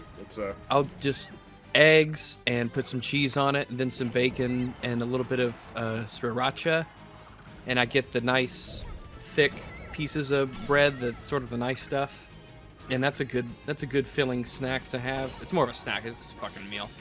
Because I don't like sit down and make full meals all together. I'll be like, I'm hungry and I'll have this, and then maybe later I'll have that. I mean, so. Dude, there's something charming as fuck about Samus and Ganondorf both flicking their little wands at each other. They make the little like fairy sounds as well. Yeah.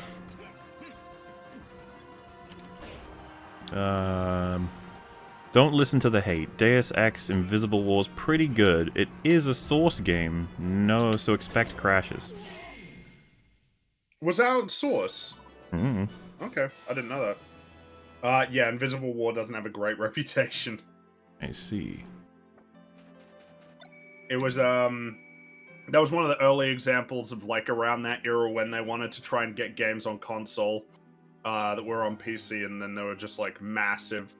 Like, because I haven't played Invisible War, the big like some of the early Battlefield games on console. It was that like era. these weird. Yeah. Like Battlefield brand, but it was this strange, different thing. Well, so the problem here with Invisible War was that it compromised the PC experience, because that game looked real good for Xbox, but those levels were very small compared to what they did on PC. And I think Thief Deadly Shadows had a similar problem. Lots of loading screens instead of having like one big seamless place because the shadow Xbox settings were deadly to a console. I think that was part of it too. It's just not enough RAM in those consoles. Sounds of rags. I mean sandwiches. There's no such thing as sandwiches. No, SAMMACHES, sandwiches. Mm-hmm. I love me some sandwiches. Sandwich. Love me some sandwiches. Oh, yeah. I love me a good sandwich. Love me a good sandwich. If you do play Invisible War, note the band Kidney Thieves is one featured prominently in clubs, and the lead singer free voices NG Resonance. Alright. There you go. Few questions. One, you guys ever play the Mech Warrior game? I have not. I have not played the Mech Warrior game. I think I played Mech Warrior 4 back as a child, or as a teenager rather, I guess. It was really fun because you could like shoot off all the arms and the legs of the mechs. It was pretty cool. But it's been a long time, so I don't know. Killer, but all right. Well, I mean, I'm still German, so. You can't do anything about that, really. What? 2. Why didn't Fringy join in on the Resident Evil movies? Because that was before Fringy started getting dragged into old movies, basically. Yeah. Yeah, I'd had enough. Mahler What? and I, we just... See, this is all Mahler's fault. Oh. Because Mahler and I, we just have to... It's just like Game of Thrones. So I got roped into all of these shenanigans. And I was his emotional support animal. And I had to deal with all of his bullshit griping. And he showed me, oh, isn't Tywin great? And I'm like, yeah, Tywin's really fucking great. He's like, look what they did to Tywin. I'm like, yeah, I know. They clearly ruined this character. ruin Tywin. What do you now. mean? Thanks a lot for that. No, I agree with you. And then we just needed someone else. Metal was already completely compromised. He's crying to this day. We needed to find someone else. Jay was too smart. He knew to be like, nope, no. And so we're like, we need someone else. We need someone else to share in our sorrow. There's too much for 2 people now. We have to find someone else to split it up with. What about the bird guy? Yeah, it's fucking great. Yeah, get that dude.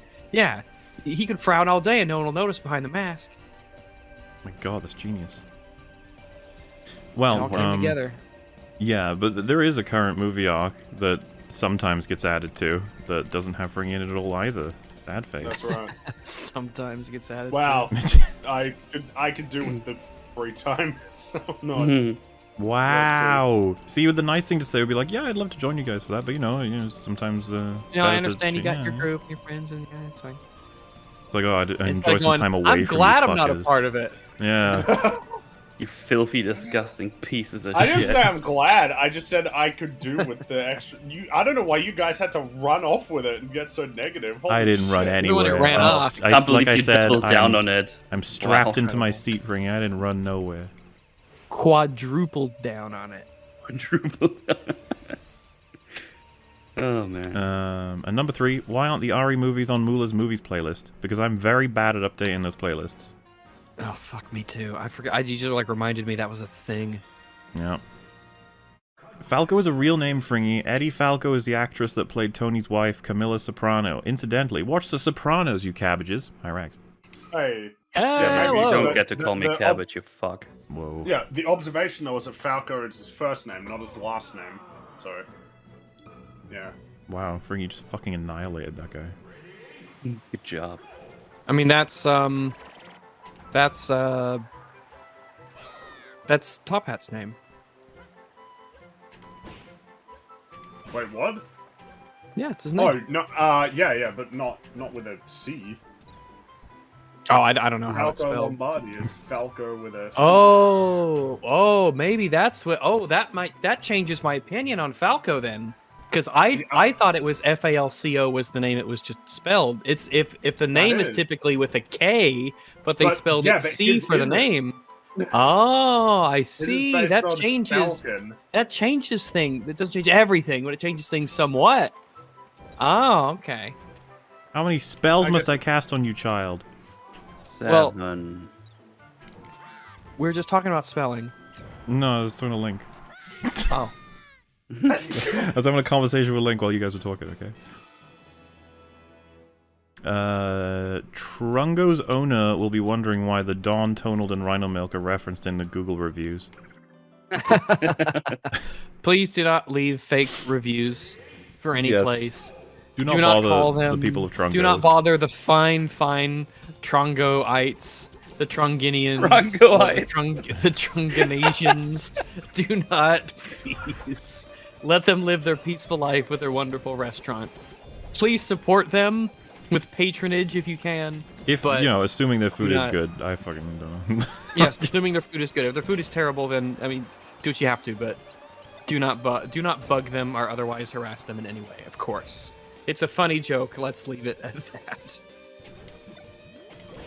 that. The moon is my favorite celestial object. Fringy's right. Mars is overrated. Hi, Rags. I come in peace. Accept my offering. Oh. I suppose your offering I can accept. I can abide by these terms of peace. Oh, lucky I've never you. been to Mars though, so I can't quite. I think the moon's pretty cool too. I'm pro moon. Yeah. Yeah, I'm pro moon. I'm pro mooning. I didn't say that. You said that. You changed it. What, the act of being on the moon is mooning. But there ain't nowhere, so tell tales and sing our merry tune. Futurama. Yeah. Then he ran over one of them. Oh God, I died doing what I loved. The absurdity of the fact that they believe the That whalers there are on the whales. moon are the ones that Yeah. found the whalers are the ones that discovered the moon or some shit. Specifically whalers. We don't know how the moon landing happened, but we think it went something like this. Like We're this. whalers on the moon. Moon, we carry our harpoons. It's beautiful, really.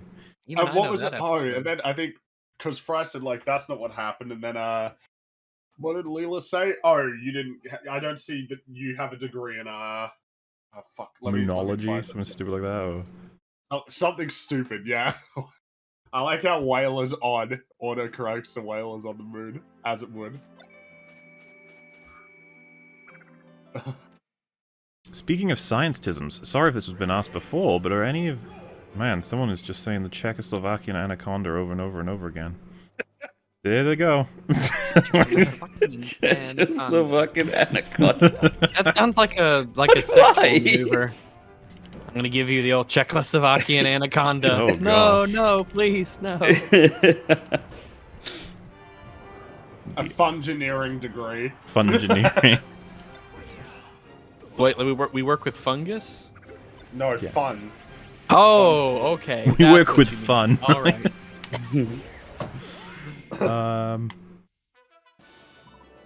Yeah, so sorry if this has been asked before, but are any of you following what's happened with the James Webb Space Telescope? No. No clue. Not really. I only know that it No. was successful and it's apparently really cool, but I haven't Yeah. really read up about it. Alright. Maybe there's a reason we haven't been to the moon for so long. What if there actually was something spooky and alien that scared of us? How would y'all react? Or that scared us off, rather. I suppose if it was something like they were told to never come back to the moon and there will be peace. Yeah. That'd be pretty That's what interesting I as a little keep story. trying to tell everybody, no, you don't want to go, okay? It's fine, you don't want to go to the moon. There's nothing there. It's nothing interesting. Yeah, it's nothing there. It's just dust and holes in the ground. It's like Oh, what can we do like Iron Man style, like develop your own technology, be able to go there personally, and you try it out, and like you land, and this horrified creature's just like, I thought we had a deal, and you're like, oh Jesus, Oh no, I'm sorry. We had a deal! It just screams and vomits coming everywhere. You're just like, I'm leaving, I'm leaving, I'm leaving, I'm leaving. It's too late for that! You have breached the agreement. It just grows wings and flies to Earth. while This sounds howling. like a fucking Smiling Friends fucking meme. This sounds like a meme I want the to do. slumber of the dragon of the moon. For Our millennia, hordes I have will slept tear in your peace planet beneath the apart. surface of this planet's satellite. You think Earth will survive? You're like, I don't even know what's happening. Earth is only the beginning of my newfound hunger. We have feasted upon infinite planets. Why do you think there's no life in the universe? Because it was consumed by the moon. The characters, I just don't even know what's happening. He leaves. It's like- Why don't you call yourself the Dragoon? Shut up. Shut up. Crocodiles It's like a are pretty dragon of cool. Mars. Yeah. Yes. Yeah. Crocodiles are neato. Crocoheimers. Crocoheimers, yeah. Crunkalunkus. Oh, the Drunkalunkas? That's another Futurama reference. Nice. Yeah. Rags Burr is cool. Mola, your Freeman level soothing. I'd enjoy you reading Plagueis.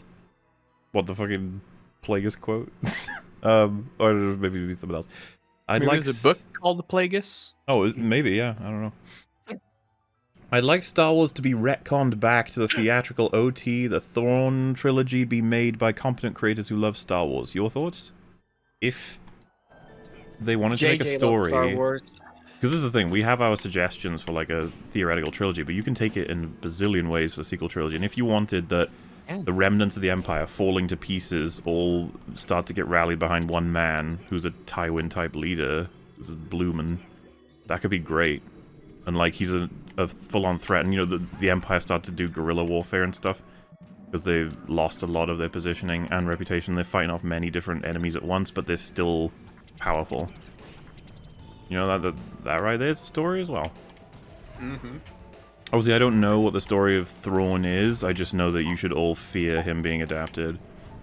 Yeah, like it's not cause for optimism. Nope. Metal, are you all set to watch 1992 space movie on your birthday? Oh, I know what that is. You've said that before. I am not, and I won't. There you go. Why does it matter whether BobVids ignores logistical errors? Don't you know that the point of his video is to criticize CinemaSins? Oh, I guess that's yeah, nice meeting. That's the point, guys. Oh my gosh. But then, yeah, see, when you stop playing with logic like that, you can just do it for everything. You do it for CinemaSins. It's like you've missed the point of CinemaSins as a video, BobVids. While we're just like, no, I don't care if this is point, he's inaccurate, fuck you. Like, if he actually 100% genuinely believes that everything he ever said on his channel was supposed to be a joke, I'd just be like, at this point, I don't care. Also, I don't. I was saying if some kind of crazy wizard confirmed to you he genuinely believes that, 100%. I guess you'd have loads of follow-up questions. For the wizard? Yeah. Well, for him, CinemaSins, like, why? Oh, okay. I guess my mind is still on this wizard follow-up. Yeah, you would have follow-up questions about the wizard for sure. Hey, fuck what CinemaSin thinks. I have access to the wizard. Wizard. Tell me more about the Dragon of the Moon. The wizard, like, gives you that info, and then he's just like, do you want to talk to CinemaSins? You're like, no, who are you? Like, what?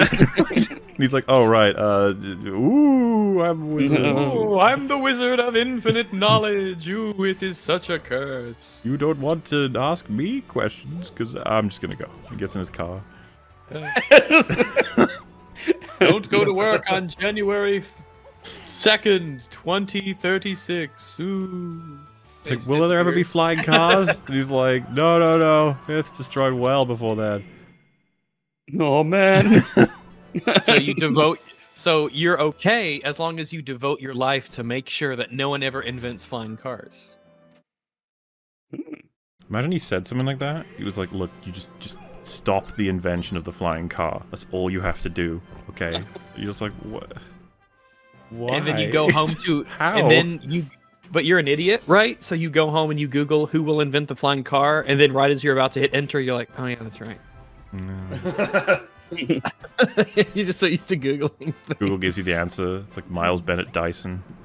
You're like, oh my god. He's gonna put the die in Dyson, I guess. Sorry, man. Oh shit. Oh, good shit. Giant creature of the day. Your mum. Haha, got him. Oh! Damn. Speaking of dinosaurs. Wow. I only say the N-word when I'm in my car listening to rap. I just really hate rap music. Wow. You called rap music the N-word? Yes.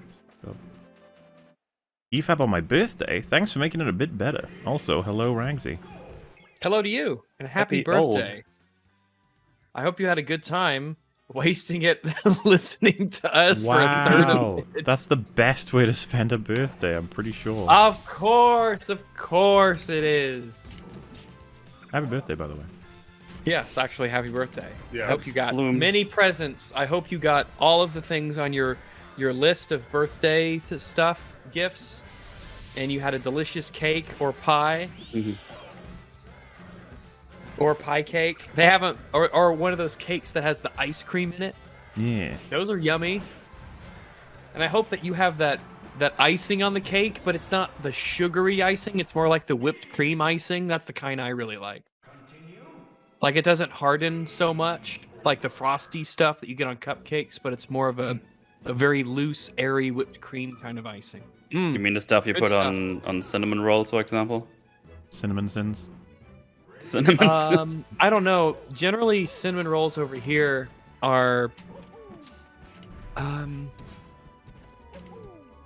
no, sort of. I guess it would be closer. Because Okay. this isn't more of a liquid. Like the stuff you put on cinnamon rolls is generally, it's more of a liquid, and then it, kind of melts a bit on the top of the hot cinnamon roll, the white stuff, right? Mm-hmm. But this is more of, like, it's more of a whipped cream in consistency. It's very light Okay. and airy, and it doesn't taste very sugary, and it doesn't get hard really when you leave it out. Like how in cupcakes and stuff, you can squeeze the little icing holder, and it leaves the six-pointed kind of pattern at the end when you pinch it off. This doesn't really do that. It's more of almost a spread that kind of goes around it. I'm just hungry now. Someone said meringue. It's sort of like that. I don't know. Some people said royal icing. I'm not sure. The point is, I hope you had a great birthday. Yeah. With a delicious, tasty cake or delicious pie. A pie like cheesecake. First shatter now Fringy. Why do Aussies have such trouble with letters and numbers and such? I'm metal. Oh, hello. That's a bit, You okay? Yeah, no, I'm fine. No, it's fine. It hurts a little bit, but It hurts a little bit, yeah. It does sometimes. What Disney animated movie would you give one Edward pass to? Edward pass? Um, What's that? One N-word pass to. I mean, probably the Princess and the Frog, right? I see why you'd choose that, you racializer. I would give it to Wally because it would make me laugh. That is a good one. I don't Song of the South. That's a good pick. Tarzan. Oh, imagine Tarzan being called the N-word by Clayton to establish how bad he is. He just randomly goes on a tirade and ends by calling Tarzan a N-word. And the rest of the movie is exactly the same, and the producers are like, we're gonna have to cut that scene. And the director is like, I refuse to allow my work to be fucking pissed on by you people. Yeah, either you let Clayton call Tarzan the N-word, or he has to slaughter gorillas. Their blood will be on your hands. I will make him do it. We have to establish that he's a bad man. Tolkien wrote dwarves. His editor replied, it's spelled dwarfs. Check the OED. And Tolkien responded, I wrote the OED, it's dwarves now. Is that true? That sounds pretty funny. Like chatty, Dwarves actually. is... Yeah, because dwarves with a V, I thought that was just the way it was spelled, but I guess it could be both, depending. I mean... Yeah, I'm not sure. Yeah. I've never looked into it, so just sort of allowed it to happen, you know? Yeah, Those plus it's not words. something that generally you think about in Not the day-to-day. really. At least I don't. Maybe there are some who do. Maybe there are dwarf enthusiasts. Hmm.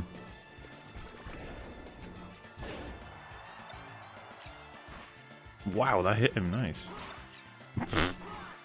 Poor moth. Boop boop. What do you think is worse, Last Jedi or Snyder Cut? Oh god. Oh, I mean... I think I was much more miserable watching the Snyder Cut. The actual experience of watching the movie, Snyder Cut is worse. But what TLJ does to a world I actually had an investment in is far worse. Surely I think that the damage it does to Luke is probably going to outweigh anything that fucking Snyder Cut did individually on any one floor. Yeah, like, oh, it ruins the Flash. Ooh, it even further ruins Superman. Oh, and I was like, I just don't really care about them or that world at all. I consider it broken and shitty anyway. But I did care about Star Wars, and they ruined Luke. Yeah, and like this is no joke. Like they assassinate a lot of characters these days. We get annoyed about it, but like Luke Skywalker, that's like one of the most famous characters ever. You fucking ruined him. I mean, look at what it did. Look at the result was. I mean, ruining Luke Skywalker, it's very possibly could be the determining factor in them losing hundreds of millions of dollars. I can believe it. I mean, it Like, crippled what a- the franchise. It did cripple the franchise in a way that TFA should have, but this is what it kind of took to snap so many people, myself included, out of that, like, what just fucking happened? Like, I was in a car wreck and I'm just sort of still in a daze and I haven't processed what's happened. Mm-hmm. It's like a flashbang went off and I don't even know how to react. So I'm going to go with The Last Jedi is worse than the Snyder Cut. I probably would too, but yeah, I don't know what else to add to that. That's just something I'd have to think about for a while. I would rather watch TLJ again, but I think TLJ is worse. But damn, that running time. I was gonna say, yeah, like that feels like a choice that's kind of irrelevant because of the fact that I'm choosing based on the fact that I don't have to fucking sit there another hour and a half. Jesus, so stupid. I'm gonna stick with it though. I'm gonna make TLJ is the worst of the two. Mm-hmm. Speaking of John Cena and Kevlar, check out the Marine 2. He holds up a Kevlar vest in front of himself to deflect bullets during a car chase. Hi, Rex. Hello. Good for him, I suppose. I mean, suppose that'll work. Look up the sinking of HMS Birkenhead. It's where the women and children first rule first came from, and it's also where the British Army got part of its stoic reputation. Oh. Fair enough. Iron Hold ship in 1845. Interesting. It's tragic. 450 people at least died. Damn.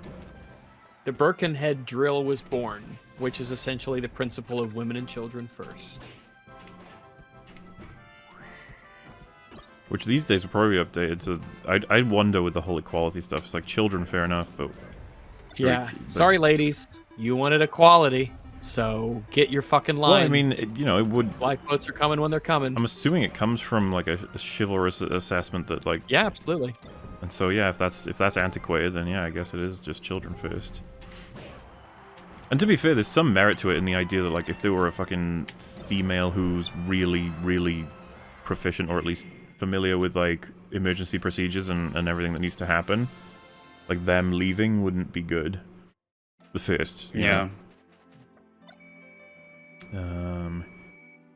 For context, trolls have been door dashing him things like burritos with nothing but onions, burgers with...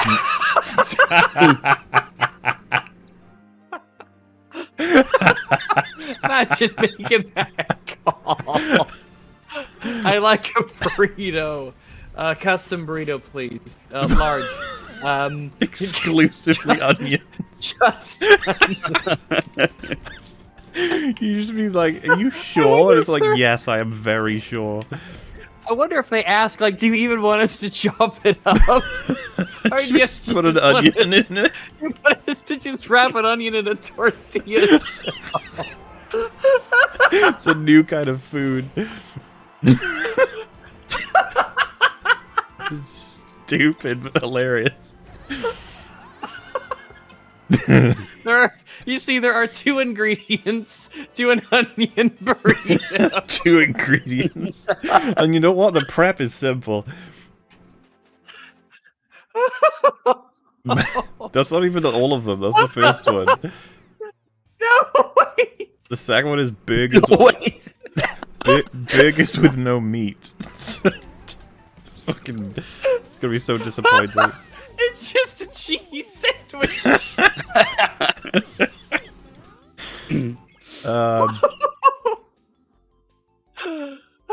So the full sentence is: trolls have been door dashing him things like burritos with nothing but onions, burgers with no meat, saline enemas, etc.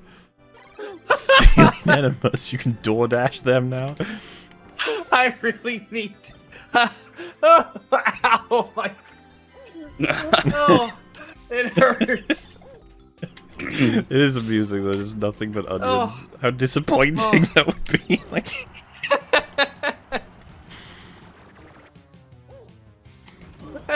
The fact that you can door dash a saline enema.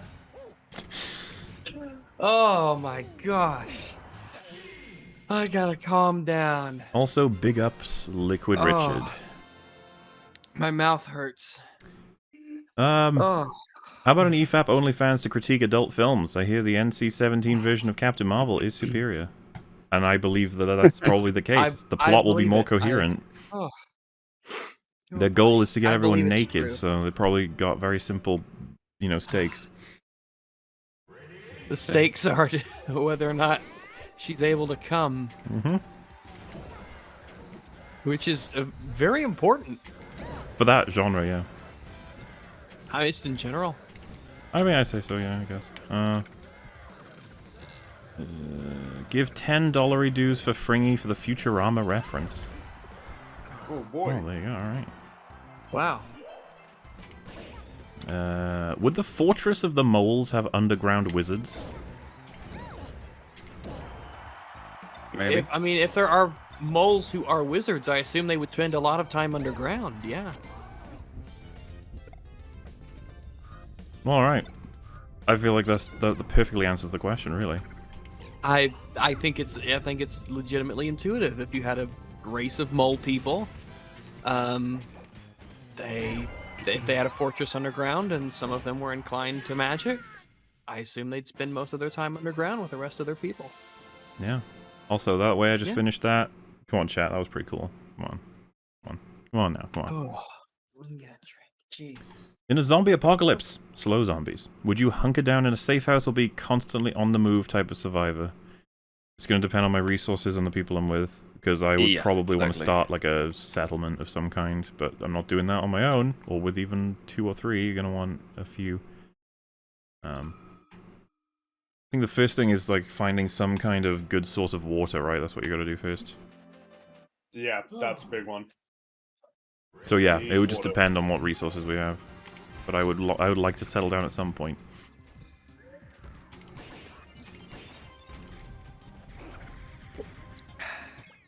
Look at the story of the Czechoslovakian. It says L-G-I-O-N. I don't know if it's supposed to be Legion, but it's Elgian. The short version is that they were on the Eastern Front, but the Russian Revolution meant they now had to fight their way all the way through Russia, the Pacific. Interesting. That's interesting.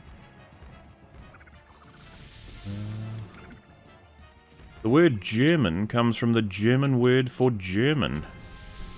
Whoa. Is that true, Mel? That's bullshit. You're lying. I hate you. Yeah, it's like naming yourself Falco. Yeah, see? Remake this Star Wars, but Rey played by Watto or Dex. Yeah, I mean, I think that would improve it, but I still think we've got some fundamental issues to deal with, you know? At least we're moving in the right direction. Because even if it's still progress, we're watching Dexter Jets to do all of those things Ray did, I'm not happy still. I love Dexter, but you know, I don't want them to ruin his character. I'm looking for something more, yeah. And that's it. We've caught up with today's super chats. Oh wow, are you Hoggy? Are you sure? I am. I'm sure. I checked twice just to make sure. Which brings us to a close for the day. What a wonderful time. Incredible. That's something else. Now go on, say short man bad. Go on, do it. That fucking short man bad? Almost 8 hours. Go on, chat. I you know, some of them. Like, you say 8 hours. My website still says 62 seconds, so we have a long way to go. Oh, until we reach 8 hours? No. I haven't reloaded the stream since I opened it up. So it says started streaming 62 seconds ago still. Oh. It's been a really quick, long time. Really was. We ended this one strong, too. Do you guys know the Big Knights? That sounds familiar. The Big Knights? Doesn't ring a bell? No, I don't. I don't know who the Big Knights are. Neither do I. And the next one says, no, now you're not caught up. Well, now we are. Shut him. But yeah, let's talk for a little about what things are happening soon. I'll go first. Boba Fett, Episode 5, tomorrow, live on Moolah. It'll be wonderful. You'll be able to see us in all of our splendor, talking about how Episode 5 is the best of the 5. How's that for a bait? Wow. But what will it mean? That's crazy. Because a lot of people in chat won't even know the funny thing about that episode, will they? I suppose they. I think a lot of people watch that show through us, so they'll have no idea what they're about to get. they'll be just as surprised as we are. Oh, I'm already surprised. Oh yeah, for sure. Other than that, it'll be a Wednesday stream, doing some catching up, and I'll be working on my main video until I get another Boba Fett to edit, as is life. Now, one of you guys say stuff. I will have a Dog Bites video out tomorrow, and then another one the day after that, because I couldn't sleep one night, so I made another. Nice. And then I'm still working on getting over the hump on the main channel stuff, and then we'll see what direction I take. But apart from that, I guess I don't really have too much planned. I just hope you'll watch our Boba Fett coverage on Sunday, which is tomorrow. Sunday. Well, yeah, it's kind of today for me, so crazy. Oh my goodness gracious. What about you, Frettel? Wait, that's like the combination of That's the my names way of there. leaving it open. Okay, I didn't want to Metal, choose then one. Fringy. So Metal, you go first. Okay, so I did another Metals Forge 2 days ago. It's already Sunday now. I covered the wonderful movie Jiu-Jitsu with Nicolas Cage and Tony Jaa. It was wonderful. It is a very good movie. It's very bad, but it's really funny. So go check that out. And another Metals Forge coming in the week. I'm not sure yet what I'm gonna cover. We'll see. That's how it goes. And yeah, Friday night I'm gonna stream into my birthday, and all these massives here are gonna be here as well. Plus more. There's gonna be all kinds of people there. It's gonna be a great time. Yeah, I'm gonna stream into my birthday, which is on the Saturday the 5th. So that's that, yeah. And other than that, just streams on Twitch, here and there. Probably tomorrow, I think. I don't think anything is happening tomorrow, so that's probably gonna happen. Yeah, that's it. Okay, thank you. Swag. Awesome. Swag. Frank, what about you? Oh my god. Nothing really new, just new. I'm working on video in between Boba Fett. Cosmoronic episodes have been going up once per week. Go check them out. And just working on comic pages as well. And that's all I got for you right now. This tutorial is really good. I just realized in Super Smash Brothers. It's a very good tutorial. Really straightforward and lets you know everything. Yeah, it's a really good one. It just plays automatically on the menu. Yeah. So much exciting things to come out from all of us. I bet you can't wait, everyone in chat. Look at you all. So excited. Yeah. 2 more came in while we were talking. Shortman Bad, High Rags. Hello. And when is the next part of Gotham High coming out? That'll be up to Jay. You will have to ask Jay Longbone. She is the wizard behind that magic. Yeah. But yeah, it was recorded by the lot of us in one big long session. It was quite fun. It was very fun. And so we're as excited as you guys are to remember what we even said all those years ago. Yeah. And with that, I think it's time to say goodbye and good night, everybody. Thank you for watching. Thank you for donating. Thank you for keeping us company. And we got one more that just slipped in. Fun game. Before you leave, replace one Star Wars quote with a Wings quote. Master Skywalker, there's too many of them. Man, shut the fuck up, dude. You're a little kid. I don't know any Wings quotes, so I can't provide, I'm afraid. Don't remember enough of them exactly to fit them into stuff.